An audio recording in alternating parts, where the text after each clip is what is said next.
growing and thriving with the fascinating artillery fern. Whether you're literally holding your very first houseplant right now, or you're a seasoned green thumb looking for a textural new challenge, we are going to dive into all the details you need to make this incredible plant totally flourish. Okay, let's kick things off with a massive botanical plot twist. Despite its name and that super delicate, lacy appearance, the artillery fern isn't a fern at all. Seriously, if you've ever struggled to keep high-maintenance ferns alive with, constant misting and needing utterly perfect conditions, you are going to absolutely love this revelation. It's actually a species known as Pilea microphylla, which is a flowering plant in the nettle family. Because it's a pilea, it's tough, it's totally pet safe, and honestly, way more forgiving than true ferns. Instead of reproducing via dusty spores on the undersides of leaves and unfurling from those tightly coiled fiddleheads, the artillery fern operates completely differently. It has smooth stems, cute semi-succulent leaves, regular root systems, and get this, it even produces tiny little flowers. Here's our roadmap for today's explainer. We'll meet the artillery fern, cover light and water basics, move into soil and humidity, learn pruning and propagation, tackle troubleshooting, and finally wrap up with some pro styling tips. Section 1. Meet the artillery fern, the botanical pollen cannon. You've got to hear exactly how it earned that aggressive name. When those tiny, almost invisible pinkish flowers mature, their stamens are held under incredible, microscopic tension. A gentle touch, or even just a warm breeze, causes them to spring open explosively. It literally fires a visible cloud of pollen into the air. You can trigger this explosive release just by tapping the stem on a warm day. It's completely harmless in your living room, and honestly a fantastic party trick to show your plant friends. Section 2. Light and water basics. Minimums for survival. Let's talk survival, starting with light. You're going to want to give this guy bright, indirect light.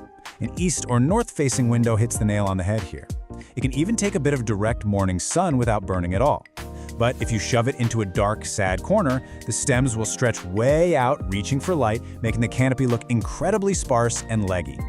And hey, if natural light is an issue in your space, no worries. This highly adaptable plant thrives continuously under full-spectrum LED grow lights for 12 to 14 hours a day. Now for watering. The absolute golden rule here is to check the top half-inch of soil first to prevent soggy roots. You really want to keep the soil evenly moist during the active growing season. For most of us, that means watering every 5 to 7 days in the summer and pulling way back to every 10 to 14 days in the winter. And it actually comes with a great built-in alarm system. If it gets too dry, the entire plant visibly deflates and wilts. But don't panic, just give it a good soak and it almost always perks right back up within an hour. Section 3. Soil, feeding, and humidity. Optimizing the environment. All right, building on those basics, let's talk dirt. Never use pure garden soil for indoor plants. Instead, aim for a standard peat or cocoa coir mix heavily amended with perlite. That 75-25 split is your golden ratio. The perlite is an absolute game changer because it prevents the soil from compacting over time and ensures excess water drains away instantly. Artillery ferns grow fast, and those delicate little root systems need to breathe just as much as they need a drink. Moving on to humidity, you want to target at least 50%. To put that in perspective, that's way more tolerant of just an average indoor living room than those humidity-obsessed true ferns are. While it won't just crisp up and instantly die if your air gets a little dry, hitting that 50% mark really keeps the foliage lush. If winter heating drops your humidity too low, you might notice some crispy brown leaf tips. Simply grouping it with other plants or moving it to a naturally humid, bright bathroom works wonders. As for food, these guys burn through soil nutrients fast because they grow so quickly during the spring and summer. So provide a balanced liquid fertilizer once a month, but make sure it's diluted to half strength so you don't burn that fine root system. And this is crucial. Pause feeding completely in the winter. If you don't, you'll end up with a nasty, crusty white buildup of unused fertilizer salts in your soil. Section 4. Pruning and propagation, multiplying your collection. Okay, let's get into active management. You absolutely have to tip prune this plant regularly. Because it's a fast grower, pruning is just a necessity. Otherwise, it eventually looks stringy and unkempt. Here is the magic trick.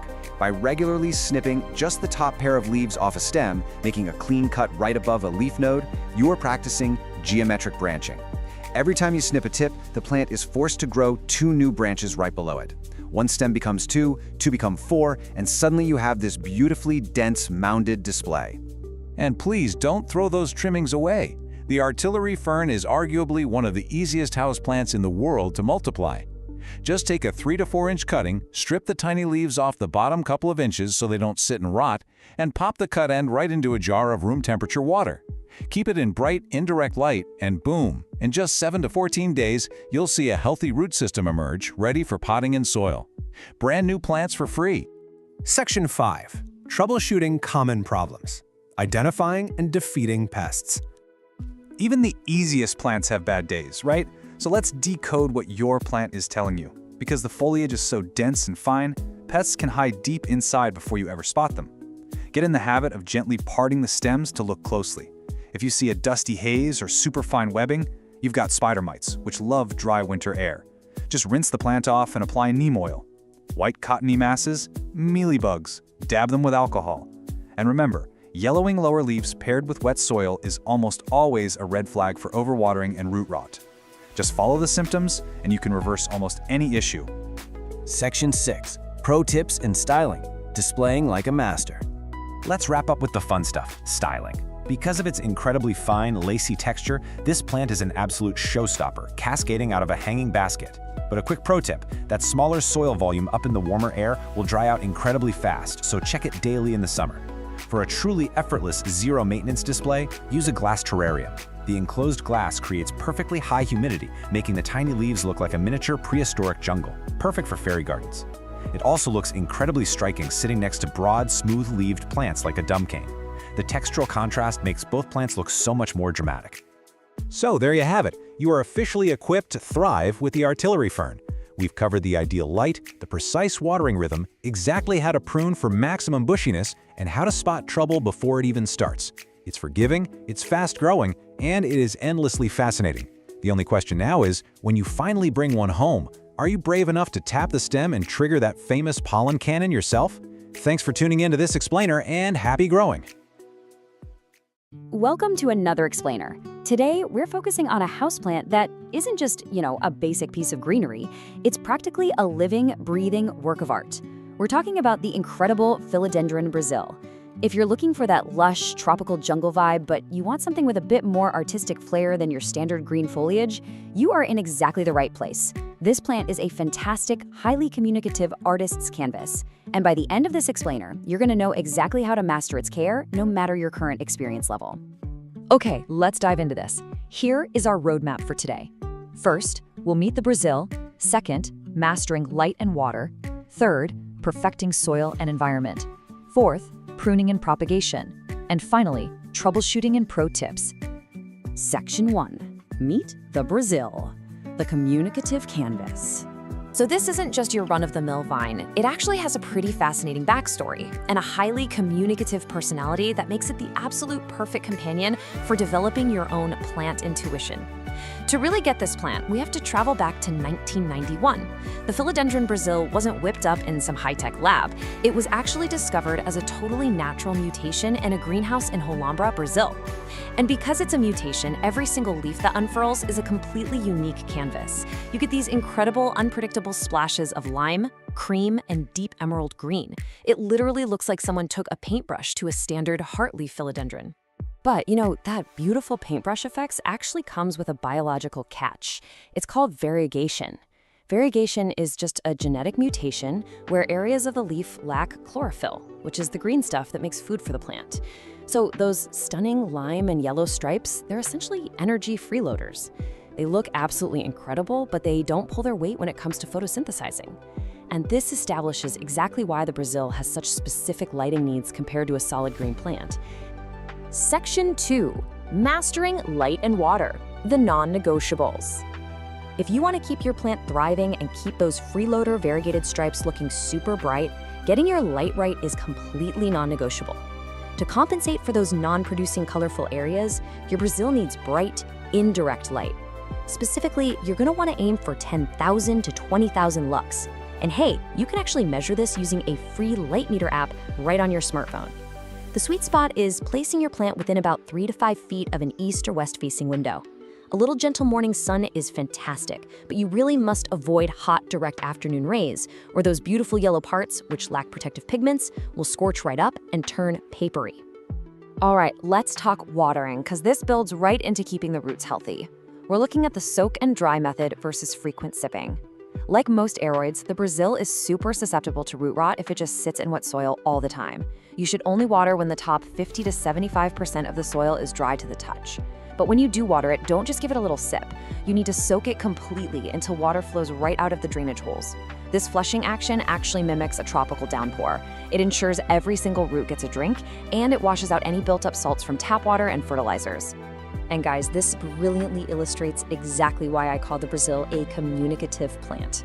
If you aren't quite sure if it's time to water, just look for the philodendron curl. When this plant is thirsty, it literally tells you by drooping and curling its leaves inward into a little concave shape.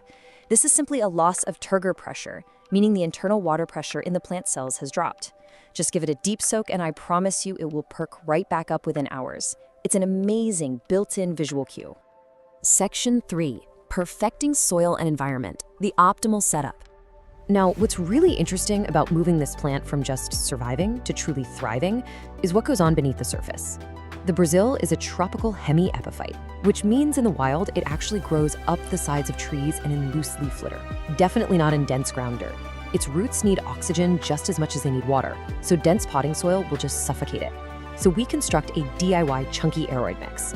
You want 40% potting soil for baseline moisture, 30% orchid bark to create these nice large air pockets, 20% perlite for aeration, and 10% worm castings for super gentle feed. This precise, fast-draining recipe practically eliminates the risk of root rot by delivering crucial oxygen right to the root system. With great soil comes great growth, and let me tell you, the Brazil is a really vigorous grower. It's capable of shooting out 2 to 3 feet of new vines per year. To fuel all that action, utilize what we call the weekly feeding method. Instead of hitting the plant with a massive, heavy dose of fertilizer once a month, you just mix a balanced liquid fertilizer at 1/4 strength and use it every single time you water during the active growing seasons of spring and summer. It gives the plant this steady, consistent stream of nutrients without any risk of chemical burn. As it grows, you actually get a choice to make about its form. See, in the wild, this plant climbs trees. When we keep it in a hanging basket at home and just let the vines dangle, the plant stays in its juvenile form, giving you those smaller 3 to 4 inch heart-shaped leaves. But if you provide it with vertical support, like a moss pole, it undergoes a total metamorphosis. The stems get woody and the leaves can mature to a massive 12 inches wide. So it's entirely up to your personal aesthetic preference. Section 4, pruning and propagation, expert level. So, are you ready to graduate to expert status? Before we start multiplying your collection, we absolutely have to address an alarming question that plagues so many owners. Why is my beautifully variegated plant suddenly pushing out completely solid dark green leaves? Well, the answer is reversion.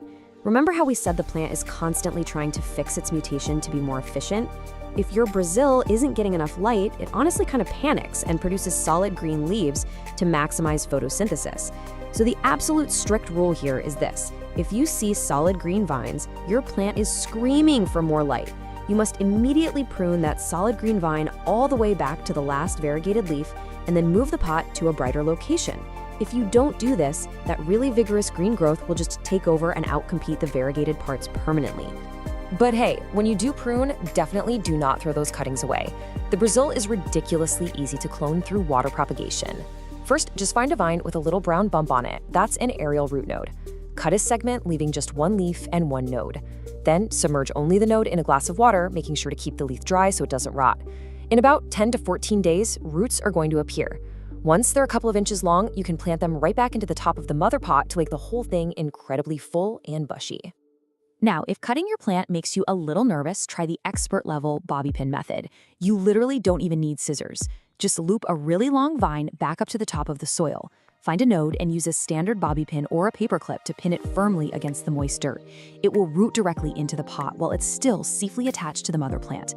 Once it's rooted in there, you can snip the connecting vine or just leave it for a beautifully dense, layered look. Section 5, troubleshooting and pro tips. Look, even the best plant parents run into a few bugs eventually, or want the inside scoop on styling. If you see bugs, please don't panic. Here are the 3 usual suspects and your exact actionable fixes. Fungus gnats, they absolutely love wet soil. Dry out your potting mix and treat it with mosquito bits. What about little white cottony fluff in the leaf crevices? Those are mealybugs. Just dip a Q-tip in 70% isopropyl alcohol and dab them right off. And finally, thrips. These are tiny yellow or black slivers that cause silver damage patches. They're pretty much the worst enemy. Quarantine the plant immediately and treat thoroughly with a spinosad spray. Want a genius hack to avoid stuff like fungus gnats entirely by never overwatering again? Enter the chopstick check. It's so simple. Just insert a raw, wooden takeout chopstick deep into the soil and leave it there for about 10 minutes. Pull it out. If the wood is dark and damp, do not water. It takes the guesswork completely out of the equation, and bonus, you don't even get your fingers muddy. Okay, a super quick botanical pro tip for you. People mix up the Brazil and the standard pothos all the time. The absolute easiest way to tell them apart is to look for a cataphyll. A cataphyll is just the protective botanical sheath that surrounds a brand new leaf. As the philodendron leaf unfurls, this little sheath dries up and falls off. A pothos simply doesn't have these. Their leaves unfurl directly from the vine itself.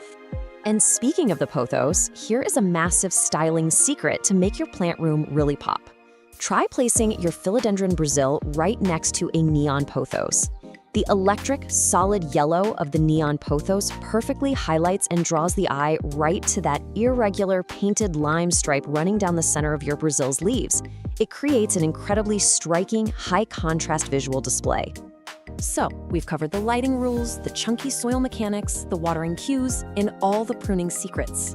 The philodendron Brazil is such a cool plant. It literally talks to you, it forgives your mistakes, and it rewards your good habits with these stunning strokes of vibrant color. So my final question for you is, what will your artist canvas look like once you apply these techniques and truly master its care? Cultivate your plant intuition, give it a try, and watch your indoor jungle absolutely transform. Thanks for joining us on this explainer, and happy growing. Okay, let's dive right into this. Welcome to today's explainer, where we're going to master the care and keeping of one of the absolute most striking houseplants you can possibly bring into your home, the philodendron birkin. Whether you literally just brought your very first birkin home from the nursery, or you're an experienced indoor gardener looking to really dial in your propagation game, we are going to break down everything you need to know to make this incredible plant absolutely thrive. Now, what's totally fascinating is the birkin's origin story. You won't actually find this specific plant growing wild out in the rainforest. Nope. The birkin is actually a relatively new addition to the plant world, and it started as a spontaneous mutation of the burgundy philodendron Rojo Congo. That gorgeous, glossy, dark green foliage with those completely unique, creamy white to pale yellow pinstripes. Yeah, that's just a beautiful genetic accident. And because of that, every single leaf is completely unique. How cool is that? So, here's our roadmap for today's explainer. We'll start by officially meeting the birkin. Then we'll cover the absolute survival essentials: water, light, and soil. Next up, we optimize the environment with climate and feeding. Then we'll tackle troubleshooting, and finally, we'll graduate to expert propagation and pro tips. All right, section 1, meet the birkin, a compact wonder. So if you're used to those classic vining philodendrons, the birkin is going to behave a bit differently for you. It's got what we call a self-heading growth habit, meaning it doesn't trail or vine. Instead, it grows upright and outwards, right from a central stem, which gives it this really lush, bushy vibe. It's a moderate grower, eventually topping out at about 3 feet tall with a 1 to 2 foot spread. And honestly, it can easily live well over a decade if you treat it right. But I really need to point out a super important warning here. Just like other aroids, the birkin contains calcium oxalate crystals. That makes it highly toxic to your cats and dogs. It'll cause intense oral irritation and swelling if they chew on it, so you absolutely must keep this one out of reach of your curious furry friends. Moving right along to section 2, the big 3, water, light, and soil. Let's talk light, because light is literally the single most critical factor for maintaining those gorgeous pinstripes. You want bright, indirect light. An east-facing window is usually the absolute sweet spot. Now, if you give the plant too much direct midday sun, those delicate creamy stripes are going to physically scorch. You'll literally get crispy brown spots. But if you stick it in deep shade, something pretty fascinating happens. The plant will actually revert. See, the white parts of the leaf don't have chlorophyll. So a plant sitting in low light goes into full survival mode and tries to save itself by pumping out solid green leaves just to maximize its energy production. So remember, bright and filtered is your golden rule here. Okay, watering. The crucial thing here is finding the balance. You want to water thoroughly, like let the water run completely out through the drainage holes, but you only do this when the top 1 to 2 inches of soil are completely dry to the touch. Seriously, overwatering is the #1 killer for these guys. It totally suffocates the roots, which leads to yellowing lower leaves, mushy stems, and ultimately the dreaded root rot. On the flip side, if you're underwatering, your Birkin is going to let you know. It'll start drooping and developing these sad, crispy brown edges. So always, always let that topsoil dry out first. Now, to make that watering routine totally foolproof, you've got to have the right soil. Birkins absolutely hate dense, heavy potting soil. They want an environment that mimics the airy rainforest floor. So here is the perfect chunky DIY aeroid mix for you. You want 1 part standard indoor potting mix, that's for your nutrients, then 1 part perlite for incredible aeration and drainage, and finally 1 part orchid bark. That creates these chunky little air pockets that hold on to just a tiny bit of moisture. You can also toss in a handful of horticultural charcoal if you have it to help absorb any impurities. A mix like this is a real game changer because it ensures excess water escapes quickly and essential oxygen can easily circulate right around those roots. All right, section 3, climate, feeding, and maintenance, creating the perfect environment. Thanks to its tropical lineage, your Birkin definitely wants to be warm and humid. The ideal temperature sweet spot is right between 65 and 80 degrees Fahrenheit. You really want to avoid placing it anywhere near drafty windows, AC vents, or space heaters. In fact, anything dropping below 55 degrees can actually shock the poor plant. As for humidity, your target is about 50 to 70%. Now sure, they can adapt to our average 40% indoor humidity, but hitting that higher target, that is how you get those massive, super glossy leaves. And hey, skip this simple misting with a spray bottle. It doesn't really last, and it can actually cause fungal issues. Instead, you want to boost the humidity consistently. Fire up a room humidifier, sit your pot on a pebble tray filled with water, or honestly, just group a bunch of your plants together to create a nice little humid microclimate. To fuel all that gorgeous growth, you've got to feed your Birkin. We recommend using a balanced liquid fertilizer, something with a 10-10-10 ratio. But listen up, here is a massive pro tip for you. Always, always dilute that fertilizer down to half the recommended strength. Houseplants are incredibly susceptible to chemical burns and salt buildup. You should really only be feeding the plant about once a month during its active growing season, so spring and summer. Then just pause feeding entirely during the dormant fall and winter months. Oh, and one more golden rule to remember. Never apply fertilizer to bone-dry soil. Always water your plant a day or 2 beforehand to protect those sensitive roots from getting burned. Section 4, troubleshooting. Pests and problems. Our plants are pretty good at communicating their issues to us if we just know what to look for. If you start seeing those leaves reverting back to solid green, your plant is practically begging for more light. Got yellowing lower leaves? Well, you are almost certainly overwatering, let that topsoil dry out. If you're noticing brown, crispy edges, your air is likely way too dry, or you might even have mineral buildup from hard tap water. And finally, if the plant has this leggy growth with really long spaces between tiny little leaves, it's just stretching out looking for the sun. Just move it to a brighter spot and it'll sort itself out. Now, sometimes the problem isn't the environment at all, it's uninvited guests. You've got to keep a really close eye out for sap-sucking pests. Mealybugs, for instance, look like these little cottony masses, and they just love to hide deep in the tight crevices of new growth. Spider mites? They'll leave fine webbing under the leaves and give the plant this faded, stippled look. Thrips are a serious headache, leaving silvery patches and badly scarred, distorted new leaves. And hey, if you see tiny little flying insects hovering around the dirt, those are fungus gnats, which are almost always caused by keeping the soil a bit too wet. If you spot literally any of these, your immediate action plan is to isolate the Birkin away from all your other houseplants and treat the foliage thoroughly with insecticidal soap or neem oil. And finally, section 5, expert propagation and pro tips. Multiplying your Birkin. I'll tell you, propagating a Birkin is incredibly rewarding, and water propagation is for sure the easiest method to start with. But the absolutely crucial point here is step 1. You must identify a healthy stem that has at least one node. A node is just that slight, swollen little bump on the stem where the leaves emerge. Without a node, roots will simply never grow. Period. Once you've got your node, take some sterile shears and make your cut about an inch below it.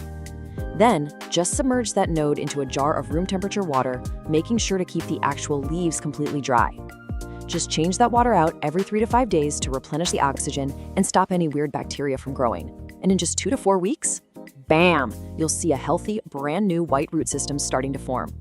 Now, when it comes to finally repotting either those brand new cuttings or your fully mature plant, I want you to remember this specific number, 1 to 2 inches. Philodendrons actually really prefer to be slightly root-bound. Because of this, you only need to repot them maybe every 1 to 2 years. And when you finally do, choose a new pot that is only 1 to 2 inches wider in diameter than the old one. If you put it in a massive pot, all that excess soil will just hold on to way too much water, and you're risking that dreaded root rot all over again. Okay, let's finish strong with some rapid-fire pro tips you can literally use today. First step, give your pot a quarter turn every single time you water it. This makes sure all sides get equal sunlight so you end up with a perfectly symmetrical plant. Second, remember that dust literally blocks photosynthesis, so gently wipe down those beautiful leaves with a damp cloth every few weeks.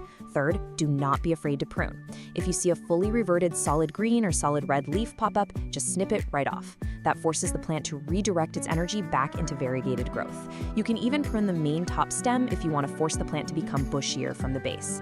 And lastly, if your local tap water is super hard, make the switch to filtered or distilled water. It prevents mineral buildup and keeps those delicate leaf tips looking totally pristine. Well, we've covered the origins, we built the perfect chunky soil mix, went over precise watering techniques, and even learned how to clone the plant through propagation. You now have the exact expert blueprint to make this incredible pinstriped wonder completely flourish. So, the only question left is this. Your Birkin is ready to thrive, but is your brightest window ready for it? Thanks so much for joining me on today's Explainer. Go check your soil moisture right now, and I'll catch you on the next one. The goal is to give it a stable place to live and then stay out of its way. You know, that might just be the absolute most brilliant piece of plant care advice out there. Today, we're looking at the Kentia palm. It is the ultimate, elegant, fuss-free indoor tree. Honestly, if you're totally exhausted by diva houseplants, you know, like that ficus that literally drops all its leaves if you just look at it wrong, well, you are in the exact right place. Because this palm, it craves consistency over basically everything else. So, welcome to this explainer. Consider this your Kentia Palm Masterclass. We're going to treat this as your definitive, complete care guide for finding that perfect, steady rhythm for this classic, composed plant. We're covering the whole shebang today, from root to frond, so you can master caring for this gorgeous Indo tree with absolute confidence.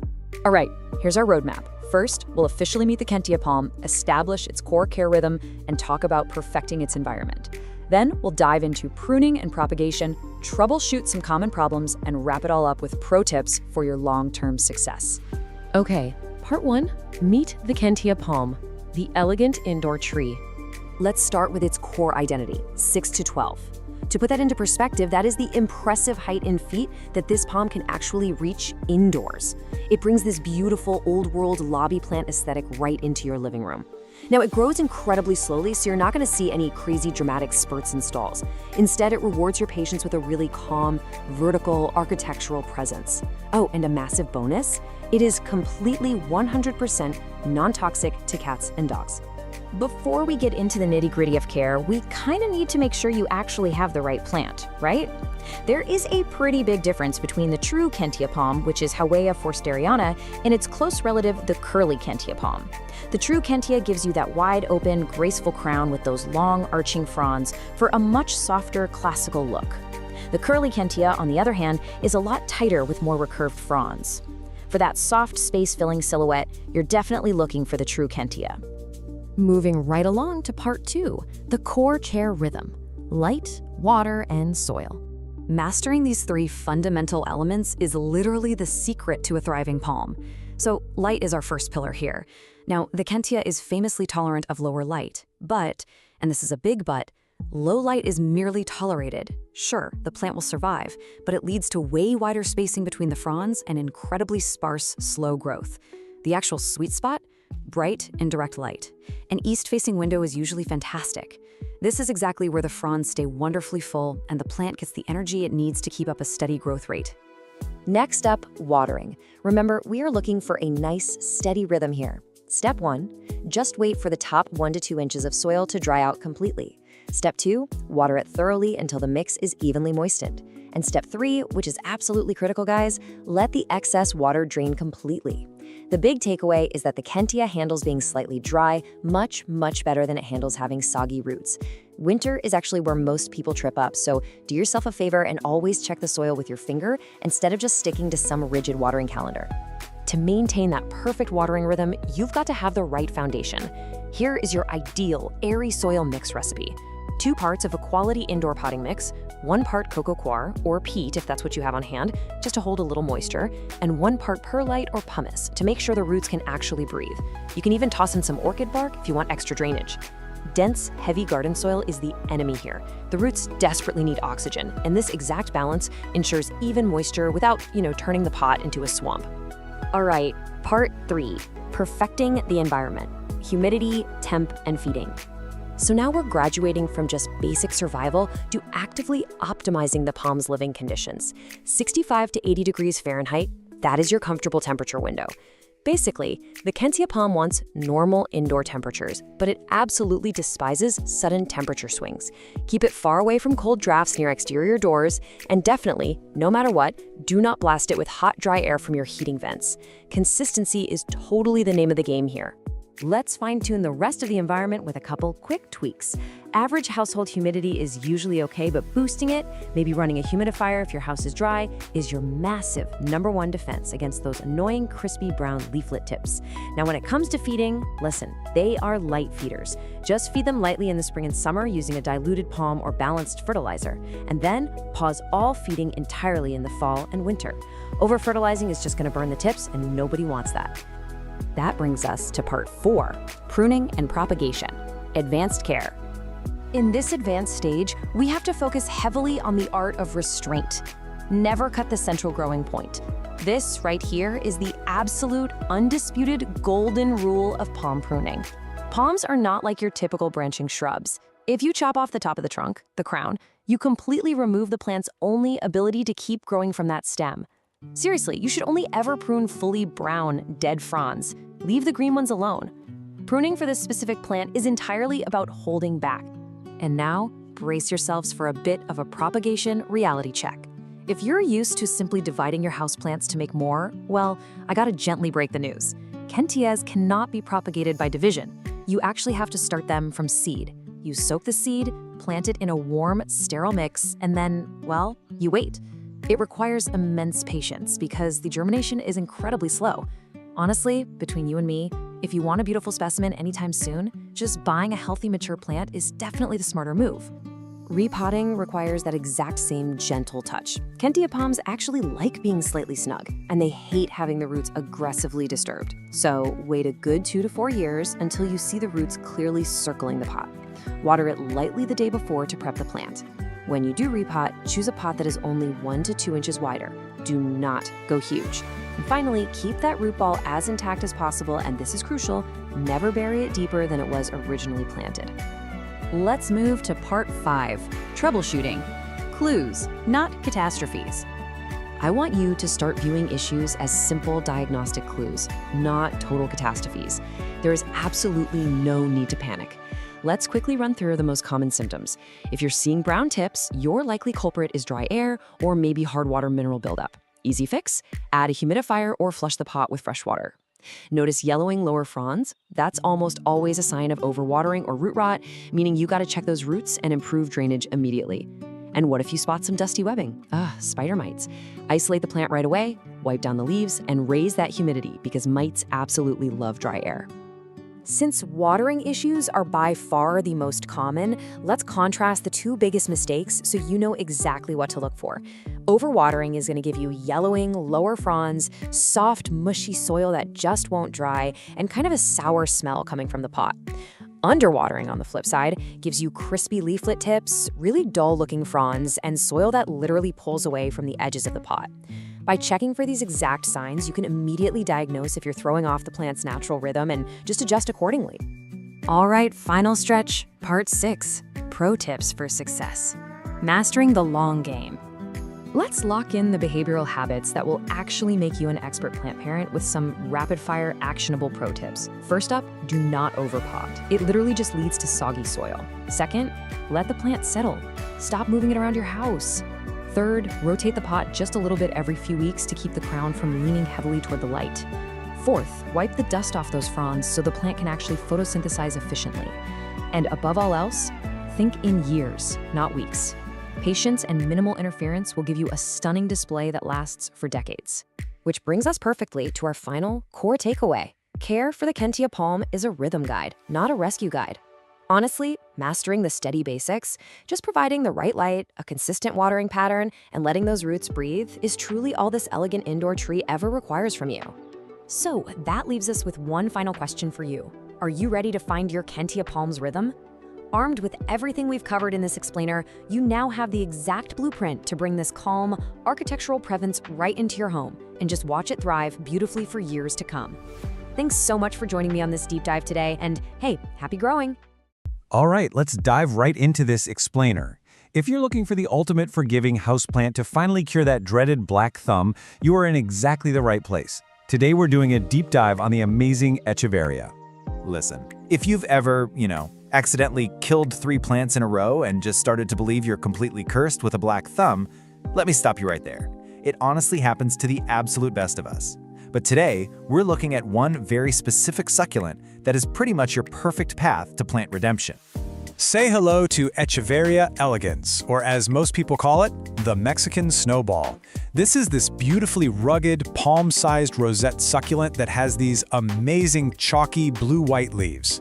And why is it so incredibly tough? Well, just look at its native habitat. It comes from the harsh, shaded limestone cliffs of central Mexico, sitting way up in the mountains, like 5,500 to 9,000 feet up.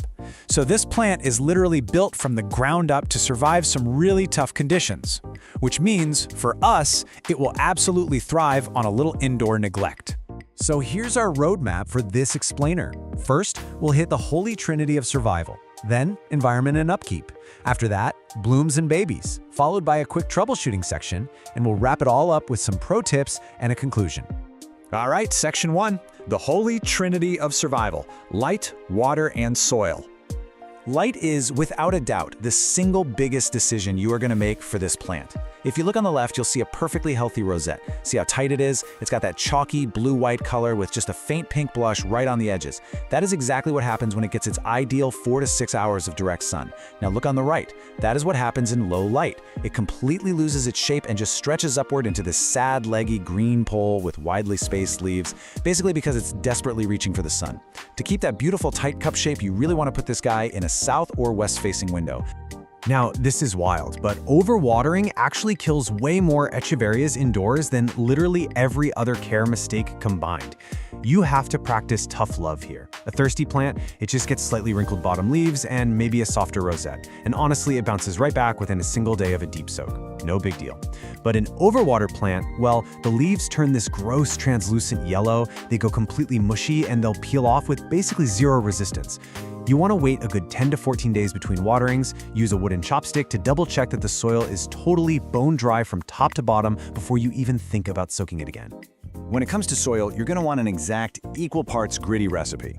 We're talking 1/3 standard succulent mix, 1/3 coarse pumice or perlite, and 1/3 coarse sand or fine gravel. Here's the tip. Most store-bought cactus mixes were actually still way too peaty for an Echeveria straight out of the bag. The real test? If you squeeze a damp handful of your finished mix, it should completely fall apart the exact instant you open your fingers. It needs to drain in seconds to mimic those rocky Mexican cliffs we talked about. Moving right along to section 2, environment and upkeep. Everything from temperature to pruning. The good news here is normal room temperatures, so 65 to 80 degrees Fahrenheit, are absolutely perfect during active growth. As for humidity, basic household levels around 30 to 45% are totally ideal. But please keep them far, far away from those cute sealed glass terrariums. I know they look great on social media, but they are basically humid death traps that will rot your Echeveria in a matter of weeks. Feeding is incredibly simple. Just a half-strength, low-nitrogen fertilizer maybe 2 or 3 times a year. And pruning, it's practically non-existent. You literally just pull off any crispy, shriveled bottom leaves every once in a while to keep things tidy, and you're good to go. Okay, section 3, blooms and babies. We're talking flowers and propagation. So you might be wondering, how do I get those incredible flowers?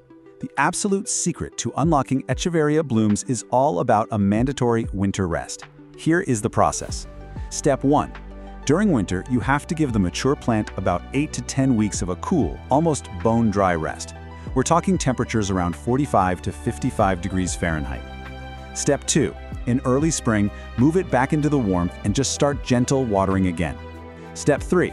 By late spring, you'll be rewarded with these stunning, slender pink stems completely covered in vivid coral orange bells. It's totally worth the wait. Honestly, if your healthy indoor plant isn't blooming, it's almost definitely because it missed that cool winter rest. Now what if you want infinite plants? Well, this step-by-step leaf propagation method is practically foolproof. First up, gently twist a plump, healthy lower leaf side to side until it pops off cleanly. Second, you let that leaf just sit in a warm, shaded spot for 3 to 5 days. This lets the wound completely callus over. Third, lay it totally flat on top of some dry, gritty mix. Important note here, do not bury it, just lay it on top. Finally, just wait. Mist the soil lightly, but only once you start seeing tiny pink roots appear. Remember, every single healthy fallen leaf is like a 80% chance at a completely free baby plant.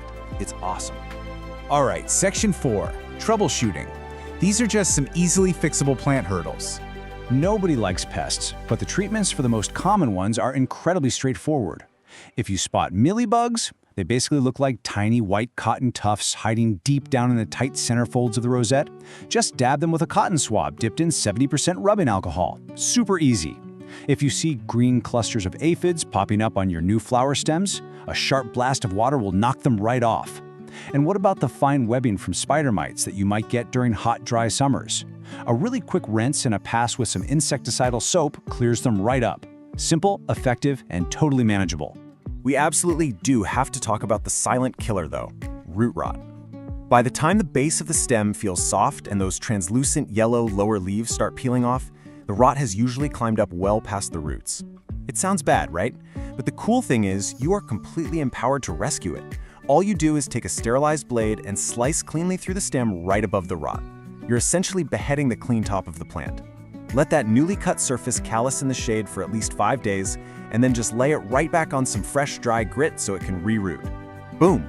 You've just saved your plant. Finally, section 5, pro tips and our conclusion for guaranteed success. Let's run through these final pro tips. First, especially during your first year, use a terracotta pot.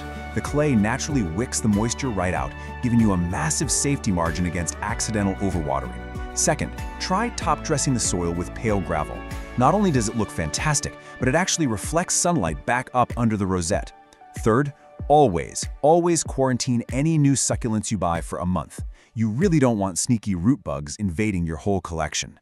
But listen, the most important tip of all, never, ever wipe the chalky white bloom off the leaves. That coating is called farina, and it acts as the plant's permanent natural sunscreen and water repellent. Once you rub it off, it will literally never grow back on that leaf, so hands off. If you take away absolutely nothing else, the core philosophy of Echeveria care is this: lean, dry, always. If you're standing there holding the watering can and you are not 100% sure whether to water, just wait 3 more days. That right there is your golden rule. So just look at everything we've covered today. With the proper sunlight, perfectly gritty soil, and a whole lot of tough love with that watering can, you are fully equipped for this. So, what do you say? Are you ready to grow your own indoor desert? I really hope this explainer has given you the knowledge and, honestly, the newfound confidence to head down to your local plant nursery and give the Mexican snowball a try. Thanks so much for learning with me today, and hey, enjoy your new greenery. If you're a houseplant parent, you know the absolute heartbreak of walking up to your prized Monstera or Calafea only to find the leaves discolored, damaged, and looking like all the life has just been sucked right out of them. It's devastating, right? It feels like a true betrayal by Mother Nature. And if you're suddenly dealing with weird silvery patches and tiny black specks on your leaves, well, we need to talk about thrips. Welcome to this explainer. Today, we aren't just identifying a bug, we are launching a definitive tactical briefing to completely eradicate one of the most stubborn and relentless pests in the entire houseplant world. Okay, let's dive into this. Here is our mission briefing for today. We're gonna cover number 1, know your enemy. Number 2, how thrips enter. Number 3, the 4-step battle plan. And finally, number 4, preventing future attacks. Let's get started. Section 1. Know your enemy. Identifying the biological threat. Okay, so thrips are tiny, slender insects. But what makes them so devastating are their rasping, sucking mouthparts. They don't just take a clean bite out of a leaf. Actually, a clean bite would be way too nice. They literally slash and scrape open the plant cells to slurp up the contents inside. It is a visceral, incredibly insidious way of feeding.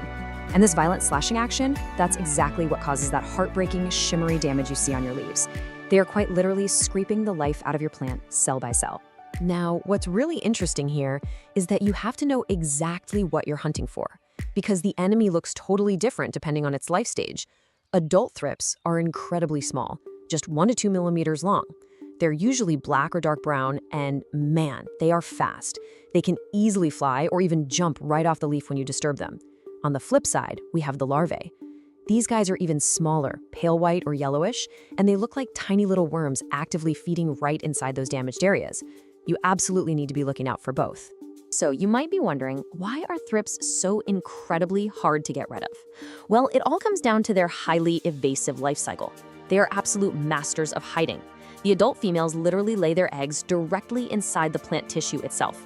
That means you can't just wipe them away with a paper towel. The larvae hatch and feed on the leaves, but here is the real kicker. When it's time to pupate and transform into adults, they drop off the leaf and burrow down into the soil. Down there in the dirt, they are completely shielded from whatever topical sprays you're putting on the leaves. They emerge as adults, fly back up to the foliage, and the whole nightmare starts all over again. Because they're so microscopic, you're usually going to spot the damage long before you spot the actual bug. Here are the diagnostic signs of a thrips breach. First, look for that silvery leaf damage with a weird metallic sheen. Second, and this is a major diagnostic clue, so pay attention, look for tiny black specks inside those silvery patches.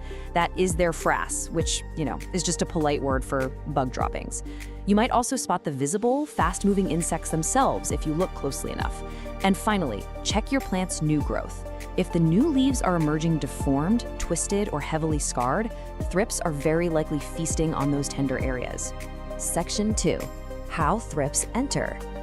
Breaching the defenses. So how are they getting in? There are 4 main infiltration routes, but I really want to stress the first one: infested new nursery plants. Bringing home a compromised, unquarantined new plant is the absolute #1 culprit for a breach. You go to a garden center, fall in love with a gorgeous plant, bring it home, and bam, you've unknowingly released a Trojan horse right into your collection. But that's not the only way. They can also cruise right in through open windows and doors, easily slipping through normal window screens. They can ride in on fresh-cut garden flowers, or, believe it or not, they can even hitchhike indoors on your own clothing after you've been working outside in the garden. And that brings us to a frequently asked question we see practically all the time. Can thrips actually fly inside my house? The answer is a very firm yes. Now, they aren't exactly fighter jets. They're actually considered quite weak flyers. But they travel super easily by just catching a ride on the indoor air currents flowing through your home. This means the risk of rapid plant-to-plant spread all the way across your living room is massive. All right, let's move on to Section 3, the 4-step battle plan, executing the counterattack. Before we break down the specific tactical steps, I need you to remember this. Consistency is everything. You must be relentless. This is absolutely not a one-and-done spray situation. Because of that wildly evasive life cycle we talked about earlier, persistence is the key to winning this war. If you spray once and then forget about it, I promise you they will come right back from the soil. You are going to have to outlast them. Okay, here is the high-level battle plan. Step 1, isolate immediately. Step 2, manual removal and rinsing. Step 3, treat the foliage. And Step 4, treat the soil. So the crucial point is right there at Step 1.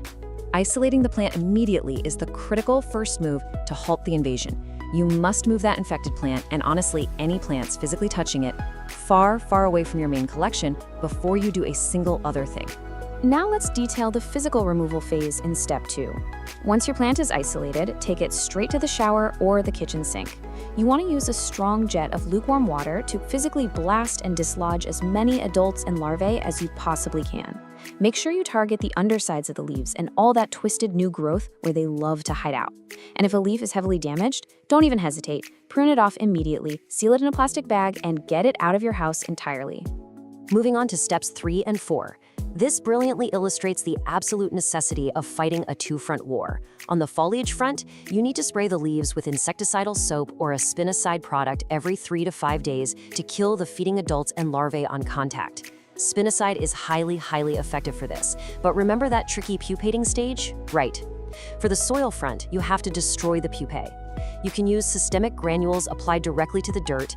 The roots absorb this stuff, turning the plant tissue itself into a poisonous defense. Or, if you want a natural root, you can use beneficial nematodes, specifically Steinernema feltii. These are literally microscopic hunting worms you pour into the soil to seek out and destroy the thrips pupae. Whatever you choose, you must treat the leaves and the soil simultaneously. It's like a giant puzzle, and you need both pieces to win. Finally, Section 4, Preventing Future Attacks. Fortifying the base. Once you've won the battle, here is your standard prevention protocol to make sure they never come back. First, quarantine all new plants for at least 1 month. When you buy a plant, keep it in a separate room for 30 days. No exceptions. Second, monitor your collection with blue or yellow sticky traps. Adult thrips are super attracted to these specific colors, so a trap acts as a fantastic early warning system before an infestation explodes. Third, routinely wipe down your plant leaves with a damp cloth. It removes any potential eggs and honestly just keeps the foliage looking healthy and dust-free. As part of your defense strategy, you also need to be extra vigilant with your high-risk VIP plants. I'm talking about monsteras, especially the deliciosa, philodendrons, alocasias, calatheas, anthuriums, and your fiddle-leaf figs. Thrips heavily favor the tender, juicy new growth of these specific, often very expensive species. Check them twice as often as your other plants, for sure. Well, the battle plan is set. Are you ready to be relentless and take back your urban jungle? Breaking the life cycle through a multi-pronged attack on both the leaves and the soil is the ultimate and frankly the only solution to this problem. So as we wrap up this explainer, I have a provocative question to leave you with. How closely have you looked at the undersides of your favorite plant's leaves today? Go grab a flashlight and inspect your collection right now, because in the war against thrips, your own early detection is without a doubt the greatest weapon you have. Good luck out there. Welcome to the explainer. So listen, if you've ever scrolled through photos of those lush, amazing indoor jungles and thought to yourself, yeah, right, I could never do that. I literally kill everything I touch, even fake plants. Well, you are in exactly the right place. Today, we're putting an end to the whole plant killer myth once and for all. We are going to walk through 10 of the absolute easiest, most forgiving, and frankly, almost indestructible houseplants you could possibly bring into your home. So whether you're a total beginner or, just someone looking for a little greenery that doesn't demand your constant attention, this explainer is your ultimate playbook for becoming a successful plant parent. Right off the bat, we have to ask, why do so many first houseplants die? It's a tale as old as time, right? You go to the store, you pick out this gorgeous, trendy plant, bring it home, and maybe a few weeks later, it's just this sad, crispy, brown mess. But here's the reality check. The problem usually isn't you. It's the plant you started with. So many people completely unintentionally set themselves up for failure just by choosing plants with super complex needs, completely unaware of the massive learning curve required to actually keep them alive. And this brilliantly illustrates exactly what we're talking about.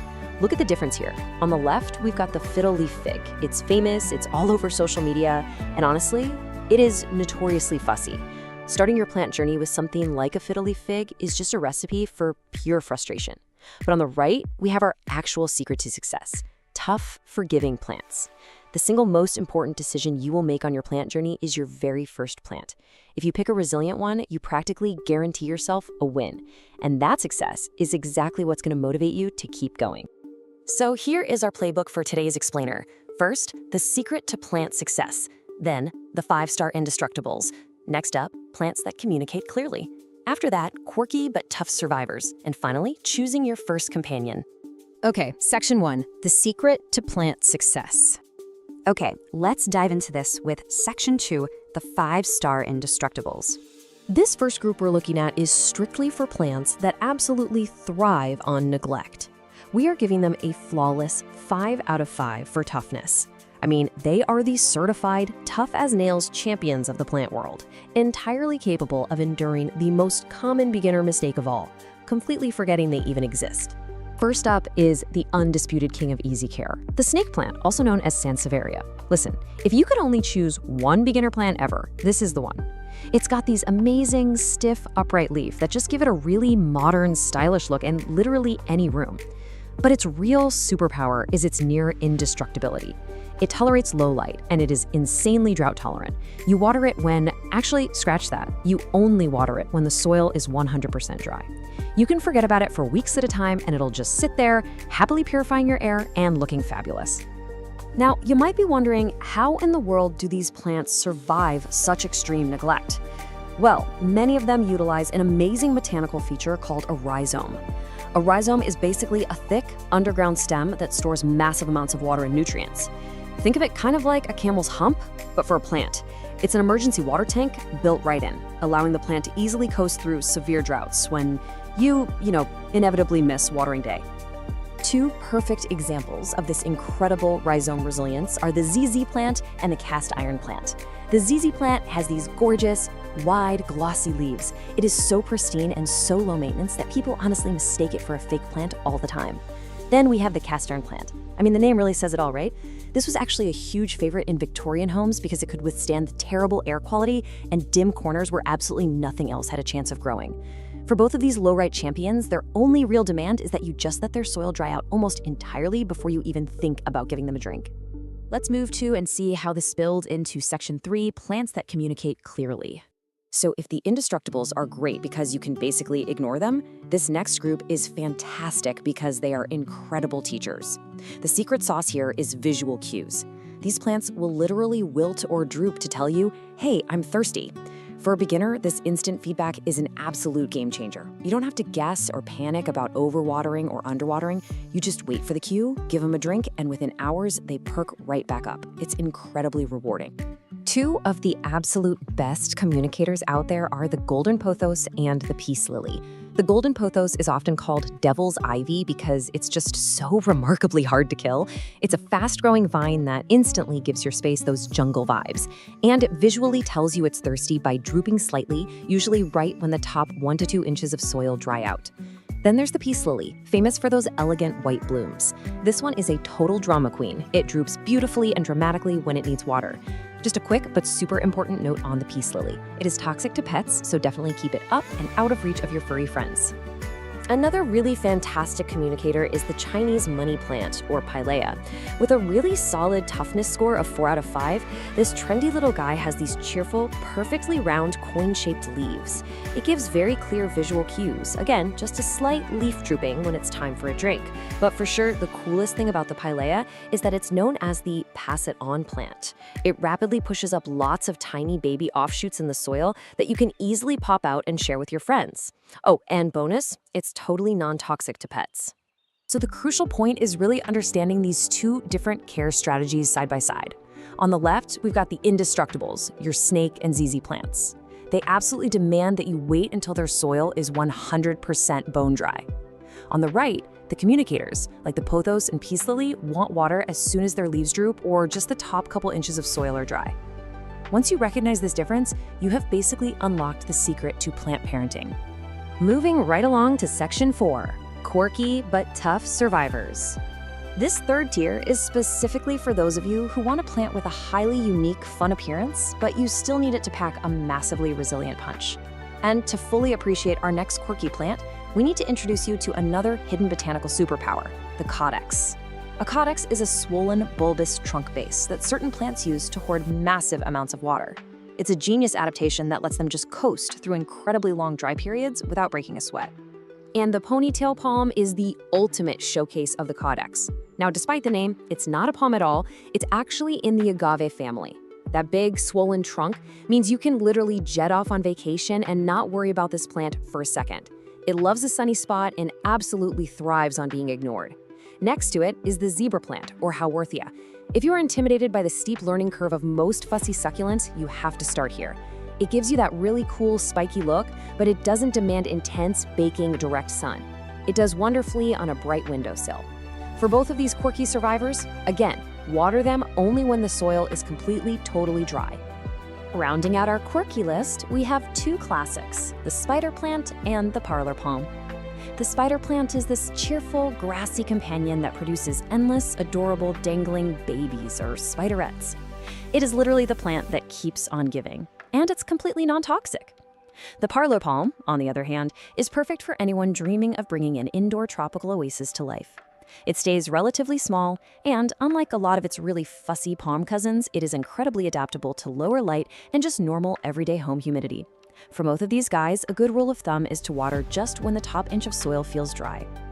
And finally, Section 5, choosing your first companion. We've covered a ton of ground in this explainer. And now, what's really interesting about this slide is how easily you can match one of these plant categories directly to your specific lifestyle. Look, if you know you are a forgetful owner or you just have very low light in your space, the Indestructibles are hands down your best bet. Just wait for that soil to be 100% dry. Now, if you're a bit more attentive and you want a plant that actually gives you instant feedback and teaches you how to water, grab a communicator and wait for that visual droop. And hey, if you want something with totally unique looks that can adapt to varied light setups, the quirky survivors are definitely calling your name.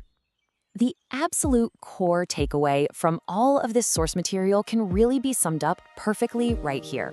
Success is the best motivation. Choose one and you're on the path. It's that simple. Please don't overcomplicate it. Don't go out and start with some high-maintenance diva plant.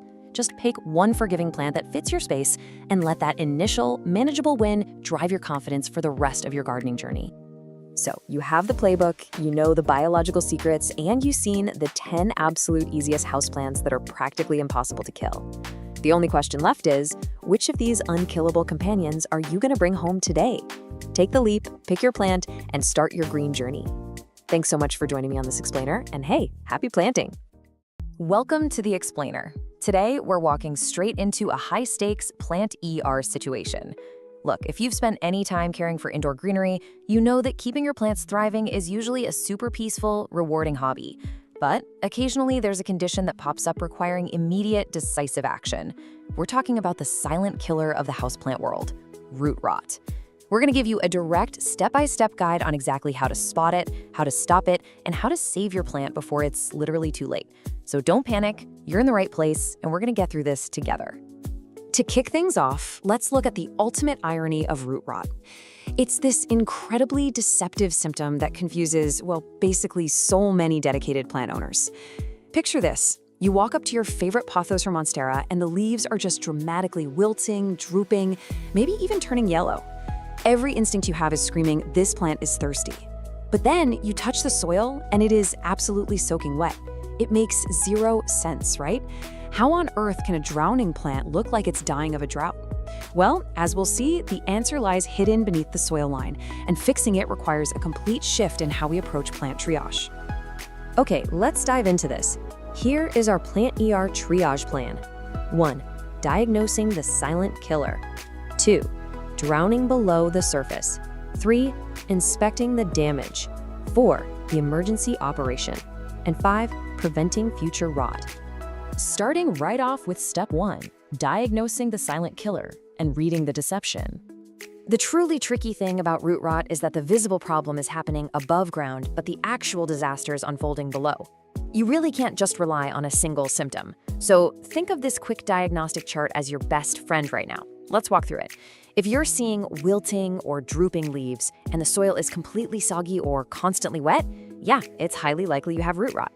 If you're noticing yellowing, soft dropping lower leaves combined with wet soil and maybe a really foul smell, that is almost certainly root rot. What about stunted growth, where it hasn't pushed out a new leaf in months and the soil simply never dries out? Root rot. But here is the absolute major one to look out for. If you see black, mushy spots on the stem right at the soil line and the soil is wet and compacted, you are dealing with advanced root rot. That is an absolute emergency requiring immediate intervention. That brings us to part 2, drowning below the surface, and what is actually happening down there. Before we operate, we really need to understand the pathology of what's going on. And I want to pause here for a second to remind you, if your plant has this, it is not a personal failure on your part. It's simply an environmental issue that can be corrected. Root rot is exactly what it sounds like, the decay and death of a plant's roots. But the catalyst? It's a severe lack of oxygen in the soil. You see, healthy roots actually need to breathe. They pull oxygen from these tiny little air pockets distributed all throughout the potting mix. When soil is constantly waterlogged, those crucial air pockets are destroyed. The roots literally suffocate. Once they die, naturally occurring fungi and bacteria just swoop right in and rapidly accelerate the decay. And this circles perfectly back to our irony from earlier. Rotting roots lose their physical ability to absorb water. which is exactly why the leaves up top look so desperately thirsty. A plant doesn't simply catch root rot from the air like a common cold. It's an environmental trap directly caused by three main culprits. First up, overwatering. Now, this doesn't actually mean giving a plant too much water at once. It means watering way too frequently before the soil has even had a chance to dry out. Second, poor drainage. This happens when potting your plant in a gorgeous ceramic container that has absolutely zero drainage holes, or leaving a saucer full of water sitting there for days. And third, heavy, dense soil. If you're using something like outdoor garden soil indoors, it compacts really tightly, trapping all that moisture and suffocating the root system. Moving on to part 3, inspecting the damage and going under the soil. We've read the symptoms, and now it's time to put on your gloves and actually examine the patient. You cannot be 100% sure of root rot until you gently slide your plant right out of its pot and actually see the roots. Now, what's really interesting about this is the stark, undeniable physical difference between these two states. Healthy roots are going to be firm to the touch, plump, and generally white or light tan. Rotted roots, on the other hand, are pretty alarming. They're going to be dark brown or jet black. They feel incredibly mushy and slimy, and honestly, if you gently pull on them, the outer sheath of the root will literally fall apart or slip right off in your fingers.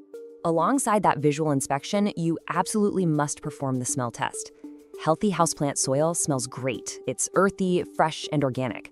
But if you hold that root ball up and it smells sour, musty, or swampy, like maybe rotting vegetables left in the back of the fridge for way too long, that is a massive, flashing red flag confirming the decay. All right, part 4, the emergency operation. How to fix it fast. The diagnosis is confirmed and time is absolutely of the essence here. It is time to initiate the emergency repotting operation. Let's move through and see how this builds. Step 1, unpot and clean. You're going to take the plant straight to a sink and run lukewarm water over the root ball. You want to gently wash away all the old, infected, sludgy soil so you can clearly see exactly what you're working with. Step 2 is pruning. Step 3 is treatment. Step 4 is repotting into fresh soil. And finally, step 5 is the delicate post-op care phase. I really want to pause heavily on step 2, because it is absolutely the most critical part of this entire operation.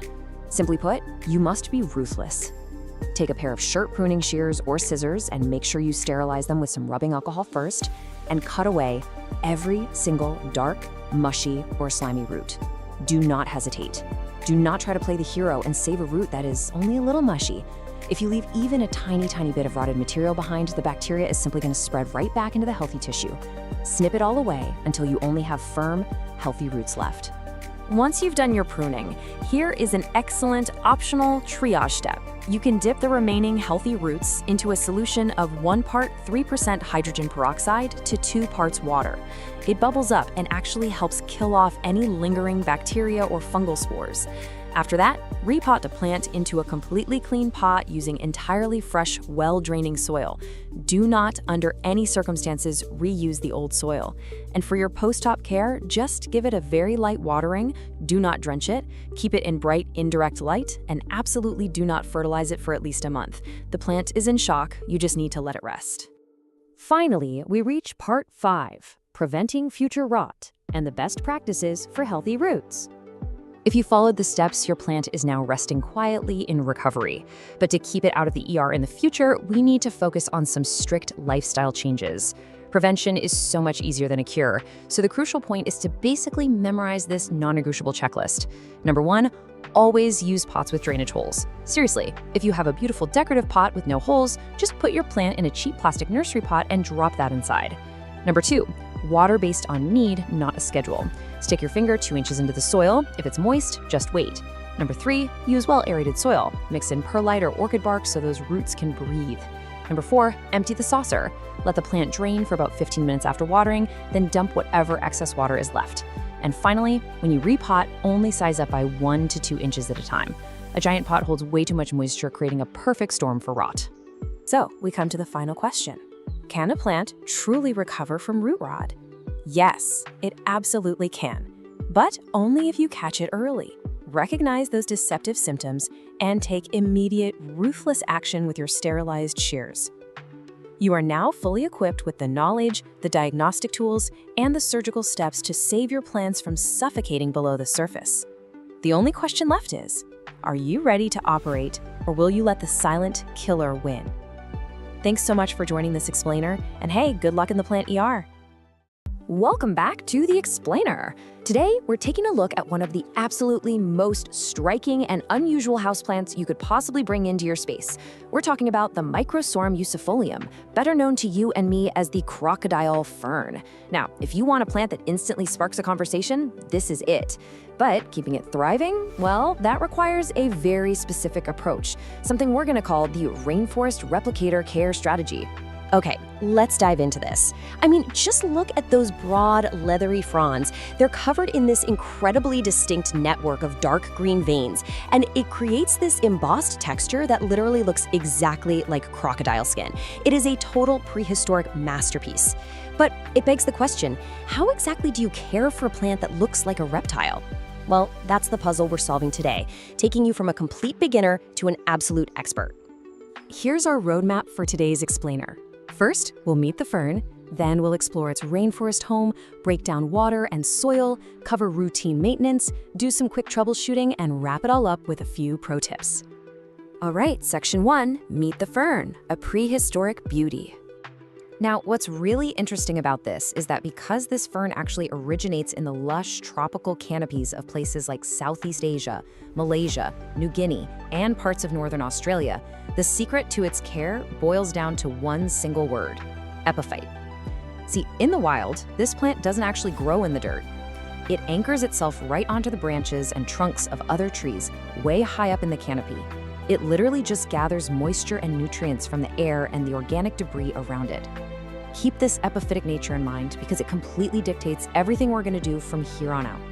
Moving right along to Section 2, Rainforest Home, Recreating the Canopy. Since your living room probably isn't a literal Southeast Asian jungle, our goal here is to fake it. We want to simulate that environment as closely as we can. So let's talk about light. Up in that tree canopy, the fern gets dappled, filtered sunlight. If you blast this poor plant with direct, intense afternoon sun, it's going to quickly scorch those delicate fronds and completely wash out that beautiful crocodile patterning. Dappled shade is exactly what you want. An east-facing window giving it some gentle, cool morning sun, that is absolute perfection. Next up is humidity, and I really cannot stress this enough. 60 to 80% humidity is absolutely non-negotiable for this guy. Remember, it's a rainforest plant.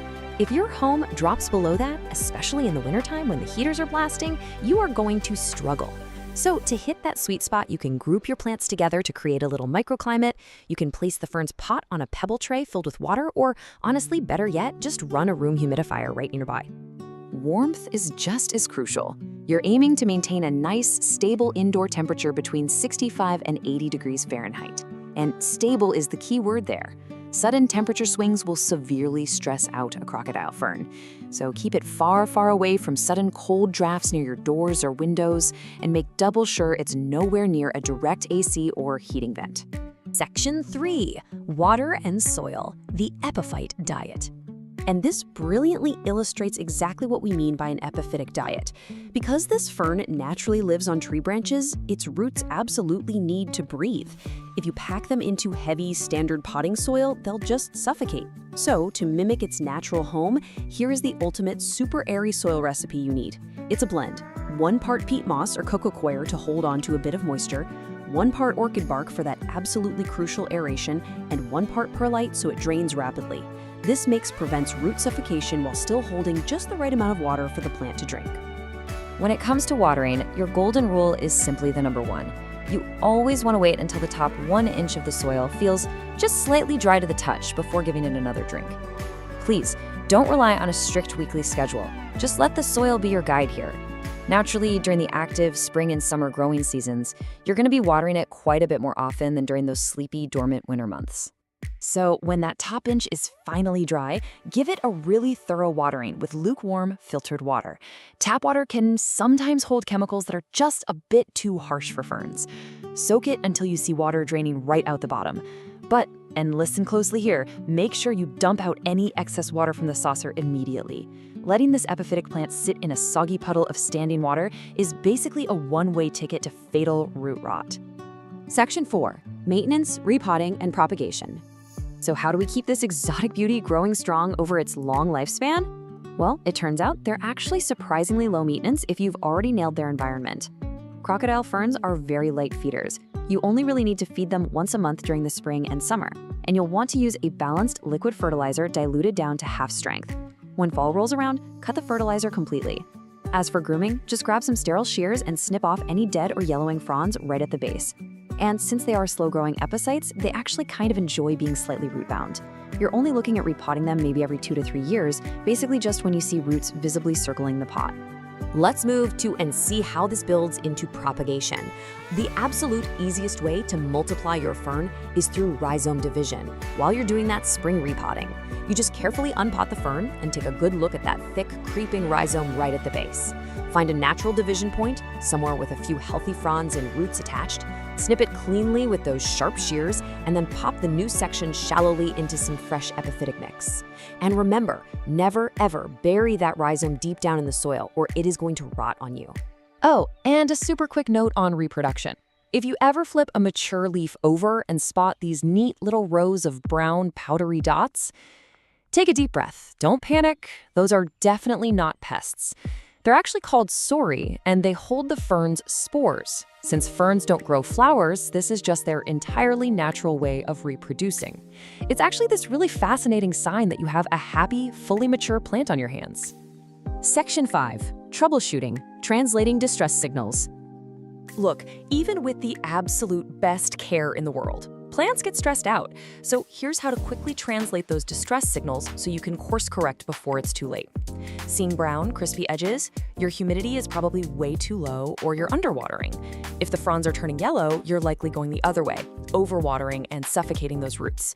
If that gorgeous, striking crocodile pattern is suddenly looking all pale and faded, move the plant. It's getting way too much direct sunlight. And lastly, if the base rhizome feels mushy and smells kind of foul, yeah, that's root rot. You need to act immediately to dry it out. Though I have to be honest, root rot is very often fatal. You're also going to want to keep a sharp eye out for pests, especially the ones that thrive in dry indoor climates. We're talking spider mites, mealybugs, and scale. They absolutely love to hide right on the textured undersides of those fronds. But hey, the good news? Maintaining that strict 60 to 80% humidity we talked about earlier is honestly your best natural defense against spider mites. If you do happen to spot any pests though, just wipe them down early on with some insecticidal soap. And finally, Section 6, Pro Tips, Mastering the Crocodile Fern. So, the crucial point is, let's quickly summarize those expert takeaways that will take you from just keeping this plant alive to watching it truly flourish in your home. Rule 1, always mimic the rainforest. That high humidity is your absolute secret weapon. Rule 2, remember to plant shallowly. Keep that rhizome right near the surface. Rule 3, keep the soil airy. Please toss out that dense standard potting soil. And here is a truly fantastic bonus fact for all the animal lovers out there. The crocodile fern is 100% non-toxic to both cats and dogs, which makes it a totally safe, worry-free addition to your indoor jungle. Which really leaves us with one final question for you. Is your home ready for a prehistoric rainforest touch?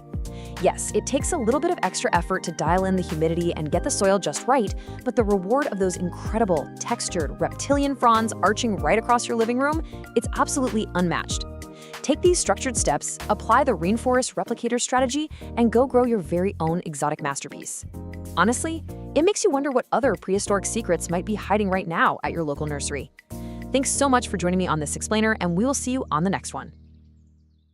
Hey everyone, and welcome to This Explainer. Today, we are focusing on a plant that is honestly just as beautiful as it is notoriously dramatic.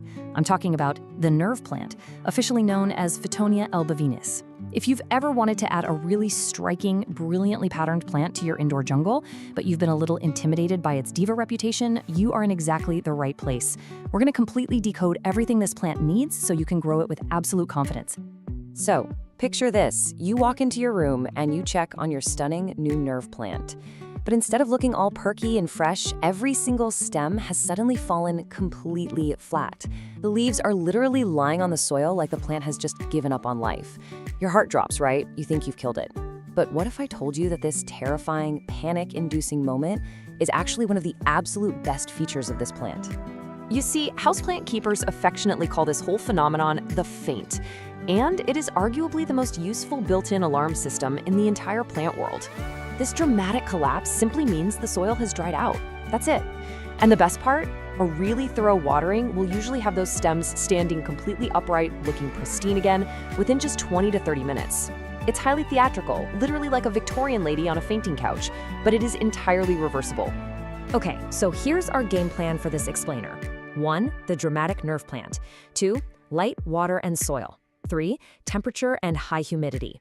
4. Feeding and pruning maintenance. 5. Easy stem propagation. And 6. Troubleshooting and pro tips. Let's get into it. Starting with section 1, the dramatic nerve plant. Meet the Fittonia. Originally coming from the shaded floor of the Peruvian rainforest, the Fittonia is universally loved for its deeply veined leaves. They look like these tiny, intricate, colorful mosaics etched right onto dark green foliage. And alongside its stunning visual variety, I mean, we're talking bright pink, deep red, silver, you name it, it is completely non-toxic to cats and dogs, which is a huge plus. Because of its rainforest floor origins, it has a naturally shallow root system and stays incredibly compact. That makes it absolutely perfect for small indoor spaces where you want a really big visual impact without taking up much room. Moving right along to section 2, light, water, and soil. The holy trinity of plant care. First up is light. Because it naturally lives down on the dense rainforest floor, the Fittonia is shade tolerant.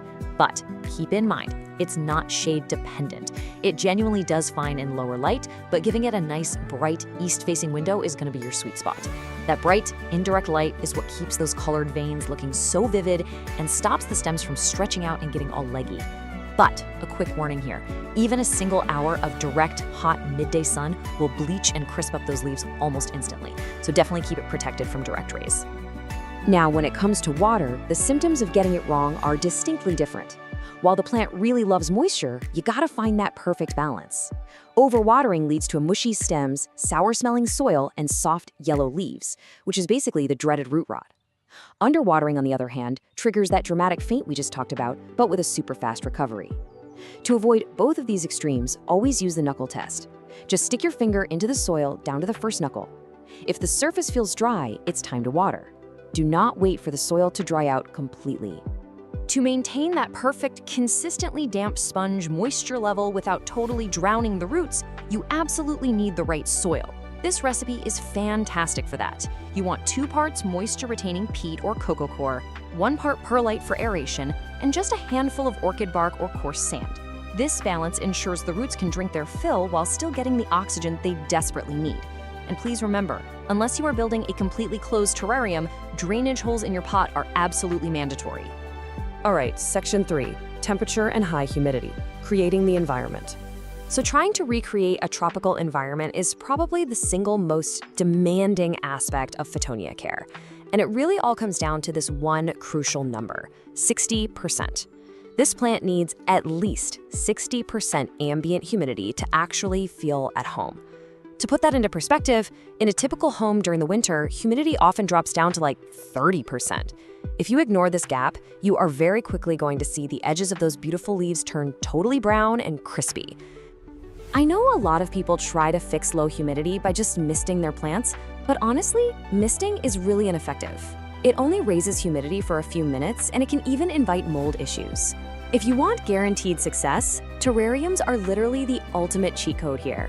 Placing your nerve plant in a sealed or even just partially sealed glass terrarium instantly traps the moisture, keeping the humidity hovering right between 70 and 90% without you lifting a finger.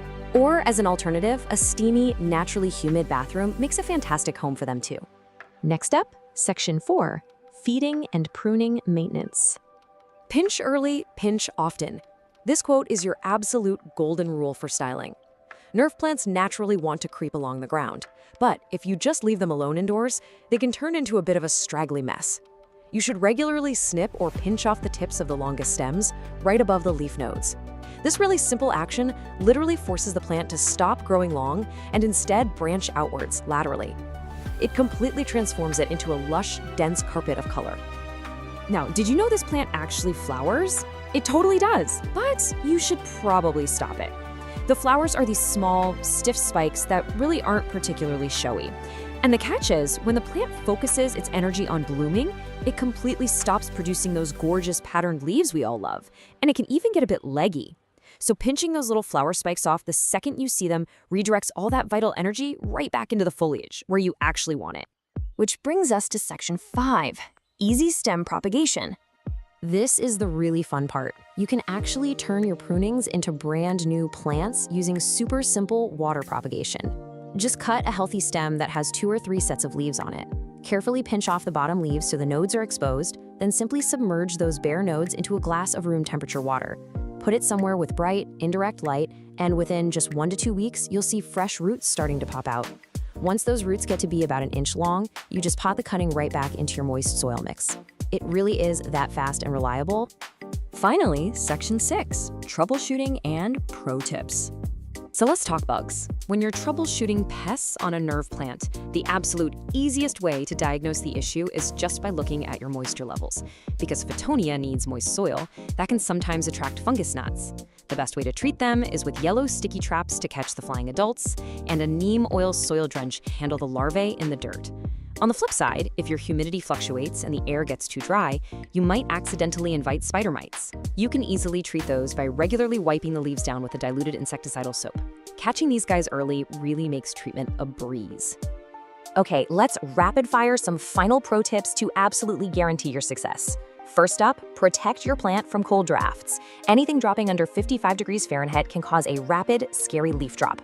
Second, because they have those very shallow root systems, always opt for wide, shallow pots rather than deep ones. This prevents the dirt at the very bottom from staying waterlogged. Third, try bottom watering by sitting the pot in a tray of water to let the soil wick it up from below. This keeps the delicate leaves totally dry and safe from fungal issues. And finally, go ahead and feed them a balanced liquid fertilizer monthly, but be sure to dilute it to half strength so you don't accidentally burn those shallow roots. So, armed with the right soil mix, a plan for targeted pruning, and that game-changing terrarium cheat code, you are fully prepared to tackle this plant. The nerve plant really doesn't have to be intimidating. It just knows exactly what it wants. But it kind of makes you wonder, what other so-called dramatic divas of the houseplant world are hiding in plain sight, just waiting for you to unlock their secrets? Thank you so much for joining me for this explainer. Now go check that soil. Okay, let's dive into this. We all want that lush, vibrant feeling of a tropical rainforest right in our living rooms, don't we? But, turning dry indoor spaces into thriving tropical oases isn't just about pouring water into your pots. It's a bit more nuanced than that. Today, we're walking through the 12 best plants that absolutely love humidity, and we'll look at how giving them that moisture in the air can completely transform their growth into something genuinely spectacular. Now, if you're an avid plant parent, you have definitely asked yourself this exact question. Why do my plants' leaves keep turning brown and crispy? Seriously, it's a universal pain point. It can drive you crazy. You carefully place them in the perfect light, you stick to this rigorous, color-coded watering schedule, and yet those dreaded brown, crispy edges just keep showing up. I mean, it feels like a betrayal. Well, the truth is, for a lot of these tropical species, watering the roots just isn't enough when the air around them is too dry. So here's the game plan for today's explainer. First, we'll uncover the secret to tropical plants. Then, we'll break down our top 12 into 3 fun groups: the humidity drama queens, the bathroom superstars, and rainforest giants and bloomers. Finally, we'll wrap the whole thing up with 3 super easy ways to boost humidity right in your own home. All right, section 1, the secret to tropical plants and why they crave all that moisture. I want you to picture the natural habitat for many of our absolute favorite houseplants. Think of the tropical rainforest floor. Beneath that dense canopy of ancient trees, the air is incredibly thick, almost heavy with moisture, right? These plants have evolved over millennia to absorb life-giving water, not just through their root systems buried in the dirt, but directly through their leaves. Now contrast that lush jungle with our typical winter homes. With the central heating blasted to keep us warm, our houses are basically deserts to these plants. The air severely lacks the moisture they're hardwired to expect. Grasping this stark, honestly kind of shocking contrast is your very first step to solving that crispy edge mystery. Moving right along to section 2, the humidity drama queens. These are the high moisture demanders. Let's meet our first 3 plants. First up, the Calathea. This is the undisputed drama queen of the houseplant world, hands down. Take the Calathea orbifolia with those elegant, sweeping silver stripes. Without high, consistent humidity, those pristine leaves will practically crisp up if you just look at them wrong. Next is the Marinta, affectionately known as the prayer plant. They genuinely need about 50 to 60% humidity to keep their delicate leaves soft enough to do their fascinating nocturnal praying movements, where they literally fold up for the night. And then we have the architectural Alocasia. Keeping alocasias bathed in 60 to 80% humidity isn't just about keeping them pretty, it's actually their absolute best natural defense against devastating spider mites. So, the crucial point to remember here is this.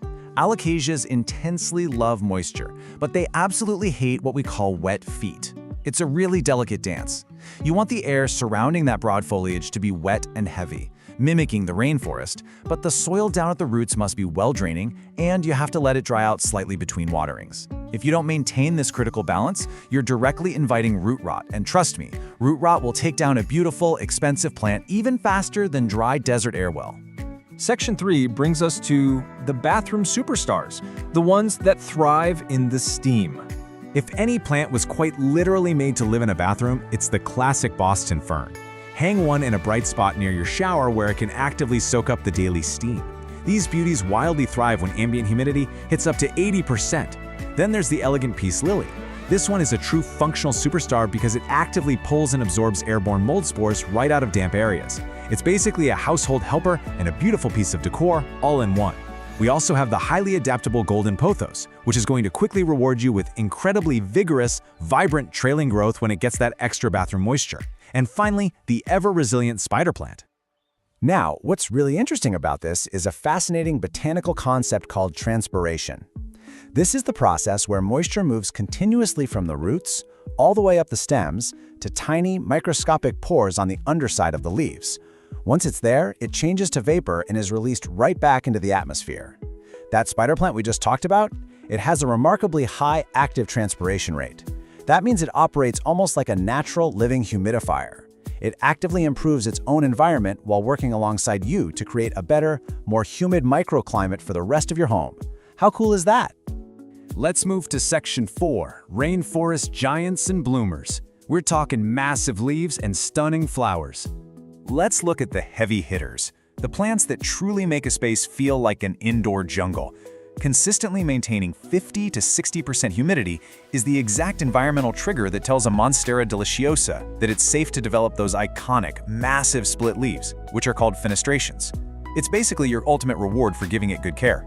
And for the anthurium, high humidity is exactly what prevents its famous waxy heart-shaped spades, which, by the way, are actually modified leaves, not true petals, from looking dull and feeling unpleasantly crispy. If those vibrant, colorful spades lose their signature shine, you instantly know your air is just too dry. Let's zoom in on the diverse philodendron family in the classic rubber plant. Whether you're growing a vibrant lemon lime, a highly sought-after pink princess, or a striking Birkin, philodendrons literally use their aerial roots to drink moisture directly from the humid air around them. They evolved to reach out and grab water right out of the sky. As for the broad-leafed rubber plant, a vital care tip to keep in your back pocket is to gently wipe its large, glossy leaves with a soft, damp cloth every few weeks. This quickly removes accumulating dust so the plant's pores can actually breathe and better absorb all that ambient moisture it so desperately craves. Rounding out this category of giants is the magnificent, towering bird of paradise. A great rule of thumb to remember here is massive leaves mean massive transpiration. Because these enormous petals release so much moisture back into the air, you need to proactively help the plant replenish it.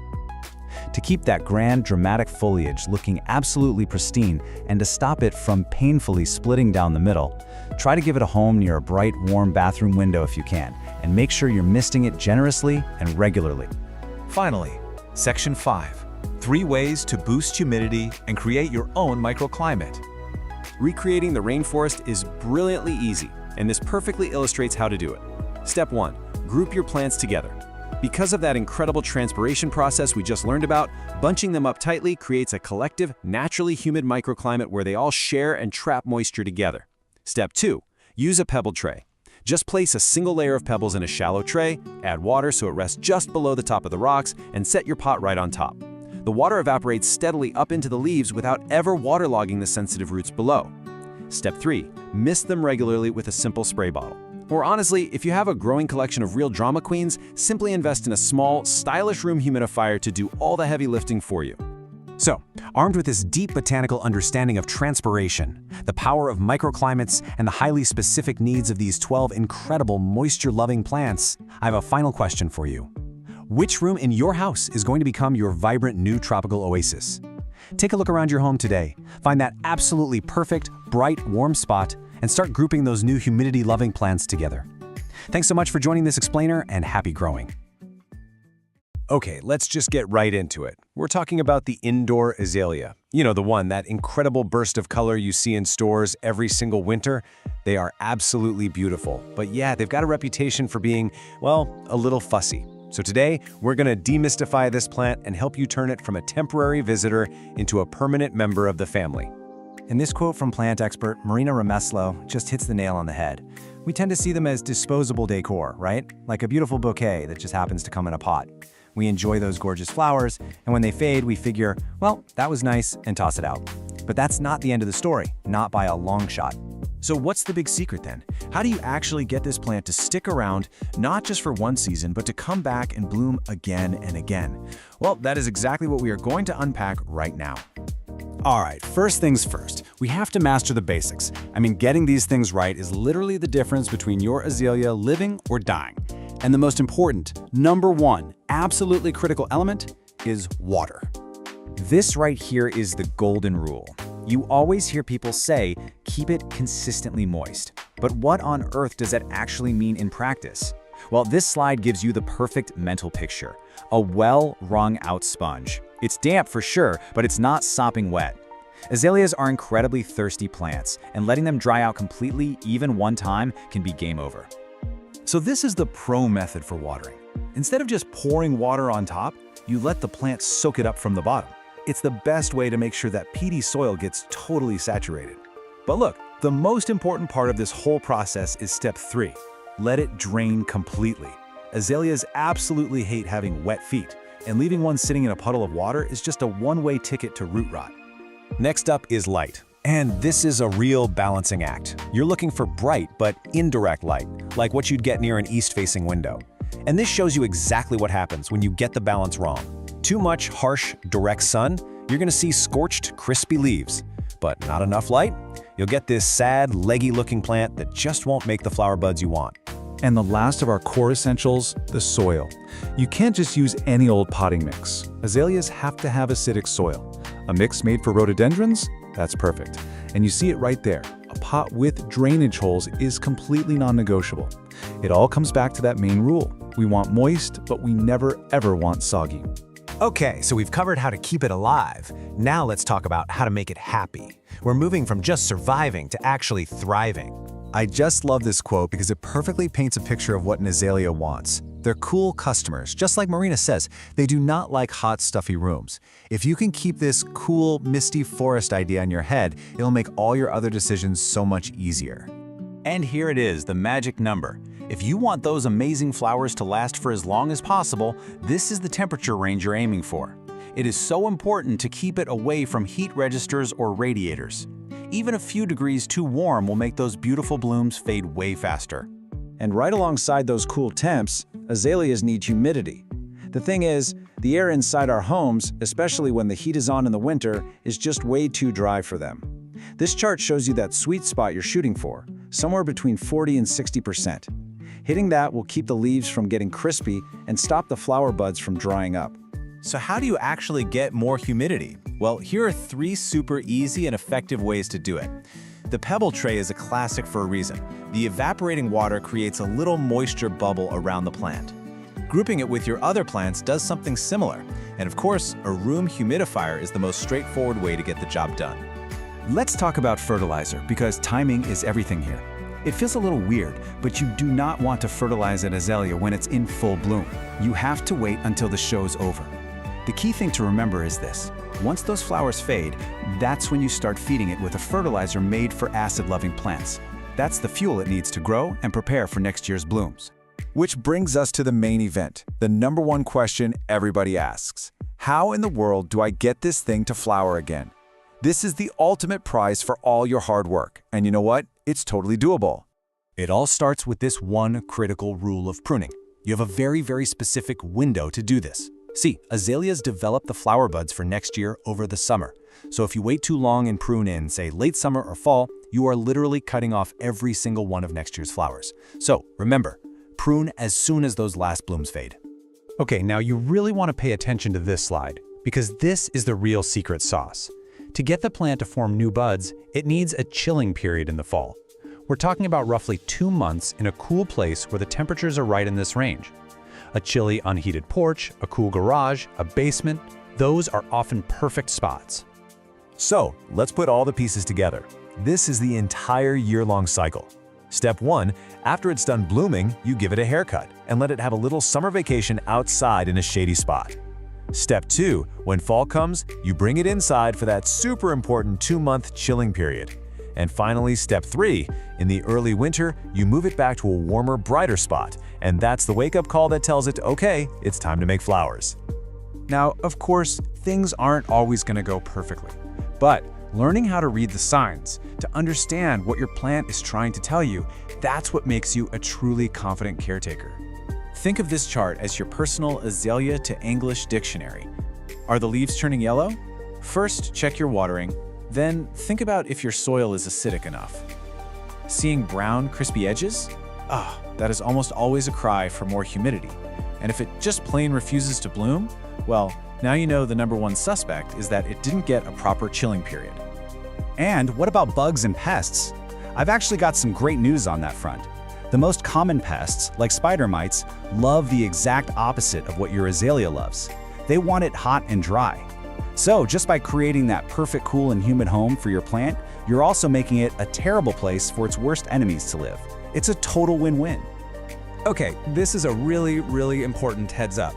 As gorgeous as azaleas are, every single part of the plant is toxic if it's eaten. And that goes for dogs, cats, and for people. So please make sure you put your plant somewhere well out of reach of any curious pets or little kids.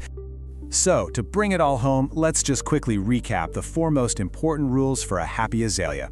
If you can just get these 4 things down, you are golden. 1. Keep that soil moist like a wrung-out sponge. 2. Prune it right after it finishes blooming, and not a moment later. 3. Give it that essential cold nap in the fall. And 4. Feed it with fertilizer made for acid lovers.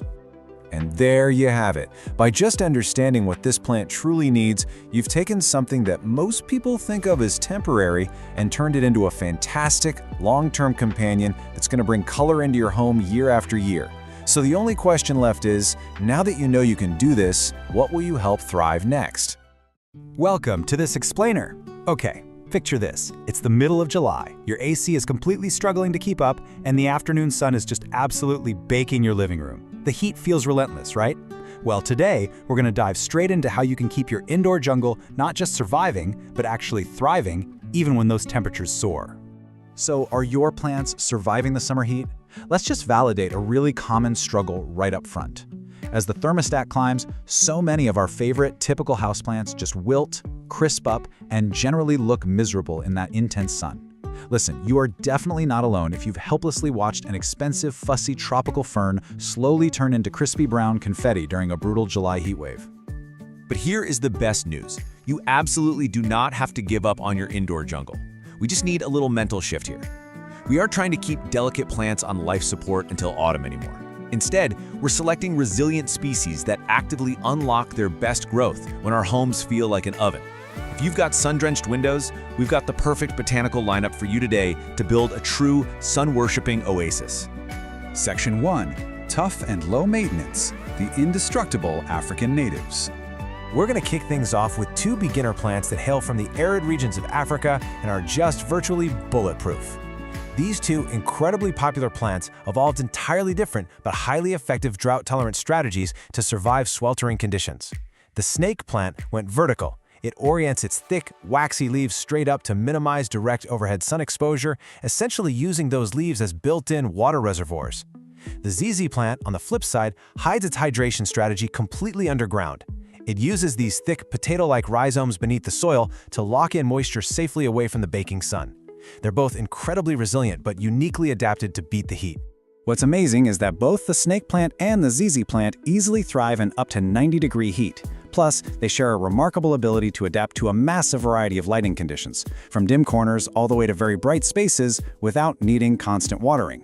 Honestly, in the peak of summer, you're still only watering that snake plant every few weeks, and the ZZ plant every 7 to 10 days. The golden rule here is simple but absolute. Let that soil dry out completely first. Why?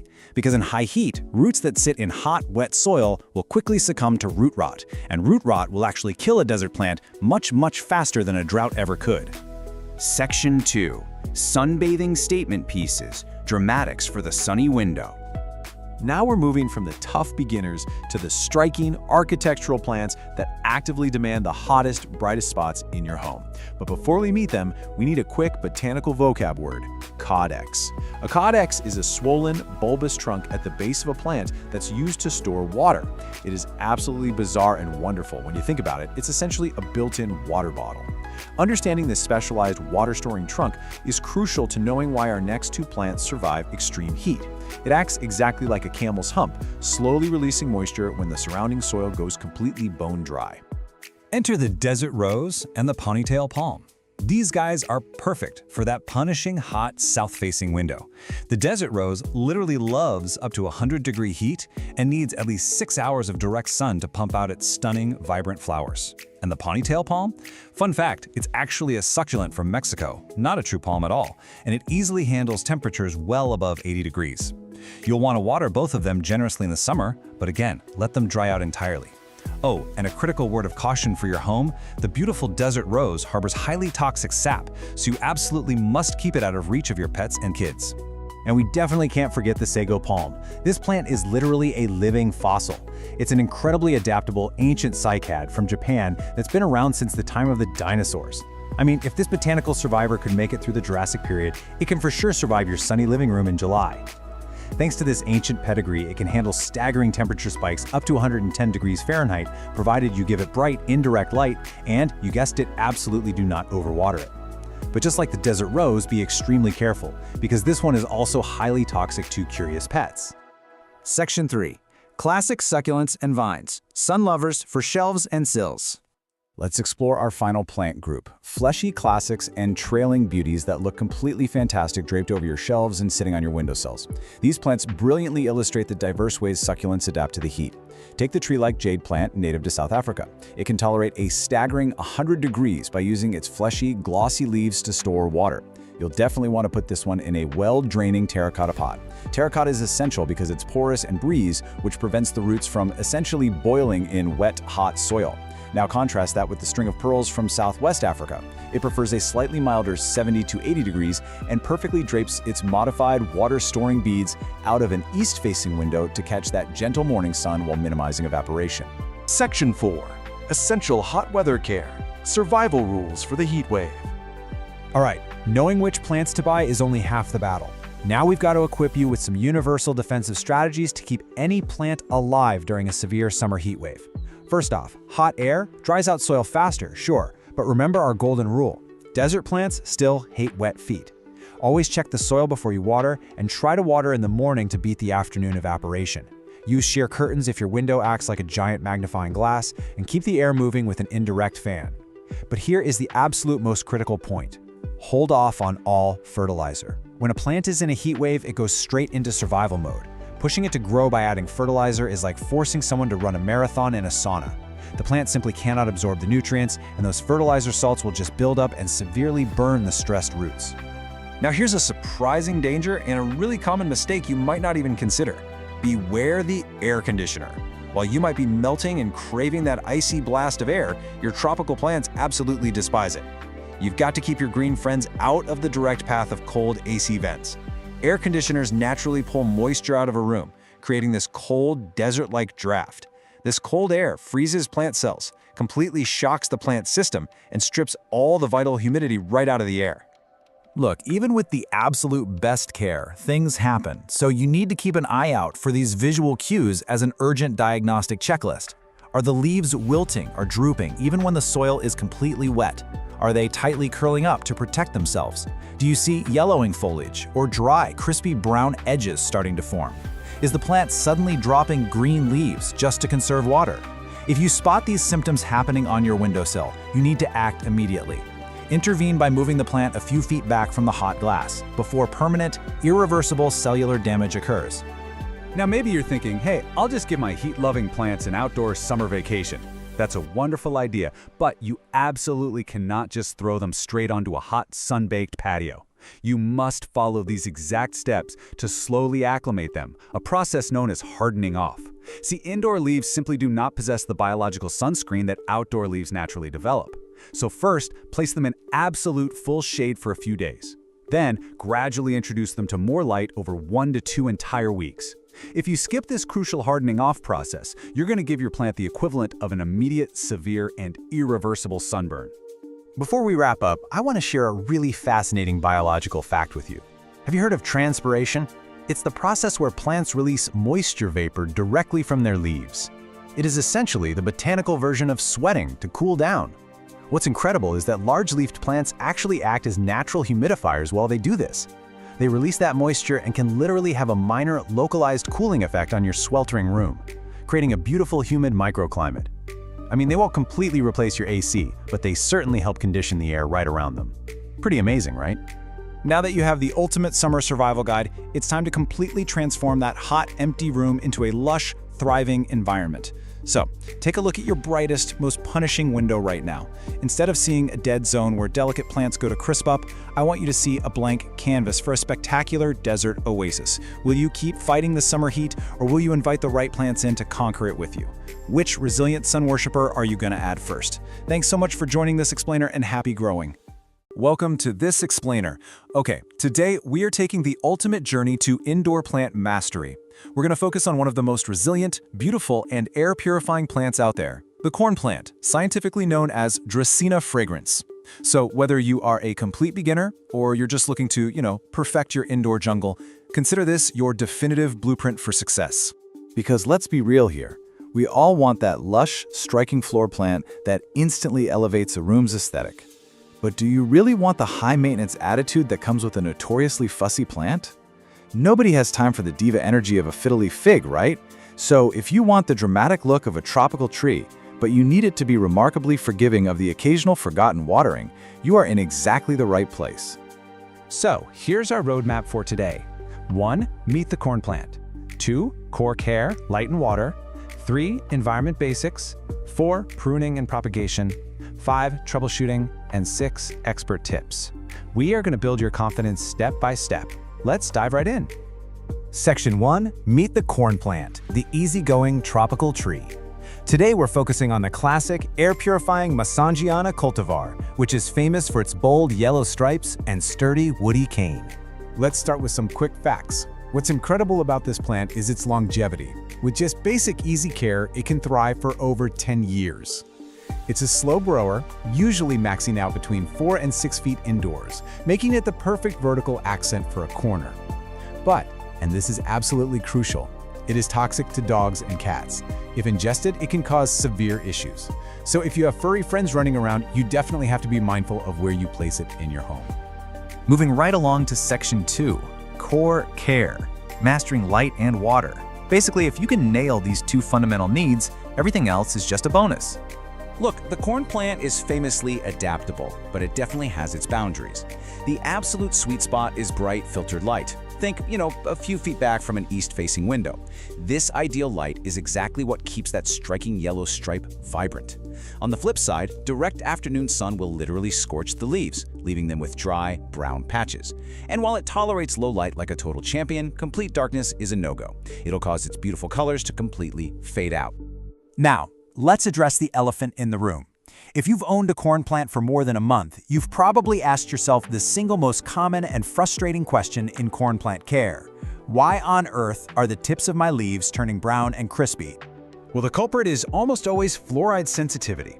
Dracaenas have this extreme, almost traumatic reaction to the fluoride, chlorine, and salt hiding in everyday tap water. When you water them straight from the sink, those minerals build up and actually burn the leaf tips. To prevent this dreaded browning, a real game changer is to switch up your watering routine and strictly use filtered, distilled, or rainwater. And that brings us to our golden watering rule. Water thoroughly, but only when the top 1 to 2 inches of soil feel completely dry to the touch. Because this plant is naturally drought tolerant, you can expect to water it maybe every 1 to 2 weeks during its active spring and summer growing season. But in the dormant fall and winter months, you gotta cut back significantly. We're talking maybe only watering every 3 to 4 weeks. All right, Section 3, Environment and Feeding Basics, creating the perfect home. Let's look at soil, temperature, and feeding to get that environment just right. The main takeaway here is that the corn plant perfectly enjoys the exact same comfortable environments that you do. It thrives in standard indoor temperatures anywhere from 65 to 80 degrees Fahrenheit. And average indoor humidity? Totally fine, though it never minds a little extra moisture in the air. The big things to remember are to use a standard, well-draining soil mix. Throwing in a few handfuls of perlite is highly recommended, and you absolutely must keep it away from cold drafts under 55 degrees or direct blasts from your AC vents. Now, when it comes to food, keep it simple, fertilize sparingly.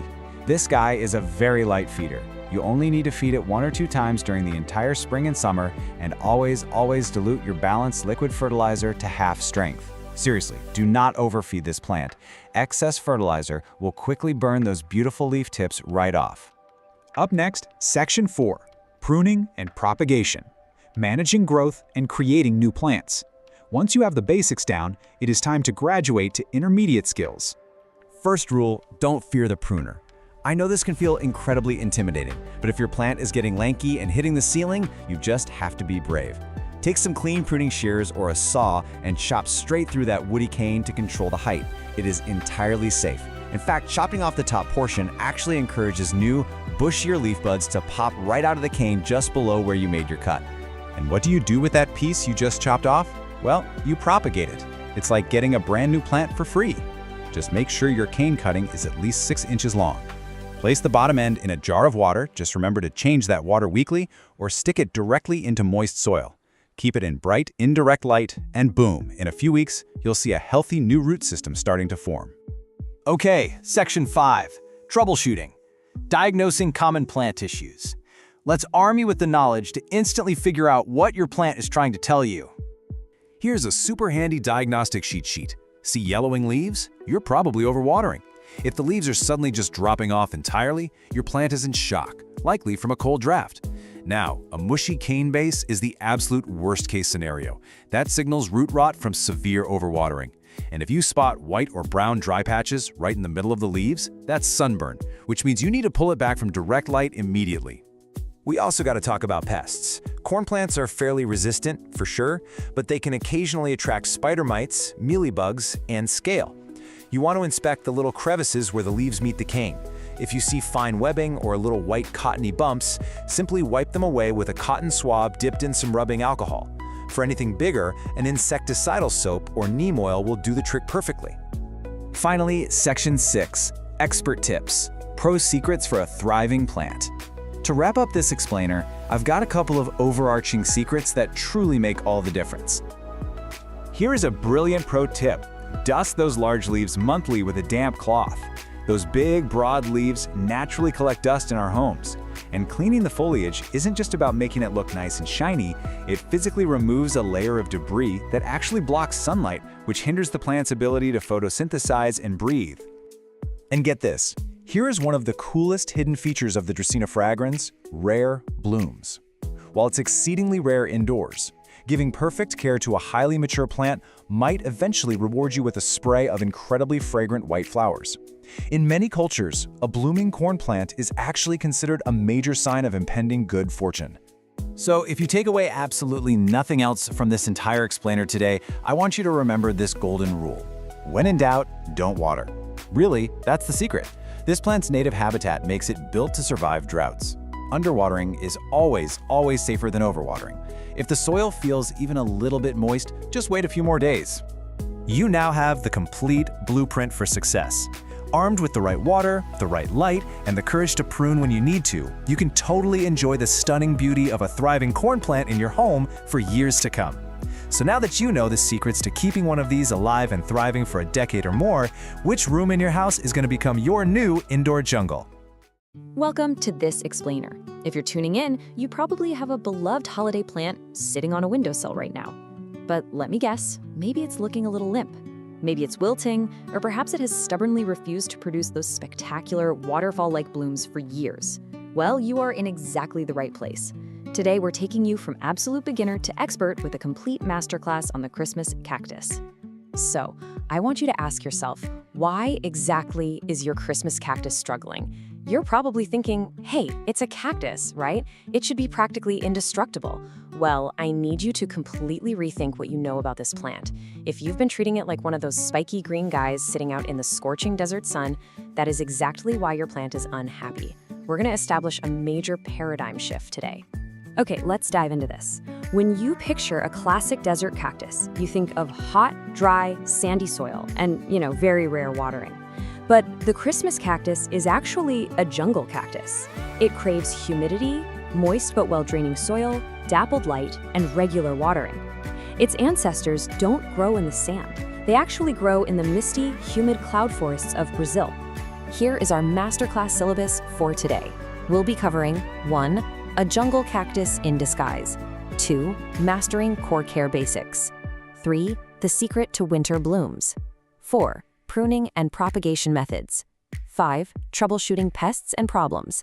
And 6. Pro tips for success. Section 1. A jungle cactus in disguise. Establishing the true origins of this plant is honestly the key to everything. In the wild, the Christmas cactus is what botanists call an epiphyte. This means it literally grows on another plant, like high up in the crotches of tree branches. They draw their moisture and nutrients from the air, the rain, and all the decomposing leaf litter trapped around the roots. This explains exactly why this plant needs airy bark in its soil and high humidity, rather than dense, heavy desert sand. But before we go any further, we need to clarify a little holiday identity crisis, because the plant you own probably isn't a Christmas cactus at all. The true Christmas cactus, known scientifically as Schlumbergera buckley, has these scalloped, rounded segment edges and naturally blooms in December. But the Thanksgiving cactus, Schlumbergera truncata, has pointed, claw-like edges and naturally blooms in November. Most store-bought varieties you see with those sharp claws are actually Thanksgiving cacti in disguise. But don't worry, their daily care is virtually identical. Section 2. Mastering core care basics. Now that we know what we're working with, we have to master the daily, non-negotiable building blocks required if you want that incredible floral display later on. First up, they need bright, indirect light. An east-facing window catching that gentle morning sun is absolutely perfect. You want to keep them out of the direct, scorching afternoon sun, which will literally burn their segments.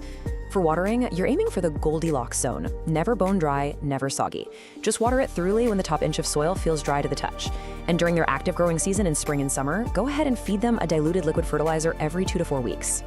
Now, because it's an epiphyte, standard heavy potting soil is just going to suffocate the roots. And a typical desert cactus mix drains way too fast. The absolute sweet spot is a mix of 50% peat or cocoa coir for moisture retention, 25% perlite for drainage, and 25% orchid bark. That orchid bark is the secret ingredient here. It perfectly mimics the loose bark and debris of the rainforest canopy. And speaking of the rainforest, your target humidity is 50 to 60%. During the winter, our central heating absolutely strips moisture from the air, dropping it well below 30%. To combat that bone-dry winter air, you can set your pot on a pebble tray filled with water, or even just place the plant in a bright bathroom where it can soak up the steam from your daily shower. Section 3. The secret to winter blooms. Okay, this is where we separate the casual houseplant owners from the absolute masters. Getting a Christmas cactus to bloom doesn't just happen by accident. It's a mechanical process that must start in early to mid-October. It requires 3 specific signals. Step 1 is the dark treatment. Step 2 is a drop to cool nighttime temperatures, somewhere between 50 and 65 degrees Fahrenheit. And step 3 is reducing your watering to roughly every 2 to 3 weeks and stopping fertilization completely. This mild stress is what signals to the plant, hey, winter's coming, it's time to make flowers. Now, there is a magic number required to make this work, and that number is 12 to 14. That is the exact number of hours of complete, uninterrupted darkness your plant requires each and every night for 6 to 8 weeks to successfully force bud formation. I mean, complete darkness. No street light shining through the window, no hallway light seeping under a door crack. Even a brief flash of a room light can totally reset the plant's internal clock. Seriously, put it in a dark closet every evening if you have to. And once you've successfully completed that dark treatment and you finally see those tiny buds forming on the tips of the segments, rule number 1, do not move the plant. I really cannot emphasize this enough. Changing the light direction or causing a sudden temperature fluctuation is the number 1 reason buds suddenly drop off right before they open. Just leave it right where it is. Section 4, Pruning and Propagation Methods. Once that magnificent bloom show is over, we enter the post-bloom phase. This is all about encouraging bushier growth for next year and creating new little plants to share with friends. Pruning should happen in late winter or early spring, right after the blooms fade. The technique here is absolutely crucial. You want to gently twist off 1 or 2 segments at the joint. Don't cut them with scissors. Twisting encourages the plant to branch out at that exact spot, which means double the blooms next year. And the best part? Every single prune segment is a potential new plant. Just let the twisted end callus over in a dry spot for a day or 2, then plant it shallowly in moist soil. It's such an incredibly easy and rewarding way to create heirloom gifts. Section 5, Troubleshooting Pests and Problems. Of course, sometimes things go wrong, so let's walk through a quick troubleshooting guide to get your plant back on track. If your symptom is dropping buds, the cause is almost always that you moved the plant or it's been exposed to a cold draft. The solution there is to just keep its environment perfectly stable. If you see wilting segments, check the soil. If it's bone dry, give it a really good soak. But if it's wet and wilting, you likely have root rot and you need to unpot it and check the roots immediately. Finally, if you see white cottony spots or fine webbing, you're dealing with mealybugs or spider mites. Treat those segments directly with a cotton swab dipped in rubbing alcohol, or you can apply some neem oil. Section 6, Pro Tips for Success. Let's summarize the most impactful expert-level takeaways from this explainer so you can achieve absolute mastery. First, try bottom watering. Letting the pot soak up water from a tray prevents moisture from sitting on those delicate stem joints and causing rot. Second, cool nights are a powerful trigger. Combining them with your dark treatment sets significantly more buds. Third, physically mark your calendar for early October so you don't forget to start the dark treatment. And finally, don't rush to repot. These plants actually prefer being slightly root-bound, which can even help encourage blooming. If you take absolutely nothing else away from this masterclass today, remember this core paradigm shift. It's a jungle cactus, not a desert cactus. That is the absolute why behind every single care instruction we've discussed today. Water it, give it humidity, provide dappled light, and treat it like the tropical rainforest native it truly is. Which leaves us with just one final question. Are you ready to plan your first winter bloom? Or will your plant remain a jungle cactus in disguise for another year? Armed with the right soil, the proper watering rhythm, and that secret 14-hour dark treatment, you have everything you need to transform that sleepy green plant into a stunning holiday centerpiece. Thanks so much for learning with me today, and happy growing. Hey everyone, and welcome to today's explainer. Today, we're zeroing in on one of the absolute most resilient and, honestly, most reliable plants you could ever bring into your shaded spaces. Whether you're literally just starting your plant journey or you're a seasoned green thumb looking to fine-tune your skills, we are going to walk through a complete beginner-to-expert guide on mastering the care of the Christmas fern. We'll start by locking down those foundational steps to keep it thriving, and then, we'll level up to some really advanced expert-level propagation techniques. Let's get into it. Okay, let's dive right into this. You might be wondering, out of all the fern varieties out there, why on earth is this specific one named after a winter holiday? Well, the answer actually lies in its incredible hardiness. You see, the Christmas fern is famous for these gorgeous, leathery, dark green fronds that simply refuse to fade when the temperature drops. In fact, they stay vibrantly green right through the winter holidays, like even when they're buried under a thick blanket of snow. It's a plant that quite literally brings a splash of life to the absolute dead of winter. So here's our quick roadmap for the explainer today. Number 1, we'll officially meet the fern. 2, lighting and climate essentials. 3, soil, water, and feeding. 4, troubleshooting and pests. And finally, number 5, expert propagation and tips. Starting off with Section 1, meet the Christmas fern, nature's low-maintenance evergreen. So botanically, this plant is known as Polysticum acrosticoides. It's this beautiful, elegant, fountain-like native of eastern North American woodlands, and get this, it boasts a lifespan of over 20 years. Right? That's a serious commitment. Now, it is a slow to moderate grower, especially during that crucial first year while it's busy establishing its root system. But once it actually settles in, it becomes a totally permanent, reliable fixture in your shade garden for over 2 decades. And there are some pretty brilliant reasons why landscape designers and home gardeners absolutely love this fern. First off, it's reliably perennial all the way from USDA hardiness zones 3 through 9. That is a massive range of climates. It's fully evergreen, totally winter hardy, plus if you're someone who constantly battles local wildlife, you are going to be thrilled to know it's highly deer and rabbit resistant. Oh, and unlike some of those more aggressive ferns that just want to take over your entire yard, this one has a very polite, non-spreading clumping habit. It stays exactly where you put it, which makes it a fantastic, well-behaved, stabilizing ground cover, especially if you've got slopes. Moving on to Section 2, Lighting and Climate Essentials, mimicking the woodland canopy. You know, the ultimate secret to success with the Christmas fern is actually surprisingly simple. You just need to recreate its natural forest habitat. If you can mimic that woodland canopy, the plant is going to do all the heavy lifting for you. So let's look at how that translates to light, whether you're keeping it outside or inside. Outdoors, it absolutely requires partial to full shade. Think about tucking it under the canopy of large trees or on the north side of a building. Now indoors, it needs medium to low indirect light. Something like a gentle east-facing window is perfect. But I do have to firmly warn you here, direct, intense afternoon sun will ruthlessly burn its leathery leaves. For the absolute best results, dappled light filtering through trees is your gold standard. Now, right along with that dappled light comes the need for moisture in the air. You really want to maintain average to high humidity. Outdoor plants generally do fine just relying on their local climate and natural rainfall, especially if you group them with other plants to create a nice little microclimate. But indoor ferns, they face a much tougher battle against dry air, especially in the winter when all our heaters are blasting. So if you're growing this as a houseplant, you'll definitely want to use a pebble tray filled with water beneath it or run a dedicated humidifier in the room just to combat that dry indoor air. All right, Section 3, Soil, Water, and Feeding, the foundation of fern health. Now, what's really interesting about this breakdown is how straightforward it is to give the root system exactly what it needs for that 20-year lifespan. For the soil, you want it rich in organic matter, really humusy, loose, and well-draining. The pH should be slightly acidic to neutral, so somewhere between 6.0 and 7.0, which conveniently is where most standard garden soils already sit. When it comes to water, the main goal is consistently moist soil. Outdoors, once they're fully established, they are surprisingly drought tolerant. But listen, during that critical first year, consistent moisture is absolutely vital. If you've got it in a container indoors, just water it whenever the top inch of soil feels dry to the touch. Easy as that. When we talk about feeding, this is one of those times where less is definitely more. These ferns are very light feeders. I highly advise you to skip the harsh synthetic chemical fertilizers entirely. They're usually way too strong and can easily burn those sensitive fern roots. Instead, think about the forest floor.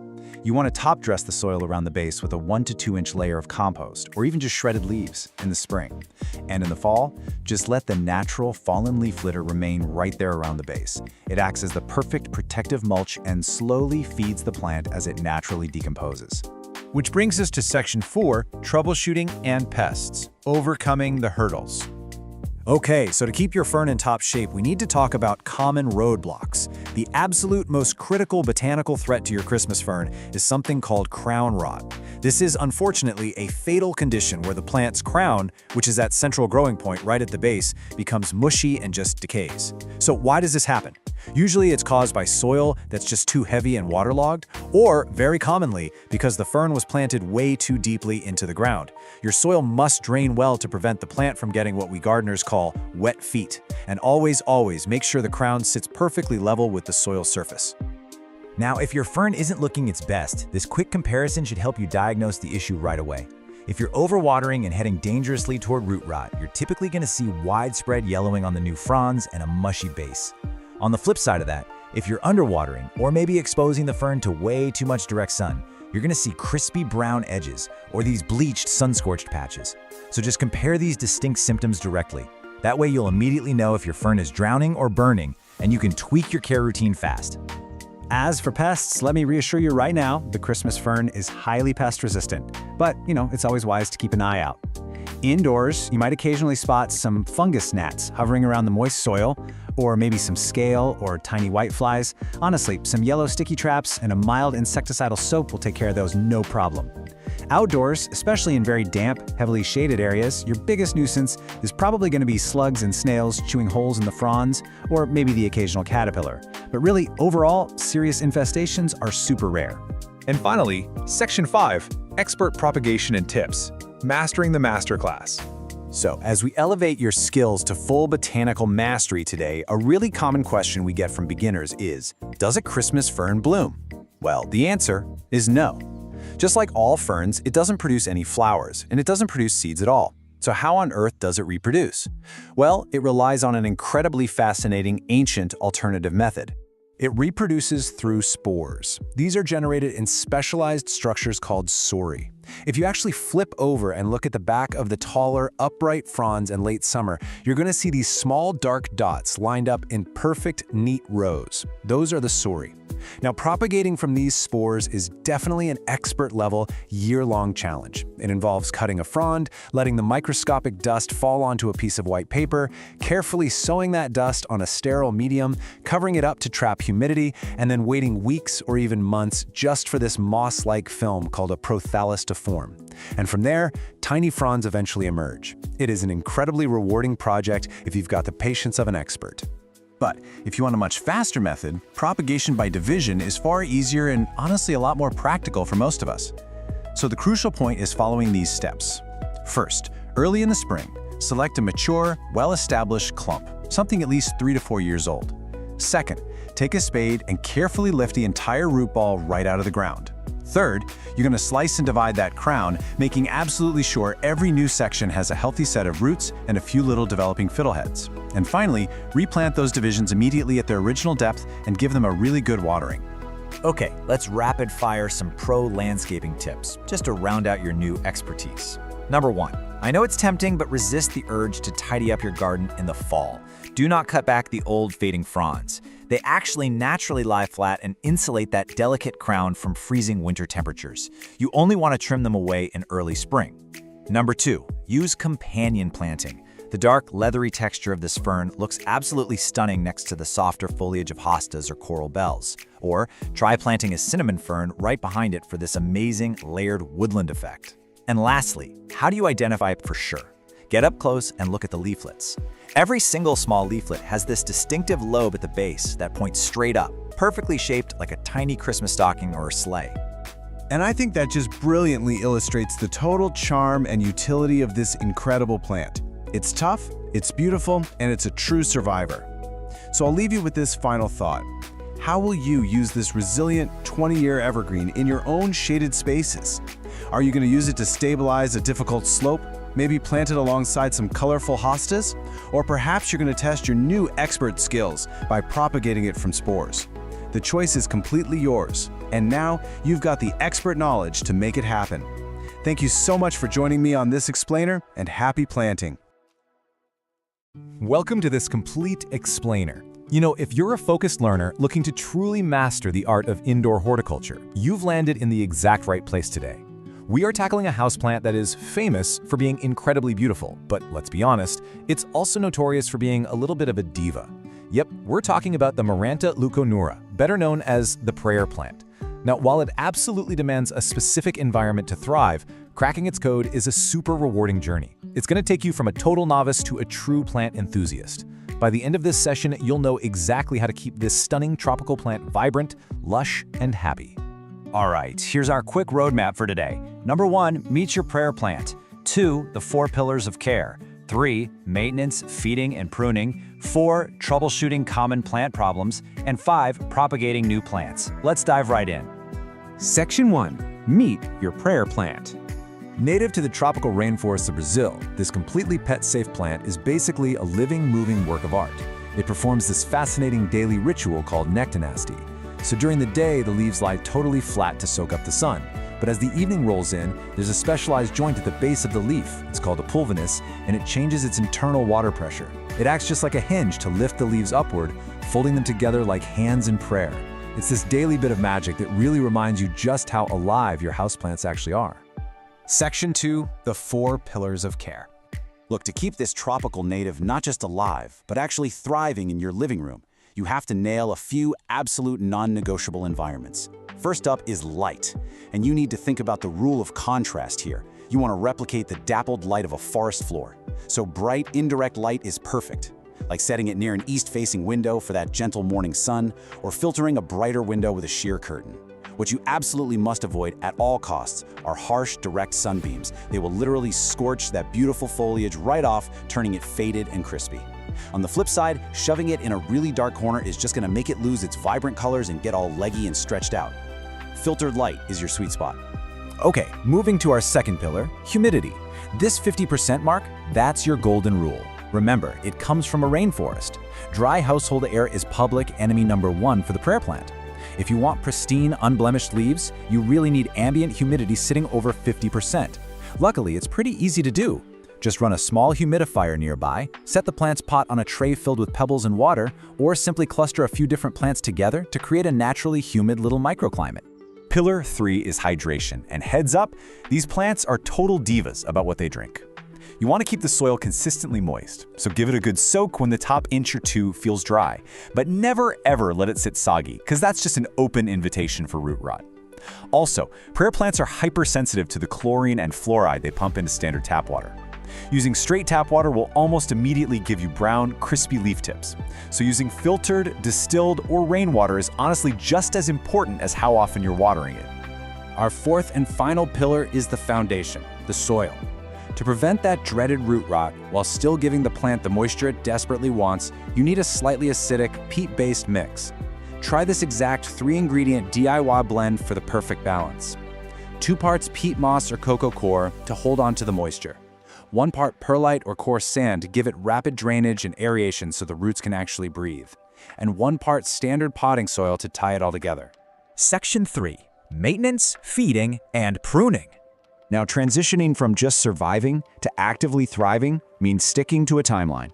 During the active growing seasons, spring and summer, feed your prayer plant every 2 to 4 weeks with a diluted water-soluble fertilizer. This really supports those crazy vibrant leaf patterns. But as growth slows down in the fall and winter, you gotta hit the brakes. Reduce or completely stop feeding, otherwise you risk burning the roots with leftover minerals. Also, these guys are slow growers. They actually prefer to be a little bit snug in their pots, so you only need to repot them into a container that's maybe 1 or 2 inches larger every 1 to 2 years. When it comes to grooming, do not be shy about giving it a haircut. Over time, prayer plants can get kind of leggy and messy. Making clean cuts right above a leaf node, which is just that little bump on the stem where the leaf pops out, is super beneficial. Cutting there triggers the plant to shoot out brand new growth right from that node, giving you that really full, dense, bushy look everyone wants. Plus, snipping off the old, yellowing leaves makes sure the plant redirects its energy into fresh, healthy growth. Section 4. Troubleshooting common plant problems. No matter how perfectly you follow the rules, things can still go sideways. But don't panic, because the leaves literally never lie. If you see yellowing on the lower leaves, feel mushy stems, or you catch a weird sour smell coming from the soil, you're drowning it. You're overwatering and probably causing root rot. On the flip side, if the leaves are curling completely inward like a taco, the whole plant is drooping, and the edges are crispy, well, your plant is incredibly thirsty.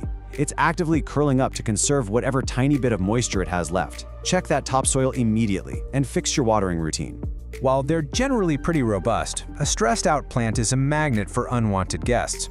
Keep a close eye out for these 4 common pests. Spider mites are the biggest threat for sure. They absolutely thrive in the dry air that your plant hates, and they leave this fine, dusty webbing under the leaves. Mealybugs hide in the little crevices and look like tiny masses of white cotton.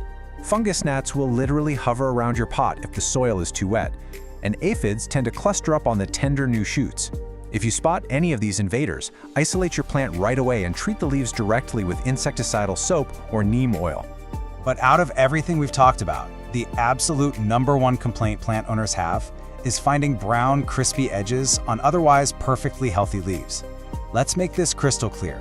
This is almost always a strict warning sign that your ambient humidity is too low, or you have a buildup of fluoride and chlorine from your tap water. Seriously, if you fix your humidity and upgrade to filtered water, you will systematically solve the vast majority of all prayer plant distress signals. Section 5. Propagating new plants. Remember when you were pruning those leggy stems a minute ago? Well, you were actually gathering the perfect material to multiply your plant collection for free. Water propagation is a nearly foolproof method if you follow these 4 simple steps. The biggest key here is cutting about 1 inch below a leaf node, because that node is exactly where the new roots are going to sprout from. Submerge just the node in room temperature water, keep the leaves dry so they don't rot, and stick the jar in bright indirect light. Change the water every few days, and in a couple of weeks, you'll see roots. Once they're about 2 inches long, just plop them into your DIY soil mix.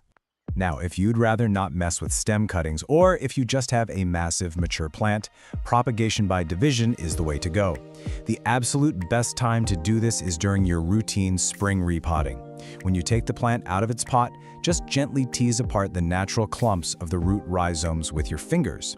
You just have to make absolutely sure that each new section you pull away has its own healthy cluster of stems, leaves, and its own root system attached before you put it in a new pot. Let's do a really quick recap of the pro tips to totally solidify your status as a Maranta master. Remember, humidity is everything. Standard tap water is the enemy. A good haircut makes for a bushier plant, and the leaves will always tell you exactly what they need if you just take the time to read them. Oh, and don't forget to check on them at night to enjoy the show. And that brings us to the end of our Masterclass Explainer. I really want to leave you with this one thought. Watching a prayer plant fold its leaves up every single evening is such a beautiful reminder that our houseplants aren't just static decorations. They are dynamic, communicating, living organisms that react to their environment in real time. If you apply the structured care guidelines we went through today, you aren't just keeping a plant alive, you're providing the perfect environment for it to put on a spectacular show for years and years to come. Thanks for hanging out, and happy growing! Welcome to this explainer. Look, today we are going to completely de-escalate your plant parent panic and diagnose exactly why those precious leaves are hitting the floor. We've literally all been there, right? You walk into the room and your absolute favorite houseplant has suddenly shed a whole layer of foliage. It's heartbreaking, and honestly, it usually sends us into a total spiral of overcaring. But today we're taking a structured, scientific approach to figure out the top 6 causes of leaf drop, and much more importantly, how you can fix every single one of them. So let's dive right in by reframing the situation entirely. Your plant isn't betraying you, and it honestly isn't necessarily dying. When a plant drops its leaves, it's actually performing a highly calculated act of self-preservation. Think of it like a captain ordering the crew to abandon ship on a specific deck just to keep the rest of the vessel afloat. You see, leaves are a plant's power stations for photosynthesis, but they're also where the plant loses the most water through transpiration. When a plant is under severe stress, maintaining all of that lush foliage becomes this massive energy drain it simply can't afford. So it sheds leaves to conserve energy and survive. And this brilliant biological mechanism really proves that point. Leaf drop isn't just a leaf getting weak and randomly falling off, it's an active process. When stressed, whether that's from bad watering, dying roots, or just environmental shock, the plant purposefully builds a tiny wall of cells, called the abscission layer, right at the base of the leaf stem. This layer effectively severs the leaf from the plant's vascular system. It's literally cutting its losses to focus all of its remaining resources on core survival. Understanding this completely changes how we diagnose the problem.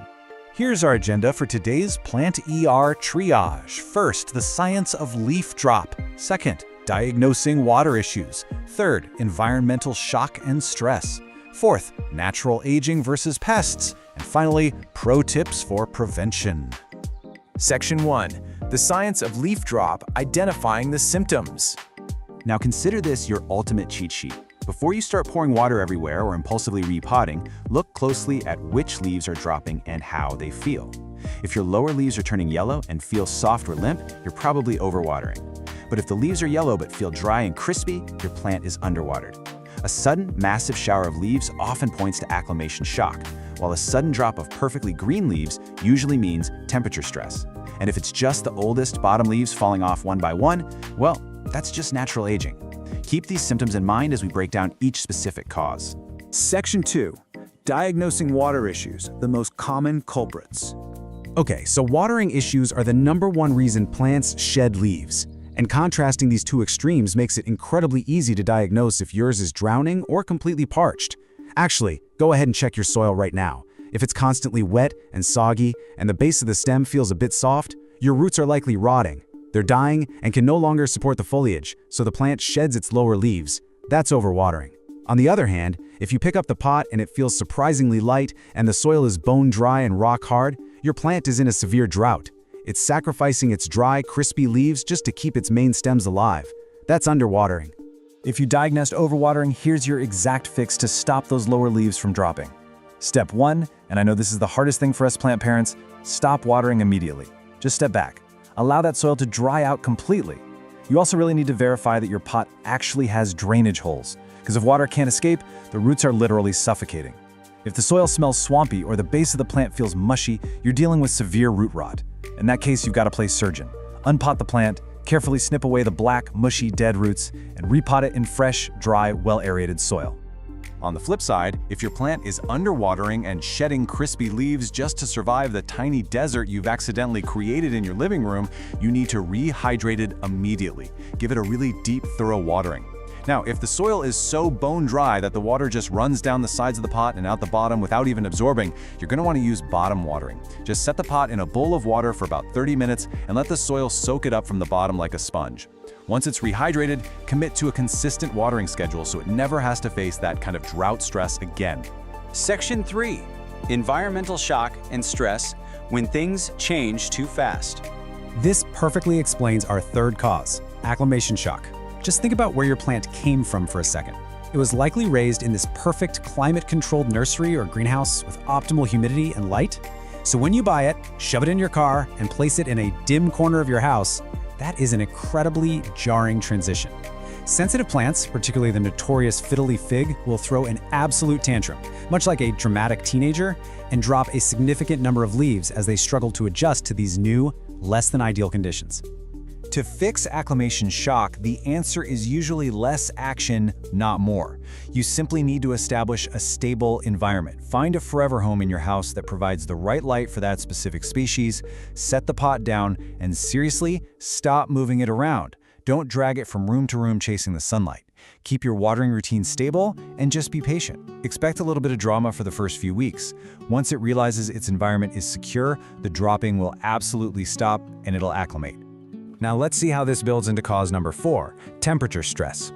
If you walk into a room and notice your plant has suddenly dropped a handful of perfectly healthy, bright green leaves, look around. Is there a drafty window right there? Did someone leave a door open? Is it sitting directly in the path of an air conditioning vent? A sudden chill is a major shock to tropical houseplants, and shedding green leaves is an acute, immediate defense mechanism against that sudden plunge in temperature. The prescription here is incredibly straightforward. Just protect your tropical plants from the chill. Relocate the plant immediately away from any source of cold air or intense temperature fluctuations. They want a steady, warm environment, just like they'd have in their native habitats. Section 4. Natural aging versus pests, the inevitable and the invasive. It's really vital to distinguish between cause number 5, which is natural aging, and cause number 6, pests. Natural aging is literally just the circle of life. It is perfectly normal for a healthy, thriving plant to occasionally turn 1 or 2 of its very oldest, lowest leaves yellow and drop them. It's simply redirecting its energy upward to push out new growth at the top. If the rest of the plant looks amazing, do nothing, just clear the leaf away. However, if the leaf drop is severe and you're seeing fine webbing, sticky residue on the leaves, or tiny visible insects like spider mites or scale, your plant is under attack. These pests are physically draining the life and energy from the plant, forcing it to drop foliage it can no longer support. If pests are stealing your plant's energy, you gotta act like a botanical ER doctor right now. Step 1, isolate the patient immediately so the bugs don't spread to your entire indoor jungle. Step 2, treat it aggressively. Wipe down the leaves to physically remove the pests and apply a high-quality, appropriate insecticide or horticultural oil according to the directions. You absolutely have to break the pest's life cycle if you want to stop the leaf drop. Section 5, Pro Tips for Prevention, Keeping Your Plant Intact. By following these core preventative practices, you're going to keep those leaves firmly attached exactly where they belong. First and foremost, establish a consistent watering routine. Since over and underwatering are the top culprits, honestly, mastering your moisture levels solves like 90% of your problems right there. Second, provide a stable environment. Find a spot with the right light, keep them away from drafts and vents, and just let them be. And finally, when you bring a new plant home, expect a little drama. Provide good care and just give it the time it needs to adjust. And as we wrap up this explainer, we absolutely have to address the most heartbreaking question every single plant owner asks after sweeping up a pile of fallen foliage from the floor. Will those beautiful leaves ever grow back on the bare stem? Well, the hard truth is, no. A plant won't regrow a leaf in the exact same spot where one has fallen off. But hey, you shouldn't be discouraged by that. The entire goal of our triage today wasn't to magically reverse the past, but to fix the root cause and stop any further dropping. Because of your excellent care, your plant now has the energy and stability to push out beautiful, fresh, new growth right at the top. By understanding the real science behind why plants drop their leaves, you've totally leveled up as a plant parent. Which really makes you wonder, if your plants can tell you this much just by dropping a single leaf, what other secret languages are they using right now that you haven't even learned to speak yet? Welcome to This Explainer. Okay, today we are tackling what is probably the single most intimidating part of bringing a piece of nature indoors. Listen, if you've ever stood over a potted plant with a watering can, totally paralyzed by the fear of doing the wrong thing, you are in the exact right place. We're going to completely shift your mindset today and give you a totally foolproof guide to keeping that indoor jungle of yours absolutely thriving. By the time we're done here, you won't be guessing anymore. You'll know exactly what your plants are trying to tell you. Okay, let's dive into our roadmap for today. We'll hit the #1 mistake, the golden watering rule, how to spot thirst, 2 ways to water, and finally, overwatered or underwatered. Section 1, the #1 mistake, killing with kindness. So be honest with me for a second. Have you ever loved a plant to death? It's literally the most common story in the book.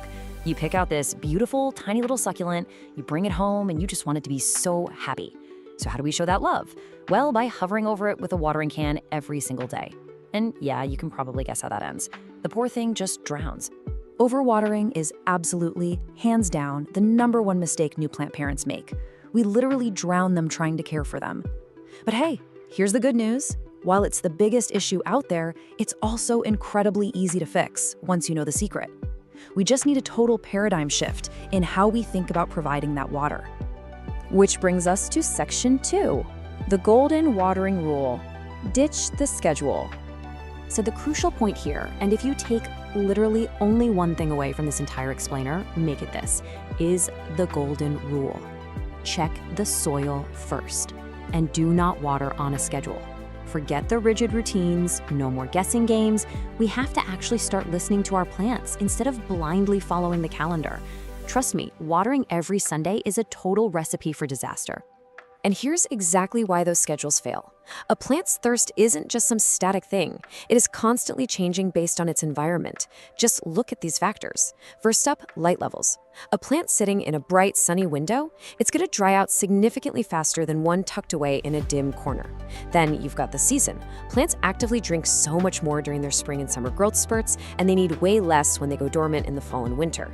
Oh, and pot type is huge. Porous terracotta actually breathes and wicks moisture away, while plastic or glazed pots trap it right in. Throw in hot, dry air from temperature and humidity changes, and, well, you can see why that Sunday schedule makes absolutely 0 sense. All right, Section 3, how to spot thirst. Become a soil detective. So, we're replacing that calendar schedule with a quick assessment phase. The absolute most foolproof, classic way to do this is simply called the finger test. Literally, all you do is stick your index finger about 1 to 2 inches deep right into your plant's potting soil. If you pull it out and the soil feels moist, or if it's actively sticking to your skin, your plant is totally fine. Stop right there. Don't water it yet. Just leave it alone and check back again in a few days. But on the flip side, keep this in mind. If the soil feels dry and crumbly, it is time to water. You really want to pay attention to that physical texture. Dry and crumbly is your plant literally giving you the green light to grab the watering can. It's a super simple, undeniable physical cue. Now, I get it. Maybe you don't want to get dirt under your nails every time. You've got 2 other really great options here. For your smaller plants, try the lift test. You just get a feel for how heavy the pot is right after you water it. Then pick it up every few days. When it feels noticeably lighter, boom, the soil is dry. Or if you want a more scientific approach, grab a moisture meter. You just stick the probe right into the dirt, and the dial instantly tells you if it's dry, moist, or wet. It totally keeps your hands clean and takes all the guesswork out of it. Moving right along to Section 4, 2 ways to water, top versus bottom. The real secret to watering, no matter how you decide to do it, is being incredibly thorough. Let's look at top watering first, since that's what most of us are familiar with. Step 1, slowly pour water over the whole surface of the soil until it starts running freely out of the drainage holes at the bottom. Step 2, let the pot sit for a few minutes so it can drain completely. But step 3, this is where so many beginners mess up. You absolutely must, crucially, dump out any of that excess water pooling in the saucer below. I'm serious. Leaving a plant sitting in a puddle of water is the absolute fastest way to give it root rot. Don't let them sit in the puddle. Okay, let's move to and see how this builds our toolkit with a totally different technique, bottom watering. This is actually a fantastic method because it prevents overwatering and really encourages these strong, deep roots. First, you take your pot, and yes, it absolutely must have drainage holes for this to work, and place it into a sink or a deep tray filled with a few inches of water. Next, you just let it hang out there for about 15 to 30 minutes. It's gonna drink that water right up from the bottom until you physically see the top layer of soil turn dark and moist. Finally, take it out of the water, let it drain off, and pop it back in its spot. It's an incredibly effective way to make sure the entire root ball gets evenly hydrated. And finally, Section 5. Overwatered or underwatered, reading the signs. Now, what's really interesting about this is how you can play detective and cross-reference multiple symptoms to nail down the perfect diagnosis. Plants are actually amazing communicators if you just know what to look for. For example, if you see yellow leaves that are soft and mushy, especially down near the bottom, yeah, that usually means you're overwatering. But if those yellow leaves are crispy and dry around the edges, they're probably underwatered. You've got to look at the whole picture. If the plant is drooping and the soil is wet, it's suffocating from too much water. Drooping and the soil is bone dry, it's just really thirsty. Check out the soil condition itself too. Constantly damp, musty soil means overwatering, while soil pulling hard away from the sides of the pot means underwatering. And finally, check the stems. Mushy, black stems at the base are a classic sign of rot from too much water, while dry, brittle, shriveled stems point to severe dehydration. All right, you are officially equipped. You know that overwatering is the ultimate trap. You know to throw away that rigid schedule. You know how to read the soil and the leaves, and you know exactly how to deliver the perfect drink. You aren't guessing anymore. You are a full-on active soil detective. So now that you possess the real secret to a thriving indoor jungle, which plant are you going to go check first? Go get your fingers a little dirty, listen to what your plants are telling you, keep exploring, and we will see you in the next explainer. Welcome to this explainer on the absolutely incredible cinnamon fern. We're going to give you the complete beginner to expert guide on turning those notoriously wet, shady spots in your yard or home into a striking woodland showcase. Let's dive right in. Are you totally tired of delicate ferns that just give up and die the second their soil gets a little too soggy? I mean, if you've ever been frustrated by traditional houseplant ferns rotting in standing water, you are gonna love this. Because the cinnamon fern, it doesn't just tolerate a swampy mess, it literally demands it. Here's our masterclass blueprint. We'll be moving right through meeting the cinnamon fern, perfecting soil and water, dialing in light and climate, mastering care and propagation, troubleshooting, and then wrapping up with expert styling. Section 1. Meet the cinnamon fern, the native statement. Say hello to Osmundastrum cinnamomium. Now, as you know, ferns don't bloom, but this dramatic, long-lived native fern, it produces its spores on these incredible rust cinnamon-colored fertile spikes. They shoot straight up from the center of this tall, gorgeous green vase of sterile fronds. Honestly, it's a total sensory delight. In the spring, you get these silvery white, woolly fiddleheads that emerge and unroll into lush green leaves right alongside those rusty cinnamon sticks that give the plant its name. It's basically a sculptural statement piece, perfectly designed for those swampy spots where your other plants would simply drown. Section 2. Perfecting soil and water for these bog-loving ferns. You know those standard houseplant rules we all follow? Yeah, go ahead and throw those right out the window. Usually, we let plants dry out a bit between waterings in nice, well-draining soil. But the cinnamon fern evolved in cool, wet bogs. It actually wants to be consistently wet. It thrives in heavy, acidic bog soil. And get this, it actively loves sitting in a saucer of standing water. A typical Boston fern would turn to mush in a week under these conditions, but the cinnamon fern, it absolutely eats it up. So the real secret here is getting that highly specific soil dialed in. The ultimate DIY cinnamon fern mix needs to be a highly acidic, moisture-retentive recipe that mimics its natural forest floor habitat. We're talking 2 parts peat moss or cocoa peat as your base, 1 part composted leaf mold or pine bark, 1 part standard potting soil, and just a ½ part perlite or coarse sand. Whatever you do, avoid lean, alkaline potting soils or succulent mixes at all costs. A good rule of thumb, if you squeeze a handful of this mix, it should hold together just like a wet sponge cake. Section 3. Light and climate. Dialing in the temperature and humidity. When it comes to light, the cinnamon fern is a true, undeniable shade lover. We're talking part to full shade here. Think a north-facing window, a deeply shaded porch, or maybe dappled shade beneath a high canopy tree. Direct afternoon sun is literally your worst enemy. Just one single day of unfiltered summer afternoon sun will bleach those beautiful green sterile fronds to a flat, sad yellow. Worse, it'll burn, tan scorch patches right into the leaves, and honestly, they simply won't recover. So for sure, stick to deep or dappled shade. 60. That is your magic number. 60% is the absolute minimum ideal humidity for this plant when it's actively growing. If you're keeping it indoors, that hot, dry winter air in our centrally heated homes, that is the fastest possible way to kill this fern. If the humidity drops below 45%, the tips are going to go brown. Below 35%, the plant suffers severely. You absolutely have to use pebble trays, cool mist humidifiers, or just keep it in a naturally damp outdoor environment near some water. It's absolutely crucial to understand this plant's life cycle. As the saying goes, a cold winter rest is what triggers reliable fertile fronds the next spring. Seriously, you cannot keep this plant warm year-round. If you do, it just completely skips its famous cinnamon-colored show and only pushes out green leaves. It actually wants to go fully dormant in a cool spot. It can even survive freezing outdoor temperatures. It needs that chill to reset for next year's spectacular display. Section 4. Care and propagate, feeding and pruning.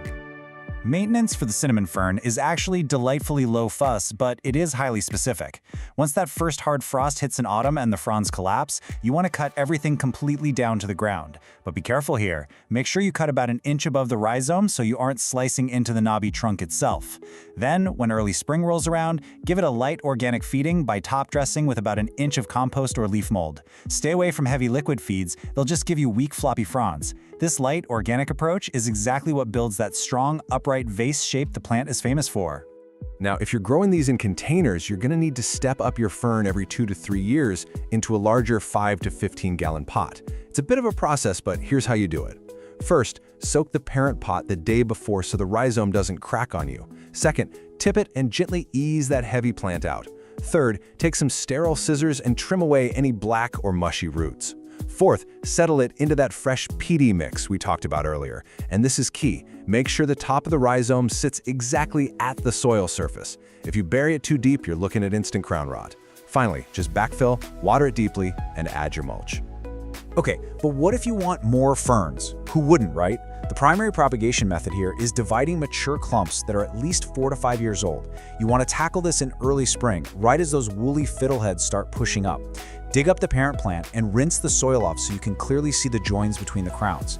Then take a sterilized knife or even a saw and cut straight down through that woody rhizome. Plant those new divisions at the exact same depth as the parent, water them deeply, and make sure you keep them shaded for about 2 weeks so they can recover. Section 5. Troubleshooting those common fern problems. Pests are actually super rare for this fern, which is great. But environmental issues, yeah, those are pretty common. Let's look at a few visual symptoms and their direct cures so you can instantly save your plant. Got brown, crispy edges? Well, that's dry air or dry soil.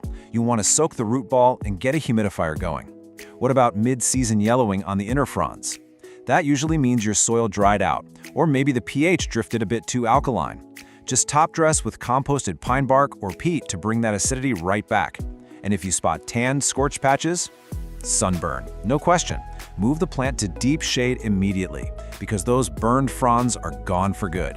Section 6. Expert styling and our final ProCare tips. All right, here are some rapid-fire expert tips to totally elevate your fern game. First up, style this plant against a dark backdrop. Think a dark-stained fence, a mossy boulder, or an evergreen hedge. It really makes those rust cinnamon fertile fronds just pop visually. You can also pair it with ostrich ferns for height or Japanese painted ferns for a gorgeous silvery contrast. Now always water before it droops, because a deep dryout will often ruin the current season's foliage entirely. And here's a fun one. Whatever you do, leave that silvery fill head fuzz alone. Hummingbirds and yellow warblers actually harvest it to line their nests. How cool is that? Finally, for containers, absolutely avoid terracotta. It just pulls moisture right out of the soil. Stick to those big 5+ gallon glazed pots instead. So, having seen the whole shebang, I have to ask, are you ready to bring the ancient beauty of the forest floor right into your own space? The cinnamon fern definitely demands a highly specific environment, but once you provide that cool, wet, acidic shade, it is going to reward you with a spectacular sculptural show year after year, literally for decades. Apply what we've covered today, and you'll be well on your way to mastering this incredible plant. Thanks so much for joining me on this explainer, and hey, happy planting!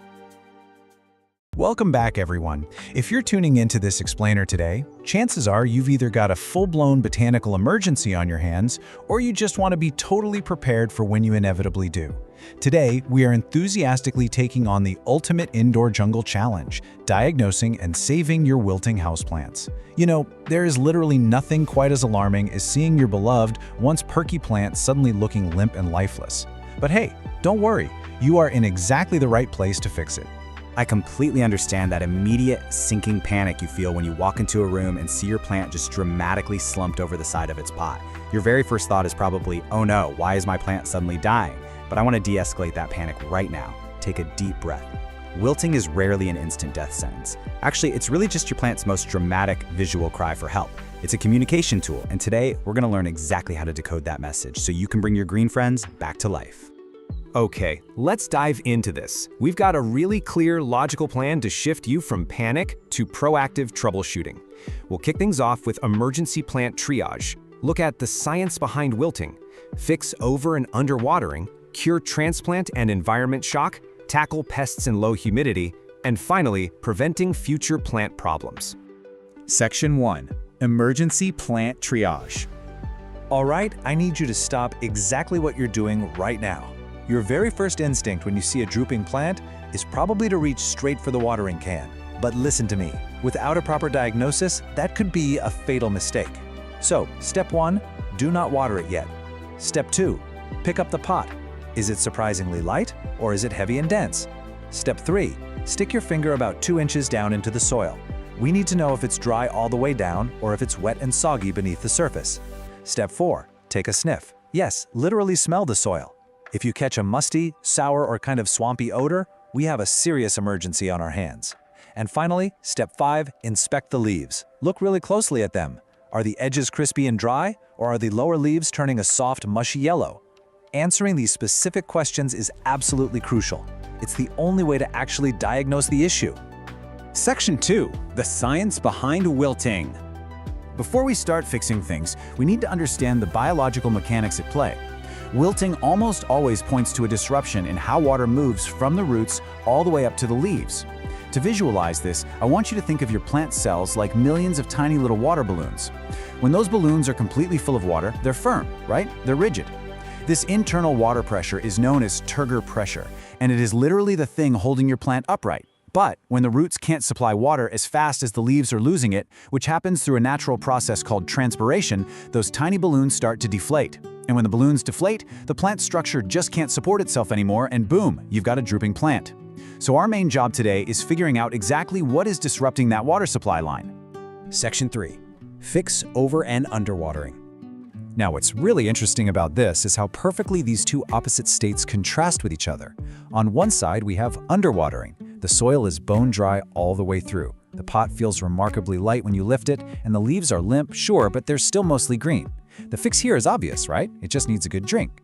But on the other side, we have the deceptive and incredibly dangerous overwatering. The pot feels heavy, the soil is totally soggy, and those lower leaves are getting soft and yellow. You might even notice that musty smell we talked about earlier. This is a cruel irony of nature, honestly, because when soil is constantly waterlogged, the roots suffocate and rot. And since dead roots can't absorb moisture, your plant is literally wilting from thirst while sitting in a giant puddle of water.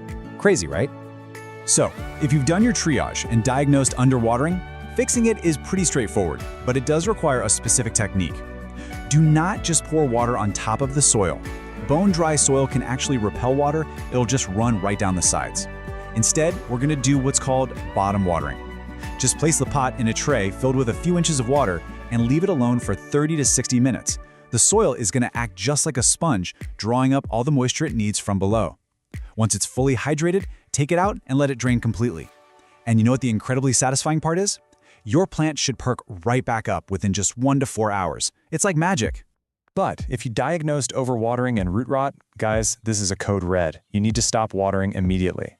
Carefully unpot the plant and take a hard look at its roots. Healthy roots are going to be firm and light colored. Rotted roots are brown, black, and super mushy. You have to take a pair of sterile shears and trim away every single rotting root. Seriously, don't be shy. Cut the whole shebang away if it's mushy.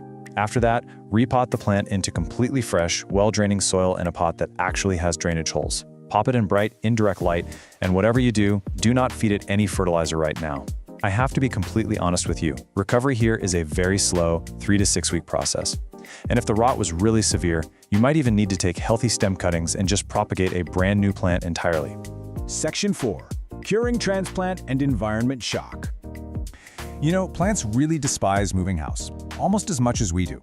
If you just repotted your plant a day or two ago, you've highly likely caused what's known as transplant shock. Repotting inevitably damages those tiny, fine root hairs that are responsible for absorbing water. The fix for this? Do absolutely nothing. Seriously, don't panic and try to repot it again to fix it. Definitely avoid fertilizer and just give it a week or two of patience so it can recover on its own. Alternatively, we have environment shock.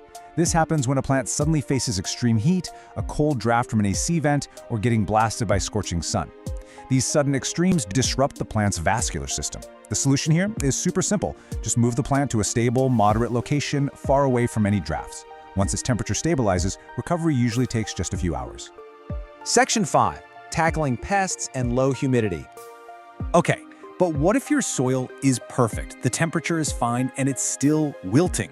Well, sometimes the sneaky culprits are environmental in ways we can't easily see. First up is low humidity, which leads to something called transpiration overload. This is essentially a physics problem. It's incredibly common in the winter when our heating systems just dry out the indoor air, or if you're trying to keep fussy tropical plants. Basically, the dry air in your home is stealing water from the plant's leaves way faster than the healthy roots can pull it up from the soil. The leaves droop because they are stressed out right at the leaf level. And please, hear me out on this. Misting your plant is not a permanent solution here. It evaporates way too fast. To truly fix this, you're going to need to run a room humidifier near the plant to actually balance the moisture in the air. Now, if the humidity is totally fine, you might be dealing with an underlying infestation. The worst, right? Keep an eye out for root mealybugs. They look like these tiny, white, waxy masses hiding right in the soil. They attack and damage the roots directly, completely ruining water absorption. If you find them, you'll need to unpot the plant, wash those roots thoroughly, use an insecticidal drench, and then repot it. Another really stubborn culprit is fungal or bacterial stem rot. This awful disease attacks the stem right at the soil line, effectively severing the water supply pipeline to the rest of the plant. Sadly, damaged stems just can't be reversed. If you spot soft or dark, mushy patches on the lower stem, your best bet is to take cuttings from the healthy growth above the damage and propagate them to save the plant's genetics. And this brilliantly illustrates how not all plants suffer the same way. The absolute drama queens of the underwatering world, that's your peace lilies and basil. They will completely flop over when they're thirsty, but they bounce back incredibly fast. Now, if you are someone who tends to overwater, you really need to watch out for your Monstera deliciosa and golden pothos. They are surprisingly sensitive to soggy soil. And if you have a really dry home, your Boston ferns and calatheas are going to be the very first to collapse from low humidity. Knowing your specific plant's weaknesses is a game changer because it helps you anticipate the problem before the wilting even starts. I do need to quickly address the succulent exception here, because they kind of play by their own rules. Succulents are totally unique because their physical cues for water stress are highly visual, right there on the leaves. If your succulent's leaves are soft, kind of translucent, and mushy, you're definitely overwatering it. But if the leaves are looking thin, shriveled, and all wrinkled up, it actually desperately needs water. Always check the physical texture of a succulent before you act. Section 6. Preventing future plant problems. Okay, let's transition to some proactive medicine for your indoor jungle. The absolutely crucial point I want to make is this. Most wilting is entirely preventable if you just build a few consistent habits. First and foremost, and this is a big one, ditch the watering schedule. Watering on a rigid, every Sunday routine is just a recipe for disaster. Instead, check the soil moisture with your finger before every single watering. When you do finally water, water generously until it drains freely from the bottom. This encourages nice, deep roots. Because of this, having drainage holes and using well-draining soil are absolutely non-negotiable. Keep your plants away from extreme temperature vents or drafty doors, and finally, set yourself up for success by matching the plant to your home's natural environment. If you live in a super dry climate, maybe skip the fussy ferns and opt for something a bit hardier. So, as we wrap up this explainer today, I want to leave you with one final really important question to ask yourself. Are you actually listening to your plant's physical cues? Or are you just guessing and pouring water on your own anxiety? By taking a second to check the soil, inspect the leaves, and assess the environment, you never have to panic over a drooping leaf ever again, because now you know exactly what to do. Thanks so much for joining me, and happy troubleshooting. We are jumping right into this explainer because, let's be honest, if you're a houseplant parent, you already know the heartbreak. You bring home this gorgeous, vibrant green plant, right? And then, a few weeks later, you look closely and there they are, those dreaded, brown, crispy, curled up tips right on the ends of the leaves. It's incredibly frustrating. But look, you are absolutely not alone. Today, we're tackling this head on. We're gonna answer the ultimate question. Why are my plant leaves getting brown, crispy tips? We'll cover the top 5 causes and exactly how to fix it. Okay, let's dive into this. Why are your plant's leaves getting so crispy in the first place? It's really easy to look at a ruined leaf and feel like you've somehow failed. But I want you to completely reframe how you look at this. The crispy edge isn't a failure at all. It's just a signal. Your plant is simply communicating that there's an environmental imbalance. It's basically raising a tiny brown, crispy flag asking for a little help. And by the end of this explainer, you're going to be completely fluent in translating that exact signal. Here is our quick roadmap for today. We'll start with diagnosing those brown tips. Then look at the science of leaf scorch, cover the top 5 causes and fixes, and wrap up with preventing future brown tips. Let's get started. Section 1. Diagnosing brown crispy tips. Time to put on our plant detective hats. Matching what you see with how the soil feels is this amazing simple trick that points straight to our culprits. So, for example, if you see brown tips plus yellowing lower leaves and the soil feels like an absolute brick, you're definitely dealing with underwatering. But if you just have brown tips, especially on your tropicals, and the soil is perfectly moist, well, low humidity is your #1 culprit. And pay attention to this one. If there is a distinct yellow halo separating that dead brown tip from the healthy green leaf, you almost certainly have a water quality issue. Knowing these signs literally takes all the guesswork out of the equation. Moving on to Section 2, the science of leaf scorch. Before we jump into fixing the plant, we really need to understand how this damage actually happens. Leaf scorch, or tip burn, is essentially tissue death. Think of a plant's vascular system exactly like our own human circulatory system. It is constantly working to pump water from the roots all the way up to the furthest edges of those leaves. So the really crucial thing to understand here is that the very tip of the leaf is literally the last stop on the train. It is the last place to get a drink. When something goes wrong, maybe there's just not enough water in the soil, or the dry air is sucking moisture out way too fast, or mineral salts are clogging up the pipes, the plant simply cannot supply those furthest tips with enough hydration to keep the tissue alive. So it dries up, it dies, and it gets crispy. All right, Section 3, the top 5 causes and fixes. Let's pair up the most common causes of this leaf scorch with their immediate actionable solutions. Because cause #1 is entirely about this number, 40 to 60%. That is the ambient humidity level that most of our favorite tropical houseplants, think calatheas, your ferns, your palms, they absolutely crave that level of moisture. Remember, these guys originated in lush, super humid rainforests. But our modern homes, especially when we're blasting the heat in the winter or the AC in the summer, they are incredibly dry, usually falling way below that 40% mark. So, that dry air acts like a sponge, pulling moisture right out of the leaves faster than the roots can even replace it. The fix here? Use a humidifier, group your plants together so they create a little microclimate, or set up a pebble tray filled with water. Now, if you do the tray, just make sure the pot sits on the pebbles, not directly in the water, otherwise you'll get root rot. And I know you might be tempted to just grab a spray bottle, but misting only raises humidity for a few minutes. It's really not a long-term fix. Which brings us to cause #2, underwatering. When the soil is bone dry, there simply isn't enough water for the roots to send upstairs. Plants are incredibly smart survivalists, you guys. To keep its core alive, a plant will intentionally cut off the water supply to its extremities. It sacrifices the leaf tips and the older, lower leaves first. The fix is straightforward but absolutely vital. You've got to give that plant a deep, thorough soak to completely rehydrate that hardened root ball. And truly, the best way to do that is bottom watering. If you just pour water over the top of bone-dry soil, you know what happens, right? It just runs straight down the sides of the pot and out the bottom without absorbing it all. Instead, try this. Step 1, place the pot in a bowl or sink with a few inches of water. Step 2, just let it sit. Let it absorb water from the bottom up, kind of like a sponge, for about 30 to 60 minutes.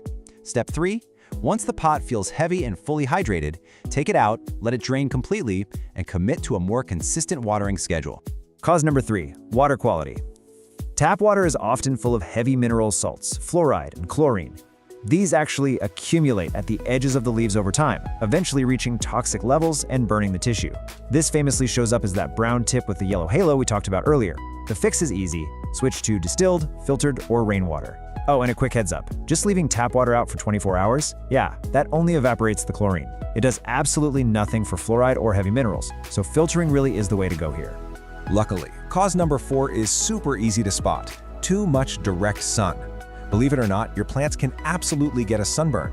Intense, direct sunlight heats up those delicate tropical leaves, causing them to burn through their water stores incredibly rapidly, which kills the cells. This shows up as brown, crispy tips, but usually along with faded, bleached, or scorched-looking patches right where the sun is hitting them. The fix? Just scoot the plant a few feet back from that bright window, or soften the light by pulling a sheer curtain closed. Finally, cause number 5, fertilizer burn. Too much of a good thing is definitely a bad thing when it comes to plant food. Over-fertilizing leads to a massive buildup of mineral salts in the soil, and these salts literally burn the plant's roots. If the roots are damaged, they can't absorb water properly, and boom, we're right back to vascular failure and those brown, crispy tips. You'll usually see this happen a week or two after you fed a plant, especially if you gave a full-strength dose while the soil was totally dry. So, how do you rescue a plant with fertilizer burn? You have to flush the soil. Pick up your plant and take it straight to the sink or the shower. Turn the water on lukewarm, never hot, never freezing cold, and just let a slow, steady stream run continuously through the soil and out the drainage holes for several minutes. This literally washes those excess fertilizer salts right out of the dirt. It is a total lifesaver. After you do this, hold off on feeding it for at least 1 to 2 months so the roots can heal. When you do resume fertilizing, always dilute it to half strength.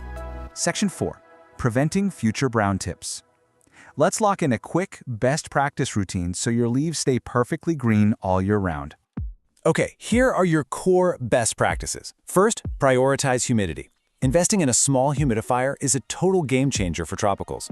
Next, check your soil regularly and water consistently so your plant never has to sacrifice its edges just to survive. For your sensitive plants, make the permanent switch to filtered or distilled water. Fourth, follow the less is more rule with fertilizer. Dilute heavily and only feed during the spring and summer growing seasons. And finally, a question we get all the time. Can you trim the brown tips? Yes, absolutely. You can trim right along the dead brown edges, following the natural shape of the leaf. It's purely for aesthetics and won't hurt the plant one bit. But remember, a brown tip is dead tissue. It's never gonna magically turn green again. You're just giving it a little haircut to make it look nice while the new, healthy growth comes in. So I'll leave you with this final thought. Which fix will you implement to rescue your plant's leaves today? You've got the diagnostic knowledge, you understand the vascular science behind the scenes, and you have the top 5 actionable fixes ready to go right now. The next time you spot a crispy brown tip, don't panic. Just listen to what your plant is telling you, check the soil, check the environment, and step in with absolute confidence. Thanks for joining me on this explainer, and happy growing. Welcome to this explainer. You know, let's just be totally honest for a second. There is absolutely nothing quite like the heartbreak of watching a beloved houseplant mysteriously wither away while you just stand there feeling totally helpless. It's the worst. But don't panic, because today we are launching a direct, foolproof mission to eradicate one of the most notorious indoor pests out there, spider mites. We're going to dive right into exactly how to identify and get rid of spider mites on your houseplants with a complete step-by-step guide. So, take a deep breath. Here is our structured battle plan. First, we'll meet the tiny terrors. Then, we'll cover spotting the enemy. After that, we'll figure out why they're here, walk through your eradication battle plan, and finally, talk about preventing future invasions. All right, Section 1, meet the tiny terrors. Let's understand your invisible enemy. I want you to go look really closely at your plant collection. Are your plants suddenly losing their color? Because if you've noticed mysterious speckles or, this really delicate webbing on your favorite foliage, you are almost certainly dealing with our primary suspect. And the tricky thing is it happens so fast, and the signs are incredibly subtle at first glance. Now, what's really fascinating, and honestly kind of terrifying, is that spider mites aren't insects at all. They're actually minuscule arachnids, making them relatives of spiders. They are barely visible to the naked eye, and they use these incredibly sharp mouthparts to pierce individual plant cells.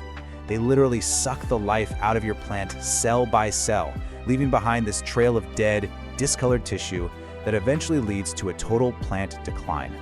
But what makes them absolutely terrifying is their explosive life cycle. Just look at this timeline.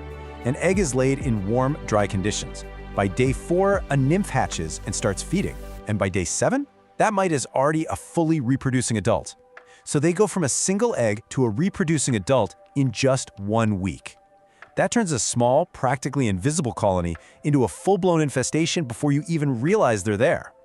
Moving on to Section 2, Spotting the Enemy. Let's look at the visual evidence at the scene. You're going to want to grab a magnifying glass for this, or try gently shaking a leaf over a crisp piece of white paper. You are looking for some very classic visual signs. The biggest red flag? Fine silky webbing, especially right where the leaf meets the stem. You should also look for stippling, which basically looks like thousands of tiny silvery white or yellow dots where the mites have been feeding. Over time, the leaves will just start to look dusty or totally bleached out. And if you look super closely, you might actually see the tiny moving dots themselves. They can be red, tan, black, or even translucent. Eventually, this all leads to weak, yellowing leaves that just completely dry up and fall off. Section 3. Why are they here? Let's talk about the conditions that invite these mites indoors. The absolutely crucial point here is understanding the kind of environment these pests love. Hot, dry, stagnant air, that is the #1 cause of an infestation. And it's incredibly common during the winter when we all have our indoor heating blasting. Another huge culprit, they frequently hitchhike right into your home on brand new, store-bought plants. Plus, if your plants are already stressed out from being underwatered, their weakened state makes them an incredibly easy, prime target for these opportunistic little arachnids. All right, Section 4, your eradication battle plan. Here is your step-by-step treatment. We've put together a strict 4-step battle plan to completely eliminate this threat. We're going to walk through isolation, manual removal, natural and organic treatments, and finally, chemical treatments for those really stubborn, worst-case scenarios. Okay, step 1, and I literally cannot stress this enough. Isolate the plant immediately. This is mission critical. The very second you even suspect spider mites, get that plant far away from all the others in your collection. These guys spread so rapidly on simple air currents or just by leaves physically brushing up against one another. Quarantine is absolutely your first line of defense. Step 2 is all about manual removal. Basically, blast them off. Take your quarantined plant straight to the sink or the shower and use a strong spray of lukewarm water to wash every single leaf and stem. Your goal here is to physically wash away the bulk of the population and their webbing. Make sure you get under the leaves and in all those little tiny nooks and crannies where the stems meet. Next up for steps 3 and 4, you've got to treat the plant to kill any remaining mites and their unhatched eggs. You've got a couple of different options here. You can use natural insecticidal soaps that will gently suffocate the mites. Just make sure you spray the plant until it is literally dripping wet. On the flip side, you have chemical miticides. Now you really want to reserve these heavy-duty pesticides strictly for those extreme, stubborn infestations. They require extreme caution, you must follow the label directions perfectly, and they really should only be applied outdoors. Now, if you want a DIY organic route for step 3, a neem oil solution is a fantastic natural miticide. It actually disrupts their life cycle. So here's a super easy recipe for you. Mix 1 teaspoon of pure cold-pressed neem oil with half a teaspoon of mild dish soap. That's just going to act as an emulsifier. And mix it into 1 quart of warm water. Shake it up well, and remember to keep shaking that bottle frequently as you heavily coat every single plant surface top and bottom. So let's talk timeline, because diligence is your absolute ultimate weapon here. Because of that rapid 1-week life cycle we talked about earlier, doing just 1 treatment is not gonna cut it. No way. You have to repeat these soap or neem oil treatments every 4 to 5 days for up to a whole month. This back-to-back treatment cycle is what guarantees you are catching and eliminating any newly hatched mites before they can reach adulthood and lay fresh eggs. Finally, Section 5, preventing future invasions by fortifying your defenses. Once you've won the battle, proactive plant care is how you win the war. Spider mites absolutely hate moisture, so boosting your home's humidity is, hands down, the best preventative measure. Group your plants together, run a humidifier, or set up some pebble trays. Also, always quarantine any new plants for at least a month, and make a habit of wiping down your leaves weekly with a damp cloth to to disrupt any budding mite populations while keeping some gentle air circulation going so they don't get comfortable. Also, you really need to keep your defenses high around notoriously susceptible plants. If you've got ficus trees like a fiddle-leaf fig, or tropical foliage like alocasias, caltheas, or crotons, or even climbers like English ivy, consider them very high risk. You need to be checking these specific species relentlessly for early signs of webbing or stippling. Okay, before we wrap up, I want to address a question that almost always pops up when people find a bug infestation in their home. Are spider mites harmful to me or my pets? Let's go ahead and bust a common myth that causes a lot of totally unnecessary panic. So, the big myth is that these mites are going to jump off your plants and infest you, your pets, your carpets, your furniture, you name it. Well, take a deep breath because the reality is exactly the opposite. Rest easy knowing these are strictly plant pests. They absolutely require live plant tissue to survive. They have zero interest in humans or animals, they can't bite you, they don't spread diseases, and they simply will not live for very long in your carpets or on your inanimate surfaces. To pull this all together, I want to leave you with this core thought from our source material. Spider mites thrive in hot, dry conditions and reproduce at an alarming rate. Catching spider mites early is your best defense. The biggest takeaway from this explainer is just that. Maintain a humid environment, inspect your plants regularly, and catch those subtle signs early. That is exactly how you win. So now that you're armed with the knowledge and the strategy, are you ready to take back your indoor jungle? But honestly, it does leave you wondering, the next time you walk past a plant and see a slightly yellowing leaf, are you just going to walk by, or will you stop and look a little closer? Are your plants truly alone right now? Better grab that magnifying glass. Happy hunting! Welcome to the Explainer. So if you're looking to bring some incredibly lush, vibrant greenery into your space, you are in exactly the right place. Today we're focusing on an absolute classic, the brake fern. We're going to break down exactly what it takes to help this beautiful plant absolutely thrive. Okay, let's dive into this. Here's a quick look at our roadmap for today. First, we'll meet the brake fern, then move on to creating the perfect environment. After that, we've got water, soil, and feeding, followed by pruning and propagation. Then we'll do a bit of troubleshooting, and finally wrap up with some pro tips for success. Right, Section 1, Meet the Brake Fern. Let's talk about why this elegant, super adaptable houseplant is such a fantastic addition to any indoor garden. So its botanical name is Turris cretica, though you've probably seen it labeled at your local nursery as the Cretan brake fern, or maybe just the table fern.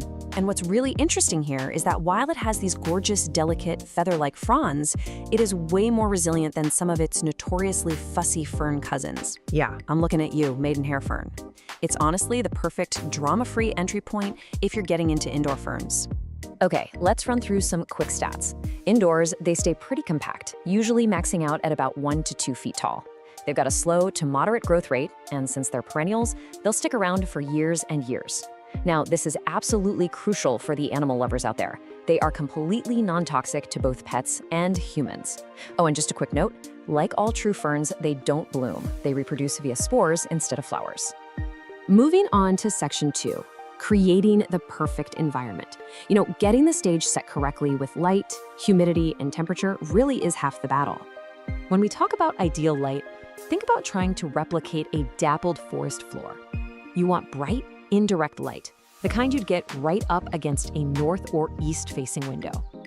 Direct, intense sunlight? Yeah, that is the enemy here. It will literally scorch those delicate fronds, leaving them looking pale, faded, or just visibly burnt.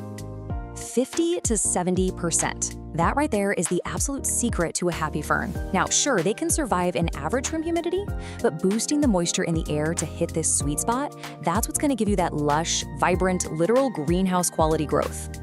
So how exactly do we hit that magical percentage? Well, a daily misting with room temperature water is a great quick boost. You can also use a pebble tray underneath the pot for some steady ambient moisture, or just run a cool mist room humidifier. Grouping it with other plants helps too, since they create a little shared microclimate. Fun fact, placing them in naturally humid rooms, like a bright bathroom, is absolute fern heaven. They'll just soak up all that steam from your daily showers. Let's talk temperature for a second. Unlike a lot of your tropical houseplants that just crave intense heat, brake ferns actually appreciate a slightly cooler house. They love temperatures sitting between 60 and 75 degrees Fahrenheit. In fact, they genuinely enjoy brief nighttime dips down to 50 degrees, which perfectly mimics their natural habitat. But, and this is a big but, Keep them away from extremes. They absolutely despise hot drafts, radiators, heating vents, and AC units. All right, Section 3, water, soil, and feeding. Let's look at the routine maintenance required to keep this plant fueled and hydrated. The absolute golden rule for watering a brake fern is this: stay moist, not wet.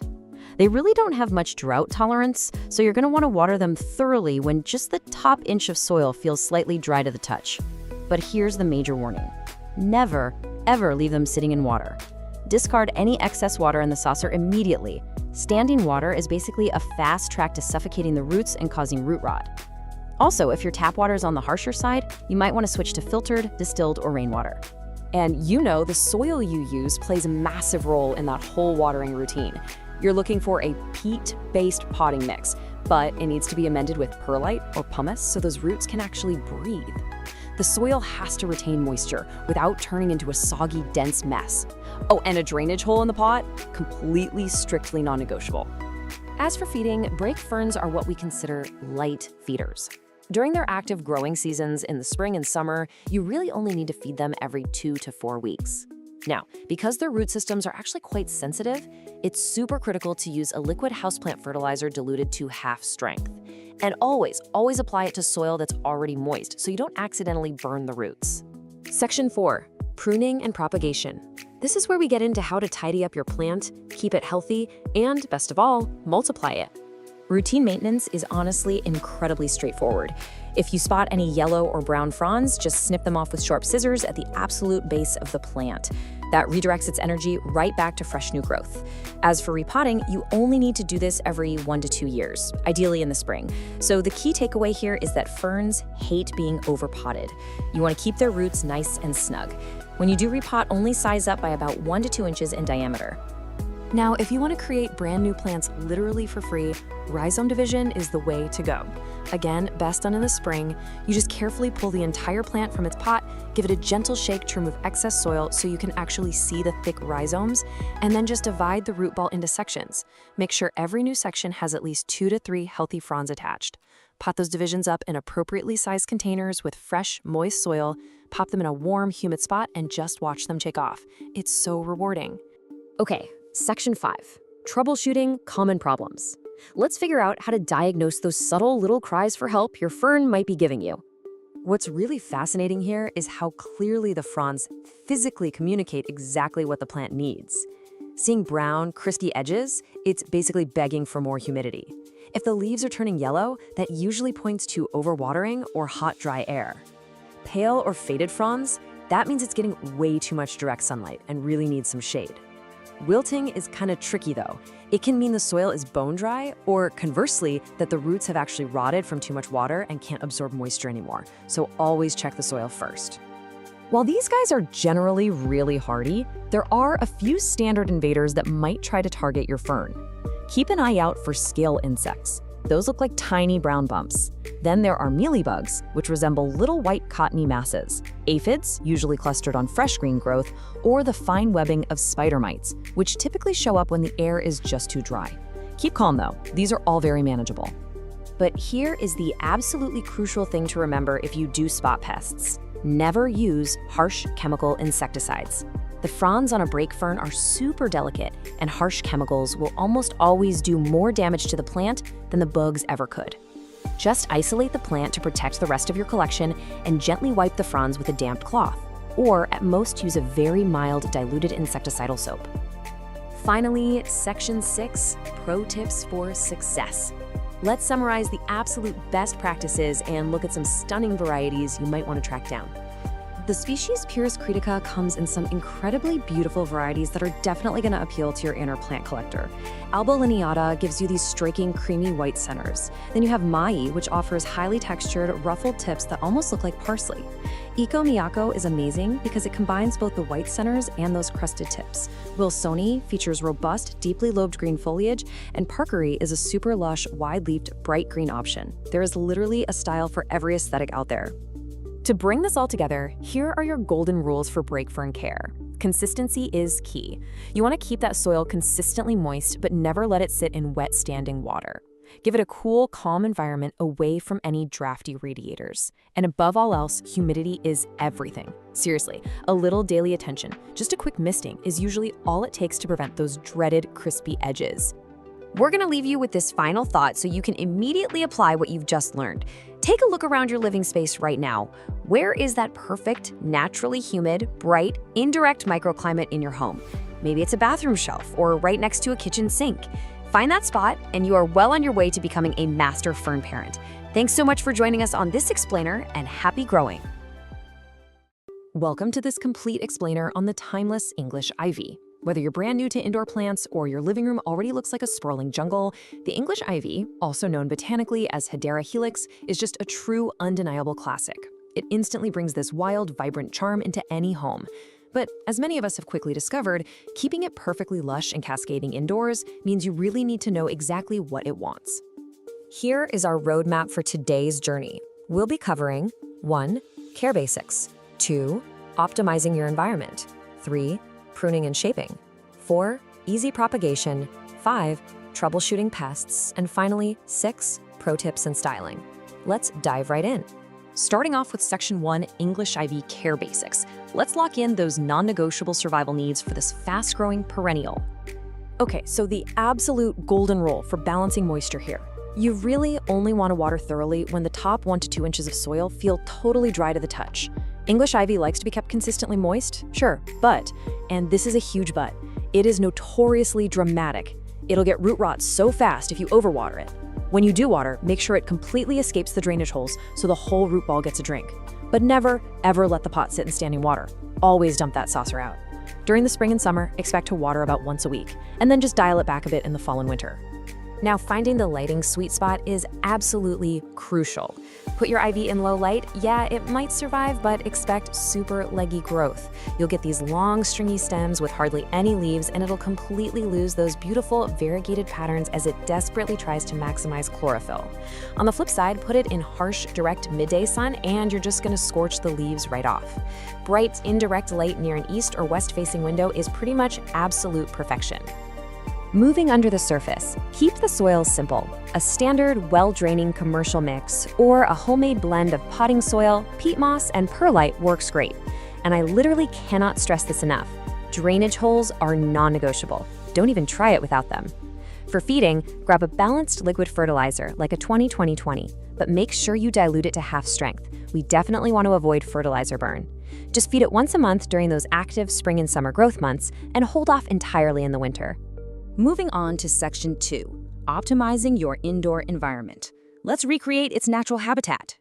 Ideally, you're shooting for an indoor temperature between 50 and 70 degrees Fahrenheit. That's roughly 10 to 21 degrees Celsius. See, unlike a lot of trendy tropical houseplants, English ivy is native to cooler, temperate climates. It actually loves being a bit chilly, especially at night, and it absolutely despises direct heat. So keep it far, far away from heating vents, radiators, and hot direct sunlight, which will just stress the plant out and invite pests. And because it originates in those cooler zones, dry winter heating systems are literally its arch nemesis. Seriously, crispy leaves are the #1 complaint I hear about this plant. If your air is too dry, those leaf edges will go brown and crispy so incredibly fast. You must maintain about 40 to 60% humidity. You can easily fix this by tossing the pot on a pebble tray with water, grouping it with some humidity-loving plant friends, misting the leaves every few days, or honestly just running a room humidifier. All right, Section 3, Pruning and Shaping your ivy. These vines can easily reach 6 to 8 feet indoors, so we really need to get comfortable with pruning. Please don't be shy about giving this plant a haircut. It probably needs one more often than you do, given its relentless push for world domination. Snipping the ends directly tells the plant to push out denser, bushier foliage, instead of just growing one sad, long vine. Spring or summer is the absolute best time for a major trim. Grab some clean, sharp scissors, make your cut just above a leaf, and aggressively trim back those leggy vines to force branching and keep the whole thing beautifully compact. And because it grows at lightning speed, your ivy will usually need repotting every 1 to 2 years. You'll know it's time when the roots literally start escaping out the drainage holes, or if you notice the soil drying out insanely fast. When you do repot in the spring, only step up to a fresh pot that's 1, maybe 2 inches wider in diameter. If you put it in a massive pot, that excess soil holds way too much water. And bam, we're right back to our worst enemy, root rot. Next up is Section 4, Easy English Ivy Propagation. Let's multiply your plants for free. You know, you could propagate directly in soil with rooting hormone and a plastic bag for humidity, but honestly, the water method is foolproof. Plus, you get to actually watch the roots develop, which is super satisfying. Just take a healthy 4 to 6 inch cutting, snip off the bottom couple of leaves to expose the nodes, those are the little bumps right on the stem, and pop those nodes into a glass of room temperature water.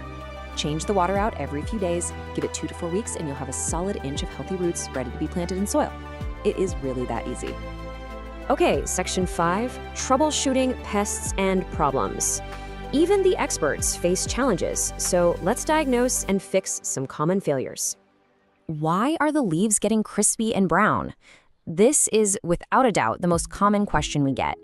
Those crispy brown edges basically scream that the plant is suffering from low humidity, underwatering, or, plot twist, a sensitivity to the chemicals in your tap water. Check your soil moisture the second you see this.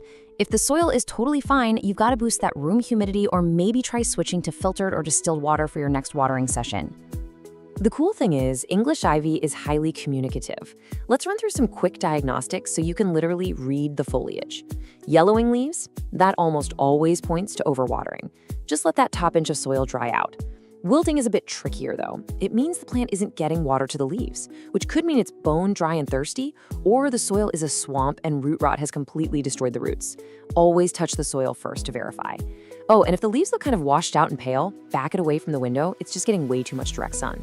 All right, nobody likes it, but let's talk bugs. If you spot invaders, especially spider mites, which by the way, absolutely thrive in the dry, warm conditions that your ivy hates, you need to act fast. Look super closely for fine webbing and tiny stippling dots on the leaves. You might also run into white cottony mealybugs, brown scale bumps, or sticky aphids. If you see any of these party crashers, immediately isolate the plant, wash the leaves down thoroughly with water, and treat all surfaces with insecticidal soap or neem oil. Bringing it home with Section 6, Pro Tips and Styling. Let's get your ivy displayed like a true expert. Because English ivy has these little aerial rootlets, it's essentially a climber, making it an insanely versatile piece of decor. It looks absolutely stunning cascading out of a classic hanging basket or draping effortlessly down from a high bookshelf. But you can also train it up a small indoor trellis for some gorgeous living wall art, or wrap it around a wire frame for a really cool sculpted topiary vibe. It also plays super nicely in mixed planters, trailing beautifully right alongside ferns or a peace lily. A quick safety check before you place your plant. Remember to keep this toxic beauty well out of reach of curious cats, dogs, and small children, as the foliage can definitely cause vomiting and drooling if ingested. Once you've got a safe, bright spot picked out, make a habit of rotating the pot a quarter turn every single time you water it. That ensures all those gorgeous lobed leaves get perfectly even lighting. And a final pro tip, treat your ivy to a gentle shower once a month. It washes the dust right off, helps the plant breathe, and knocks away any sneaky pests. So, armed with these exact steps, from hunting down that perfect bright indirect light, all the way to propagating your own brand new vines, you are completely ready to master this classic houseplant. Now, take a look around your home right now. Which room are you going to completely transform with its classic cascading vines? Get growing, and I'll catch you in the next explainer. Welcome to the explainer. So, you've brought home a gorgeous cascading fishtail fern, and you're terrified you're gonna watch it slowly decline, right? Well, you're in exactly the right place. Today, we're taking you from frustrated beginner to confident expert, unlocking the absolute secrets to keeping this specific, lush, trailing beauty thriving and effortlessly draped. Let's get right into it. Let's actually kick things off by answering the exact question every single houseplant owner asks at some point. Why on earth do our indoor ferns always turn to crispy? Honestly, it's a matter of perspective. We really need to stop treating this plant like some tough, resilient office desk resident that can totally handle neglect. Instead, think of it more like a delicate botanical curtain. It's a tropical plant, and it completely relies on a very specific microclimate to maintain that lush, sweeping look. To get you there, we're going to build your knowledge up step by step. Our agenda today, number 1, meet the fishtail fern. 2, light, water, and humidity. 3, soil, feeding, and pruning. 4, propagating your fern. 5, troubleshooting common problems. And finally, number 6, pro tips for lush growth. Section 1. Meet the fishtail fern, officially known as Nephrolepis pendula. This tropical beauty is famous for these long, weeping fronds with really unique, forked leaflet tips. Now, there's a huge misconception out there about this plant. When most of us think of a houseplant fern, we instantly picture the Boston fern, right? That really full, dense, upright fountain shape. But the fishtail fern is much looser, much softer, and way more dramatically trailing and pendulous. It is literally meant to cascade downwards, which completely changes how we display it and how we care for it. Moving on to Section 2, light, water, and humidity. Okay, these next 3 factors are absolutely crucial. If you don't get these right, nothing else matters. First up, light. Giving your fishtail fern bright, indirect light is totally non-negotiable. Hanging it just to the side of an east-facing window is pretty much the perfect sweet spot. What we really want to avoid at all costs is that hot, direct midday sun. If it gets blasted by harsh, direct sun, those beautiful forked tips will literally bleach and scorch. But if you keep it in bright, filtered light, those long fronds will stay a gorgeous, fresh green and, crucially, remain flexible as they grow. Now, if you remember only one single rule from this entire explainer, please make it this number right here, 55%. That is your absolute minimum humidity target. No joke, the real secret to a stunning fishtail fern is high humidity. If you can push it up into the 60s or even 70%, maybe by grouping plants together or using a humidifier, your fern will genuinely thrive. When the air is too dry, those unique split tips are always the very first place the plant will show stress by turning completely brown and crispy. And that naturally brings us to watering. We absolutely have to stop waiting for the hanging basket to feel feather light before we water. Seriously, this is not a soak and dry plant like a pothos or a succulent. And a thirsty fern recovers way slower than your other houseplants. You really want to water thoroughly just as the top ½ inch, maybe an inch, of the soil begins to dry. The ultimate goal here is to keep the root zone evenly moist and cool, but never suffocating in dense, soggy mud. Section 3, soil, feeding, and pruning. So to actually achieve that evenly moist but never muddy balance we just talked about, here is the absolute perfect DIY soil recipe. You'll want to use 50% cocoa coir or a peat-based mix. That's going to provide your steady moisture retention. Then we mix in 25% fine orchid bark and 25% perlite. Those chunky additions are an absolute game changer because they guarantee the drainage and airflow your fern absolutely needs, ensuring those delicate roots never suffocate and rot. When it comes to feeding, well, fishtail ferns aren't massive hungry feeders, but to support a really steady flush of vibrant green foliage, you do want to feed them lightly. A half-strength, diluted, balanced liquid fertilizer applied every 4 to 6 weeks during those warm spring and summer months is literally all they need. Just make sure to reduce or totally stop feeding entirely in the winter when the plant's growth naturally slows down anyway. All right, myth-busting time for pruning. Never, and I mean never, give your fern a blunt haircut by just clipping straight across the brown tips. Honestly, it leaves these obvious, unnatural cut ends that completely ruin the fine texture of the whole plant.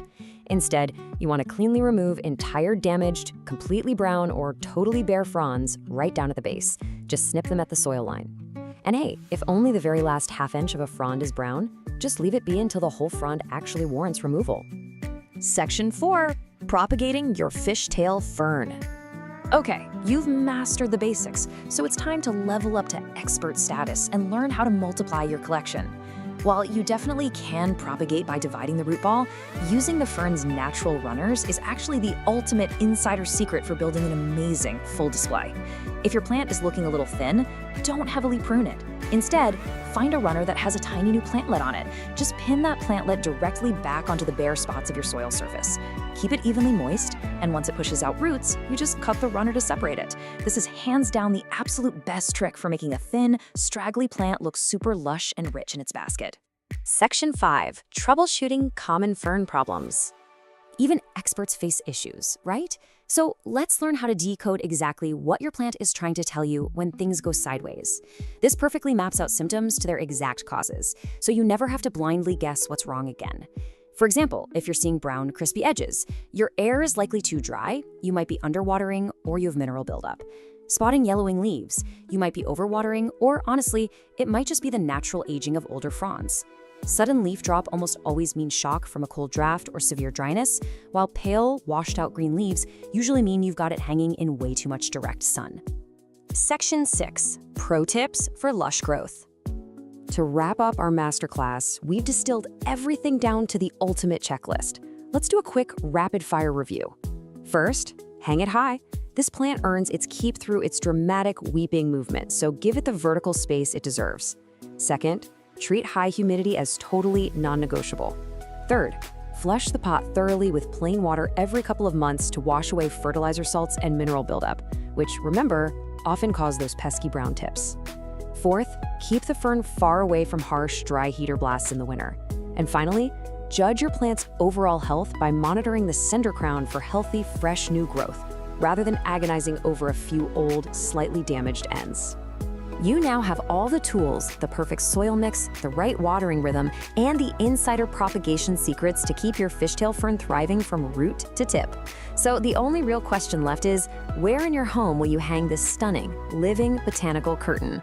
Find that perfect, bright, indirect, and humid spot and just watch it cascade. Thanks for hanging out with me for this explainer, and happy growing. Okay, let's dive right into the fascinating world of the blue star fern. If you've ever struggled to keep indoor ferns alive, well, get ready, because this specific plant is going to completely change how you think about fern care. Look, if you're intimidated by those dramatic, moisture-loving houseplants, like the notoriously difficult maidenhair fern, this explainer is going to show you exactly how this totally unique, forgiving species breaks literally all the traditional rules. It's widely considered the easiest, bluest fern in the houseplant game, and today, we're going to figure out exactly why. Here's our roadmap from beginner to expert. We'll start with the blue star secret, then look at perfect light and humidity, watering, feeding, and soil, pruning and propagation basics, solving common plant problems, and finally wrap up with some pro tips for fern mastery. Let's get right into it. Section 1. The blue star secret, unlocking the 2 non-negotiables of plant care. So the absolutely crucial point to understand right out of the gate is that this plant has 2 non-negotiable biological needs, and they literally dictate every single aspect of its care. It all comes down to this one word: epiphyte. Because the blue star fern naturally grows on trees and rocks out in the wild, its fuzzy creeping rhizomes, those furry little stems you see at the base of the plant, they absolutely must stay exposed to the air. You cannot bury them in dirt. And honestly, this brilliantly illustrates why so many people fail with this plant the second they bring it home. See, classic ferns require muddy, deep soil and constant heavy moisture right at the crown. But our blue star fern, it needs an airy, chunky, shallow environment where its roots are lightly moist, but those rhizomes stay completely dry. If you treat it like a classic maidenhair and bury those rhizomes in dense, wet soil, it's gonna rot. It's really that simple. Moving on to Section 2, perfect light and humidity, bringing out the iconic blue foliage. Now, you might actually be wondering, why is my blue star fern losing its famous blue color and turning flat green? Well, if you notice those fronds losing their gorgeous smoky blue-silver haze, and maybe the new fronds are coming in kind of long and flat, it almost always means your plant is sitting way too far from a window. That famous powdery blue tone only really shows up when the plant is getting proper light. When it comes to the air in your home, your target is between 50 and 70% humidity. To keep those fronds looking their absolute best with absolutely zero crisping around the edges, you really want to aim for this percentage. And while it definitely handles average indoor air way better than a lot of those thin-fronded ferns, hitting this sweet spot is super easy. Just run a room humidifier, group it with other ferns, or honestly, just pop it in a bright bathroom. What's super interesting here is that soft, bright, indirect light doesn't just preserve that blue color, it actually prevents the fronds from scorching or stretching out. An east-facing window is excellent, or maybe a north-facing window if it has a wide open view of the sky. You'll want to maintain comfortable indoor temperatures right around 60 to 80 degrees Fahrenheit, so that's about 16 to 27 degrees Celsius. And this is crucial. Keep it away from drafty windows, heating vents, or AC units that will just stubbornly dry those fronds out all day long. All right, Section 3, watering, feeding, and soil. The chunky mix rule. So, remembering that it's an epiphyte, you must recreate its natural, tree-dwelling environment using a really chunky mix.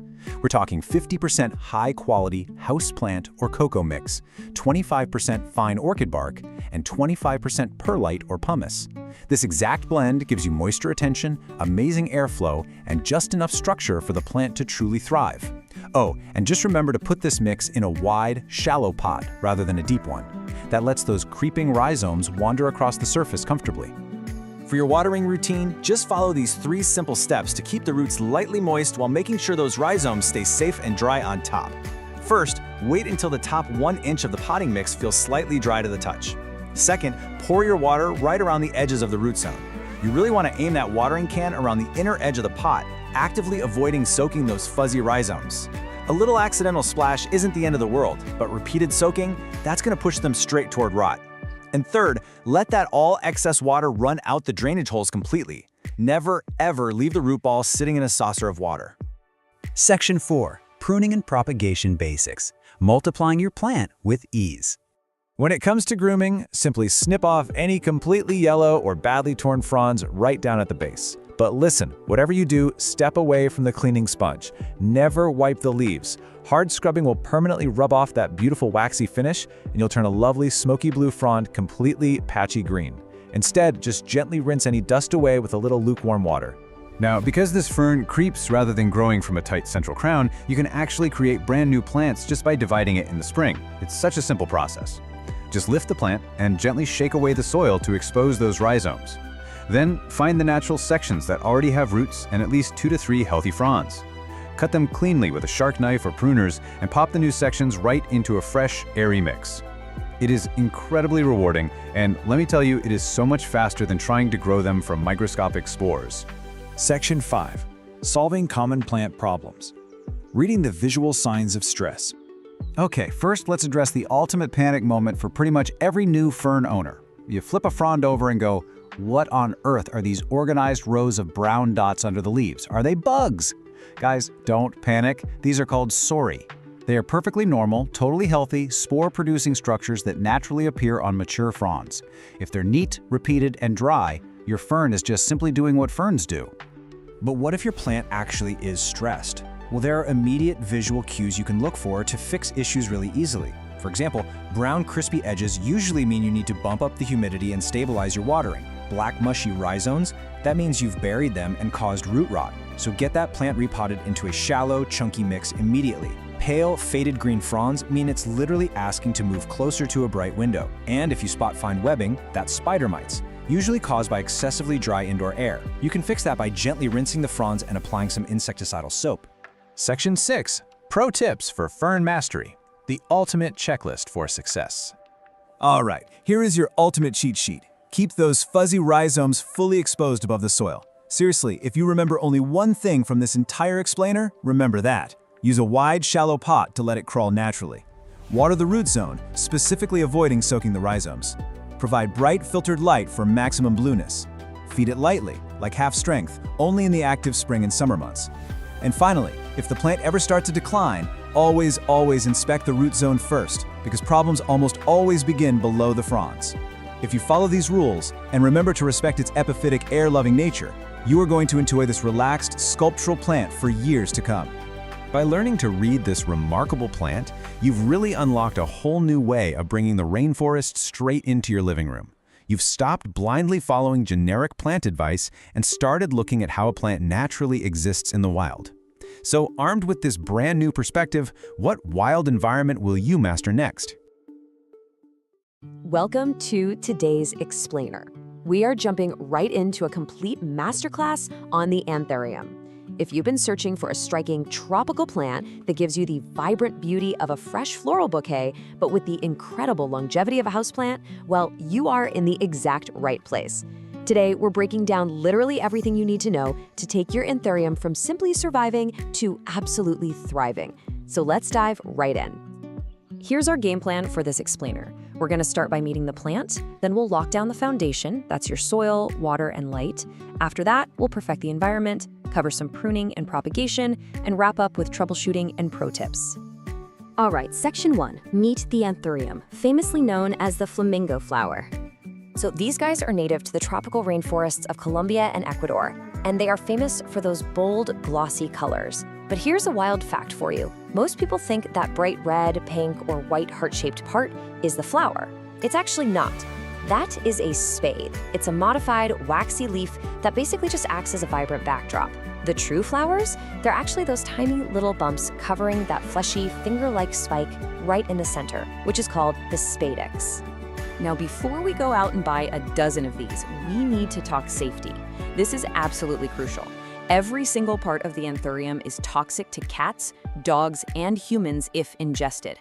The plant contains these things called insoluble calcium oxalate crystals, and they can cause severe oral irritation, swelling, and a bunch of other really unpleasant symptoms. So while they are gorgeous for sure, always make sure to place this beauty safely out of reach of curious paws and small hands.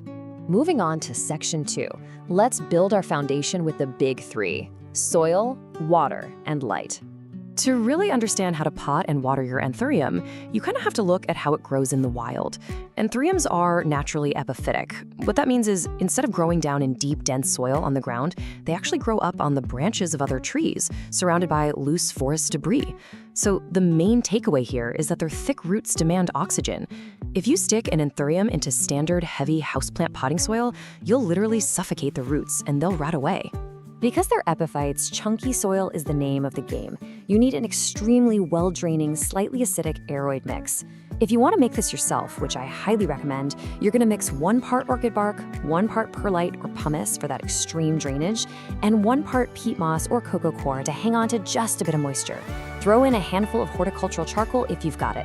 This exact recipe perfectly mimics that loose, airy debris of the rainforest floor. Okay, so you've got your airy soil, but how do we water it? Think about a tropical rainstorm. They get heavily soaked, and then they dry out. You want to replicate that cycle. When you water, you want to drench the soil thoroughly until water is freely flowing out of the drainage holes, and then immediately toss any excess water in the saucer. Never let it sit in a puddle. During the spring and summer growing season, you're looking at doing this every 1 to 2 weeks. Just wait until the top 1 to 2 inches of soil feel completely dry. When fall and winter roll around, just back off the frequency as the plant's growth naturally slows down. Now, if you nail the soil and the water, you're going to have a surviving, healthy plant. But a super common frustration we see all the time is folks staring at this beautiful, bushy green plant and asking, why won't it bloom? The answer? It's almost always light. Light is the absolute trigger for blooming. Pushing out those massive, colorful spathes takes a ton of energy. You want to give your anthurium bright, indirect light. An east-facing window with some gentle morning sun is perfect, or maybe pull it a few feet back from a south or west window. Just remember, direct, harsh sunlight is your enemy here. It will scorch and burn those gorgeous leaves. But on the flip side, without enough indirect light, your plant is just going to stubbornly refuse to flower. All right, let's jump to section 3, perfecting the environment. We're talking temperature, humidity, and feeding. Since they hail from the humid tropics, these plants absolutely crave moisture in the air. 60% is your magic number. You really want an ambient humidity level of at least 60%. If your air is too dry, you're going to start seeing brown, crispy edges ruining those beautiful, glossy leaves. You can easily hit this target by running a humidifier, setting up a simple pebble tray with water, or just keeping the plant in a naturally humid space like a bright bathroom. To truly perfect that environment, you've got to keep temperatures warm and stable, ideally hovering between 70 and 85 degrees Fahrenheit. Keep them far, far away from cold winter drafts or blasting AC vents. And to really fuel that incredible growth, feed your plant a liquid, high-phosphorus fertilizer. You'll want to dilute it to about 1/4 or 1/2 strength and apply it every 4 to 6 weeks during the spring and summer. That extra phosphorus, that's the secret sauce for encouraging a steady supply of new spaves. Section 4, pruning and propagation. Basically, how to maintain the plant you have and how to make more of them. When you treat an anthurium right, the payoff is just massive. A single one of those colorful spates can last an incredible 2 to 3 months before it starts to fade. That honestly makes it one of the longest blooming houseplants you can possibly get your hands on. But, eventually all good things come to an end, and you're gonna have to do a little maintenance. When a bloom finally does fade, or if a leaf starts turning yellow, just take some sharp, clean shears and snip it all the way down at the base of the stem. This instantly redirects the plant's energy right back into pushing out new growth. As for repotting, anthuriums are actually pretty slow growers, and get this, they prefer being slightly root-bound. So save yourself some work. You only need to repot them every 2 to 3 years in the spring, and only bump up the pot size by about 1 inch or 2. Now, once your plant is mature and thriving, you'll probably want to multiply your collection. Spring or summer is the perfect time for propagation via stem cuttings. It's an easy 4-step process. First, find a section near the top of the main stem that has at least 2 leaves and a couple of those knobby little aerial roots poking out.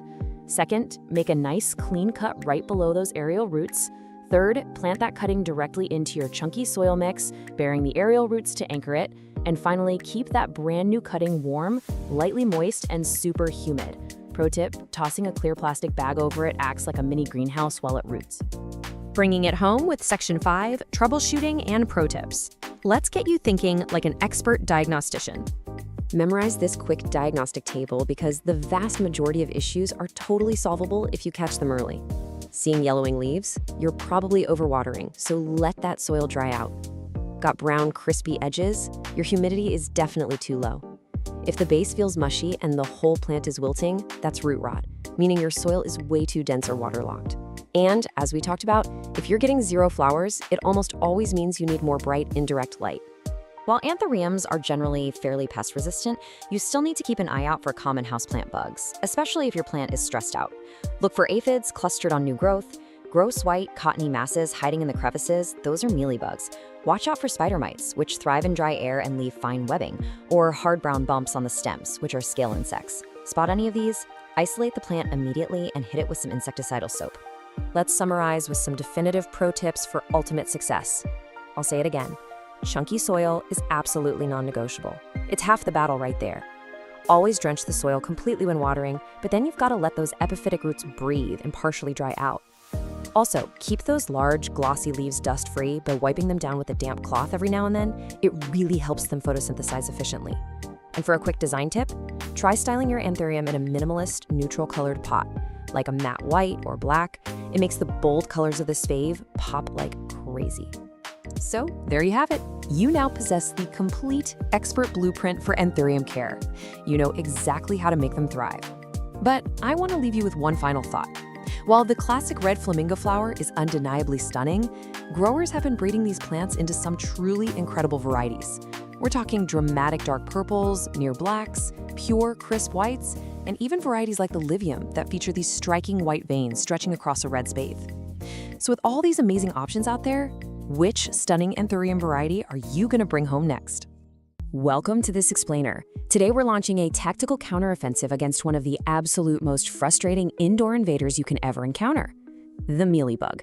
If you love your indoor houseplants, you're going to want to pay close attention because we're turning all this source material into your ultimate, complete guide on how to identify and get rid of mealybugs for good. Now, if you've ever stared at a beloved houseplant and just completely panicked over seeing this small, cotton-like fluff tucked right into the nooks and crannies of the stems, well, you've correctly identified a breach. Yes, that fluff is highly dangerous to your plant's health. But don't worry, take a deep breath. We have a battle plan to get your greenery back to safety. Here's our quick roadmap to secure your perimeter. 1. Identifying the enemy. 2. Causes of the invasion. 3. Step-by-step treatment plan. And 4. Preventing future infestations. Section 1. Identifying the enemy. Know what you're fighting. So what exactly are mealybugs? Well, they're these tiny, soft-bodied, oval insects measuring just 1 to 4 millimeters. They absolutely thrive in warm, humid conditions, and they use these piercing mouthparts to literally drain the life-giving sap right out of your plant's tissue.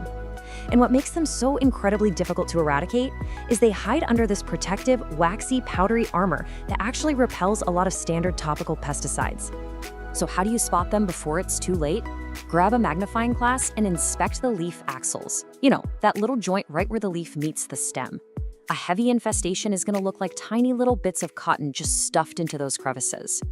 These bugs are really slow-moving, and if you leave them unchecked, their constant feeding will cause your plant's foliage to yellow, droop, and eventually just drop off, completely stunting the plant's overall growth.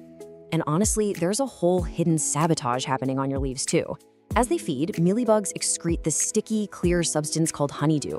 It makes the leaves look shiny and kind of tacky to the touch, and it does 2 terrible things. First, it grows a powdery black fungus called sooty mold, but second, it actually attracts ants. The ants will actively farm and protect the mealybugs from predators just so they can harvest that sweet honeydew. It is a highly organized alliance working right against your plant. Section 2. Causes of the invasion. How did they breach the perimeter? You know, it really often comes down to overall plant health. An ideally balanced plant has strong natural defenses, but an overwatered plant, that's a stressed, weak plant. Put that in stagnant air, and pests can just settle in completely undisturbed. And if you add in way too much nitrogen fertilizer, the plant pushes out this incredibly lush, tender new growth. To a mealybug, that tender new growth is literally an all-you-can-eat buffet. But here's the crucial point. While weak plants definitely attract pests, the bugs still have to physically get inside your house somehow, right? The most common source of an invasion is actually a classic Trojan horse scenario. It's a beautiful, brand new plant you just brought home from a nursery or store, and it's secretly harboring a few hidden bugs. You absolutely must always quarantine and inspect your new arrivals before putting them anywhere near your existing collection. Section 3, Step-by-Step Treatment Plan, the Counterattack. All right, here is your 4-step mission directive to completely eradicate the infestation. We're gonna move from immediate triage through manual and natural defenses all the way up to total elimination. Step 1 is non-negotiable. You have to isolate the infested plant immediately. Female mealybugs lay hundreds of eggs, and the newly hatched young, which are called crawlers, will actively travel to your nearby pots. Once it's isolated, step 2 is manual removal. Grab a Q-tip, dip it in 70% isopropyl alcohol, and touch it directly to every single visible bug and cottony egg sac you can see. The alcohol instantly dissolves their wax coating on contact and kills them. After that, just give the plant a rinse in lukewarm water to wash away the casualties. Moving on to step 3, you need to attack the invisible crawlers that your Q-tip definitely missed. Now, you can buy a commercial insecticidal soap to suffocate them, or you can mix up this highly effective DIY neem oil solution. Just combine 1 teaspoon of pure cold-pressed neem oil, a half teaspoon of mild dish soap to act as an emulsifier, and 1 quart of warm water. Shake it up constantly and spray the entire plant, stems, undersides of leaves, the whole shebang, until it is completely dripping wet. The neem oil acts as a really powerful repellent and growth disruptor. Now, the timeline required for victory is absolutely crucial here. Because mealybugs are such expert hiders and their eggs are so well protected, a one-and-done spray simply will not work. Consistency is key. You need to repeat your organic spray treatments every 5 to 7 days for several weeks. This specific timing interrupts their life cycle, making sure you kill the newly hatched crawlers before they have a chance to mature and lay even more eggs. But what if the invading force is just massive and absolutely resists all your manual and natural attacks? Well, step 4 is your chemical last resort. Systemic insecticides are absorbed directly into the plant's roots and tissues, literally making the plant's sap poisonous to the feeding mealybugs. However, these are really potent chemicals, so they must be used with extreme caution, especially indoors, and you must strictly follow every single label instruction. Section 4, Preventing Future Infestations, Securing the Perimeter. Having defeated the current enemy, your first line of defense moving forward is proactive care. Beyond meticulously inspecting any new plants you buy, you should physically wipe your leaves with a damp cloth pretty regularly. This doesn't just make your plants look great, it physically removes any early-stage pests before they can multiply. Also, be sure to avoid over-fertilizing so you don't push out overly tender growth, and promptly prune away dead or dying leaves, because those serve as the perfect hiding spots for these bugs. And while mealybugs will happily attack almost anything, you really need to pay special attention to high-risk targets. Mealybugs seem to consider plants like Hoya, jade, pothos, croton, orchids, coleus, and fiddleleaf figs to be absolute delicacies. So if you own any of these species, you need to double your vigilance and check their leaf axils basically every single time you water them. Now there is one final plot twist to be aware of. What if you've done everything right, you've isolated, swabbed, and sprayed for weeks, but the plant is still declining? Well, you might actually be dealing with root mealybugs. These are a specific species that live entirely underground and feed directly on the plant's root system. If you suspect this, you're going to need to unpot the plant, inspect the roots for that telltale white fuzz, thoroughly clean the root system, and repot it in entirely fresh soil using a sanitized pot. All right, you are now fully armed with the ultimate battle plan to identify, treat, and prevent mealybugs from destroying your indoor jungle. Remember, early detection is literally the only thing standing between a thriving jungle and a total loss. So the only question left for you today is, which of your precious houseplants are you going to go inspect right now? Keep your perimeters secure. You know that feeling when you go to water your favorite houseplant, and suddenly, bam, this little cloud of tiny, annoying flies just buzzes right up into your face, or right up your nose? Yeah, it's incredibly frustrating, right? If you're vigorously nodding your head right now, trust me, you are definitely not alone. Welcome to This Explainer. Today, we're diving into exactly how to handle this. Consider this your ultimate, actionable guide on how to identify and get rid of fungus gnats on houseplants.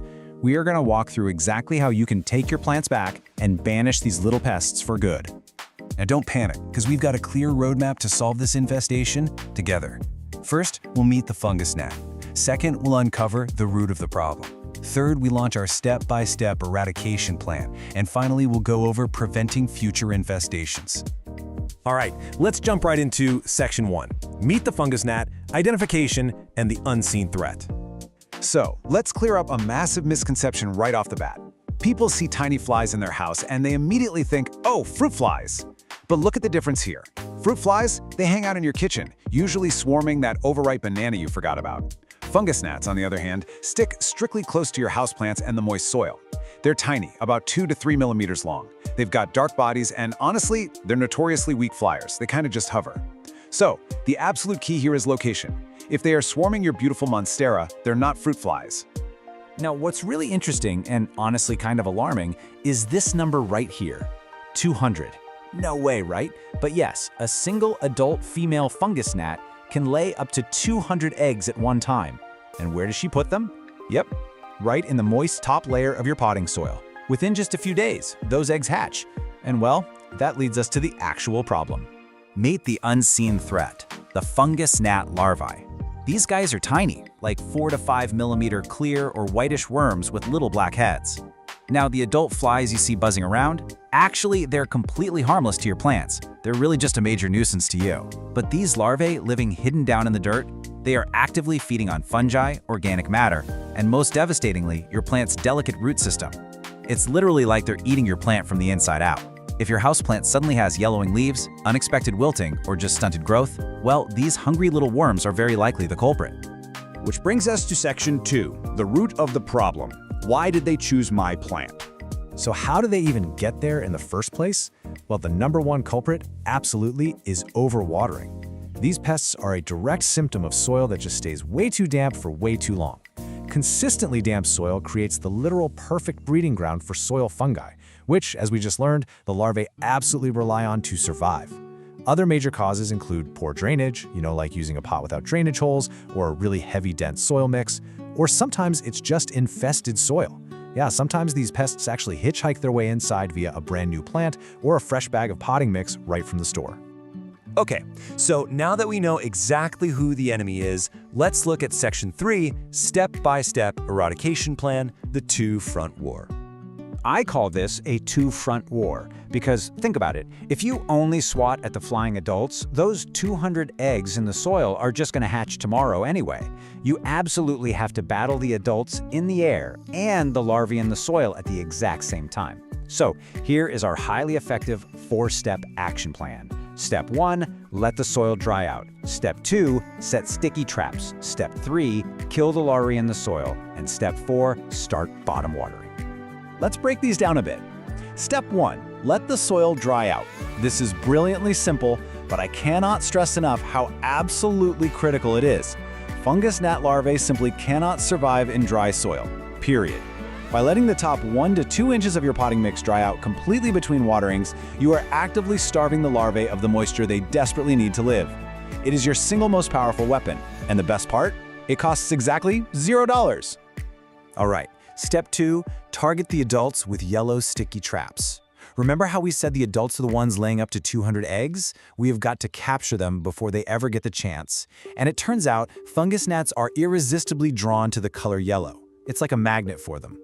Just place these sticky cards on little stakes in the soil, or you can even just lay them flat right on the soil surface. Because they are such weak flyers, they literally just clumsily bumble right into the trap and get permanently stuck. Now for Step 3, killing the larvae that are already in the soil. You've got 2 highly effective options here. First is kind of the gold standard, mosquito bits, also known as BT. It's actually a naturally occurring bacterium that is highly toxic to gnat larvae, but totally harmless to your plants, your pets, and you. You just steep 4 tablespoons in a gallon of water for about 30 minutes, strain out the bits, and then water your plants thoroughly with this tea. Your second option is a hydrogen peroxide drench. For this one, you just mix 1 part 3% hydrogen peroxide with 4 parts water and pour it right onto the dry soil. You'll actually hear it fizzing. That's it killing the larva on contact while also aerating your soil. Just use this for 1 to 2 waterings. Honestly, both are fantastic methods. Finally, step 4 brings us to bottom watering. This is a really excellent technique where you place your plant pot in a saucer of water and basically just let the roots absorb the moisture from the bottom up. Now, why is this so crucial for defeating gnats? Because it leaves that entire top layer of soil completely dry. By mastering this step, you protect the topsoil barrier, effectively cutting off the gnats' access to their favorite breeding grounds. It's a real game changer. Okay, moving on to section 4, preventing future infestations, proactive plant care. Let's build a long-term defense so you never have to deal with this again. Here are your rapid-fire proactive habits. First up, master your watering routine. Always physically check, like actually test it, to make sure that topsoil is dry before you reach for the watering can. Second, use a well-draining potting mix so water doesn't just sit and stagnate. Third, and this is a brilliant hack, add a top dressing. Just putting a half-inch layer of horticultural sand or some decorative pebbles on top creates a physical barrier that makes it nearly impossible for gnats to even reach the soil. And finally, always inspect your new plants and soil bags for hitchhikers before you bring them indoors. As we wrap up this explainer, I really want to give you one final piece of reassurance. These pests, they do not bite, they don't carry diseases, and they are completely harmless to humans and your pets. They are absolutely defeatable. But consistency is key here. You really must stick to this 2-front eradication plan for 2 to 3 weeks. That is exactly how long it takes to completely break their life cycle, ensuring every last egg, larva, and adult is totally wiped out. Just stick with it.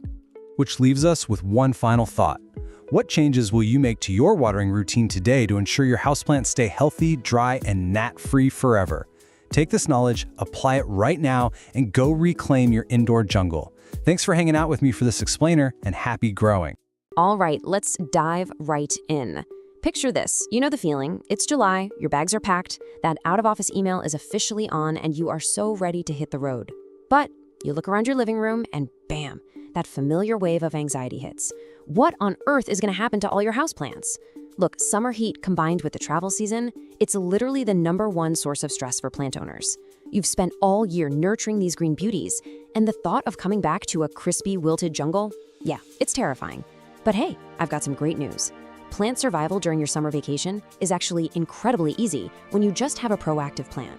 In this explainer, we're going to break down exactly how to adapt your watering routine for the heat and how to set your entire collection up to totally thrive while you're away. To get you totally prepared, here is our survival guide. First up, summer watering basics. Second, pre-vacation plant prep. Third, surviving short trips. Fourth, systems for longer trips. And finally, plant sitter success secrets. Let's get to it. Starting with section 1, summer watering basics. This is all about adjusting for the heat. Okay, so before we even think about packing your bags, we really have to look at what you're doing right now. Because the reality is, summer heat changes everything about your everyday care. Soil dries out significantly faster during those hot summer months, right? So you absolutely cannot rely on your winter schedule. You need to be checking on your plants every 1 to 3 days. But here's the golden rule you need to remember. Wait until the top 2 inches of the topsoil are completely dry before you even reach for that watering can. Honestly, if you have a huge collection, grabbing a moisture meter is a total game changer to make this check super fast. And when you do finally water, timing is everything. You want to aim for early in the morning or later in the evening, and always use room temperature water. This gives the roots an actual chance to absorb the moisture before the midday heat just evaporates the whole shebang. Now this right here illustrates a concept that will literally make or break your plant's survival: how you pour. We have deep watering, which means pouring thoroughly until it completely drains out the bottom. And conversely, we have light watering, which is basically just giving your plant little sips here and there. So why does this matter so much? Well, deep watering actually forces the plant's roots to grow downward, deep into the soil, chasing that moisture. This builds a highly resilient plant. Light watering, on the other hand, it encourages shallow roots that just hang out near the surface. That leaves the plant incredibly vulnerable to quick drying when that summer heat kicks in. Building that deep root resilience is exactly what your plant needs to survive when you do eventually travel. Moving on to Section 2, Pre-Vacation Plant Prep, the stuff to do right before you leave. So you've got your everyday summer watering dialed in. Awesome. Now it's the day before your trip. There are 3 non-negotiable, completely gadget-free steps you absolutely must take before you lock that front door. Step 1. Group your plants together. Just move them all into one spot. Clustered plants actually create their own little microclimate. They share humidity and they lose their soil moisture much more slowly. Step 2. Move them completely out of direct sun and into bright and direct light. A hot, sunny windowsill, that will drain a pot of its moisture in a single day, but a slightly shadier interior spot holds onto that life-saving moisture far longer. And finally, Step 3. Give them a deep, heavy drink right before you leave. Remember that deep watering technique we just talked about? Yep, do exactly that right before you walk out the door. For a lot of scenarios, just these 3 simple steps alone are all the protection you need. All right, Section 3, surviving short trips. We're talking trips of 1 to 5 days. Let's say you're heading out for a long weekend.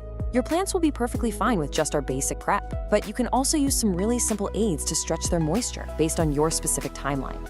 If you're going to be gone for just 1 or 2 days, you can actually leave a deep saucer of water under the pots of your really thirsty plants, allowing them to sort of sip from the bottom. But quick warning here, don't do this for longer than a couple of days, or you're risking some seriously soggy, rotting roots. Now, if you're gone for 3 to 5 days, try sliding a pebble tray with water underneath them.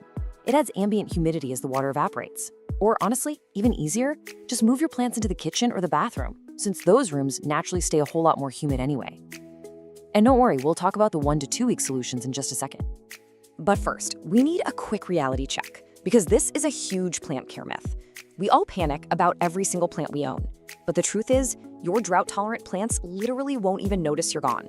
Seriously, hardy species like snake plants, ZZ plants, and cacti, they are built for this. If you give them a deep water before you leave and pull them out of the blazing sun, they can easily survive up to 2 weeks without a single drop of extra water. No special setups required. You can just cross them off your worry list completely. Section 4, Systems for Longer Trips. This is for those longer 1 to 2 week absences. So what about the plants that aren't so tough? Well, this is where passive watering systems transition from just being a fun little trick to an absolute necessity. One of the absolute best, most reliable methods is wick watering. It relies on a pretty cool scientific process called capillary action. As defined here, capillary action is just the physical process where moisture is slowly and steadily drawn upward into dry soil through a wick. You can literally just run a simple cotton or nylon string from a jug of water directly into the soil of your plant. That dry soil naturally pulls up the exact amount of water it needs right up the string. It's a completely passive, absolutely brilliant system. But, and I cannot stress this enough, this is a massive but. Always test your wick watering setup a few days before you actually leave. You really have to know how fast the plant is drinking. Is that jug going to be bone dry in 3 days, or is it going to last the full 2 weeks? Testing it in advance allows you to accurately judge the rate, and if you need to swap in a bigger water container, you can do it before you're halfway across the world. And for your absolute most dramatic, humidity-hungry tropical plants, you can try the plastic bag hack. By placing a loose, clear plastic bag over the plant, just making sure it isn't, tightly touching the leaves, you effectively trap all that moisture inside and create a little mini greenhouse. This drastically slows down the drying process. However, this is incredibly important. You must keep a bagged plant completely out of direct sunlight. If the sun hits that plastic bag, it literally turns into an oven, and you will essentially steam your prized monstera like a side of broccoli. Nobody wants that. Keep them grouped in the shade for sure. Bringing us to our final section, Section 5, Plant Sitter Success Secrets. This is all about setting your sitters up to win. Okay, so you're going away for a long time and the passive systems just aren't going to cut it. You have to rely on a real human plant sitter. Having a friend or neighbor help out is fantastic, but you really have to set them up for success. This foolproof checklist eliminates all the dangerous guesswork. First, leave short, written notes grouped by the plant's actual needs. We're talking super simple instructions like water these 2, leave the rest alone. Second, physically group your thirsty plants together and then go put your dry, drought-tolerant plants in a totally different spot just to prevent any mix-ups. Third, leave them a moisture meter. Tell them to water based on what the meter actually reads, not based on what they guess the plant needs. And that brings us to the ultimate warning you must give your sitter. You need to kindly, but very firmly, tell them this. Overwatering is the usual mistake, not under. Listen, well-meaning neighbors and sitters have this natural instinct to just shower your plants with love, which usually translates to drowning them in water. An underwatered plant, it can almost always bounce back with a good drink. But an overwatered plant develops root rot and it dies. If your sitter just checks once mid-trip, combined with that deep watering you did before leaving, your collection is going to be perfectly fine. So, what does this all mean? The big takeaway here is this. Your bags are packed, but are your plants prepared? Because as we've seen in this explainer today, just a tiny bit of preparation completely guarantees their survival. By adjusting your summer watering technique early on, grouping your plants, utilizing those simple passive systems, and effectively communicating with your plant sitters, you take literally all the anxiety out of leaving. You're totally empowered to walk out that door and just enjoy your summer vacation. But it leaves you with a final challenge to think about. Are you merely keeping your plants alive on life support, or are you ready to build the kind of deep-rooted resilience that allows them to thrive completely independent of you? Try testing out one of these passive systems this weekend, even if you aren't leaving town, and see just how self-sufficient your indoor jungle can really be. Thanks for joining me on this explainer, and hey, happy travels! All right, welcome to this explainer on the red-edge Dracena, which you probably know better as the Madagascar dragon tree. If you're looking for a stunning, architectural houseplant that practically begs you to ignore it, well, you're in exactly the right place. Today, we're completely mastering this incredibly resilient plant and establishing a core theme that's going to guide literally everything we do. With the dragon tree, less is absolutely more. Okay, let's dive into this. Here's our complete roadmap for today's hierarchy of plant needs. 1. Meet the dragon tree. 2. The essentials. 3. Ideal environment. 4. Pruning and propagation. 5. Troubleshooting and pests. And 6. Expert pro tips. Let's get right to it. Section 1. Meet the dragon tree, the ultimate low-maintenance architectural stunner. So, scientifically, we're talking about Dracena marginata. This evergreen tree is native to the warm climates of Madagascar, and it's famous for those slender, arching leaves bordered by really dramatic reddish-purple edges. It's a slow-growing perennial, meaning it can easily live for over 10 years indoors and shoot up to heights of 6 to 8 feet. But beyond being just a beautiful, drought-tolerant piece of living interior design, this thing is an absolute workhorse. It was actually studied in the NASA Clean Air Study and scientifically proven to aggressively purify your indoor air by pulling out nasty toxins like formaldehyde, benzene, and xylene. Quick heads up though, we do need to issue a vital warning here. While the dragon tree is fantastic for us and our air quality, it is highly toxic to both cats and dogs if ingested. If your curious pets decide to take a bite, it can cause vomiting, drooling, and a serious loss of appetite. So you absolutely must make sure to keep this leafy companion well out of their reach. Section 2. The essentials. Mastering water and light. So, the crucial point here is the number 50. The golden rule of watering a dragon tree is that you must wait for the top 50% of the soil to dry out completely before you even think about picking up that watering can. Seriously, because they're highly susceptible to fatal root rot, this usually means you're only watering every 2 to 3 weeks. And in the fall and winter, when the plant's growth naturally slows down, you're going to reduce that even further to maybe once every 3 or 4 weeks. You really have to let that soil dry out significantly. Now, when it is finally time to water, you need to water thoroughly until it flows right out the drainage holes. But listen, the type of water matters immensely. Tap water often contains fluoride and other salts. Dracena marginata is incredibly sensitive to these chemicals, and they are exactly what cause those ugly, crispy brown leaf tips we all hate. The ideal choice? You want to use filtered, distilled, or rainwater for your deep waterings. If you absolutely have to use tap water, at least leave it sitting out overnight to let some of those chemicals evaporate first. Right alongside water is our second essential, light. The dragon tree thrives in bright, indirect light. Basically, this means finding a spot a few feet away from an east or west-facing window. You want plenty of ambient light without the harsh, direct sun rays, which will literally scorch the leaves and leave permanent brown marks. Now, it will tolerate lower light conditions for sure, but its growth will slow to an absolute crawl. And worse, it'll lose those vibrant reddish-purple leaf edges. So for optimal health, bright, indirect light is definitely the way to go. Section 3. Ideal environment.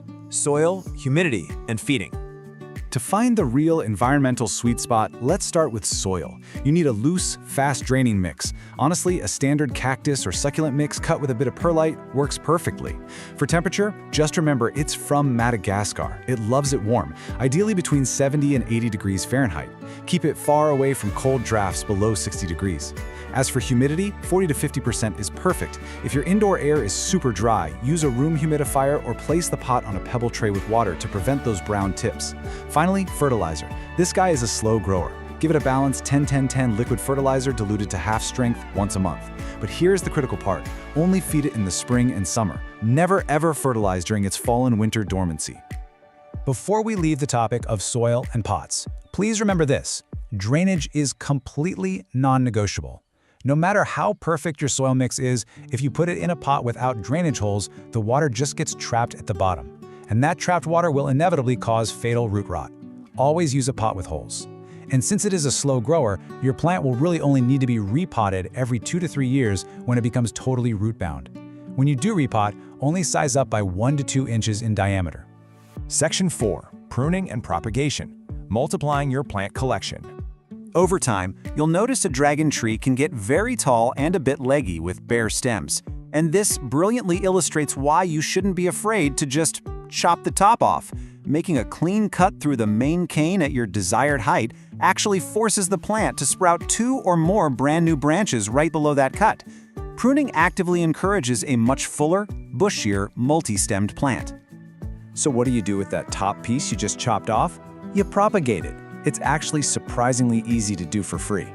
Take a 6 to 8 inch stem cutting, strip off the lower leaves so you just have a little tuft at the top, and drop that bare stem right into a glass of water. Put it in a warm, bright spot, change the water out every few days, and in a few weeks to a month, you're gonna see real roots growing right out of the stem. Once those roots are 1 to 2 inches long, plant it in fresh soil, and boom, you've got a brand new dragon tree. Section 5. Troubleshooting and pests. Diagnosing plant signals. Okay, why are my dragon tree's leaves turning yellow or brown? It is the most common question every single plant owner asks when panic starts setting in. Let's match those symptoms up so you know exactly what your plant is desperately asking for. The vast majority of the time, issues come down to water. If your plant has yellowing leaves, sudden massive leaf drop, and the stem feels brown and mushy, you are definitely overwatering. The roots are drowning and rotting. You need to let that soil dry out immediately. On the flip side, if the leaves are just wilting and drooping and the soil feels absolutely bone dry to the touch, it's underwatered. It just needs a thorough, deep drink of filtered water. Actually, quick aside, if just the lowest leaves are slowly turning yellow and dropping over time, that's just normal plant aging. We are looking for sudden, widespread changes here. Now what about pests? Thankfully, the dragon tree is fairly pest resistant, but keep a close eye out for 3 main culprits. Spider mites thrive in dry conditions. You'll want to look for fine webbing and stippled leaves, and treat them with neem oil. Mealybugs look like small, white, cottony masses hiding in the little crevices, and scale insects look like tiny, immobile brown bumps just stuck to the stems. For mealybugs and scale, a cotton swab dipped in rubbing alcohol will wipe them right out. But here is a massive pro tip. Literally step 1 upon seeing any of these pests is to isolate the plant immediately so they don't spread like wildfire to your other houseplants. Section 6. Expert Pro Tips. Taking your care to the next level. Let's do a rapid-fire rundown of the absolute best practices. Number 1. When in doubt, don't water. Seriously, just let it dry out. Number 2. Rotate the pot a quarter turn every single time you water. This ensures the plant gets nice, even light on all sides and grows straight up instead of leaning toward the window. Number 3. Gently wipe down those long, slender leaves monthly with a damp cloth. This removes dust, keeps them looking super glossy, and actively aids in photosynthesis. Definitely keep the plant far away from AC vents. And finally, use it as a vertical thriller in your home decor. Its spiky, modern texture looks incredible, contrasting with shorter, fuller plants. Ultimately, everything we've talked about today boils down to one core philosophy. Forget about it. Literally, this plant thrives on neglect. The absolute best thing you can do for a Dracaena marginata is to set it up for success in bright indirect light, use a pot with good drainage, and then just give it some space. So I want to leave you with this question to think about. Are you ready to let your dragon tree thrive through perfectly executed neglect? You now have the complete, structured knowledge to master its care. Go find the perfect bright spot in your home, use that filtered water sparingly, and enjoy the incredible air-purifying presence of your new leafy companion. Thanks so much for joining this explainer.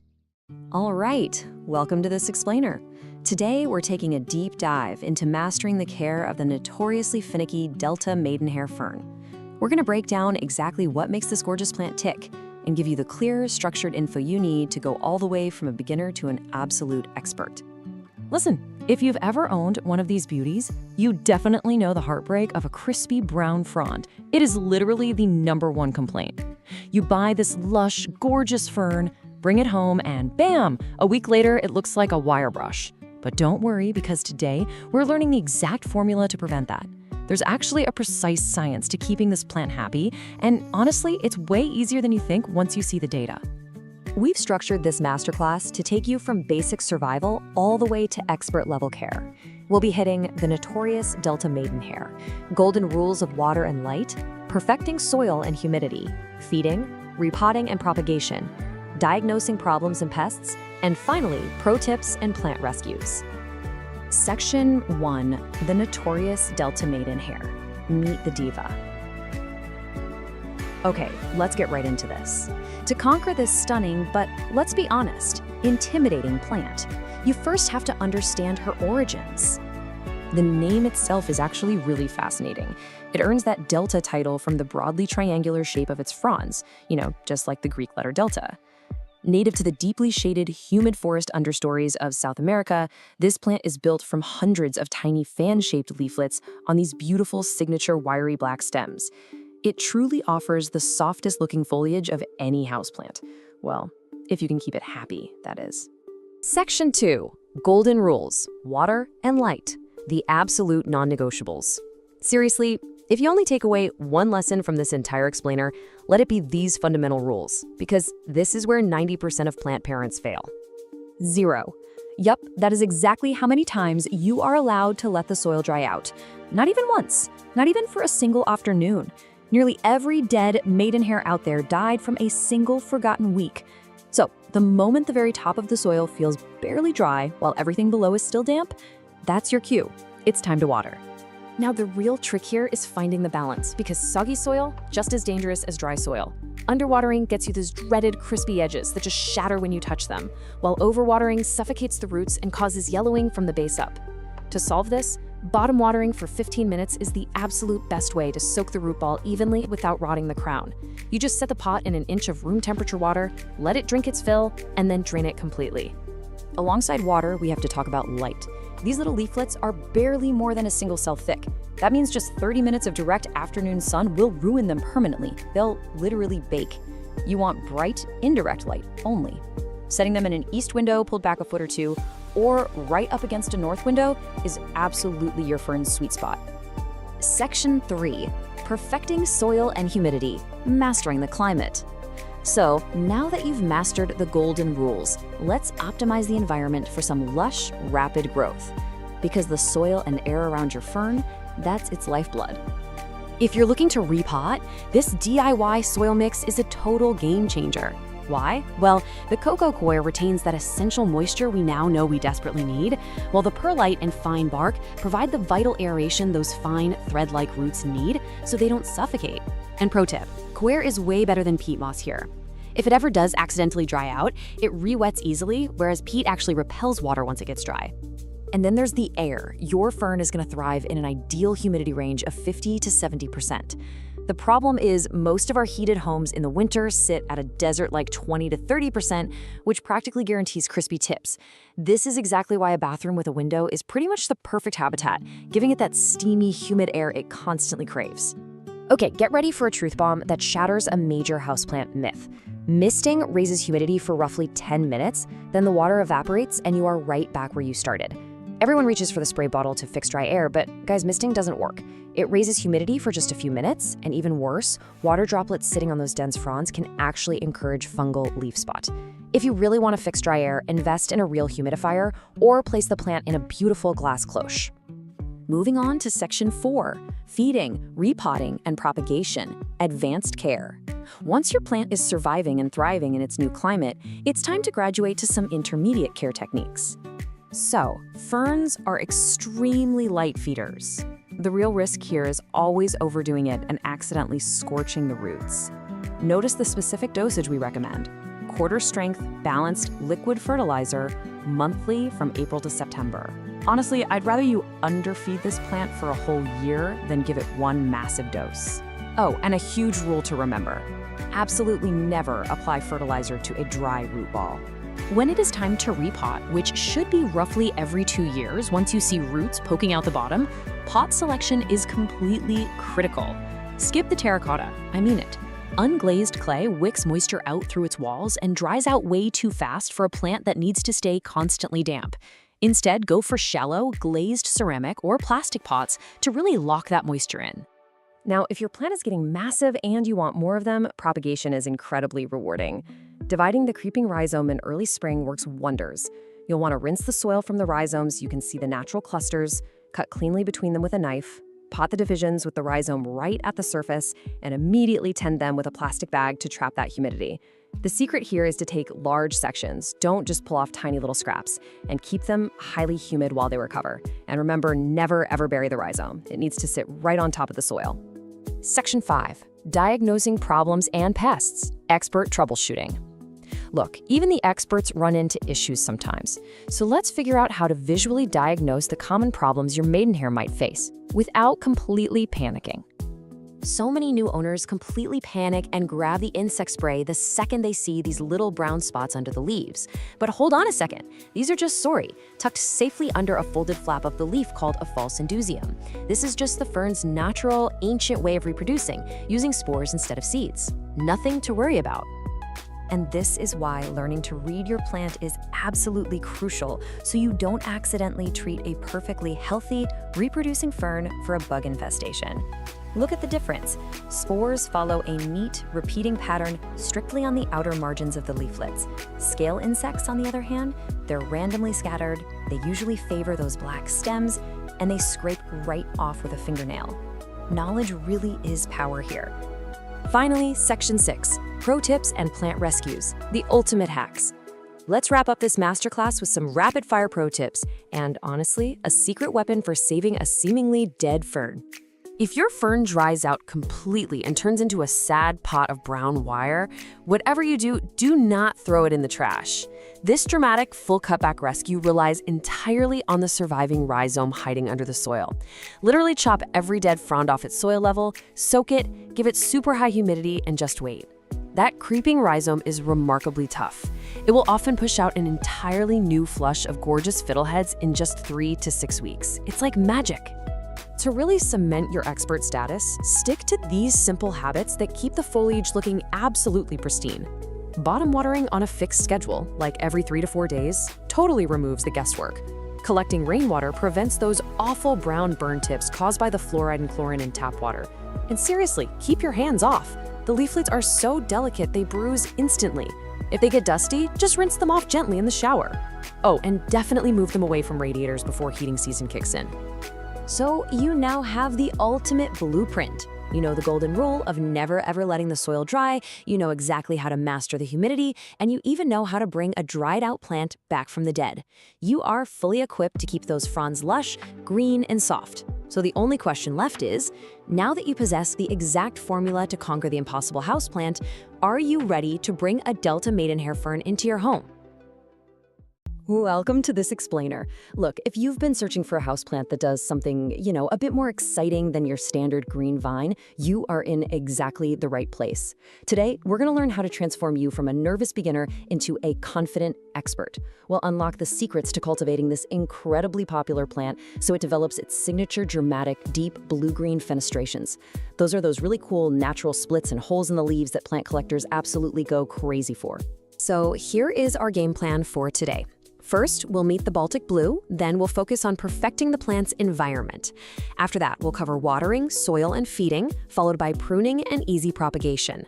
Then we'll troubleshoot from common plant problems, and finally, we'll wrap up with pro tips for expert growth. Let's jump right in. All right, Section 1. Meet the Baltic blue. Let's find out exactly what makes this specific Epipremnum pinnatum cultivar an absolute favorite for collectors. It might look fancy, but it's a pothos at heart, which means it's super forgiving. Now, if we compare the Baltic blue to its famous cousin, the Cebu blue, you're going to notice a few major differences. The Baltic blue has these slightly broader arrow-shaped leaves with a stunning deep blue-green color. But honestly, here's the real kicker. The Baltic blue develops those coveted fenestrations, the splits, at a much younger age and a much smaller size than the Cebu blue. The Cebu has more of a silvery sheen and requires significantly more time to mature before it splits. So for houseplant lovers wanting that mature jungle look way faster, the Baltic blue is a massive win. Moving on to Section 2, perfecting the plant's environment. Let's look at how setting up a solid foundation is the key to massive success. You'll want to keep your plant in a nice, cozy sweet spot, right around 65 to 85 degrees Fahrenheit. That's about 18 to 29 degrees Celsius. The great news is that standard room temperature is absolutely perfect for this plant. But, and this is a big but, you have to avoid cold drafts. Keep it away from AC vents blowing directly on it, and definitely watch out for drafty winter windows or exterior doors. This is a tropical vine, and it absolutely despises the chill. Next up, let's talk humidity. While it totally tolerates average household air, which usually sits around 40%, hitting that ideal 50 to 70% sweet spot is going to encourage much larger, healthier leaves and way faster growth. You can easily boost this by grouping your tropical plants together, using a pebble tray filled with water beneath the pot, or just running a humidifier. You can actually skip the misting though. It really only provides a temporary boost, and having wet leaves all the time can invite fungal issues. Now, here's the deal. You absolutely cannot shove this plant in a dim, dark corner. Bright, indirect light is literally the secret ingredient here. Without it, like, say, placing it just a few feet back from a bright south or west-facing window, the leaves will just fade to an ordinary green, and they will never ever develop those amazing splits and holes. The plant literally needs that light energy to produce its mature leaf forms. It won't die in medium light, but if you want this plant at its absolute best, lighting is a top priority. All right, Section 3, watering, soil, and feeding. Nailing these daily care essentials is exactly what separates struggling plants from spectacular ones. So when it comes to watering, these guys actually store water in their thick stems and leaves. That means they handle a little drought way better than being waterlogged. Always rely on the classic finger test. Just stick your finger in the soil and only soak it thoroughly if those top 1 to 2 inches are completely 100% dry. And here is a crucial step so many people skip. Make sure to empty the saucer underneath the pot about 20 minutes after watering. Letting the pot sit in standing water is just a fast track to root rot. And speaking of healthy roots, to avoid that dreaded root rot, you really have to skip standard, dense potting soil straight out of the bag. It just holds way too much moisture. Instead, use a chunky, well-draining recipe like this DIY aeroid mix. When you combine standard potting soil with perlite and orchid bark, you're creating a soil structure filled with vital air pockets that literally let those roots breathe. Toss in a handful of horticultural charcoal if you have it, or if you don't feel like mixing it yourself, just grab a pre-made chunky aeroid mix from your local plant shop. Think of fertilizing like a little vitamin boost during the active growing season. It helps boost leaf size and maintain that gorgeous color. Using a balanced liquid fertilizer diluted to half strength just once a month is perfect. But definitely remember to stop feeding completely in the fall and winter. The plant naturally goes dormant then, and it just can't effectively process those extra nutrients. Section 4, pruning and easy propagation. Are you ready to multiply that indoor jungle? This is honestly one of the best parts of plant parenthood. Propagating the Baltic blue is ridiculously easy. You just follow a few simple steps for water propagation. Find a healthy vine and snip about a 1/4 inch below a node. You know, that little bump on the stem where the leaf meets it? Strip off the bottom leaves, drop those bare nodes straight into a jar of clean water, and put it somewhere with bright indirect light. In about 1 to 3 weeks, boom, you'll see roots. And the best part? Taking these cuttings actually forces the mother plant to branch out at the cut site, making your original plant incredibly bushy and full. Which brings us to Section 5, troubleshooting common plant problems. Even the best of us run into issues, so let's build up your defensive shield to protect your vines. Think of this like a quick matching game, because your plant actually uses its leaves to talk to you. See yellowing, especially on the lower leaves? You're almost certainly overwatering. Let that soil dry out. Is that signature blue color starting to fade back to a standard green? Give it more light. And if the leaf edges are getting brown and crispy, the air is way too dry, so it's time to boost that humidity. Okay, now for the serious stuff. Root rot is the #1 killer of pothos plants, and it is caused entirely by overwatering and poor drainage. If you notice mushy stems at the soil line, rapidly yellowing leaves, or, worst of all, a foul, swampy smell coming from the pot, you have to act fast. You'll need to unpot the plant, trim away all the dark, rotted, mushy roots, and repot whatever healthy roots remain into fresh, dry, chunky soil.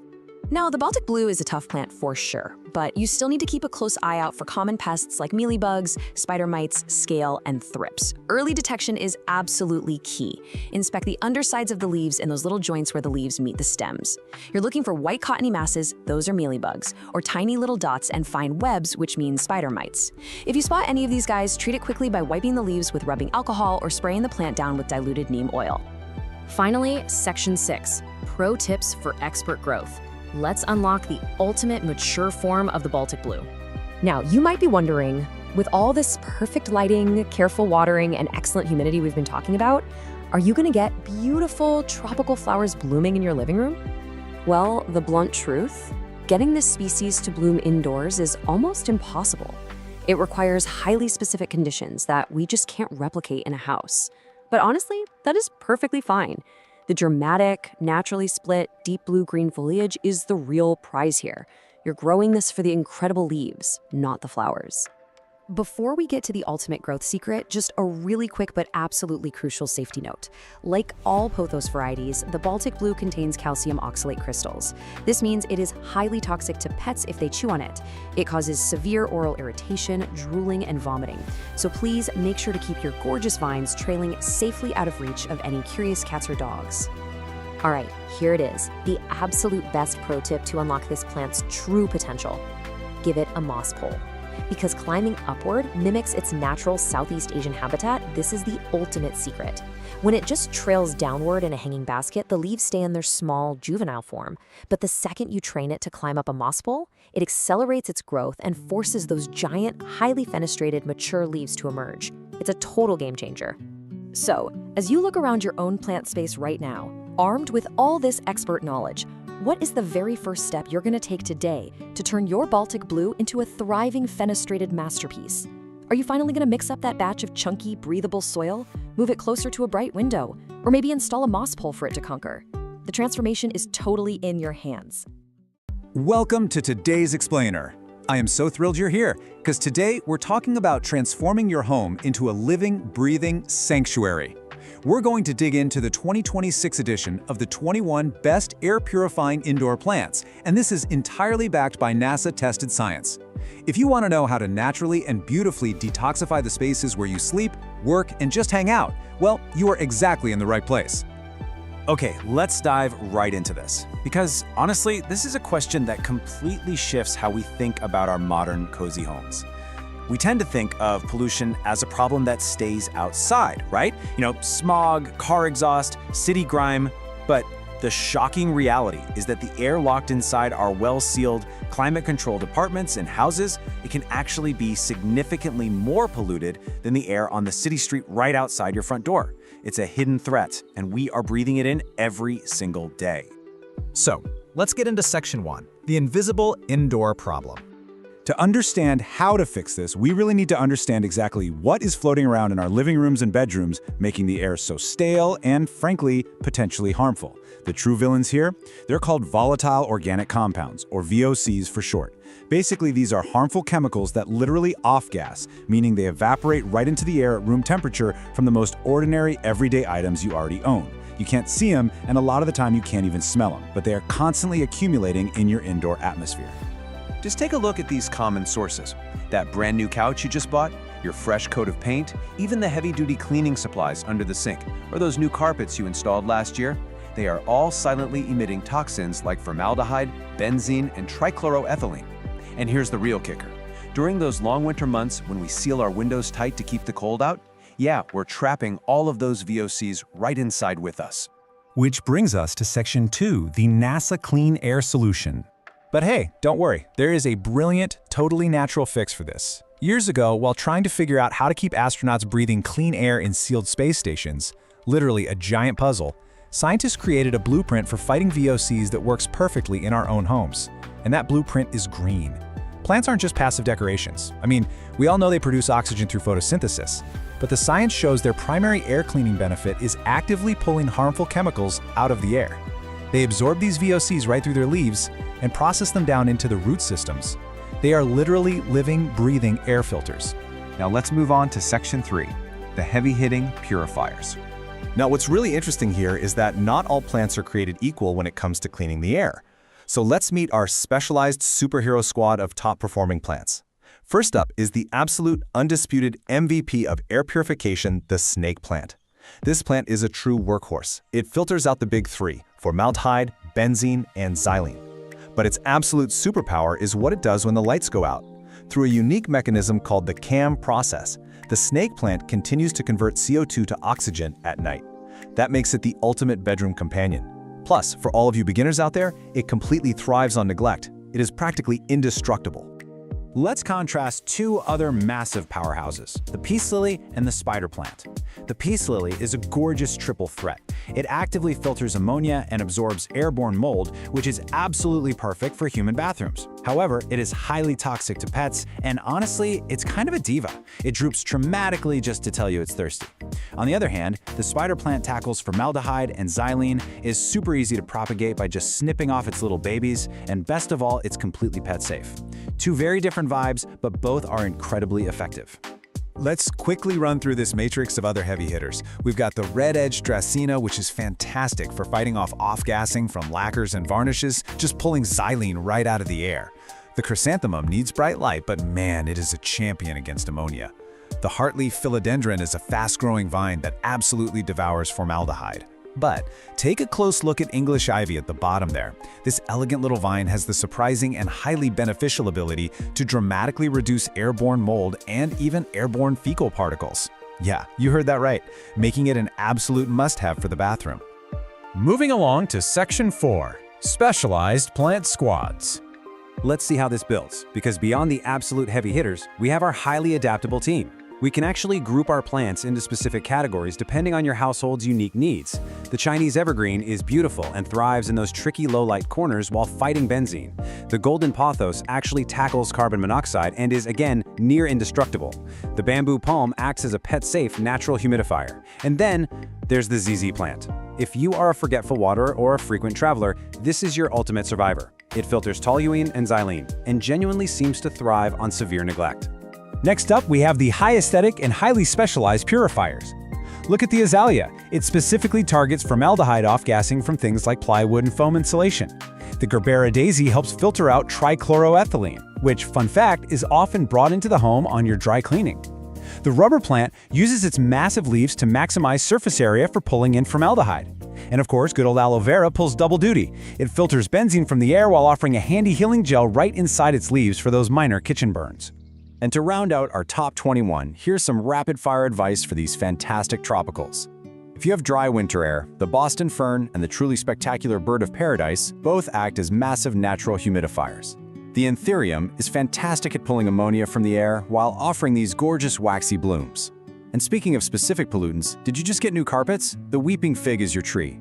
Looking for elegance in the bedroom? The orchid, much like the snake plant, provides nighttime oxygen while absorbing xylene. And finally, the money plant acts as a great general filter for synthetic chemicals while standing as a wonderful symbol of good luck. All right, section 5, maximizing your green filters. So the crucial point is, simply buying a plant and sticking it in a corner won't magically transform your air overnight. We have to transition from just owning plants to strategically deploying them to get maximum effect. Which brings us to the most practical question of all.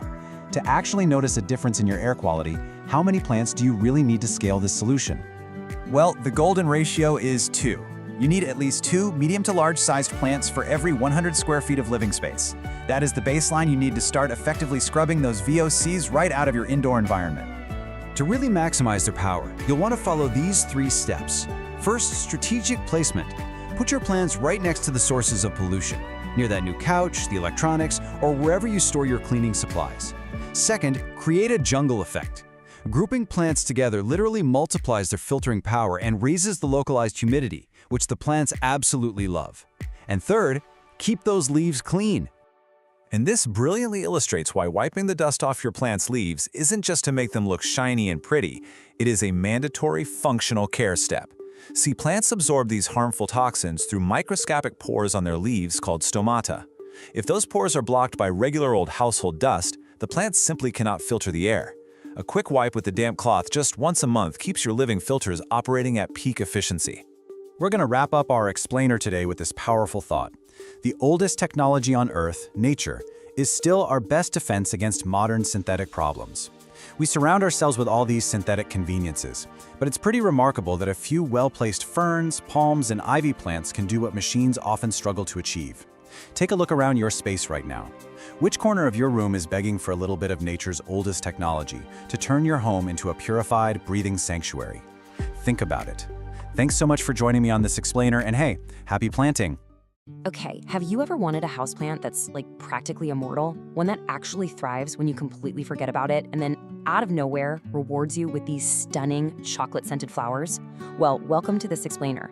Today, we're diving into the complete care guide for the Hoya carnosa, better known as the wax plant. We are going to walk through the ultimate survival and reward guide for a true heirloom plant. If you can just master the simple art of neglecting this plant the right way, you'll have a botanical companion for decades.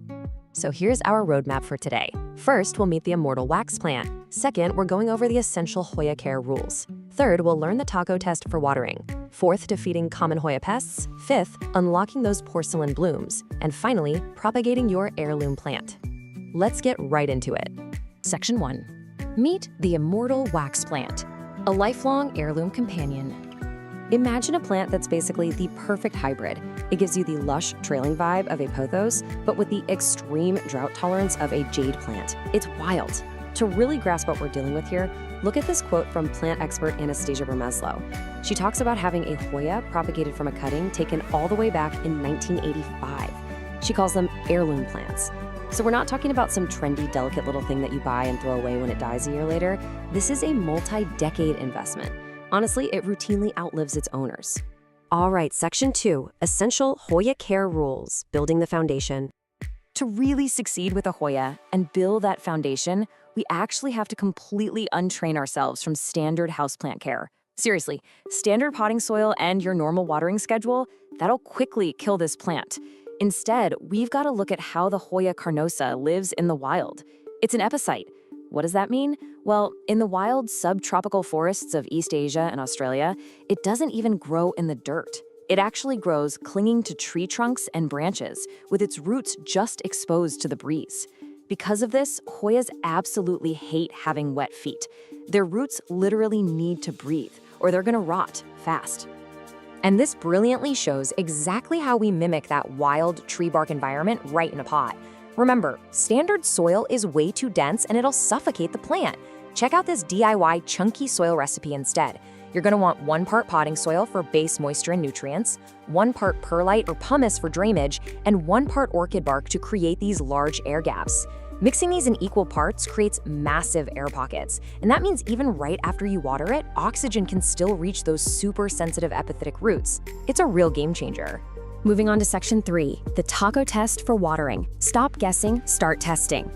The golden rule for our complete care guide is this: water deeply but infrequently.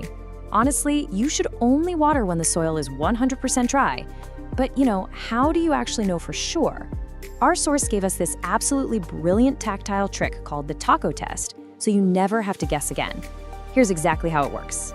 Step 1, find a mature leaf near the base of the plant. Make sure you don't use those tiny new baby leaves. And step 2, just using your fingers, gently try to fold that leaf in half lengthwise. Yep, exactly like a taco shell. Now you just evaluate how it feels.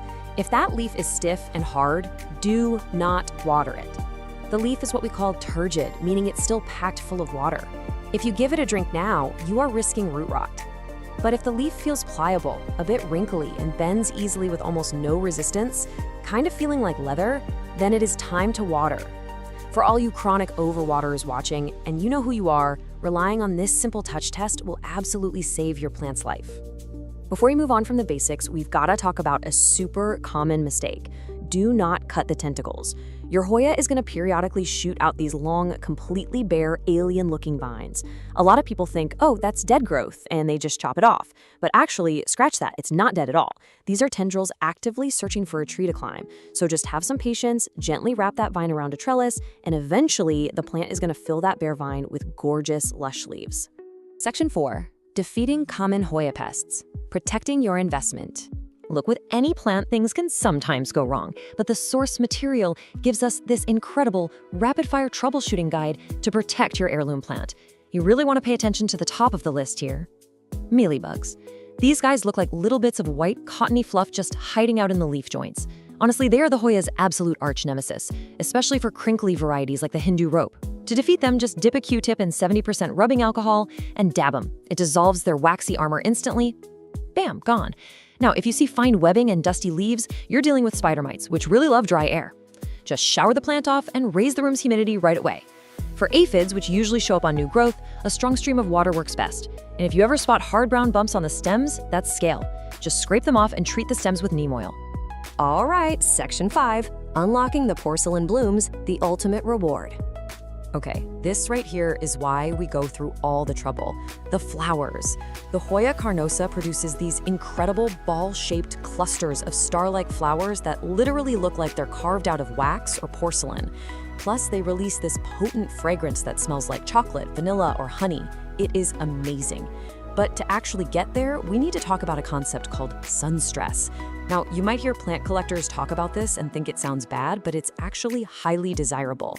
When a Hoya is placed in really bright light, it produces red or purple pigments called anthocyanins to protect its cells from UV rays. It's essentially a botanical suntan. So if your leaves have this beautiful red or bronze flush, it means your plant is absorbing maximum energy, and that's exactly what it needs to crank out those gorgeous flowers. So what's the secret? How do we actually guarantee flowers? Well, here is the exact bloom-boosting recipe for your complete care guide. First, you need bright, indirect light. An east-facing window is pretty much unbeatable for this. Second, keep the plant tight in its pot. Hoyas really prefer to be root-bound. If the pot is way too big, it's just going to spend years growing roots instead of flowers, so keep it snug in a breathable terracotta pot. Third, you want to let it experience a natural winter temperature drop, down to about 60 degrees Fahrenheit at night. This actually signals the plant to form reproductive buds. And finally, when spring rolls around, feed it a high-phosphorus bloom booster fertilizer. And that brings us to what is arguably the single most important rule of flowering Hoyas. Are you ready?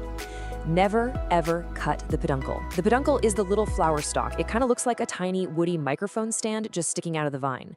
When the flowers fade and drop off, the plant leaves this little nub behind. Why? Because it's going to bloom from that exact same spot again and again, year after year. Seriously, some peduncles are over a decade old and produce dozens of blooms every single summer. If you cut it off, you lose that blooming site forever, so leave the mic stand alone. Now, right before we wrap up our care section, let's settle a massive debate in the houseplant community about the two most popular variegated varieties of this plant. How do you actually tell a crimson queen apart from a crimson princess? Well, here's a super fun insider memory trick for you. A crimson queen has white or pink variegation on the leaf margins, the outer edges. Just remember, a queen wears her crown on her head, right on the outer edges. On the flip side, a crimson princess has the variegation right in the center of the leaf. Remember, a princess wears her gown in the middle. Boom, now you're a Hoya expert. Section 6. Propagating your heirloom plant. Cloning your Hoya. Because this plant lives for so long, you are inevitably going to want to take cuttings to share with your friends and family. You're basically cloning your Hoya. The most foolproof method outlined in our source is the sphagnum moss method. So, step 1, just snip a stem that has at least 2 nodes. Those are the little bumps where the leaves grow. Quick heads up though, Hoyas bleed this sticky, milky latex sap when you cut them, so definitely have a paper towel handy. Step 2, strip the leaves right off that bottom node because that is exactly where your new roots are going to pop out. Step 3, place that bare bottom node into some damp, squeezed out sphagnum moss. This gives it the perfect mix of humidity and airflow. And step 4, just wait 3 to 4 weeks for some strong roots to develop before you pot it up in that chunky soil mix we talked about earlier.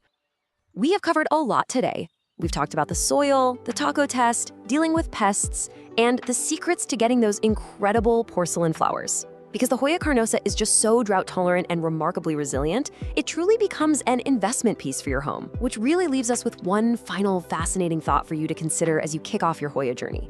If you follow this complete care guide, there's a very good chance your plant will actually outlive you. So with a lifespan spanning multiple decades, who will inherit your Hoya? The goal is to give it a stable place to live and then stay out of its way. You know, that might just be the absolute most brilliant piece of plant care advice out there. Today, we're looking at the Kentia palm. It is the ultimate, elegant, fuss-free indoor tree.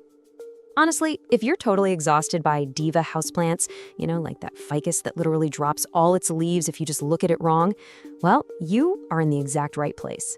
Because this palm, it craves consistency over basically everything else.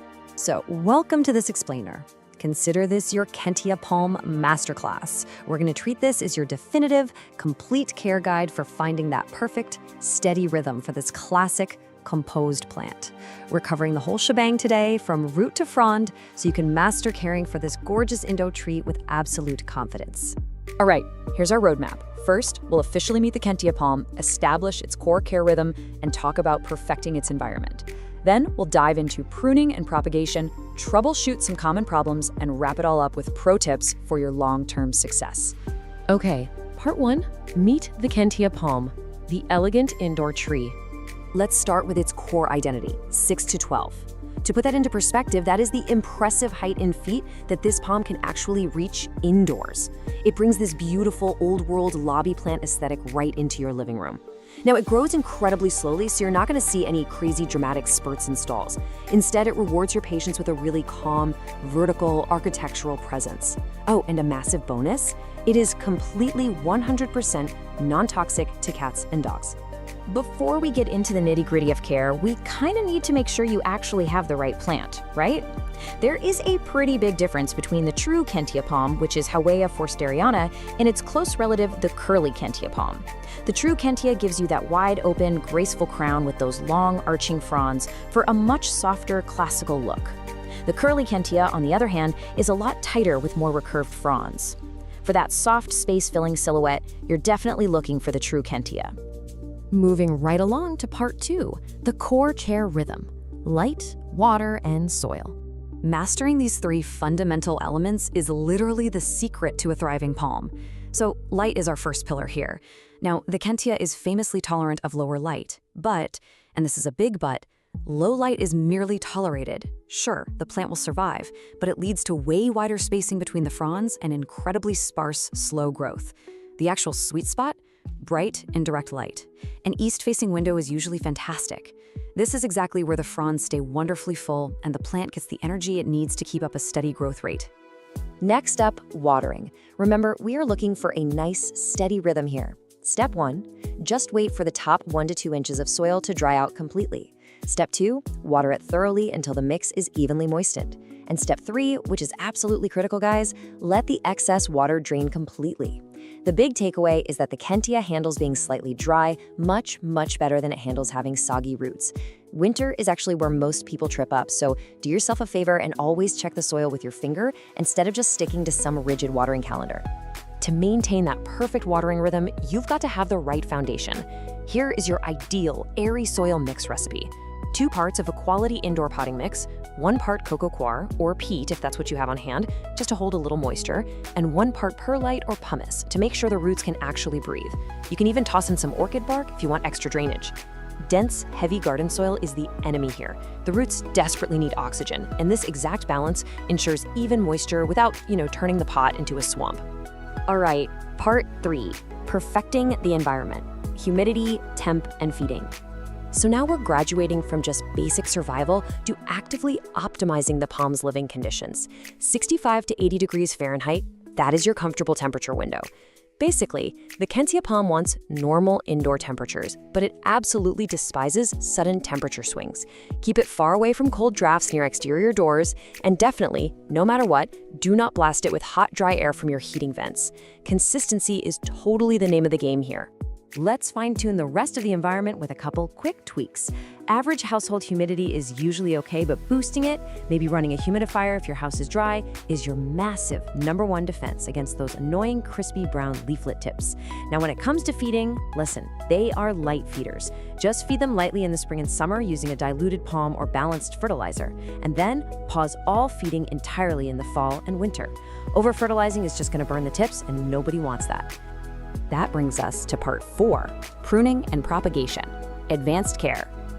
In this advanced stage, we have to focus heavily on the art of restraint.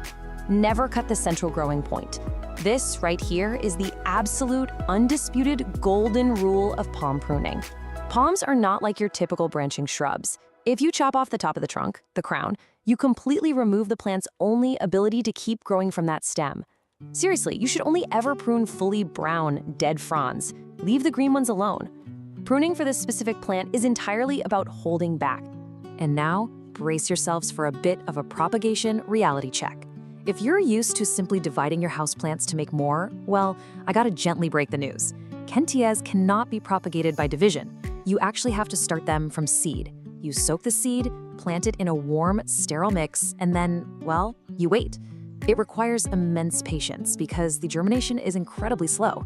Honestly, between you and me, if you want a beautiful specimen anytime soon, just buying a healthy mature plant is definitely the smarter move. Repotting requires that exact same gentle touch. Kentia palms actually like being slightly snug, and they hate having the roots aggressively disturbed. So wait a good 2 to 4 years until you see the roots clearly circling the pot. Water it lightly the day before to prep the plant. When you do repot, choose a pot that is only 1 to 2 inches wider. Do not go huge. And finally, keep that root ball as intact as possible, and this is crucial, never bury it deeper than it was originally planted. Let's move to part 5, troubleshooting. Clues, not catastrophes. I want you to start viewing issues as simple diagnostic clues, not total catastrophes. There is absolutely no need to panic. Let's quickly run through the most common symptoms. If you're seeing brown tips, your likely culprit is dry air or maybe hard water mineral buildup. Easy fix, add a humidifier or flush the pot with fresh water. Notice yellowing lower fronds? That's almost always a sign of overwatering or root rot, meaning you gotta check those roots and improve drainage immediately. And what if you spot some dusty webbing? Spider mites. Isolate the plant right away, wipe down the leaves, and raise that humidity because mites absolutely love dry air. Since watering issues are by far the most common, let's contrast the 2 biggest mistakes so you know exactly what to look for. Overwatering is going to give you yellowing, lower fronds, soft, mushy soil that just won't dry, and kind of a sour smell coming from the pot. Underwatering, on the flip side, gives you crispy leaflet tips, really dull-looking fronds, and soil that literally pulls away from the edges of the pot. By checking for these exact signs, you can immediately diagnose if you're throwing off the plant's natural rhythm and just adjust accordingly. All right, final stretch, part 6, pro tips for success. Mastering the long game. Let's lock in the behavioral habits that will actually make you an expert plant parent with some rapid-fire actionable pro tips. First up, do not overpot. It literally just leads to soggy soil. Second, let the plant settle. Stop moving it around your house. Third, rotate the pot just a little bit every few weeks to keep the crown from leaning heavily toward the light. Fourth, wipe the dust off those fronds so the plant can actually photosynthesize efficiently. And above all else, think in years, not weeks. Patience and minimal interference will give you a stunning display that lasts for decades. Which brings us perfectly to our final core takeaway. Care for the Kentia palm is a rhythm guide, not a rescue guide. Honestly, mastering the steady basics, just providing the right light, a consistent watering pattern, and letting those roots breathe is truly all this elegant indoor tree ever requires from you. So that leaves us with one final question for you. Are you ready to find your Kentia palm's rhythm? Armed with everything we've covered in this explainer, you now have the exact blueprint to bring this calm, architectural presence right into your home and just watch it thrive beautifully for years to come. Thanks so much for joining me on this deep dive today, and hey, happy growing! Welcome to this explainer. You know, summer brings us those beautiful, long days and just an absolute ton of bright light. We love it, right? But for our indoor gardens, man, the scorching summer months can feel like an absolute battlefield. If you want to make sure your indoor jungle doesn't just survive, but actively thrives during the absolute hottest parts of the year, well, you are in exactly the right place. Let's get our plants ready for the heat. Okay, let's dive into this. It's kind of a harsh reality, but those exact same gorgeous, long summer days that give us so much energy, yeah, they can actually cause sudden, fatal stress to your vulnerable indoor plants. And I mean, sometimes the damage happens literally overnight. A plant that looked perfectly healthy on a Tuesday can look completely devastated by Wednesday afternoon, just because the temperature spiked in your living room. To prevent that kind of heartbreak, here's our action playbook for today. We're gonna cover 1. Spotting summer heat stress, 2. Adjusting your watering routine, 3. Boosting humidity and airflow, 4. Managing intense summer sunlight, and 5. Protecting your highly sensitive plants. Step 1. Spotting summer heat stress. When temperatures rise indoors, plants react, and they react fast. You've got to be able to read the early warning symptoms. You might see leaf scorch, those ugly brown, crispy spots on the foliage, maybe some crispy edges, sudden yellowing, or you might notice the soil is drying out way quicker than usual. But the absolute most alarming sign? Wilting leaves. And here is the crucial takeaway. If your plant's leaves stay limp even after a thorough watering, that plant is actively suffering from acute heat stress. And why is it absolutely crucial we spot this so early? Because heat stress can escalate in just 1 to 2 days. You literally do not have a week to figure this out. Immediate action is required the very second you see these signs on your foliage. Step 2. Adjusting your watering routine. If you've spotted the stress, or honestly, if you simply want to prevent it, we have to start with the single most critical element, water. Here is the golden rule of summer. Check the top 1 to 2 inches of soil daily. You need to treat this as absolute law. I'm serious. The topsoil in your pots can dry out within hours during a severe heat wave. That means your tropical plants especially require daily monitoring. And actually, even your succulents and cacti, which usually like to dry out completely, they might need water way more frequently than you're used to giving them in the winter. So the crucial point is exactly when and how you apply that water. Ideal watering happens early in the morning or late in the evening. This strategic timing is huge. It gives the roots actual time to absorb the moisture before the intense midday sun just evaporates the whole shebang. Oh, and temperature matters too. Always, always use room temperature water. Pouring freezing cold water straight from the tap onto warm roots? No way. That can cause severe shock, which just compounds the stress your poor plant is already under. Step 3. Boosting humidity and airflow. Now, you might think you're doing your plants a massive favor by blasting the air conditioning, but AC units and hot summer winds actually completely strip moisture from your indoor air, leaving it bone dry. So you need to build a natural defense bubble. Let's move to and see how this builds. First, running a humidifier nearby does the heavy lifting. Next, using pebble trees filled with water under your pots provides localized moisture right as that water evaporates upwards. And finally, grouping your plants tightly together allows them to transpire and share moisture with one another. It's just a brilliant logical progression of fixes.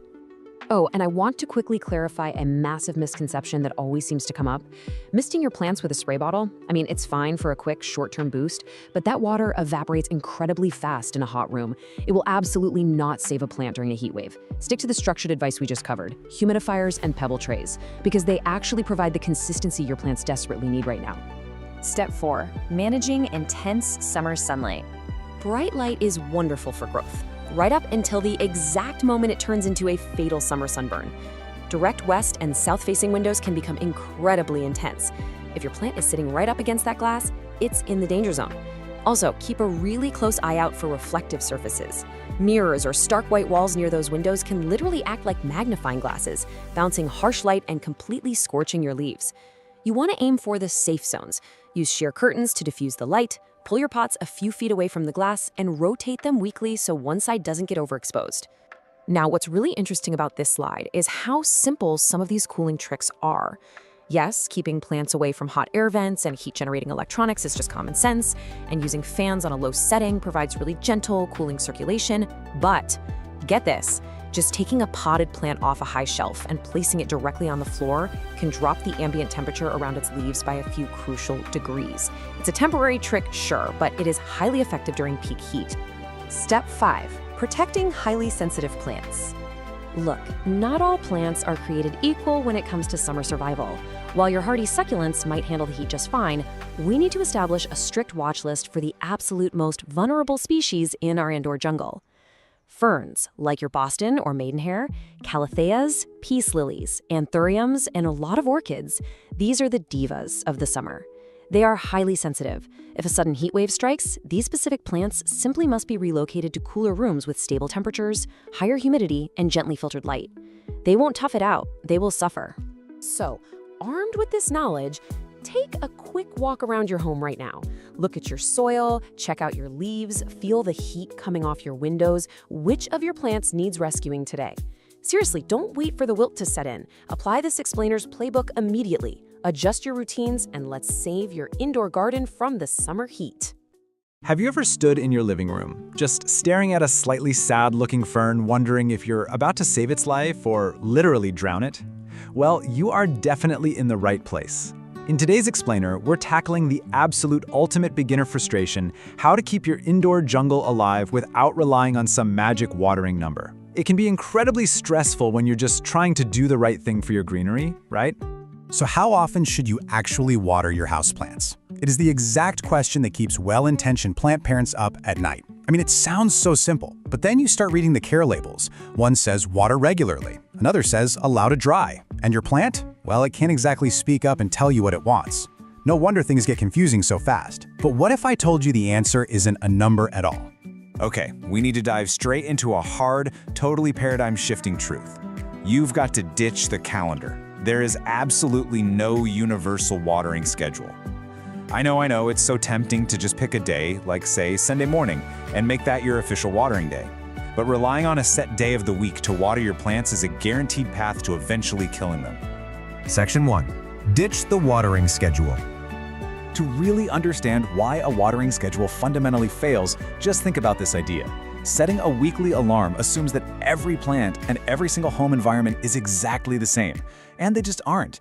A pothos sitting in a sunny June window drinks far, far faster than that exact same pothos sitting in a north-facing room in the dead of January. If you water by the calendar, sooner or later you're going to pour water into a pot that is still totally wet from last week, or you're going to leave one bone dry for days when it desperately needed a drink. Using a set day should only ever be a reminder to check your plants, never a command to automatically water them. Section 2. Testing for plant thirst. So, if we throw out the calendar, what do we actually do? We pivot to the golden rule of houseplant care, reading the soil. You have to water the plant that's sitting right in front of you based on what its soil is doing in that exact moment. Which brings us to a magic number, 2, as in 2 inches. This is the famous finger test, and it's literally the most important habit you can build. You just push a finger directly into the soil right up to your second knuckle, which is roughly 2 inches down.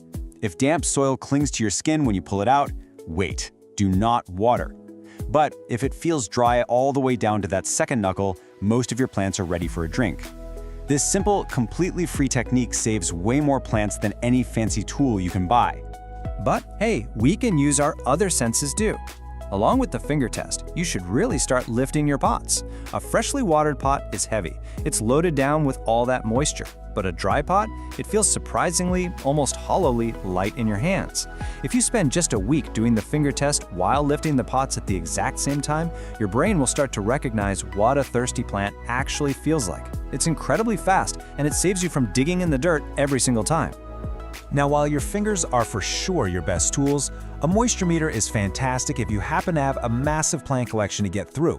It's also great for deep, decorative pots where your finger just physically can't reach the root zone. They take all the guesswork out of those really big containers and self-watering setups, checking the moisture way down deep where it actually matters. Section 3. Variables that change the clock. We also need to talk about the hidden variables that are constantly messing with your plant's internal clock. Just picture the contrast here. Brighter light and warm weather speed up a plant's growth, right? Which means the soil naturally dries out way faster. But the pot matters just as much. A porous, breathable terracotta pot bakes dry incredibly quickly. Now contrast that with a large, thick plastic pot sitting in a shady, cool corner during the winter. Plastic traps moisture, so a tiny seedling in clay on a sunny windowsill is on a completely different timeline than a massive plant in a plastic pot in a dark room. And of course, the plant's own biology is a huge factor. Succulents and snake plants literally store their own water right inside their leaves. They absolutely want their soil to dry out completely. On the flip side, things like ferns and calatheas, they prefer to stay lightly moist basically at all times. Knowing which biological camp your plant sits in is vastly more important than any set number of days on a generic store label. Section 4. The right way to water. Okay, so you've done the finger test, you've lifted the pot, and you've confirmed the soil is officially dry. It is time to water. But there is a right way and a very wrong way to physically execute this. Here are the steps for a perfect watering session. Step 1, you want to pour slowly until water actively runs out from the bottom drainage holes, and then stop. Step 2, this ensures you let the entire root ball soak, and this is vital. Giving it a quick little splash on top every few days only wets the top inch of soil, leaving those deeper roots totally parched. And finally, step 3, empty the saucer after about 15 minutes. That last step, emptying the saucer, is absolutely critical. Leaving a pot standing in a full saucer of water is the absolute quickest path to root rot. And root rot is a deadly condition where the roots literally suffocate from sitting in soggy, oxygen-deprived soil. This is exactly why a pot with no drainage holes at all is a massive hazard. If your pot doesn't drain, that is the very first thing you need to fix. Section 5. Overwatered or underwatered? Look, even with all this knowledge, mistakes happen to the best of us. And when they do, it leads to the most common beginner trap of all: misdiagnosing a struggling plant. When we see a sad plant, we almost always assume it's thirsty, and we instinctively drown it. But often, more water is the exact opposite of what it needs. Let's compare the vital signs. If you've overwatered, you're going to see yellowing lower leaves, a soft or even mushy stem base, and the soil is going to stay wet for days. The leaves might just feel limp. But if it's underwatered, you're looking for dry, crispy edges. The soil might literally be shrinking away from the sides of the pot. And crucially, an underwatered plant will perk right back up an hour after a good drink. Always feel for a mushy stem versus a crispy leaf before reaching for the watering can. But here's where it gets really tricky. Both overwatering and underwatering cause a plant's leaves to droop. I know, it's incredibly confusing. That's why the soil itself is your ultimate diagnostic tiebreaker. It settles the argument. If the plant is drooping and the soil is wet, stop immediately and check those roots. If the plant is drooping and the soil is totally dry, go ahead and give it a drink. Section 6. A quick plant cheat sheet. To help bring all of this together, let's run through a quick cheat sheet. I want you to think of these as useful training wheels. They aren't rigid rules meant to replace checking the soil, but they give you a really fantastic baseline to start from. For instance, your snake plants, ZZs, and succulents need to dry out completely. That means they usually only need water every 2 to 3 weeks in the summer. Your classic pothos and monsteras, they want that top 1 to 2 inches dry, so the classic finger test, putting them at roughly once a week. And your ferns and calatheas want to stay lightly moist, meaning you're probably checking on them every few days. Just remember, as winter approaches and plant growth slows down, every single one of these frequencies will stretch out even further. If you take away just one comforting rule from this entire explainer, let it be this one. Slightly underwatering is always safer than overwatering. Almost any houseplant can easily bounce back from a missed drink. Sure, they might get a little crispy, but they will survive. Reversing root rot from soggy, suffocating soil, on the other hand, that's incredibly difficult and unfortunately often fatal. So when in doubt, just wait a few days. So I'll leave you with this final provocative question. What is your plant's soil telling you right now? I challenge you to ditch the calendar today, stop relying on alarms, go get your hands a little dirty, and check your plant's vital signs for yourself. Your indoor jungle will definitely thank you for it. Hey everyone, welcome to The Explainer. Today, we're diving into a true beauty of the houseplant world. We're going to master the care for the beautifully fluffy, but let's be honest, notoriously finicky cotton candy fern. So, if you've ever felt completely intimidated by ferns, well, you're in exactly the right place.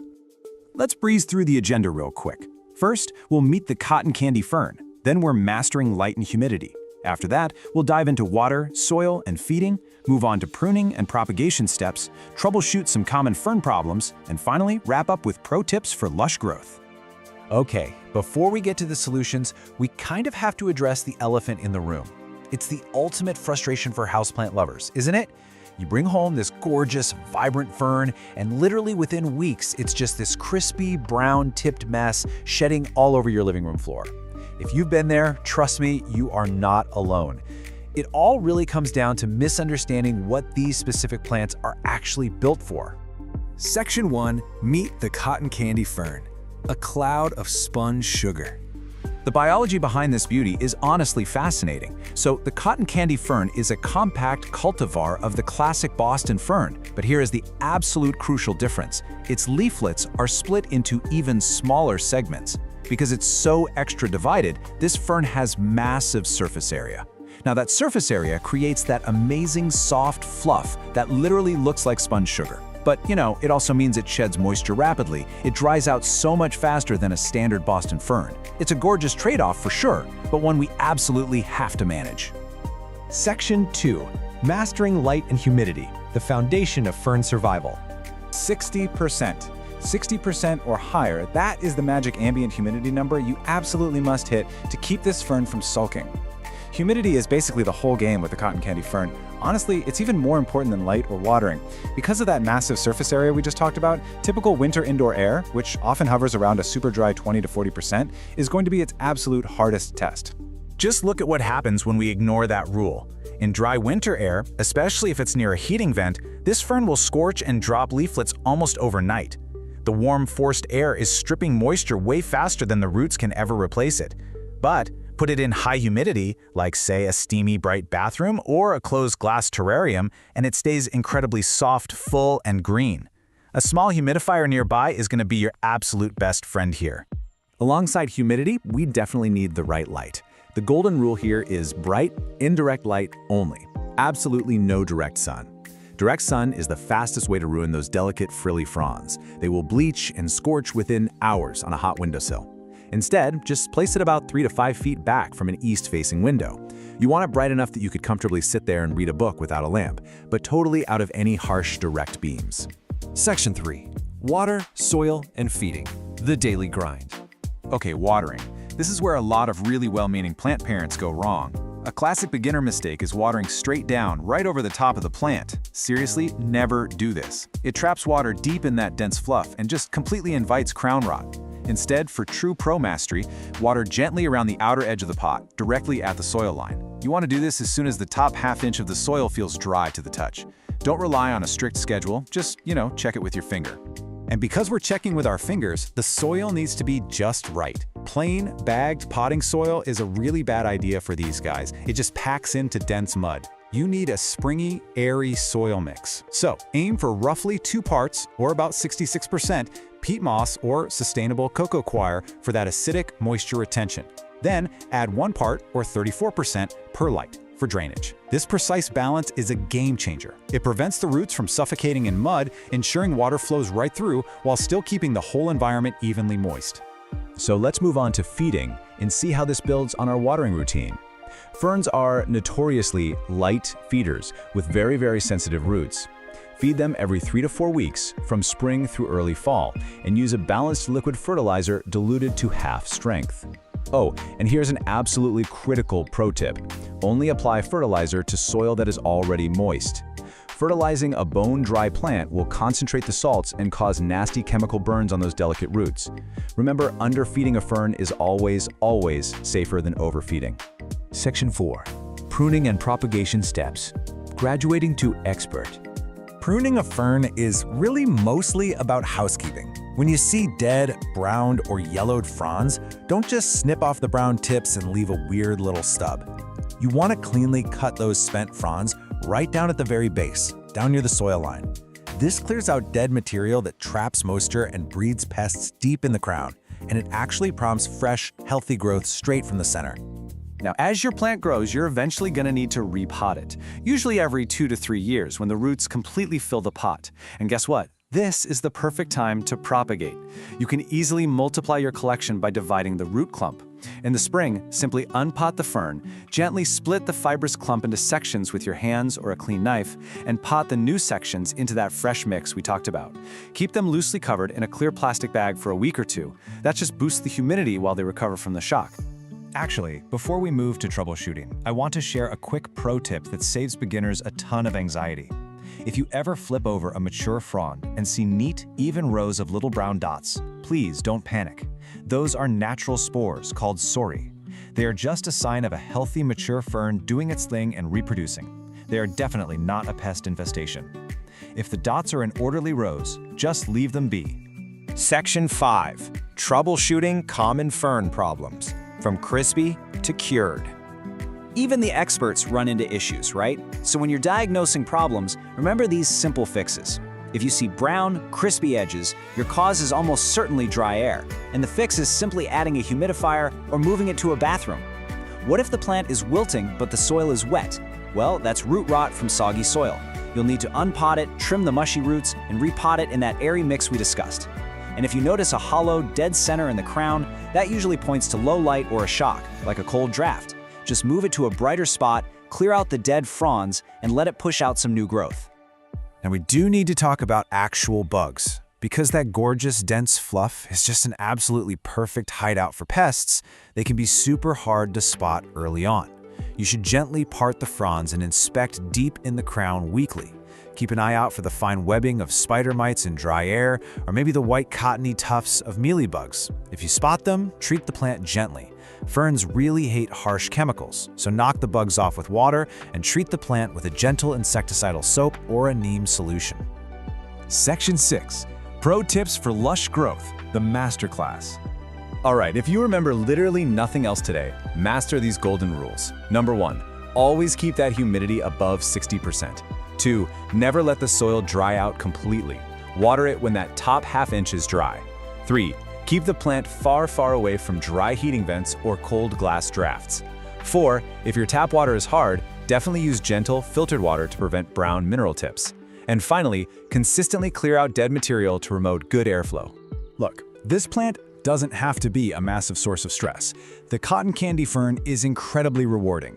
Once you nail its specific environmental needs, especially that crucial humidity, it will genuinely look like a literal cloud of green sponge sugar just sitting there in your home.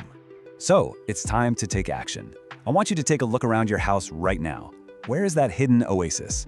Perhaps it's a bright bathroom shelf that catches the morning sun and the post-shower steam? Or maybe you've got an empty glass terrarium just waiting to become the perfect sanctuary. Find that perfect steamy microclimate, and you are totally ready to grow your very own beautiful cotton candy fern. Thanks so much for hanging out with us for this explainer. Happy growing! All right, welcome to this explainer on the red-edged Dracena, which you probably know better as the Madagascar dragon tree. If you're looking for a stunning, architectural houseplant that practically begs you to ignore it, well, you're in exactly the right place. Today, we're completely mastering this incredibly resilient plant and establishing a core theme that's going to guide literally everything we do. With the dragon tree, less is absolutely more. Okay, let's dive into this. Here's our complete roadmap for today's hierarchy of plant needs. 1. Meet the dragon tree. 2. The essentials. 3. Ideal environment. 4. Pruning and propagation. 5. Troubleshooting and pests. And 6. Expert pro tips. Let's get right to it. Section 1. Meet the dragon tree, the ultimate low-maintenance architectural stunner. So, scientifically, we're talking about Dracena marginata. This evergreen tree is native to the warm climates of Madagascar, and it's famous for those slender, arching leaves bordered by really dramatic reddish-purple edges. It's a slow-growing perennial, meaning it can easily live for over 10 years indoors and shoot up to heights of 6 to 8 feet. But beyond being just a beautiful, drought-tolerant piece of living interior design, this thing is an absolute workhorse. It was actually studied in the NASA Clean Air Study and scientifically proven to aggressively purify your indoor air by pulling out nasty toxins like formaldehyde, benzene, and xylene. Quick heads up though, we do need to issue a vital warning here. While the dragon tree is fantastic for us and our air quality, it is highly toxic to both cats and dogs if ingested. If your curious pets decide to take a bite, it can cause vomiting, drooling, and a serious loss of appetite. So you absolutely must make sure to keep this leafy companion well out of their reach. Section 2. The essentials. Mastering water and light. So, the crucial point here is the number 50. The golden rule of watering a dragon tree is that you must wait for the top 50% of the soil to dry out completely before you even think about picking up that watering can. Seriously, because they're highly susceptible to fatal root rot, this usually means you're only watering every 2 to 3 weeks. And in the fall and winter, when the plant's growth naturally slows down, you're going to reduce that even further to maybe once every 3 or 4 weeks. You really have to let that soil dry out significantly. Now, when it is finally time to water, you need to water thoroughly until it flows right out the drainage holes. But listen, the type of water matters immensely. Tap water often contains fluoride and other salts. Trichina marginata is incredibly sensitive to these chemicals, and they are exactly what cause those ugly, crispy brown leaf tips we all hate. The ideal choice? You want to use filtered, distilled, or rainwater for your deep waterings. If you absolutely have to use tap water, at least leave it sitting out overnight to let some of those chemicals evaporate first. Right alongside water is our second essential, light. The dragon tree thrives in bright, indirect light. Basically, this means finding a spot a few feet away from an east or west-facing window. You want plenty of ambient light without the harsh, direct sun rays, which will literally scorch the leaves and leave permanent brown marks. Now, it will tolerate lower light conditions for sure, but its growth will slow to an absolute crawl. And worse, it'll lose those vibrant reddish-purple leaf edges. So for optimal health, bright indirect light is definitely the way to go. Section 3. Ideal environment: soil, humidity, and feeding. To find the real environmental sweet spot, let's start with soil. You need a loose, fast-draining mix. Honestly, a standard cactus or succulent mix cut with a bit of perlite works perfectly. For temperature, just remember it's from Madagascar. It loves it warm, ideally between 70 and 80 degrees Fahrenheit. Keep it far away from cold drafts below 60 degrees. As for humidity, 40 to 50% is perfect. If your indoor air is super dry, use a room humidifier or place the pot on a pebble tray with water to prevent those brown tips. Finally, fertilizer. This guy is a slow grower. Give it a balanced 10-10-10 liquid fertilizer diluted to half strength once a month. But here's the critical part. Only feed it in the spring and summer. Never ever fertilize during its fall and winter dormancy. Before we leave the topic of soil and pots, please remember this: drainage is completely non-negotiable. No matter how perfect your soil mix is, if you put it in a pot without drainage holes, the water just gets trapped at the bottom. And that trapped water will inevitably cause fatal root rot. Always use a pot with holes. And since it is a slow grower, your plant will really only need to be repotted every 2 to 3 years when it becomes totally root-bound. When you do repot, only size up by 1 to 2 inches in diameter. Section 4. Pruning and propagation: multiplying your plant collection. Over time, you'll notice a dragon tree can get very tall and a bit leggy with bare stems. And this brilliantly illustrates why you shouldn't be afraid to just chop the top off. Making a clean cut through the main cane at your desired height actually forces the plant to sprout 2 or more brand new branches right below that cut. Pruning actively encourages a much fuller, bushier, multi-stemmed plant. So what do you do with that top piece you just chopped off? You propagate it. It's actually surprisingly easy to do for free. Take a 6 to 8 inch stem cutting, strip off the lower leaves so you just have a little tuft at the top, and drop that bare stem right into a glass of water. Put it in a warm, bright spot, change the water out every few days, and in a few weeks to a month, you're gonna see real roots growing right out of the stem. Once those roots are 1 to 2 inches long, plant it in fresh soil, and boom, you've got a brand new dragon tree. Section 5. Troubleshooting and pests: diagnosing plant signals. Okay, why are my dragon tree's leaves turning yellow or brown? It is the most common question every single plant owner asks when panic starts setting in. Let's match those symptoms up so you know exactly what your plant is desperately asking for. The vast majority of the time, issues come down to water. If your plant has yellowing leaves, sudden massive leaf drop, and the stem feels brown and mushy, you are definitely overwatering. The roots are drowning and rotting. You need to let that soil dry out immediately. On the flip side, if the leaves are just wilting and drooping and the soil feels absolutely bone dry to the touch, it's underwatered. It just needs a thorough, deep drink of filtered water. Actually, quick aside, if just the lowest leaves are slowly turning yellow and dropping over time, that's just normal plant aging. We are looking for sudden, widespread changes here. Now what about pests? Thankfully, the dragon tree is fairly pest resistant, but keep a close eye out for 3 main culprits. Spider mites thrive in dry conditions. You'll want to look for fine webbing and stippled leaves, and treat them with neem oil. Mealybugs look like small, white, cottony masses hiding in the little crevices, and scale insects look like tiny, immobile brown bumps just stuck to the stems. For mealybugs and scale, a cotton swab dipped in rubbing alcohol will wipe them right out. But here is a massive pro tip. Literally step 1 upon seeing any of these pests is to isolate the plant immediately so they don't spread like wildfire to your other houseplants. Section 6. Expert Pro Tips: taking your care to the next level. Let's do a rapid-fire rundown of the absolute best practices. Number 1. When in doubt, don't water. Seriously, just let it dry out. Number 2, rotate the pot a quarter turn every single time you water. This ensures the plant gets nice, even light on all sides and grows straight up instead of leaning toward the window. Number 3, gently wipe down those long, slender leaves monthly with a damp cloth. This removes dust, keeps them looking super glossy, and actively aids in photosynthesis. Definitely keep the plant far away from AC vents. And finally, use it as a vertical thriller in your home decor. Its spiky, modern texture looks incredible, contrasting with shorter, fuller plants. Ultimately, everything we've talked about today boils down to one core philosophy. Forget about it. Literally, this plant thrives on neglect. The absolute best thing you can do for a Dracaena marginata is to set it up for success in bright indirect light, use a pot with good drainage, and then just give it some space. So I want to leave you with this question to think about. Are you ready to let your dragon tree thrive through perfectly executed neglect? You now have the complete, structured knowledge to master its care. Go find the perfect bright spot in your home, use that filtered water sparingly, and enjoy the incredible air-purifying presence of your new leafy companion. Thanks so much for joining this explainer.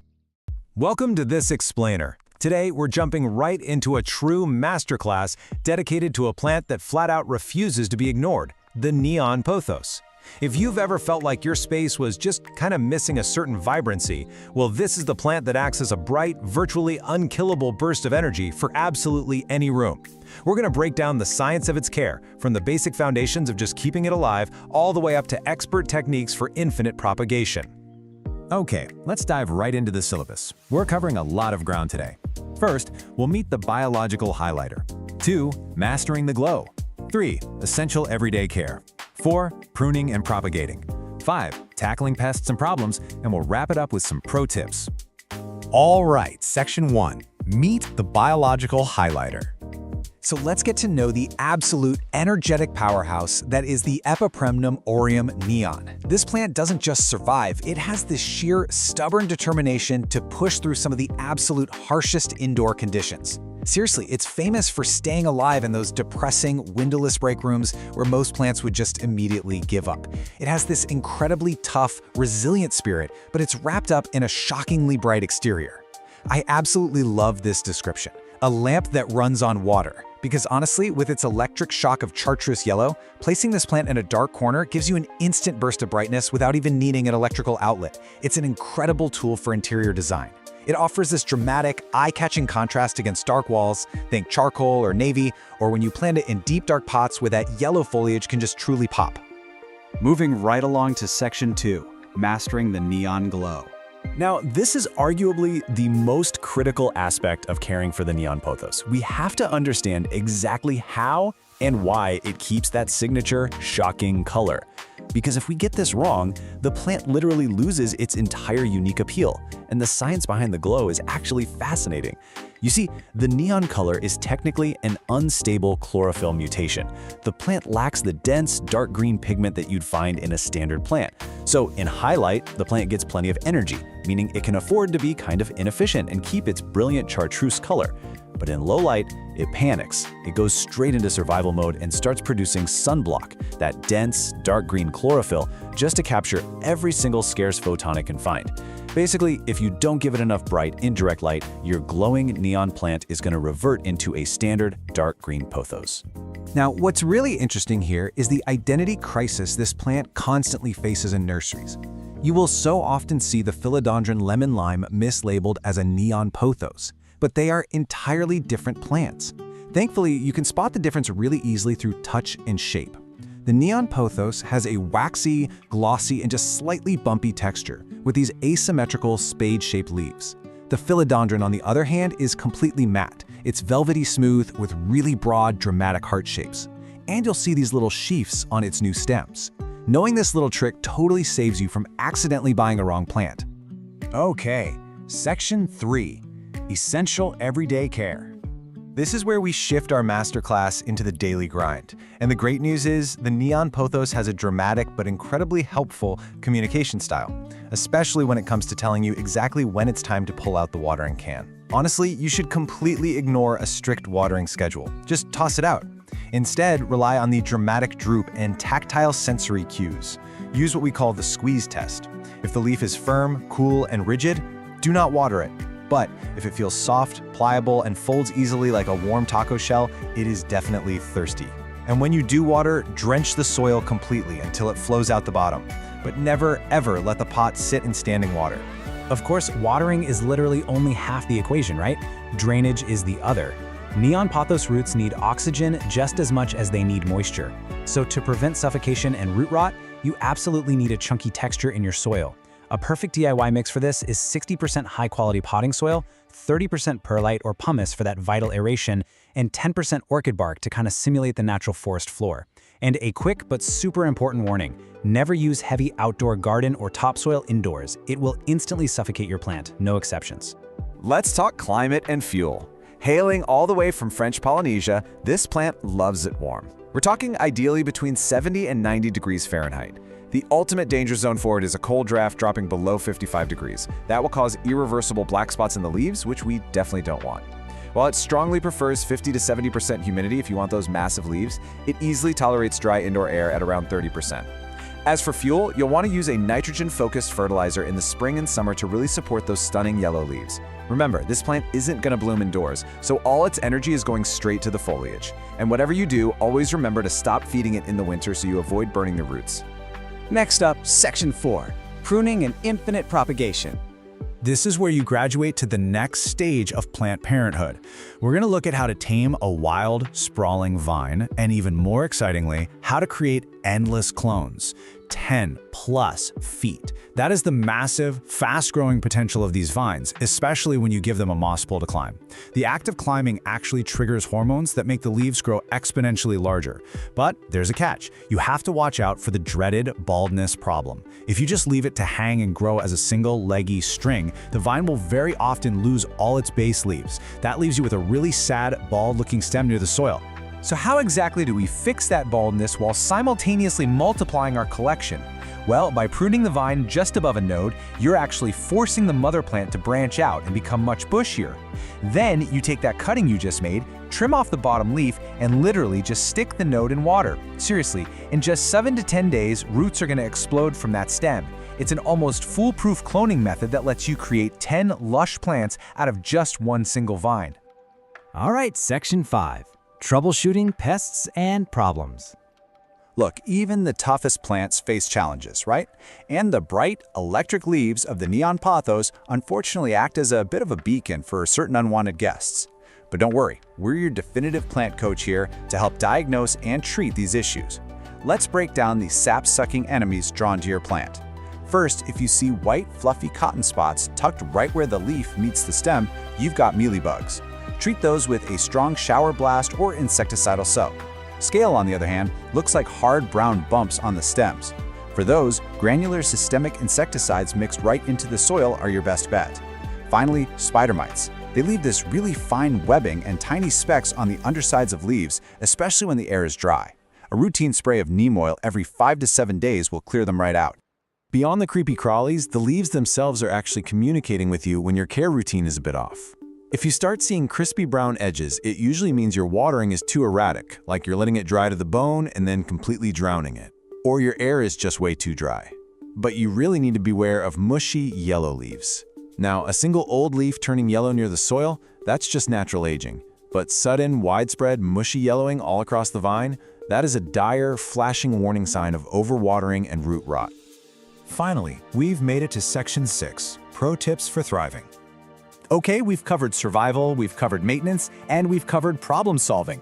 Now we enter the final expert level of this masterclass to truly elevate your routine and push your neon pothos to its absolute peak. Here are your rapid-fire expert tips. First up, if you happen to have a freshwater aquarium, use that dirty water during your tank changes to water your plant. It is packed with a massive biological nitrogen boost. Second, rotate your pot a quarter turn every single week. This prevents the vine from growing entirely lopsided toward the nearest light source. Third, dust your leaves monthly. Dust literally blocks light, and remember, this plant needs every single photon it can get.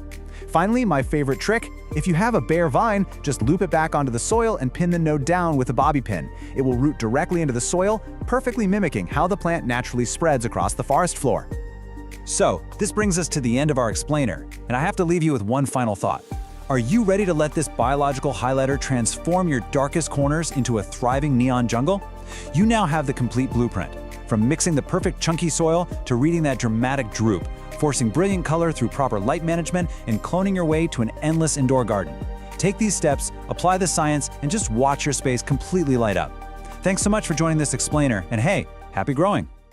Welcome to today's Explainer. We're diving deep into the ultimate care manual for the truly beautiful architectural button fern. If you've ever wanted to bring that lush woodland feel indoors, but, without committing to a massive hanging basket, you are in exactly the right place. We're going to walk through everything you need to know to keep this stunning plant thriving. All right, let's just address the elephant in the room right off the bat. Ferns can be incredibly fussy, right? And so easy to kill. We've all been there. You bring home this gorgeous, lacy fern, and literally within weeks, it's shedding crispy brown leaves all over your floor. But the button fern offers a much more forgiving alternative. Because its small, round leaflets are thicker, kind of leathery actually, it has a much wider margin for error than its paper-thin cousins, so it gives you that gorgeous fern texture, but with a whole lot more resilience. To get there, we're going to build your knowledge using a pyramid of care. We'll meet your fern, cover the core care of light and water, and perfect your environment. Then we'll hit routine maintenance like feeding and pruning, troubleshoot common problems, and wrap up with expert tips and propagation. Step 1, meet your button fern. Let's get to know exactly what plant we're actually dealing with here. So if you walk into a plant shop, you might actually see two totally different plants labeled as button fern. Let's clear up this massive misconception right away. The true button fern, Pelea rotundifolia, which hails all the way from New Zealand, has these dark, wiry stems and firm, dark green, round leaflets that just arch so gently. On the flip side, the lemon button fern is a completely different, much fluffier plant with softer, lighter fronds and, believe it or not, a faint citrus scent. If you're going for that tidy, architectural, slightly darker woodland look, the true button fern is the one you want. Moving right along to step 2, core care, light and water. Let's establish the absolute non-negotiables for your fern's survival. Now, the crucial takeaway here is that this is absolutely not a deep shade plant. Because ferns grow on the forest floor in the wild, people just kind of assume they want to be shoved in a dark corner. But indoors, it needs bright, indirect light to maintain that dense, glossy look we all love. An east-facing window is literally ideal. I really want to stress that. That gentle morning sun is absolutely perfect. If you blast it with direct, harsh afternoon sun, those leathery leaves are going to bleach and crisp up. But on the other hand, too little light leaves you with sparse, slow growth and these really unattractive wide gaps between the leaflets. Oh, and don't forget to rotate the pot every week or two so your fern doesn't start aggressively leaning toward the window. When it comes to watering, your absolute golden rule, the easiest mental model you can use, is a wrung-out sponge. The soil needs to be evenly moist, never a bone-dry desert, and never a swampy puddle. Because the button fern is a bit tougher, sometimes growers make the mistake of treating it like a semi-drought plant, and that just causes the clump to thin right out from the inside. But if you keep it constantly saturated, you cut off the oxygen to the roots and you're practically inviting root rot. So remember, wrung-out sponge. To achieve that perfect balance, just check the surface of the soil with your finger. When the top half-inch feels barely dry, you're good to water. Pour room temperature water over the top, nice and slow, until the excess drains right out of the bottom. And this is key. Never, ever leave the pot sitting in a saucer full of runoff water. Okay, step 3, environment. Specifically, soil and humidity. Let's figure out how to perfect the physical space for those roots and fronds. Because listen, water and light are totally useless if the soil and air are actively working against your plant. This specific soil recipe ensures the roots stay evenly damp but open enough to get vital oxygen. Dense, regular potting soil is just going to suffocate those roots, while a super chunky aeroid mix will dry out way too fast. By mixing moisture-retaining peat or core with fine bark for structure and perlite for drainage, you're giving this fern exactly what it naturally craves. When you mix it up, it should feel really springy and light in your hands. Now, let's talk about the number 50. That represents the absolute minimum percentage of humidity your button fern needs to thrive. It definitely prefers the 55 to 70% range, but dipping below 50 is where you're going to start seeing trouble. When the air gets too dry, it actually sheds its older fronds from the inside out just to conserve moisture, and those leaf edges turn a really dull brown. To fix this, you can use a humidifier, group it with other plants, or even put it in a bright bathroom. And hey, little industry secret just between us, misting is really just a temporary cosmetic boost. It doesn't actually fix chronically dry air, so don't rely on it. Temperature stability is also absolutely vital. You want to keep the indoor temps comfortably between 60 and 75 degrees Fahrenheit. Keep it away from cold drafts below 50 degrees, and definitely keep it away from heating vents or hot summer glass, which will unravel its health so quickly. A bright room that stays fresh and evenly temperate usually suits it beautifully. It actually appreciates the slightly cooler side of normal household conditions a lot more than many other tropical plants. Moving on to step 4, maintenance, focusing on feeding and pruning. Your fern is surviving, so let's keep it pristine. Now, button ferns are very light feeders. Honestly, in this case, overfeeding is so much more dangerous than underfeeding. Too much fertilizer will result in scorched leaf tips and this nasty salt crust building up on the soil. So feed it lightly, just once a month when it's actively growing in the spring and summer. Use a balanced liquid fertilizer, but dilute it down to half or even quarter strength. And a quick pro tip, always water the plant first, then apply the fertilizer to the moist soil. That stops you from accidentally burning that delicate root system. When it comes to pruning, you don't need to shape button ferns like a hedge. Pruning here is purely about removing spent foliage. You always want to cut the fully yellow, brown, or damaged fronds cleanly right at the base. That's what actually encourages fresh replacement growth from the crown. Whatever you do, never just shear or trim random healthy tips off the ends of the fronds. And keep in mind, if your fern is constantly thinning out, you really can't prune your way out of that problem. You've got to look back at your humidity and watering habits. All right, step 5, troubleshooting common problems. Even with the best intentions, things can go sideways. So let's diagnose the issues. Think of this as your personal cheat sheet for figuring out exactly what environmental factor has drifted off course. Because button ferns rarely just fail randomly. If you're seeing dry, crispy brown edges, think low humidity or underwatering. Soft, yellow, collapsing leaves, that almost always means you're drowning the roots. Thin, spaced out, weak new growth means it is absolutely starving for light. And if you get sudden leaf drop, that usually points to a severe cold shock or a pot that went completely bone dry. And of course, we have to talk about pests. A stressed plant naturally attracts them, so maintaining that perfectly balanced environment we've been talking about is your absolute best defense.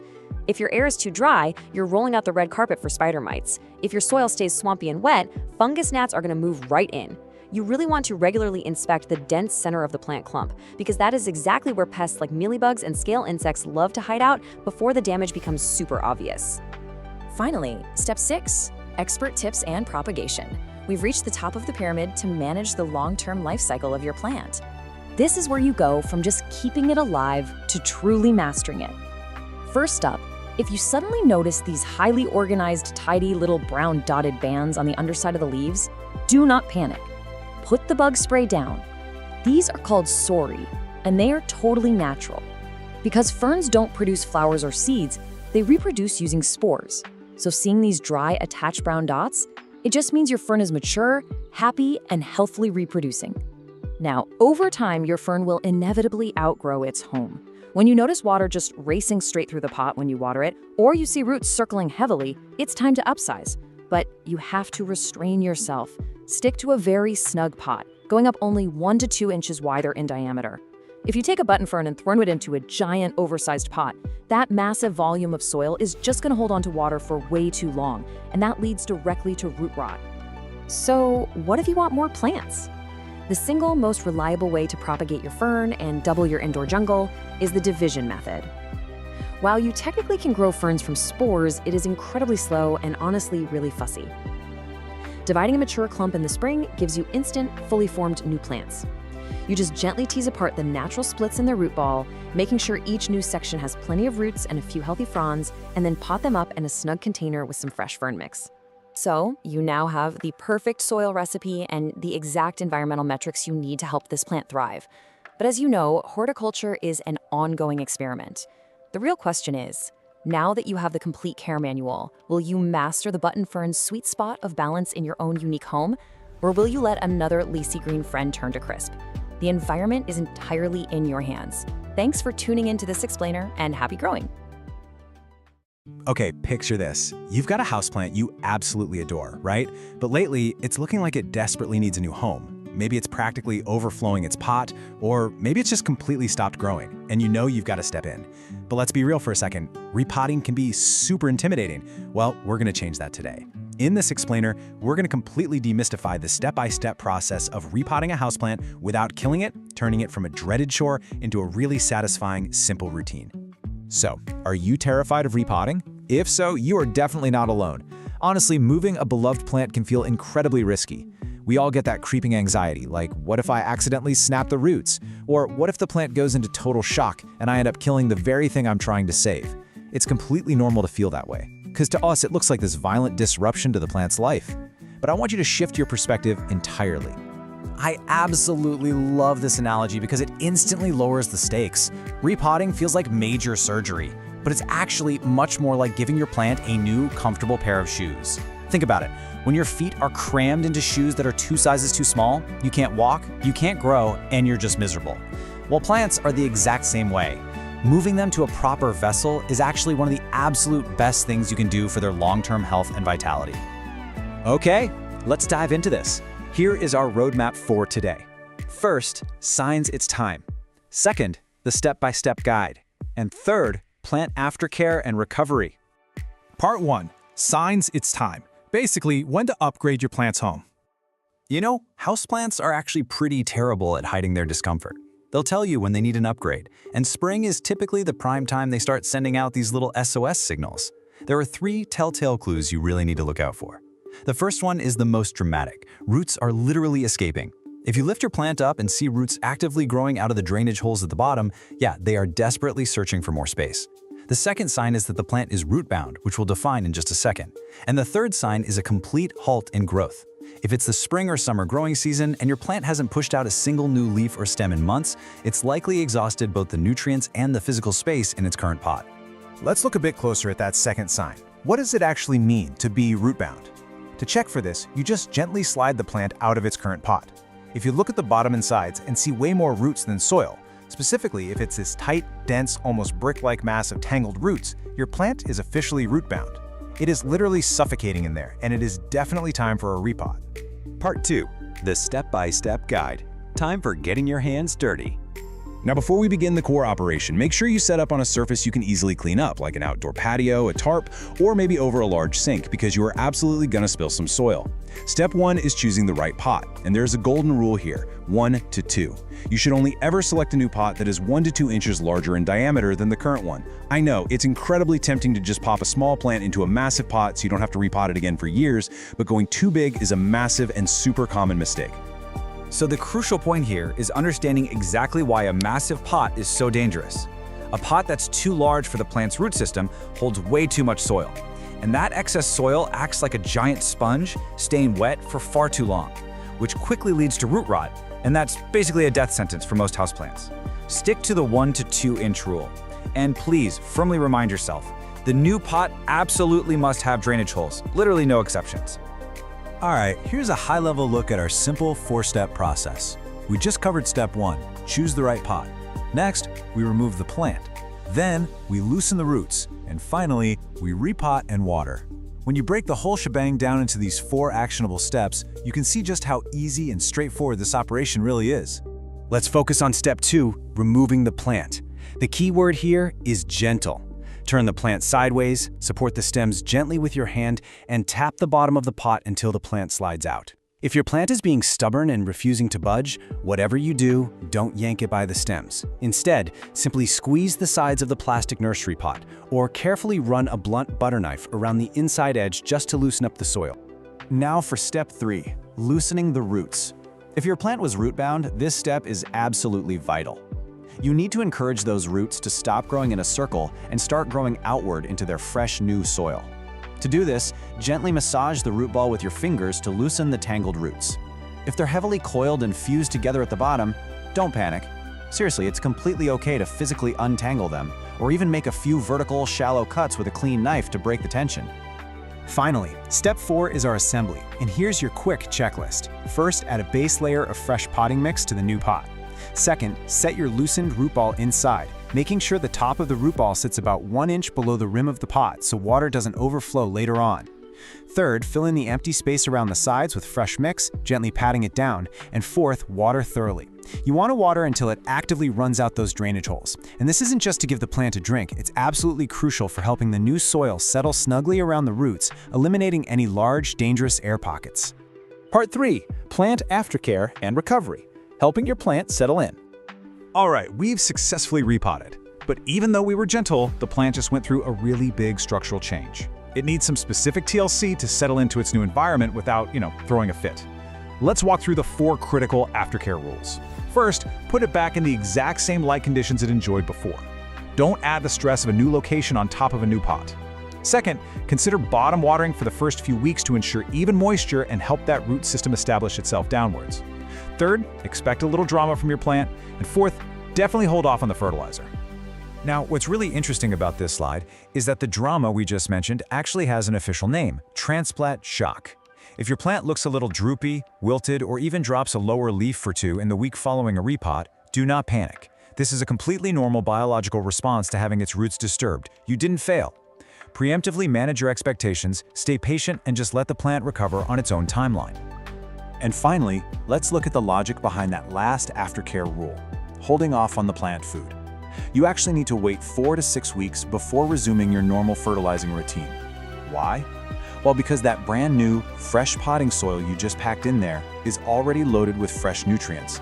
If you add liquid fertilizer on top of that, you can accidentally burn the roots and overfeed your freshly potted, recovering plant. And there you have it. You now have the exact skills, the golden rules, and the confidence to properly upgrade your plants without any fear. But now that your plants are settling into their roomy new homes and gearing up for an absolute explosion of healthy growth, it begs a rather exciting question. Once they start thriving, are you ready to multiply them? Because taking healthy cuttings and learning the magic of plant propagation just might have to be your very next houseplant adventure. Welcome to today's Explainer. If you've ever found yourself scrolling through photos of stunning, wildly patterned houseplants and thought to yourself, yeah, no way, I could never keep that alive. Well, you are in exactly the right place. Today, we're exploring the ultimate low-drama entry point into the world of variegated houseplants, the Marble Queen pothos. It's a gorgeous plant that gives you this incredible visual reward, totally skipping the fuss of a high-maintenance collector plant. Okay, let's dive right into this. Here's our roadmap for today. First, we'll officially meet the Marble Queen. Then we'll cover the survival foundation, followed by routine maintenance. After that, we'll graduate to pruning and propagation, and finally wrap things up with troubleshooting. All right, section 1, meet the Marble Queen. So this classic heart-shaped vine is famous for its striking cream and white splashes. It acts incredibly easygoing while looking, frankly, highly dressed up. But to really anchor our understanding here, let's compare it to a plant you've probably seen literally everywhere, the golden pothos. Now, while the golden pothos features these yellow and chartreuse streaks and grows super fast, our Marble Queen rocks those elegant cream and white splashes. But here's the catch, and it's an important one. Because those beautiful white patches lack chlorophyll, the Marble Queen grows just a bit slower. The green parts of the leaf are doing all the heavy lifting for photosynthesis. Basically, if pure speed matters to you, pick the golden. But if looks are your priority, the Marble Queen is your winner, for sure. Moving right along to section 2, the survival foundation: light, water, and soil. The absolute non-negotiable for this plant is bright, indirect light. Ideally, you want it about 2 to 4 feet back from an east or north-facing window. You really want to avoid direct afternoon sun, because that will quickly burn those delicate, thin, white patches into crispy brown spots. Not a great look. But if you stick the plant in a spot that's too dark, you'll see this fascinating concept called reverting happen. Because the cream sections of the leaf do not photosynthesize, a starving plant literally panics. It starts pushing out almost completely all green leaves just to compensate and survive. So give it enough light or you're going to lose that stunning marbled look that made you buy it in the first place. Next up in our survival foundation is watering. And the rule here is wonderfully simple. Let the top 1 to 2 inches of soil dry out. Don't guess, don't overthink it, just stick your finger right in the dirt. If it's dry down to your second knuckle, boom, it's time to water. This usually works out to about once a week in the spring and summer, and maybe every 10 to 14 days in the winter. Now, when you do water it, soak it thoroughly until water pours freely out of the drainage holes. But never, ever leave it sitting in a tray of water. I mean, we've all tried to love a plant to death with way too much water, right? But doing that here is just an open invitation to root rot. And what exactly is that water flowing through? The soil, of course. Heavy potting mix straight from the bag holds way too much water and compacts over time. It basically suffocates the roots. Your plant's roots need to breathe. That is exactly why you want a light, well-draining aeroid mix. And you can actually make it yourself. It's super easy. Just take 2 parts standard potting mix, add 1 part perlite to create air pockets, and 1 part orchid bark for some nice chunky structure. Oh, and throwing in a handful of horticultural charcoal is a fantastic optional extra to keep things fresh in the pot. Which brings us to section 3, routine maintenance and feeding. The really great news is the Marble Queen is happy right where you're happy. It thrives in standard household temperatures between 65 and 85 degrees Fahrenheit, and it handles average humidity of 40 to 50% without a single complaint. Now, to get it looking its absolute best, here are your rapid-fire pro care tips. First, rotate the pot a quarter turn every week so it grows evenly toward the light. Second, gently wipe the leaves with a damp, soft cloth periodically, because dust literally blocks light absorption. Third, repot it every 2 years, but only go up just 1 single pot size. And finally, if you want massive, mature leaves, let your Marble Queen climb a moss pole. This grants those climbing roots extra moisture and completely transforms it from a trailing vine into a bushy, super dramatic upright specimen. It's a real game changer. When it comes to feeding, the Marble Queen is a pretty light eater. A balanced liquid fertilizer, something like a 10-10-10, mixed at just half strength, once a month during the spring and summer is plenty. But here is the absolutely crucial point. Stop fertilizing completely in late fall and winter. The plant isn't actively growing then, and feeding it can cause unused fertilizer salts to build up in the soil. That's going to burn the roots and leave you with crispy brown leaf tips. Oh, and a quick aside, always water the plant before you add liquid fertilizer just to prevent shocking those roots. All right, time to level up. Section 4, expert level, pruning and propagation. This is where you learn to actually multiply your plants and control how it looks by trimming back those leggy or reverted vines. But before we reach for the scissors, we need to know exactly where to make our cuts. You are looking for a node. A node is that small little bump on the stem directly opposite a leaf. It is basically the magical spot where new roots and new foliage emerge. When you prune, you want to cut just above a node on the main plant. And if you're aiming for a bushier plant instead of long, stringy vines, simply pinch off the growing tips. That forces the node right below it to push out side branches, which fills the plant out beautifully. Now let's take those cuttings you just made and multiply your collection. Water propagation is incredibly simple.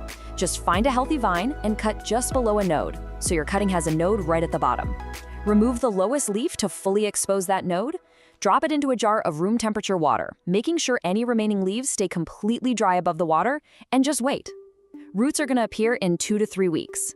And here's a brilliant little pro tip for you. Cuttings with stronger green tones actually root faster than mostly white cuttings. Why? Because they have way more chlorophyll energy to fuel that root production. Almost there. Section 5, troubleshooting common problems. Look, even the experts run into issues sometimes. But the difference is, they know how to read the plant and confidently diagnose the problem without panicking. For instance, here's one of the most common beginner questions we get. Why is my beautiful Marble Queen turning solid green? Well, remember that concept of reverting we talked about earlier? That is exactly what's happening. The plant is literally telling you it is starving for light. The quick fix? Move the plant closer to a window and trim back those solid green vines so it redirects its energy back into producing that beautiful, variegated growth. You can actually reverse engineer your entire care routine based strictly on what the leaves are telling you. Think of it like a puzzle. If you see yellow lower leaves and mushy stems, you're overwatering. Let the soil dry out, and if it's really severe, you might need to trim away black, rotting roots. Now, if you see crispy brown edges, you're either underwatering or the air is way too dry, so give it a thorough soak. And if the vines are looking leggy with huge gaps between tiny leaves, yep, it needs more light. Just by checking these symptoms, you're going to know exactly how to pivot your care strategy. Now, the Marble Queen isn't a massive pest magnet, but you definitely still need to keep your eyes peeled. Mealybugs look like little bits of white, cottony fluff tucked right into the joints. Spider mites leave behind this really fine webbing.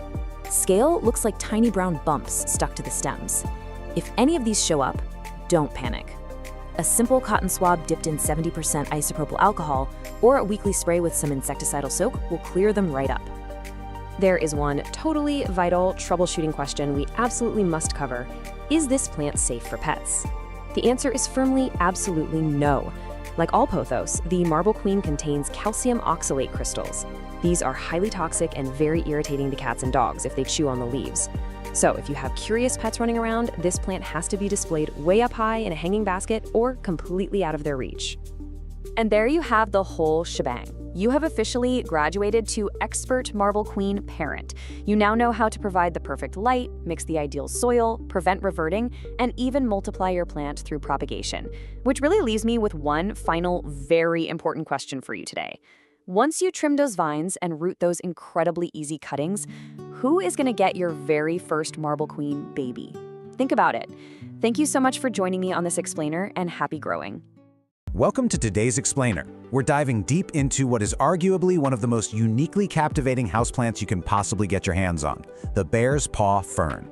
Now, if you've seen one of these in person, you already know the vibe. They are totally famous for these thick, furry rhizomes that literally crawl right over the edge of the pot. I mean, it looks exactly like a little animal is trying to escape. It's a massive conversation starter. But keeping those paws plump and the fronds glossy, well, that takes a little bit of specific know-how. So today, we're taking you on a complete beginner to expert journey so you can confidently grow this stunning plant. Let's get right into it. Right out of the gate, we have to tackle the absolute #1 beginner mistake. Should you bury those furry paws in the dirt? The answer is a resounding absolutely not. No way. This is our golden rule for today, and we're going to come back to it a lot. Never bury the furry paws. They are meant to sit right on top of the soil. Because if you bury them, they'll stay way too wet and they will rot. It's really as plain and simple as that. So, with that golden rule established, here's our game plan. We'll properly meet the bear's paw fern, master its light and water needs, and then cover soil, humidity, and feeding. After that, we'll walk through a super simple pruning and propagation guide, troubleshoot some common problems, and finally wrap up with pro tips for ultimate growth. All right, Section 1. Let's officially meet the bear's paw fern. Getting to know its unique anatomy is actually the real secret to keeping it thriving in your living room. Okay, so the terminology here is pretty crucial because it tells us exactly how this plant behaves in the wild. The bear's paw fern, or Aglomorpha meianiana, if we're being scientific, is an epiphyte. What does that mean? Well, in its natural tropical habitat, it doesn't actually grow in deep dirt on the forest floor. Nope, it grows clinging to trees or mossy rocks. And those famous paws we keep talking about? Those are rhizomes. They're basically thick, creeping stems that store and absorb moisture and nutrients. Because it's an epiphyte with these creeping surface rhizomes, it naturally wants plenty of air circulating around its fuzzy feet. You know, you'll actually see this guy confused a lot with its cousin, the rabbit's foot fern. But they really have totally different vibes. The bear's paw is bold. It has incredibly chunky, thick paws and these large, leathery, deeply cut fronds. The rabbit's foot fern, on the other hand, is a bit more delicate. It has thinner, lighter rhizomes and really lacy foliage. So if you're looking for that dramatic, sculptural, heavy paw look crawling out of your pot, the bear's paw is exactly what you want. Moving right along to Section 2, mastering light and water. Getting this balance right is literally the key to avoiding that dreaded root rot. First up is lighting. The sweet spot here is bright, indirect light. Picture a nice, cheerful room where the plant isn't getting blasted by a hard, direct beam of sun. An east-facing window or even a north window with an open sky view is absolutely ideal. You really want to avoid harsh midday or afternoon sun, mainly because it'll quickly bleach out those gorgeous leathery fronds and aggressively dry out the rhizomes. A little bit of gentle morning sun, totally fine. But overall, keep it bright and filtered. Now, watering is where it gets interesting because this plant actually has conflicting needs. It's kind of like a puzzle. The roots, which are tucked down into the soil, want steady, light moisture. But the furry rhizomes sitting on top of the soil, those absolutely must be kept dry and aired out. If you just grab a watering can and dump it over the top of the whole plant, those fuzzy paws are going to stay soaked, and that just invites rot. So how often should you water? Well, in a bright room during spring and summer, every 5 to 7 days is pretty typical. But look, your golden rule here is to use the finger test. Only water when the top inch of soil feels slightly dry. And when you do water, pour it really carefully around the edges of the pot to avoid the paws entirely. Actually, an even better trick, bottom watering. Just set the pot in a bowl of water for 15 to 20 minutes, let it drink from below, and then let it drain completely. It's a total game changer. The roots get their drink, and the paws stay perfectly dry. Let's jump into Section 3, soil, humidity, and feeding. Replicating this fern's native tropical habitat is actually a lot easier than it sounds. Remember how we said it's an epiphyte? Because of that, standard, dense, peat-heavy potting mud is essentially a death sentence. It just holds way too much water and smothers the roots. What you need instead is a really chunky, airy mix. A great DIY recipe you can whip up is 2 parts of a quality houseplant mix, 1 part fine orchid bark, and 1 part perlite or pumice. This combo is fantastic because it retains just enough moisture for the roots but provides massive airflow so the water drains fast. Plus, it gives the rhizomes a really nice textured surface to crawl on. As for humidity, 50 to 70% is the ideal range. The great news here is that those thick, leathery fronds make the bear's paw way tougher than those super dramatic, flimsy ferns like the maidenhair. It'll survive just fine in average household humidity, but it truly thrives and looks its glossy best when the air is a bit more humid. Also, keep your temps comfortable, right around 60 to 80 degrees Fahrenheit, and definitely keep it away from drafty windows or heating vents that'll just bake it dry. When we talk about feeding, less is definitely more. You want to feed it lightly with a half-strength, balanced liquid fertilizer, just once every 4 to 6 weeks, and only during the active spring and summer growing seasons. And here is a super important tip. Keep that fertilizer water completely off the paws. The concentrated salts can severely irritate those delicate little furry scales. All right, section 4. Let's talk pruning and propagation. I promise you, pruning this fern is incredibly simple. It's mostly just basic cleanup. I absolutely love this quote, "Leave the fuzz alone." It is so important. Do not scrub, brush, or trim the furry paws, even if they're wandering completely wildly over the edge of your pot. That wandering is the whole charm of the plant. The fuzz actually acts as a set of protective skills for the rhizome, so rough handling will definitely damage them. When you do need to prune, just look for fully yellow, torn, or totally brown fronds, and snip them cleanly right at the base. Okay, I really want to save you from the classic beginner fern panic right now. Eventually, you're going to flip a frond over and see rows of these little brown dots. Do not panic. Seriously, put down the neem oil. These are called sori. Since the bear's paw is a true fern, it doesn't grow flowers or seeds. Instead, it reproduces by creating spores in these finely organized little brown dot structures on the undersides of mature fronds. It just means you have a perfectly healthy, mature plant. It is definitely not a pest infestation. Now, if you do want to reproduce your plant, share with friends, spring is the perfect time for rhizome division, and it's so easy. Just gently lift the plant and find a branching rhizome that already has its own roots and 2 or 3 healthy fronds on it. Snip that section free with some sharp pruners. After that, just pot it in a wide, shallow container. Remember, this plant crawls outward, it doesn't dig deep. And of course, just rest that new rhizome right on top of the soil. Section 5. Troubleshooting common fern problems. Look, even with the absolute best care, stuff happens. But the bear's paw fern is a great communicator. It'll give you plenty of warning signs when it's unhappy. If you start noticing soft, dark paws, that is an urgent sign of root rot, which usually means it's been overwatered or the rhizomes got buried. The fix? Back way off the watering and make sure those paws are exposed to the air. Now, if you see brown, crispy frond edges, you're probably dealing with dry air or fertilizer salt buildup. So, boost the humidity and flush the soil with plain water. And if those beautiful green leaves start looking faded and pale, it's getting blasted by too much direct sun. So just pull it back into softer, indirect light. Quick side note on pests. If you ever spot spider mites or mealybugs, treat them really gently with a cotton swab of rubbing alcohol or insecticidal soap, but be super careful not to scrub or bruise the furry rhizomes while you're at it. Okay, final section. Section 6, Pro Tips for Ultimate Growth. We have covered a ton of ground today, so let's wrap up with a quick, rapid-fire summary of the absolute best practices. Here are your ultimate takeaways to guarantee success. Number 1, our golden rule. Keep those furry paws resting on top of the soil. Never ever bury them. Use wide, shallow pots filled with that chunky, airy epiphytic mix we talked about. When it's thirsty, water the roots around the edges, but keep the rhizomes completely dry. Give it bright, filtered, indirect light to keep the fronds glossy, and try to keep that humidity between 50 and 70%. And finally, this plant actually likes being a little snug, so you only really need to repot it every 2 to 3 years when the soil breaks down or the paws have totally overrun the edges. Which brings us to our final thought. Now that you've got all this beginner to expert knowledge, take a look around your space. Which empty, bright corner of your home is just waiting for the unique, dramatic character of a crawling bear's paw fern? It is just such a rewarding plant to grow once you understand its rules, and I highly encourage you to give it a try.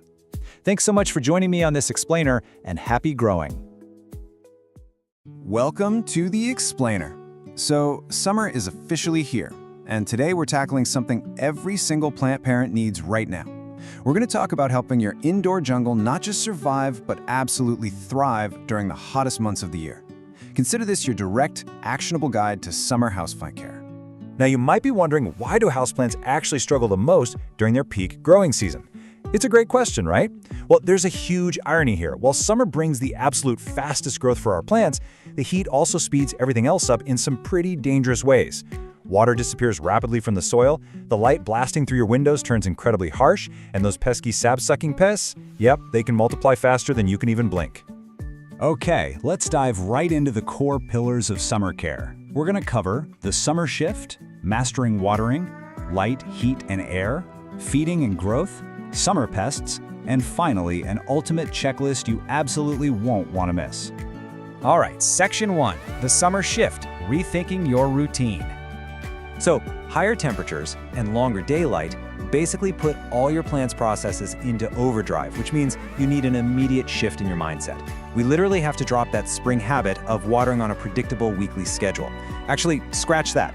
Ditch the schedule entirely. Instead, you need to be checking your soil every 1 to 3 days. Because here's the thing, a pot that stayed perfectly moist for a whole week in spring, that same pot can go completely bone dry in just 2 days during a summer heat wave. Moving on to Section 2, Mastering Watering, Timing and Technique. Since evaporation is completely in overdrive right now, taking the guesswork out of your routine is absolutely key. So how do we actually check the soil properly? You want to adopt a hands-on, tactile approach. Step 1, get in there and physically feel the top 1 to 2 inches of soil with your finger. Or, if you have a massive collection, just grab a moisture meter to speed things up. Step 2, water only when it's dry to the touch. And step 3, prioritize checking your plants in small pots and those sitting right in bright windows, because those guys are going to dry out the absolute fastest. Now, timing and temperature actually matter just as much as frequency. The absolute best time to water is early in the morning or later in the evening. This gives the roots time to deeply absorb that moisture before the midday heat just evaporates it straight out of the pot. Also, pro tip, always use room temperature water. If you hit warm summer roots with freezing cold tap water, you can actually send the plant right into shock. I mean, nobody likes an unexpected ice bath, right? Section 3, Light, Heat, and Air, Environmental Control. Managing your indoor environment is incredibly crucial as the days get hotter. Long summer days mean way more light, and that's wonderful right up until it tips over into sunburn. South and west-facing windows get intensely hot in the afternoon, so you've got to soften that harsh light. You can hang a sheer curtain to diffuse the direct sun, or just pull your plants back a foot or two from the glass. This is especially vital for those notoriously dramatic, easily scorched tropicals, like your calatheas and marantas. Though, to be fair, your succulents and cacti can handle a lot more. Oh, and don't forget to rotate your plants a quarter turn every week, so every side gets light and nothing starts leaning or stretching out. But the sun isn't the only environmental factor we need to worry about. Let's talk about a totally hidden summer danger, AC drafts. Obviously, air conditioning cools our homes, but it also blasts cold, extremely dry air that strips essential moisture right out of the room. If your tropical plants are suddenly exhibiting leaf curling, browning edges, or just dropping leaves entirely out of nowhere, yeah, a direct draft from an AC vent is highly likely the culprit. To combat that severely dry AC air, first, keep your plants out of those direct cold drafts. You can also run a humidifier nearby, but here is a really fantastic, incredibly easy tip. Group your plants together. By putting them in a cluster, they actually create a shared humidity bubble. It's like a little microclimate, keeping each other comfortable even when the air conditioner is blasting. All right, Section 4, Feeding and Growth, capitalizing on the season. So, summer isn't just about playing defense, it's the main growing season for your plants. But before you reach for that fertilizer, you must remember the golden rule: never fertilize a stressed plant. I'll say it again, never fertilize a stressed plant. If a plant is wilting, scorched from the sun, or just trying to recover from a crazy heat wave, hold off entirely until it fully bounces back. Fertilizer pushes growth, and you simply cannot push a sick plant to grow. Now, once you've confirmed your plants are actively growing and happy, here's how you really maximize that growth. Use a balanced fertilizer, but dilute it to half strength and apply it every 2 to 4 weeks. Also, these warm, bright conditions make summer the absolute perfect window for repotting anything that has become root-bound. Plants recover incredibly quickly from the shock of a new pot when they're in their peak growth phase. Section 5. Summer pests. Spotting the culprits. Unfortunately, warmth and dry air are exactly what sap-sucking pests absolutely love. So we need to be highly vigilant because their populations can literally explode in summer. It's important to map the visual damage on your leaves to the specific pest. For instance, if you notice fine webbing and leaves that look suspiciously dusty or stippled, you're dealing with spider mites. They thrive in that hot, dry air. What about silvery streaks paired with tiny black specks? That's going to be thrips. And if little swarms of bugs pop up every time you water, those are fungus gnats, which usually multiply when we overwater trying to compensate for the summer heat. The absolute best defense against all of these guys is to inspect the undersides of your leaves weekly. Seriously, checking under the leaves every single week is critical. Catching an outbreak early is literally the difference between a quick wipe down with some soapy water and losing a beloved plant entirely. Okay, on to Section 6, Ultimate Checklist, your summer survival guide. Let's combine everything we've talked about into a rapid-fire master checklist you can use all season long. First up, your foundational habits, the daily and weekly essentials. Remember, ditch the watering schedule completely. Check your soil moisture every 1 to 3 days. When it's dry, water in the early morning or evening using room temperature water. Protect those leaves by diffusing the harsh afternoon sun, and rotate your pots weekly to encourage nice, even growth. These are hands down your best weapons against rapid evaporation and intense light. Next up is your health and maintenance checklist. Raise the ambient humidity and keep your tropicals far, far away from those cold AC drafts. Feed them at half strength every 2 to 4 weeks. But remember, only the healthy, actively growing ones. Inspect those leaf undersides every single week for pests. And a quick bonus tip, if you do decide to let some of your houseplants vacation outside for the summer, make sure to acclimate them very, very slowly to the outdoor light to prevent severe sunburn. And that brings us to the end of our explainer. But before we go, I want to leave you with a question. Which of your plants needs a summer adjustment today? Think about it for a second. Do you have a calathea getting totally baked in a west-facing window right now? Is your monstera completely bone dry? Don't just sit there, step away from the screen, take a really close look at your indoor jungle, and take immediate action. Thanks so much for joining me, and enjoy watching your plants absolutely thrive this summer. Welcome to your ultimate masterclass on the parlor palm. Today, we're taking you from absolute beginner to confident plant expert. Let's dive right into this explainer and look at an absolute classic of the houseplant world. Picture this. You've got a plant that was famously prized in the notoriously dim, incredibly poorly ventilated parlors of the Victorian era. But its true home? The vibrant, humid rainforest floor. That wild, incredible adaptability from a tropical forest to a stuffy living room is exactly what makes it such a resilient, absolute staple for any home today. So, here's our roadmap for this explainer. We're going to meet the palm, cover core care, dial in the environment, go over maintenance, tackle some troubleshooting, and wrap up with a few pro tips. Section 1. Meet the parlor palm. Let's officially introduce the star of the show. Scientifically, we are talking about Chamaedorea elegans. It's a remarkably resilient, slow-growing palm native to the rainforests of southern Mexico and Guatemala. Now, understanding its origins, living under the dense, heavy shade of much taller trees, is literally the secret key to unlocking its care requirements. Keep that forest understory in the back of your mind, because it's going to guide everything we do. So why is everyone so obsessed with this plant? Well, beyond its timeless elegance and those really graceful feathery fronds, it's actually an amazing air purifier with a super long lifespan. But here is the absolute game changer. It's 100% non-toxic. It is constantly one of the most highly recommended plants because it is completely safe for your curious cats and dogs. No worries there. Section 2. Core care, covering light and water. Let's establish the absolute foundation of your palm's survival. Remember that rainforest understory we just talked about? Because they evolved down in the shadows, direct sunlight is a strict rule violation. Direct, intense sunlight will quickly scorch those delicate fronds right up. So stick to bright, indirect spots. A north or east-facing window is basically perfection. They are incredibly forgiving with low light, but harsh rays?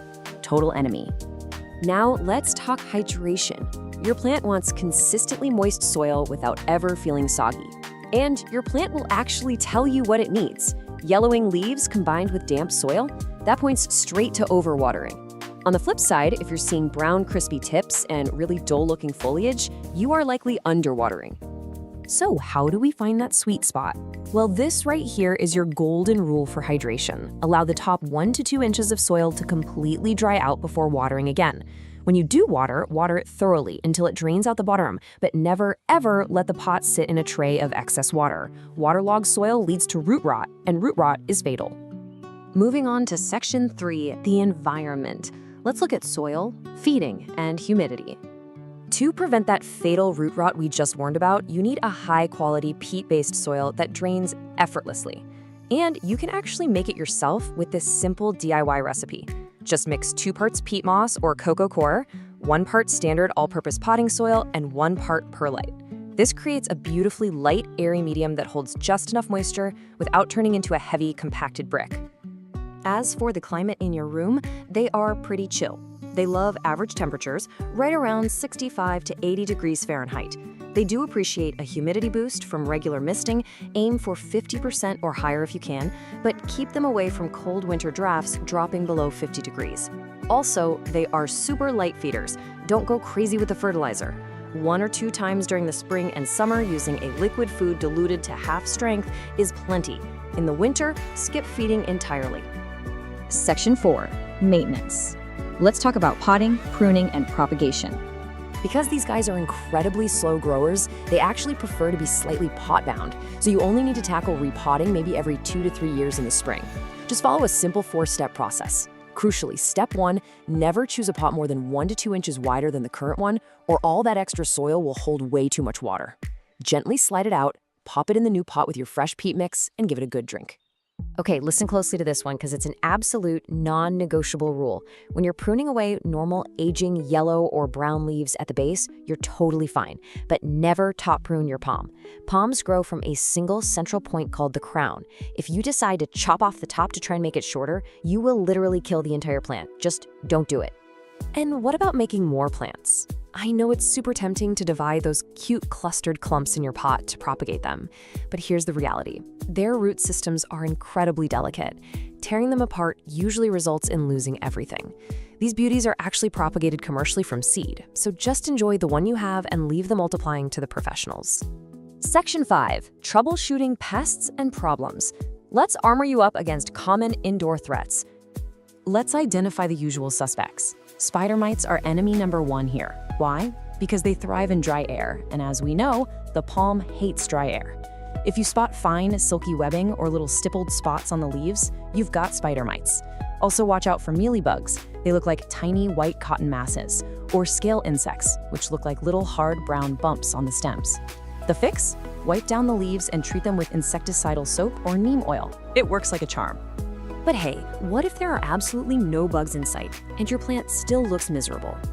Almost all non-pest problems just come down to tweaking your watering or boosting the humidity. Getting brown, crispy edges? It's a cry for more humidity or a sign you need to flush out the salt buildup from your tap water. Yellowing leaves? Back off the watering can. And if you've got no blooms, no worries at all. That's completely normal indoors. And finally, Section 6, Pro Tips for Palm Mastery. Let's quickly review the absolute essentials. If you just keep these 5 core tenets in mind, actively mimicking that moist, shaded rainforest floor, your plant will reward you for years. It's a super simple checklist.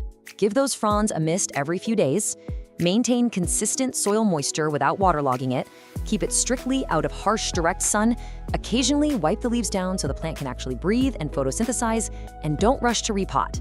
Let those roots stay snug. Fun fact for you, there are actually over 100 species in the Chamaedorea genus, including things like the bamboo and cat palms. But you now know exactly why the elegans remains the undisputed champion of the indoor parlor. It is perfectly adapted to thrive right alongside us, bringing a literal piece of the tropical understory indoors.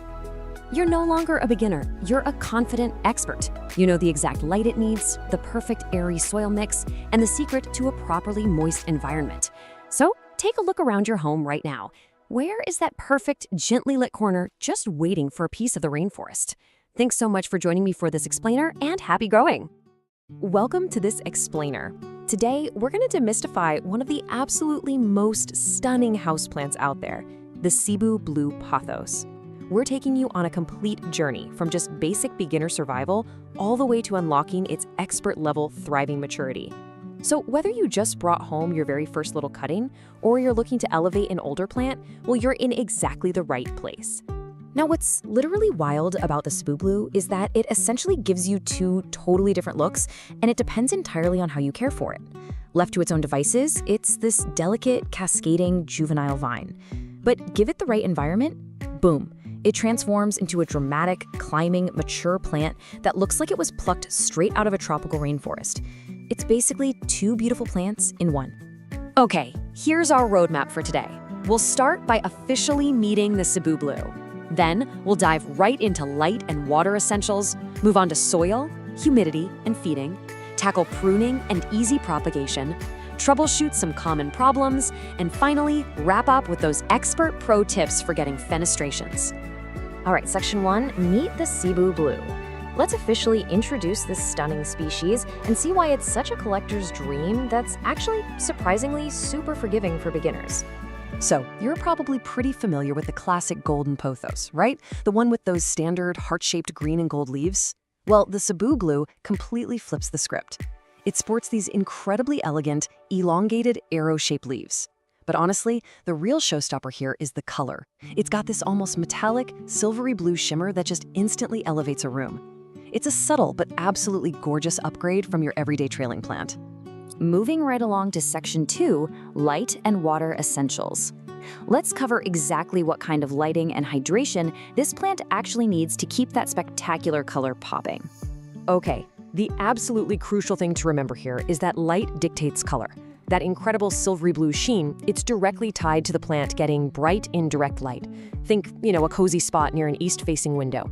Now, if you stick this guy in a dim, dark corner, it'll survive, because hey, it's a hardy pothos, but it's gonna lose that beautiful blue tint, fade to just an ordinary green, and the vines will get all stretched out and leggy. No one wants a leggy plant, right? Now for watering, the golden rule is 1 to 2 inches. Just let the top 1 to 2 inches of soil dry out completely between waterings. Literally just stick your finger right into the dirt to check. It's that easy. These guys actually store water in their thick stems and leaves, so they're wonderfully forgiving if you're a bit of a forgetful waterer. Seriously, it's always way better to slightly underwater a Cebu Blue than to overwater it. But when it is time to water, don't just give it a tiny little sip. You want to do what we call the drench and drain cycle. Drench that soil thoroughly until water is freely pouring out of the drainage holes at the bottom. But here is the absolute most critical step. Immediately empty the saucer underneath. If you let the pot sit in a puddle of standing water, you are fast-tracking your way to deadly root rot, which is pretty much the #1 killer of these plants. Let's jump right into Section 3, soil, humidity, and feeding. We're gonna build the absolute perfect foundation here, starting with chunky aroid soil and mimicking that ideal tropical vibe. You have to remember where this plant comes from. In its native environment, it climbs up trees in the tropical forest of the Philippines. Because of that, it absolutely hates compacted, heavy dirt. So you're gonna wanna use the rule of 3 to mix your own soil. 2 parts standard potting soil, 1 part perlite, and 1 part chunky orchid bark.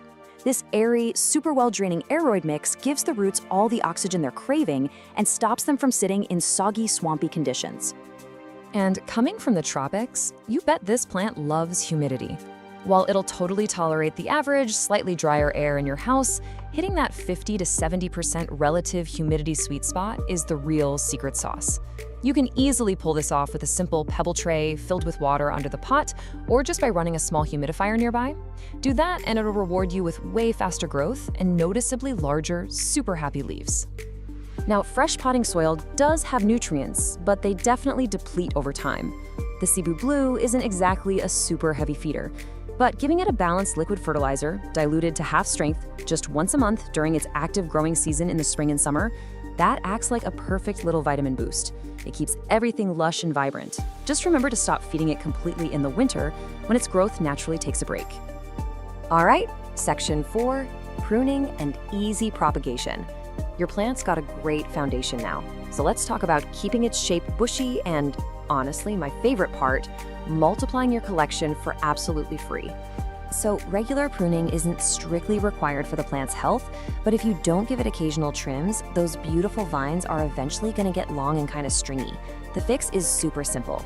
Grab some clean scissors and snip the vine just above a node. That's the little bump where a leaf attaches to the stem. Doing that forces the plant to push out brand new, fuller branching growth right from that exact spot. And whatever you do, please do not throw away those cuttings. Propagating a Cebu Blue in water is practically foolproof and so incredibly rewarding. Just take your cutting, make sure you snip about 1/4 inch below a node this time, strip off those bottom leaves, and drop the bare nodes right into a glass of clean water. In literally just 1 to 3 weeks, you're gonna watch brand new roots sprout right before your eyes. It is the coolest thing. Let's move to Section 5, troubleshooting common problems. Because look, even the easiest, most forgiving houseplants hit a rough patch sometimes. Let's play plant doctor and figure out how to fix them fast. You really just have to listen to what your plant is telling you. For instance, yellowing, lower leaves combined with mushy stems, that almost always means you need to hit the brakes on watering. You're probably looking at root rot. On the flip side, if you're losing that signature silvery blue color, the plant is screaming for brighter indirect light. And what if you start seeing brown, crispy edges on the leaves? Well, your air is probably too dry or you're waiting just a little too long between waterings. Also, keep an eye out for pests. The Cebu Blue is wonderfully pest resistant, but early detection is still your absolute best defense. Just make it a habit to check the undersides of the leaves every now and then.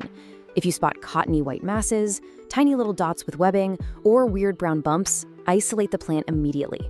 You can treat these annoying invaders pretty easily by just gently wiping the leaves down with a cotton swab dipped in rubbing alcohol, or spraying the foliage with some diluted neem oil. Finally, we've arrived at Section 6. Pro tips for fenestrations. Let's unlock the ultimate secret to transforming this beautiful little vina into a massive, dramatic botanical masterpiece. Now, you might actually be wondering, will my perfectly cared for plant ever reward me with flowers? Well, the short answer is no. Getting a Cebu Blue to flower indoors is incredibly rare, but honestly, don't even worry about it because indoor plant collectors are chasing a completely different, highly structural goal with this specific plant anyway. And that goal is fenestration. This is the absolute holy grail for Cebu Blue owners. It's this dramatic, crazy physical transformation where the mature leaves develop deep, natural splits and holes in them. When this happens, the leaves also get massively larger. It essentially gives you a completely different, wild, monstera-like plant that just looks insanely exotic. So how on earth do you trigger these legendary fenestrations? Well, the Expert Unlock takes 2 things working together. First, you've got to give the plant a physical structure to climb, like a moss pole or a coir pole. This lets those aerial roots grab on and climb vertically, perfectly mimicking how it climbs trees in the rainforest. Second, you have to combine that climbing pole with consistently bright indirect light. That upward, vertical growth plus great light, that is the exact signal the plant needs to know it's time to mature. So armed with the knowledge of perfect bright lighting, the recipe for that chunky aroid soil, the correct drench and drain watering cadence, and of course the expert secret of the climbing moss pole, you are totally ready. Apply these visual frameworks and watch your Cebu Blue completely thrive into a majestic jungle giant. Which really makes you wonder, right? What other totally ordinary houseplants sitting in your living room right now are secretly hiding a rainforest giant just waiting to be unleashed? Welcome to This Explainer. Okay, let's jump straight into it. If you're here, you probably have a houseplant that's gone weeks or honestly, maybe even months without pushing out a single new leaf. And look, I totally want to validate that frustration right out of the gate. You water it, you stare at it, maybe you even sing to it, hoping for a tiny new sprout, and just nothing happens. It is incredibly annoying. But here's the really good news. A lack of growth isn't some unsolvable mystery. It's actually just a puzzle. See, when a plant is completely stuck in neutral like this, it's actually actively communicating with you. A lack of growth literally means your plant is missing a crucial ingredient that it absolutely needs to thrive. It's hit the pause button. So our job today is to put on our botanical detective hats and diagnose exactly what's holding it back based on the very clear signs it's giving us. So here's our roadmap for the explainer today. We're going to start by stepping inside the plant factory. Then we'll cover fixing light and water, troubleshoot nutrients and root space, look at normal pauses in growth, and wrap things up with some best practices for thriving plants. Okay, Section 1, inside the plant factory. To really diagnose what's going wrong, I want you to completely change how you look at your potted friend. Think of your houseplant as a biological factory. And to run this factory and pump out new leaves and stems, it needs 3 absolutely non-negotiable inputs. Number 1, energy, which primarily comes from light via photosynthesis. Number 2, raw materials. We're talking water and soil nutrients like nitrogen and phosphorus. And number 3, space. Specifically, the room for its roots to actually expand and gather those materials. If your factory is shut down, I guarantee you, one of these 3 things is missing. Let's do a really quick diagnostic check to map out your symptoms. If your plant has leggy, stretched out stems and it's sitting in a dark corner, well, the cause is likely a lack of light.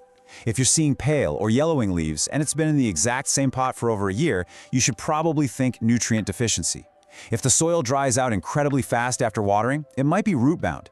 Now, wilting or spots combined with either bone-dry or completely soggy soil, that points straight to improper watering. And hey, if it's fall or winter and the plant looks totally healthy otherwise, it might just be going through a natural dormancy. Moving on to Section 2, Fixing Light and Water. Let's tackle the energy and operational functions of our factory. Right, so cause number 1, not enough light. I cannot stress this enough, this is the absolute most common reason for stunted growth. Light is literally the fuel for your plant's engine. Without enough of it, the plant just can't photosynthesize properly to create the energy required for new leaves. It doesn't drop dead immediately, it just kind of freezes in time. It maintains its current state, usually looking a bit washed out and leggy. The fix here is super straightforward. Give that engine more fuel. Move the plant to a brighter spot. The vast majority of houseplants thrive in bright, indirect light. An east-facing window is usually the absolute gold standard for this, or pulling the plant just a few feet back from a really harsh south or west-facing window works wonders too. And listen, if your home just doesn't get good natural sunlight, don't sweat it. You can easily supplement your setup with a basic LED grow light. Next up is improper watering, which actually halts growth from 2 totally different directions. Underwatering creates a constantly thirsty, highly stressed plant. It reroutes every ounce of its energy into mere survival, so obviously there's nothing left for growth. Overwatering, on the flip side, is actually way more dangerous. It literally suffocates the roots and leads to root rot. That destroys the plant's physical ability to absorb the water and nutrients that are sitting right there in the soil. To fix this, you've got to find that Goldilocks zone. Adopt a consistent schedule, but, and this is key, don't just water on a Tuesday simply because it's Tuesday. You should water thoroughly only when the top 1 to 2 inches of the soil actually feel dry to the touch. And critically, you have to make sure your pot has good drainage holes. Excess water needs an escape route to prevent that dreaded root rot. Section 3, Nutrients and Root Space. So what happens when the factory pantry is empty, or the building itself is just too cramped? This brings us to cause number 2, nutrient deficiency. It is so incredibly easy to forget that potting soil is finite. After a plant has been sitting in the exact same soil for about a year, it has essentially eaten everything available. The pantry is bare. Those essential minerals are just gone. Without those raw materials, the plant cannot build new cellular structures. And that's exactly why you end up with those pale, sad-looking leaves and absolutely zero upward growth. So how do we restock the pantry? Well, during the active growing seasons, spring and summer, you need to feed your plant. Grab a balanced liquid fertilizer, but here is a massive pro tip. Dilute it to have strength. That prevents chemical burns on the roots. Apply that every 2 to 4 weeks. Now, while that's a great short-term boost, the best long-term fix to replenish those materials is a full repotting into fresh, nutrient-rich soil. Speaking of repotting, we have to talk about physical space, which leads to cause number 3, being root-bound. When a plant's roots have completely filled its pot, they form this incredibly dense, tangled web. There is zero physical space left for them to expand. And worse, because the roots have taken over basically the whole pot, there is hardly any soil left to actually hold on to water and nutrients. The plant is quite literally choking itself. A huge giveaway? If you water your plant and the water immediately rushes straight out the bottom, your plant is likely root-bound. If you check the roots and see that crazy webbing, it's definitely time for a new home. But caution here. Do not put it in a massive pot. Choose a new container that is only 1 to 2 inches wider in diameter than the current one. Slide the plant out and gently, very gently, loosen the bottom of that tangled root ball with your fingers. This lets the roots know they are finally allowed to spread out. Then just place it in the new pot with some fresh soil. Section 4, Normal Pauses in Growth. Okay, everyone, take a deep breath. We're moving into the scenarios where your plant isn't growing and it is absolutely 100% not your fault. Let's look at a completely natural phenomenon, dormancy. Just like bears hibernate, most houseplants naturally slow down or just completely stop growing altogether during the shorter, darker, and cooler days of fall and winter. We're talking generally October through February. This is a biological factory reset. They are simply resting and conserving their energy so they can explode with new growth the second spring arrives. So what's the fix for a dormant plant? Doing absolutely nothing. Seriously, put the watering can down and back away slowly. You just need to let your plant rest. You'll want to reduce your watering frequency pretty significantly because the plant just isn't using as much fuel. And you should completely stop fertilizing until you see the days getting longer and those fresh signs of life emerging in the spring. The final, totally normal pause in our top 6 causes is the acclimation period. Look, moving is highly stressful for humans, right? Well, it is incredibly stressful for plants too. When you bring a new plant home from a perfectly climate-controlled nursery, it is suddenly thrust into a totally alien environment. New light levels, different temperatures, completely different humidity. For the first several weeks, or sometimes even up to 2 months, the plant is focusing all of its energy strictly below the soil. It's just trying to adjust its root system to survive this new place. It simply does not have the bandwidth to push out new leaves yet. The fix here really just requires a bit of restraint. Be patient. Provide the plant with really good, bright, indirect light, but whatever you do, avoid throwing extra stressors at it. Don't repot it right away, don't dump fertilizer on it. Just let the poor thing settle in and get used to its new home. Section 5. Best practices for thriving plants. Let's wrap up this explainer by condensing everything down into some core rules. Here are your major takeaways to keep that factory running smoothly year-round. First, and definitely foremost, light is the single most important factor for vigorous plant growth. Never underestimate it. Second, treat fertilizer like a vitamin supplement during the spring and summer to replenish those raw materials. Third, aim to repot your plants every 1 to 2 years to provide essential space and fresh soil. And finally, always remember that you cannot force a plant to grow faster than its natural rate. Consistent, steady growth is the ultimate marker of a healthy plant factory. I really want to leave you with this thought today. Plants operate on their own timeline. Don't panic if growth isn't explosive. In a world where we're so used to instant results, houseplants are honestly a wonderful lesson in patience. Observe them, diagnose them when they need help, but give them the grace to just grow at their own pace. So here is what I want you to do. Go look at that stubborn houseplant right now. Look at its location, physically feel the top of its soil, and check the bottom of the pot. Ask yourself, which essential element is missing from your plant's factory today? Find that missing piece, make the fix, and watch your plant thrive again. Thanks so much for learning with me today on this explainer, and hey, happy growing. Okay, let's dive right into this. Welcome to today's explainer, where we're going to master the care and keeping of one of the absolute most striking houseplants you can possibly bring into your home, the philodendron birkin. Whether you literally just brought your very first birkin home from the nursery, or you're an experienced indoor gardener looking to really dial in your propagation game, we are going to break down everything you need to know to make this incredible plant absolutely thrive. Now, what's totally fascinating is the birkin's origin story. You won't actually find this specific plant growing wild out in the rainforest. Nope. The birkin is actually a relatively new addition to the plant world, and it started as a spontaneous mutation of the burgundy philodendron Rojo Congo. That gorgeous, glossy, dark green foliage with those completely unique, creamy white to pale yellow pinstripes. Yeah, that's just a beautiful genetic accident. And because of that, every single leaf is completely unique. How cool is that? So, here's our roadmap for today's explainer. We'll start by officially meeting the birkin. Then we'll cover the absolute survival essentials: water, light, and soil. Next up, we optimize the environment with climate and feeding. Then we'll tackle troubleshooting, and finally, we'll graduate to expert propagation and pro tips. All right, section 1, meet the birkin, a compact wonder. So if you're used to those classic vining philodendrons, the birkin is going to behave a bit differently for you. It's got what we call a self-heading growth habit, meaning it doesn't trail or vine. Instead, it grows upright and outwards, right from a central stem, which gives it this really lush, bushy vibe. It's a moderate grower, eventually topping out at about 3 feet tall with a 1 to 2 foot spread. And honestly, it can easily live well over a decade if you treat it right. But I really need to point out a super important warning here. Just like other aeroids, the Birkin contains calcium oxalate crystals. That makes it highly toxic to your cats and dogs. It'll cause intense oral irritation and swelling if they chew on it, so you absolutely must keep this one out of reach of your curious furry friends. Moving right along to section 2, the big 3, water, light, and soil. Let's talk light, because light is literally the single most critical factor for maintaining those gorgeous pinstripes. You want bright, indirect light. An east-facing window is usually the absolute sweet spot.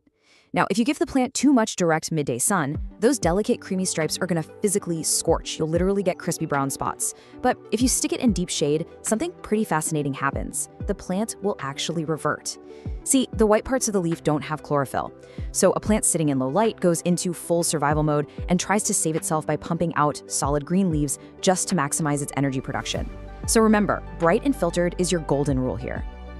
Okay, watering. The crucial thing here is finding the balance. You want to water thoroughly, like let the water run completely out through the drainage holes, but you only do this when the top 1 to 2 inches of soil are completely dry to the touch. Seriously, overwatering is the #1 killer for these guys. It totally suffocates the roots, which leads to yellowing lower leaves, mushy stems, and ultimately the dreaded root rot. On the flip side, if you're underwatering, your Birkin is going to let you know. It'll start drooping and developing these sad, crispy brown edges. So always, always let that topsoil dry out first. Now, to make that watering routine totally foolproof, you've got to have the right soil. Birkins absolutely hate dense, heavy potting soil. They want an environment that mimics the airy rainforest floor. So here is the perfect chunky DIY aeroid mix for you. You want 1 part standard indoor potting mix, that's for your nutrients, then 1 part perlite for incredible aeration and drainage, and finally 1 part orchid bark. That creates these chunky little air pockets that hold on to just a tiny bit of moisture. You can also toss in a handful of horticultural charcoal if you have it to help absorb any impurities. A mix like this is a real game changer because it ensures excess water escapes quickly and essential oxygen can easily circulate right around those roots. All right, section 3, climate, feeding, and maintenance, creating the perfect environment. Thanks to its tropical lineage, your Birkin definitely wants to be warm and humid. The ideal temperature sweet spot is right between 65 and 80 degrees Fahrenheit. You really want to avoid placing it anywhere near drafty windows, AC vents, or space heaters. In fact, anything dropping below 55 degrees can actually shock the poor plant. As for humidity, your target is about 50 to 70%. Now sure, they can adapt to our average 40% indoor humidity, but hitting that higher target, that is how you get those massive, super glossy leaves. And hey, skip this simple misting with a spray bottle. It doesn't really last, and it can actually cause fungal issues. Instead, you want to boost the humidity consistently. Fire up a room humidifier, sit your pot on a pebble tray filled with water, or honestly, just group a bunch of your plants together to create a nice little humid microclimate. To fuel all that gorgeous growth, you've got to feed your Birkin. We recommend using a balanced liquid fertilizer, something with a 10-10-10 ratio. But listen up, here is a massive pro tip for you. Always, always dilute that fertilizer down to half the recommended strength. Houseplants are incredibly susceptible to chemical burns and salt buildup. You should really only be feeding the plant about once a month during its active growing season, so spring and summer. Then just pause feeding entirely during the dormant fall and winter months. Oh, and one more golden rule to remember. Never apply fertilizer to bone-dry soil. Always water your plant a day or 2 beforehand to protect those sensitive roots from getting burned. Section 4, troubleshooting. Pests and problems. You know, our plants are pretty good at communicating their issues to us if we just know what to look for.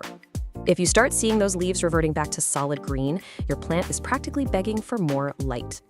Got yellowing lower leaves? Well, you are almost certainly overwatering. Let that topsoil dry out. If you're noticing brown, crispy edges, your air is likely way too dry, or you might even have mineral buildup from hard tap water.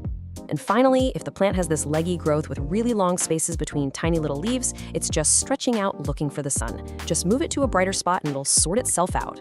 Now, sometimes the problem isn't the environment at all, it's uninvited guests. You've got to keep a really close eye out for sap-sucking pests. Mealybugs, for instance, look like these little cottony masses, and they just love to hide deep in the tight crevices of new growth. Spider mites? They'll leave fine webbing under the leaves and give the plant this faded, stippled look. Thrips are a serious headache, leaving silvery patches and badly scarred, distorted new leaves. And hey, if you see tiny little flying insects hovering around the dirt, those are fungus gnats, which are almost always caused by keeping the soil a bit too wet.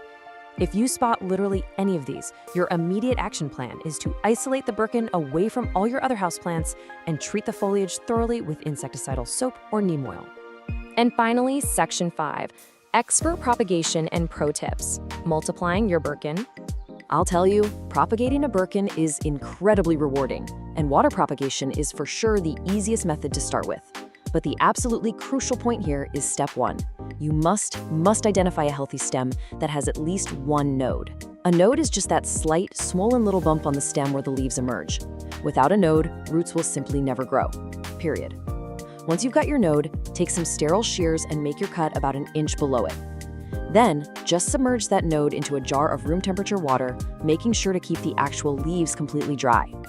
Just change that water out every 3 to 5 days to replenish the oxygen and stop any weird bacteria from growing. And in just 2 to 4 weeks, bam, you'll see a healthy, brand new white root system starting to form. Now, when it comes to finally repotting either those brand new cuttings or your fully mature plant, I want you to remember this specific number, 1 to 2 inches. Philodendrons actually really prefer to be slightly root-bound. Because of this, you only need to repot them maybe every 1 to 2 years.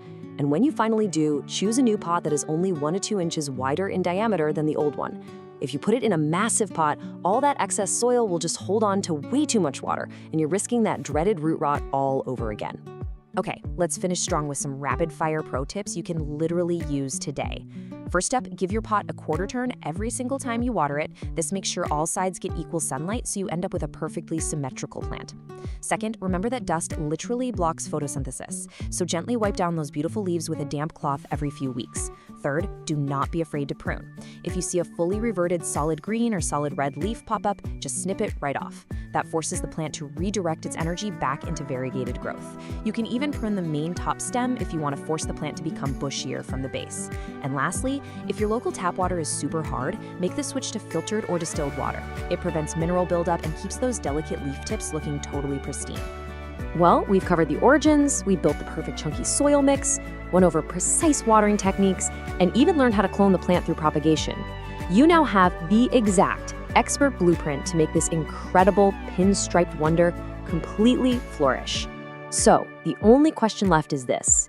Your Birkin is ready to thrive, but is your brightest window ready for it?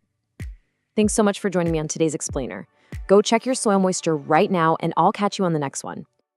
All right, let's just dive right into this masterclass on caring for what is, hands down, one of the most famously indestructible houseplants on the planet, the ZZ plant. Whether you call it the Zanzibar gem, the Zuzu plant, or you want to get fancy with its scientific name, Zamioculca semiifolia, this explainer is going to be your ultimate guide.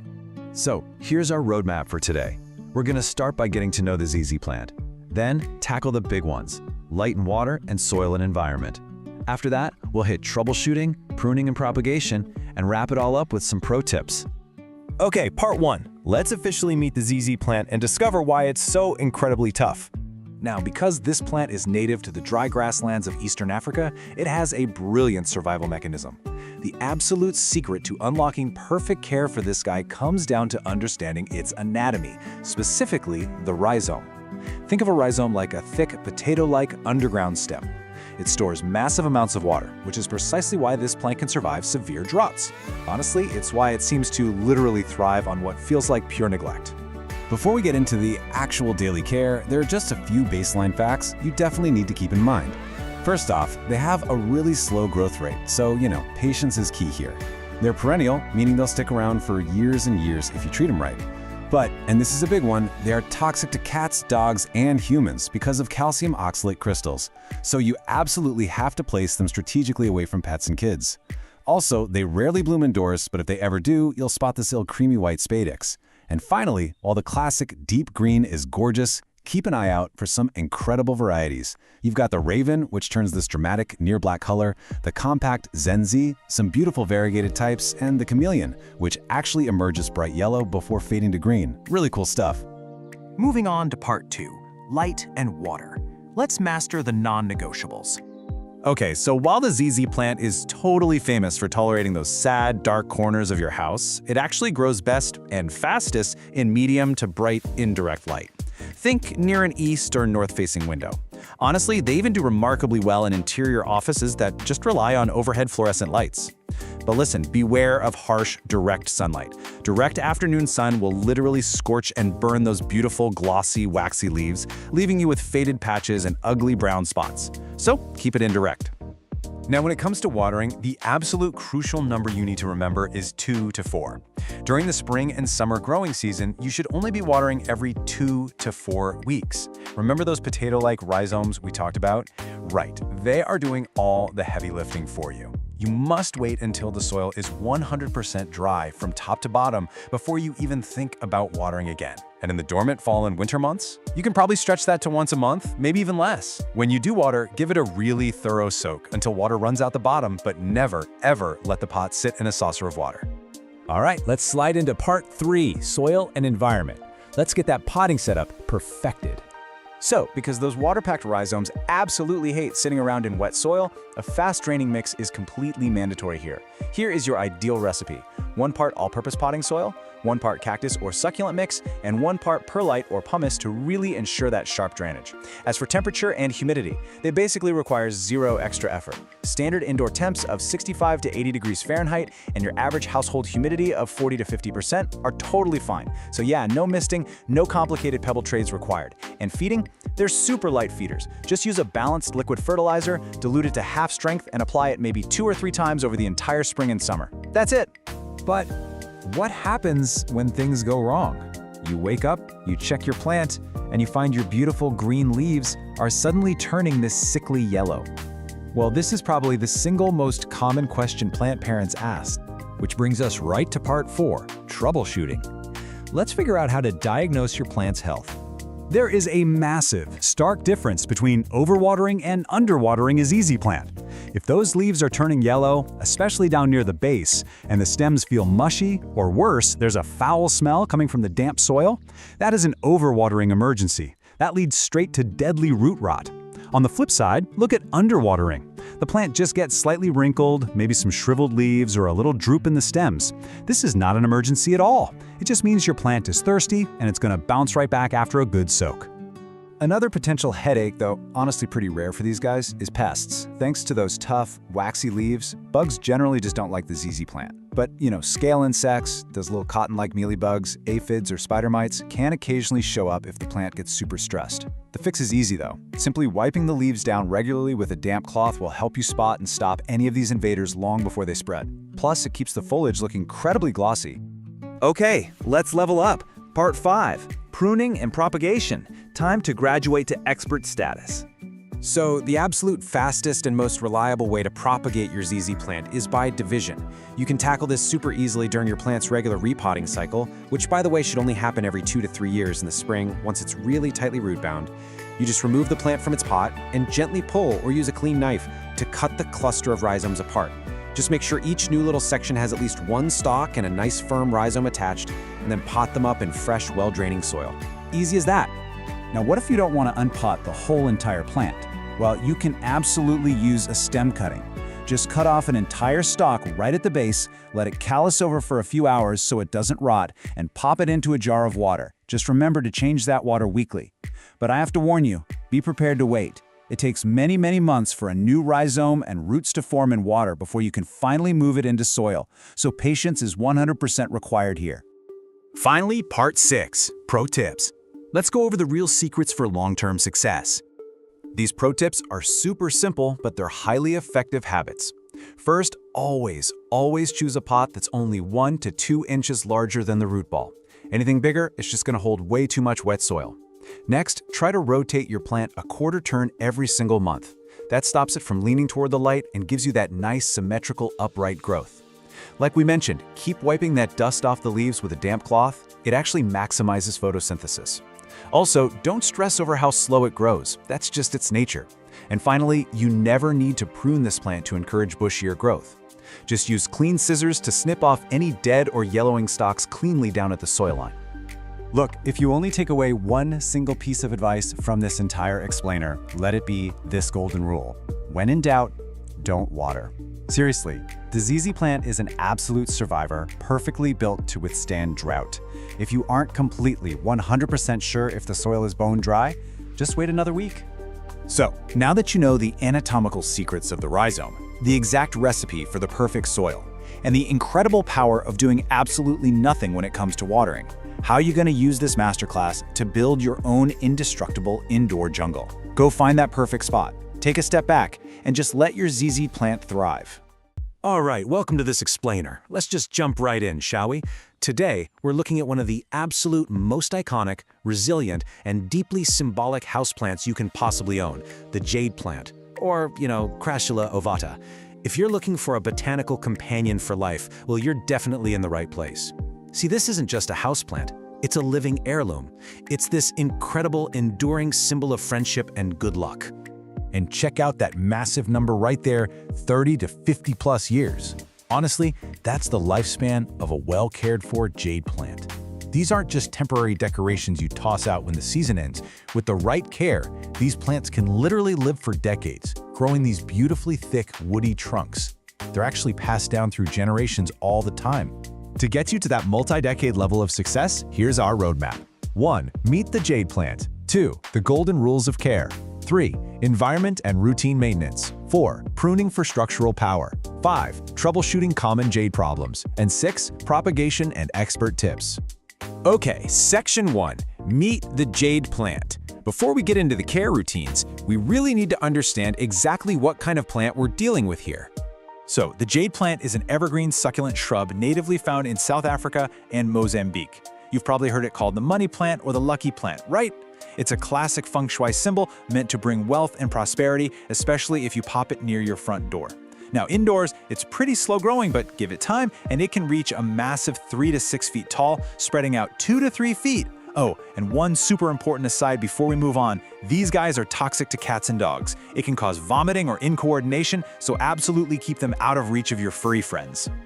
Moving right along to Section 2, the golden rules of care. This is all about the big three: light, water, and soil. Listen, if you only remember one single sentence from this entire explainer, please make it this one. Give it lots of sun, forget to water it, and it will reward you. The biggest mistake people make? They treat their jades like a leafy tropical fern. And they're just not. They're succulents. To win with a jade, you kind of have to think like a camel and practice some benign neglect. Let's talk light. Jades absolutely love the sun. We're talking 4 to 6 hours of direct sunlight every single day to stay strong. A south-facing window? Absolute perfection. Though, an unobstructed west or east-facing one works great too. Just avoid north-facing windows or shady little corners. If they don't get enough bright light, they'll literally stretch out looking for the sun, and you end up with this sparse, weak, leggy growth. Bright light is the signal that tells the plant, hey, build a thick, woody trunk. Now, watering. This is crucial because overwatering is public enemy number 1. You have got to let the soil dry out completely, like bone dry, between waterings. When it is finally time for a drink, you use the soak and dry method.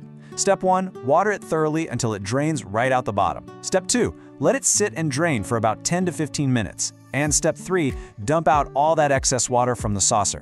Never, ever let your jade sit in a puddle. Seriously, it's a one-way ticket to root rot. To make that watering method actually work, you need the right soil. Standard potting mix? It's like a giant sponge. It holds way too much moisture and will slowly suffocate your plant. You need a gritty, fast-draining mix. Here's an awesome DIY recipe for you. Take 1 part standard potting soil, mix in 2 parts perlite or pumice to get that air flowing, and add 1 part coarse sand or fine gravel. This highly porous mix lets the water drain instantly so those roots can actually breathe. Section 3, Environment and Routine Maintenance. Let's look at how to take your jade from just surviving to totally thriving. Jades are incredibly tough. They are perfectly happy in your standard indoor daytime temps, usually around 65 to 75 degrees. But here's a really cool secret. They can handle, and honestly benefit from, a cool down in the winter or at night, dropping down to about 50 or 55 degrees. Actually, if you have a mature plant, giving it shorter daylight hours, some dryness, and that winter chill is the exact trigger it needs to bloom. Yeah, they produce these gorgeous little clusters of white or pale pink star-shaped flowers. As for routine maintenance, that's pretty much a breeze. First off, put the humidifier away. They prefer dry air, and high humidity can actually trigger fungal issues. For food, Feed them sparingly, just a little diluted liquid fertilizer once every 2 or 3 months in the spring and summer, and skip it entirely in the winter. And repotting? Only every 2 to 4 years. They kind of like being a bit root-bound. But hey, when you do repot, it is absolutely essential to use a heavy terracotta or ceramic pot. These plants get super top-heavy, and a flimsy plastic pot will just tip right over. Section 4. Pruning for structural power. This is where things get really fun. Pruning, which is best done in the spring or summer by the way, is your secret weapon for developing that thick, bonsai-style trunk. It forces new branching and stops the plant from looking like a wild, unruly mess. The trick here is just to be brave. Don't be scared to cut back hard. You just find a main stem and make a clean cut with sharp scissors right above an old leaf scar. The plant will bounce back vigorously. It usually sprouts 2 brand new branches right from where you made the cut. Section 5. Troubleshooting common jade problems. Let's arm you with the diagnostics to fix things when they inevitably go a little sideways. So, what's the #1 thing that causes instant panic for beginners? It's this question right here. Why is my jade dropping leaves? Sudden leaf drop is a huge red flag for stress. Sure, it might be a cold draft or a sudden change in light, but 9 times out of 10, it comes down to how you're watering it. To crack the leaf drop case, you gotta look at the plant's texture. If those falling leaves are yellow and the base of the stem feels soft and mushy, yikes! You're overwatering and heading straight toward root rot. Stop watering right away. But on the flip side, if the leaves look wrinkled, kind of deflated, and feel soft but definitely not mushy, the plant is just dipping into its water reserves. That's your plant literally telling you, hey, I'm finally thirsty. Now, you might also spot these tiny, corky brown blisters on the leaves. This is known as edema. Don't freak out, it's not a disease, it's not some crazy infection. It's just a physiological glitch that happens when your watering routine is all over the place, and the roots are sucking up water way faster than the leaves can release it. Just get back to a strict soak-and-dry routine and it'll sort itself out. Jades are generally pest-resistant, but they can occasionally attract sap-sucking bugs. Watch out for mealybugs. They look like little white cottony clumps hiding in the stem crevices. Scale insects show up as these hard brown bumps, and aphids love to attack the tender new growth. But the fix is surprisingly simple. Just grab a cotton swab, dip it in some rubbing alcohol, and dab the pest directly, or just wipe down the leaves with a bit of neem oil. Problem solved. Take a good look at the red edges on these leaves. This trips up new plant parents all the time. It's called sun stress. If you see the edges of your jade's leaves turning red or slightly purple, take a breath. It is a completely healthy, perfectly natural, and honestly, a highly desirable reaction to getting lots of direct sunlight and some cool temps. It just means your plant is soaking up the rays and is super happy. Section 6. Propagation and expert tips. Let's talk about how to multiply your plant and build that legacy. Jades are famously wonderfully easy to propagate. We're talking infinite free plants for you, your friends, everybody. You can snip a 3 to 4 inch stem cutting or literally just gently twist off a single healthy leaf. But listen closely, because step 2 is the absolute make or break moment. You must let that cutting sit in a dry, shady spot for about a week. It needs time for the cut end to dry out and form a callus. If you skip this part, it's just gonna rot the second it hits the soil. Once it's callous, pop it into some dry succulent soil and wait a week or 2 for roots to show up before you even think about watering it. Let's wrap all this up with our ultimate pro tips for a thriving jade. Number 1, embrace the sun. It wants the brightest spot in your house. Number 2, water like a camel. Remember, underwatering is always safer than overwatering. Number 3, prune it regularly to build up that powerful trunk. 4, anchor your plant in a heavy terracotta pot so it doesn't do a nosedive off the table. And finally, be patient. They aren't the fastest growers, but that incredible longevity is absolutely their greatest beauty. Which leads us to our final question for you. Are you ready to grow a living heirloom? Because armed with the right soil, that perfect sunny window, and just enough patience to let it dry out, you've got everything you need to cultivate a botanical companion that can literally be passed down to the next generation. Go grab a pot, find some sun, and get growing.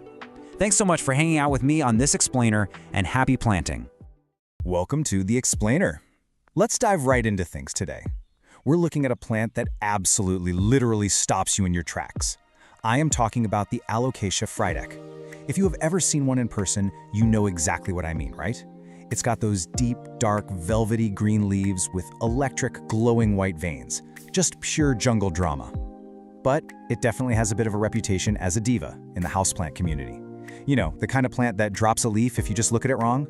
Well, today we're going to demystify that intimidating reputation and show you exactly how to make this stunning plant thrive in your very own home. Here's our roadmap for today's explainer. We're breaking this care manual down into 6 clear steps. First, meet the jungle diva. Second, setting the perfect environment. Third, soil, water, and feeding. Fourth, pruning and propagation. Fifth, troubleshooting common problems. And finally, pro tips for success. Let's get to it. Section 1. Meet the jungle diva. So what exactly is the Alocasia frydek? Well, it's a tuberous perennial native to the warm, humid tropical rainforests of the Philippines. You might actually see it sold under the name green velvet alocasia. And yeah, while it definitely requires a bit of extra structured care compared to, say, your standard pothos or snake plant to maintain those magnificent leaves, the reward is totally incredible. It's an absolute showstopper that adds this touch of luxurious, exotic beauty to any indoor collection. Which brings us to our golden rule for today's explainer. The key to a happy frydek is consistency. I really want you to remember this.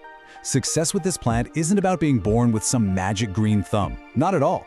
It is entirely about creating consistent, stable environmental conditions that mimic its natural habitat.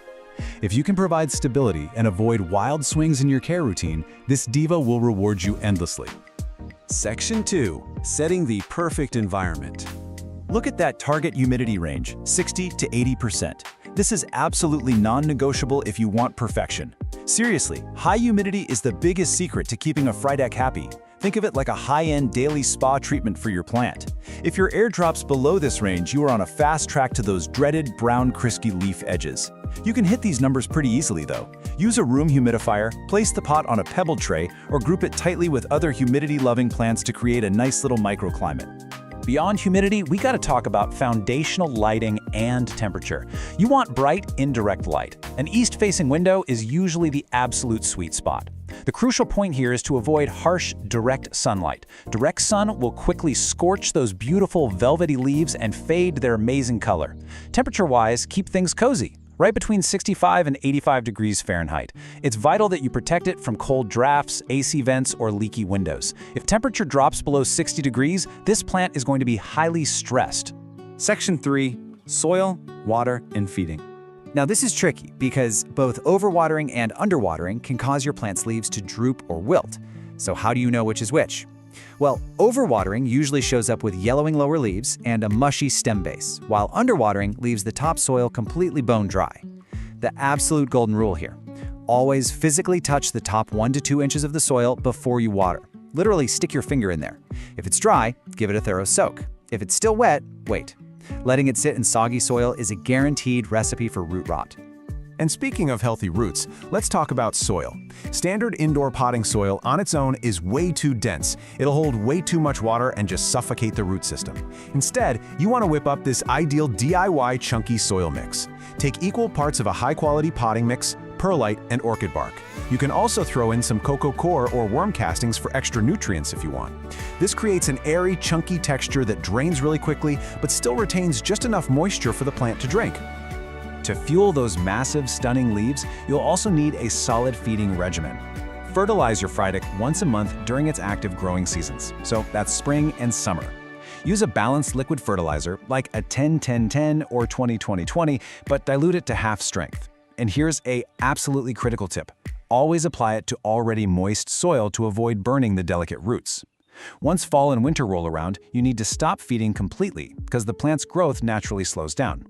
Section 4. Pruning and propagation. Unlike a lot of houseplants, you can't propagate a frydek from a simple leaf cutting. Instead, you propagate through corms. When you repot your plant, you'll likely find these little bulb-like corms hiding in the soil, right attached to the root system. Gently detach them and peel off that brown, papery outer layer. That helps them sprout faster. Then, nestle them in moist sphagnum moss or perlite and cover them with a plastic dome to trap in that high humidity we talked about. Keep them in a warm, bright spot and just wait. It requires some patience, sometimes weeks or even months, but growing brand new baby plants this way is incredibly rewarding. Section 5. Troubleshooting common problems. Okay, let's look at the most common freakouts you might face with this diva. If you see brown, crispy edges, your air is simply too dry. Pump up that humidity immediately. If you spot fine, delicate webbing underneath the leaves, you've got spider mites. They thrive in dry conditions, so wipe the leaves down and again, increase the moisture in the air. Now what about yellowing leaves? While it certainly can mean you're overwatering, please don't panic immediately. It's completely normal for this plant to shed its oldest, lowest leaf to redirect energy when a new leaf is emerging. But what if it's not just one old leaf? What if it's the middle of winter and your fry deck is suddenly dropping all of its leaves, one by one, until there's literally nothing left in the pot but dirt? This is a massive pain point. It causes so many frustrated owners to mistakenly throw their plants right in the trash. The most important thing I can tell you today is, don't throw it out. Your plant is likely not dead, it is just entering winter dormancy. Because of the lower light and colder indoor temperatures in the winter, the Alocasia frydeck will sometimes naturally retreat back into its underground tuber to conserve energy. As long as that tuber in the soil feels firm and not mushy, the plant is still very much alive. Just significantly reduce your watering, leave it be, and it will make a triumphant, stunning return when spring arrives. Section 6. Pro Tips for Success. Let's rapid fire through these pro care tips. First, try to use filtered or rainwater. Alocasias can be quite sensitive to the minerals and chemicals in standard tap water. Second, give the pot a quarter turn every time you water so it doesn't lean heavily towards your window.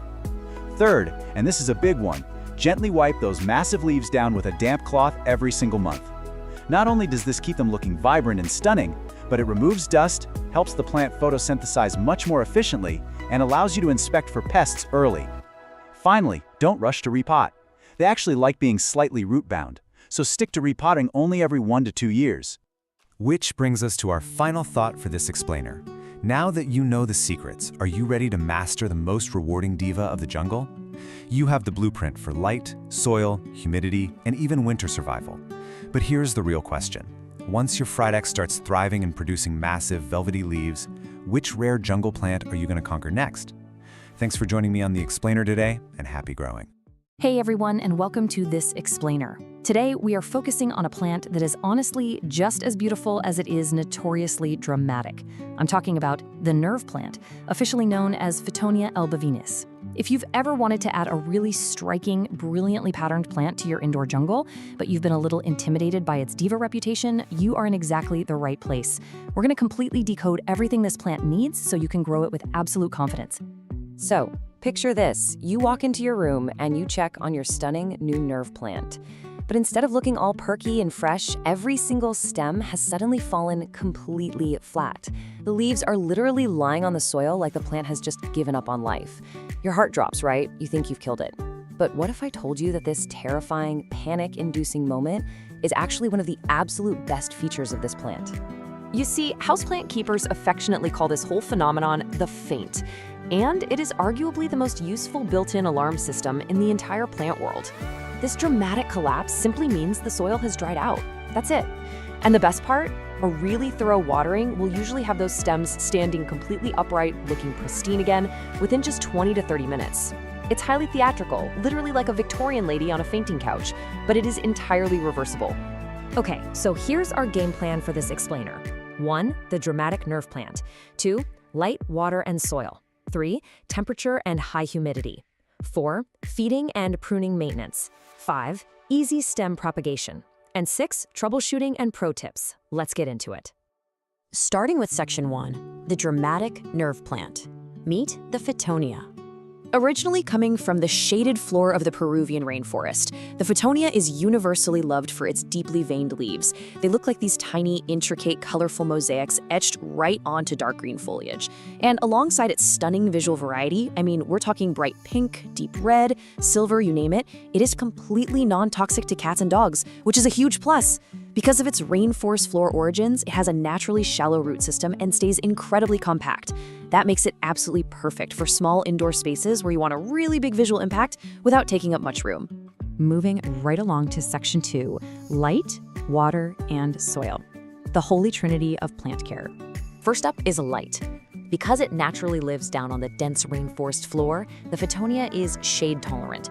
But keep in mind, it's not shade dependent. It genuinely does fine in lower light, but giving it a nice, bright, east-facing window is going to be your sweet spot. That bright, indirect light is what keeps those colored veins looking so vivid and stops the stems from stretching out and getting all leggy.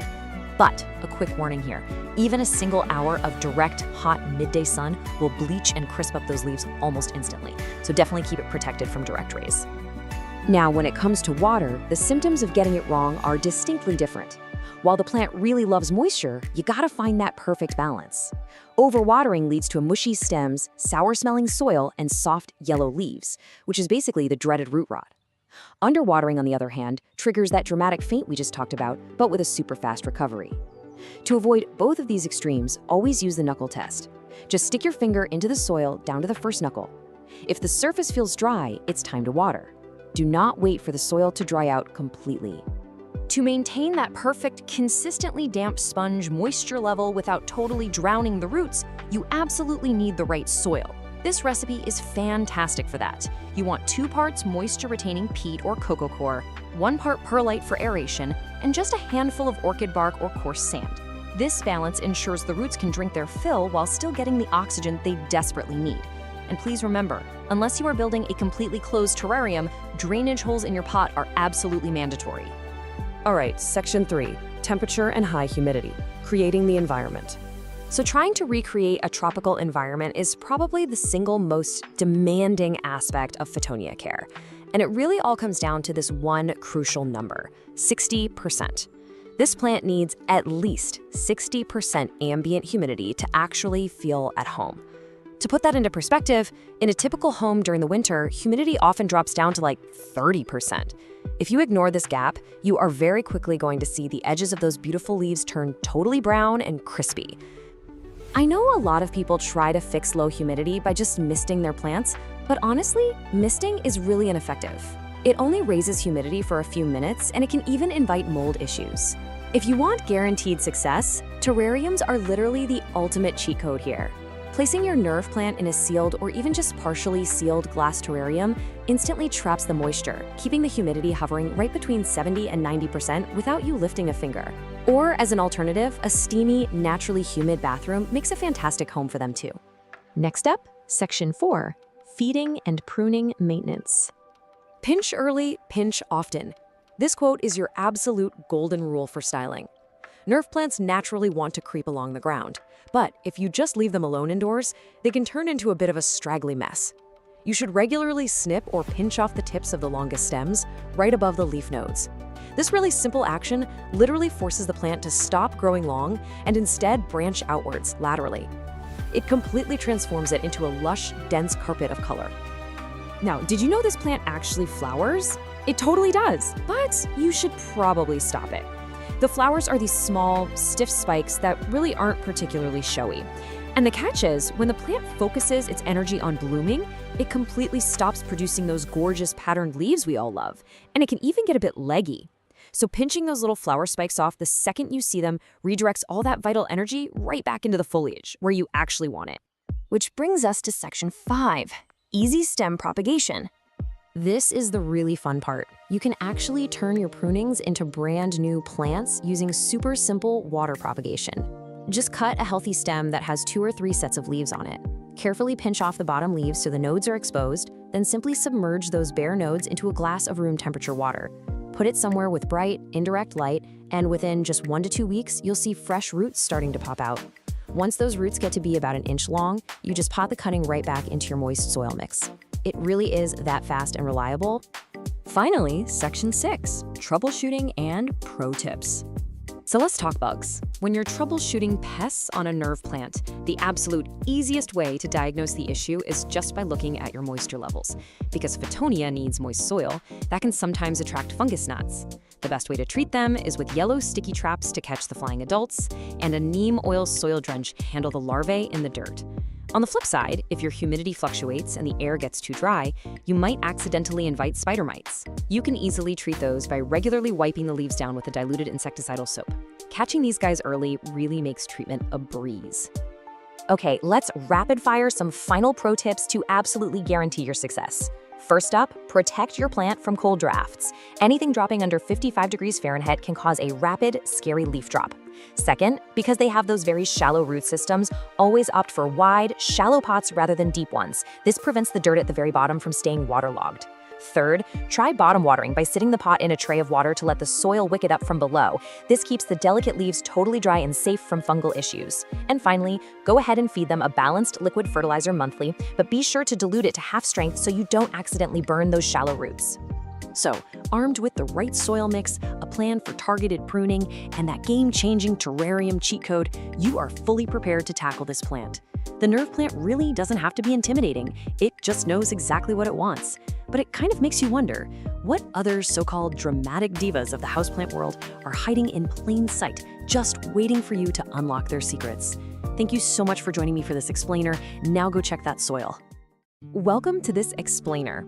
Today, we're going to demystify one of the absolutely most stunning houseplants out there, the Cebu Blue Pothos. We're taking you on a complete journey from just basic beginner survival all the way to unlocking its expert-level thriving maturity.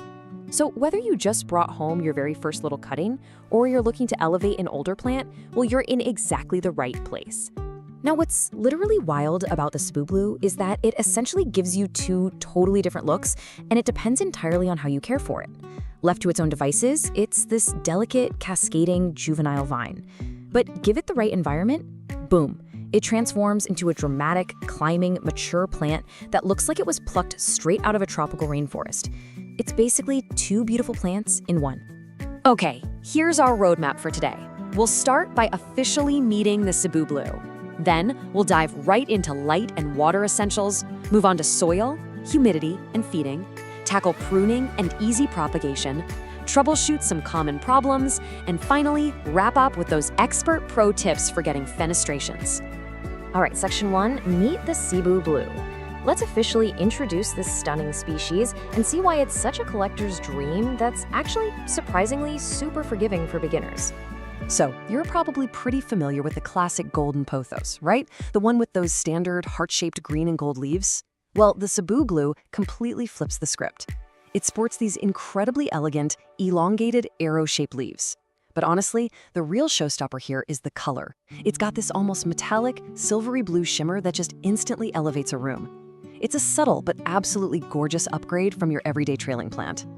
Moving right along to Section 2, light and water essentials. Let's cover exactly what kind of lighting and hydration this plant actually needs to keep that spectacular color popping. Okay, the absolutely crucial thing to remember here is that light dictates color. That incredible silvery blue sheen, it's directly tied to the plant getting bright, indirect light.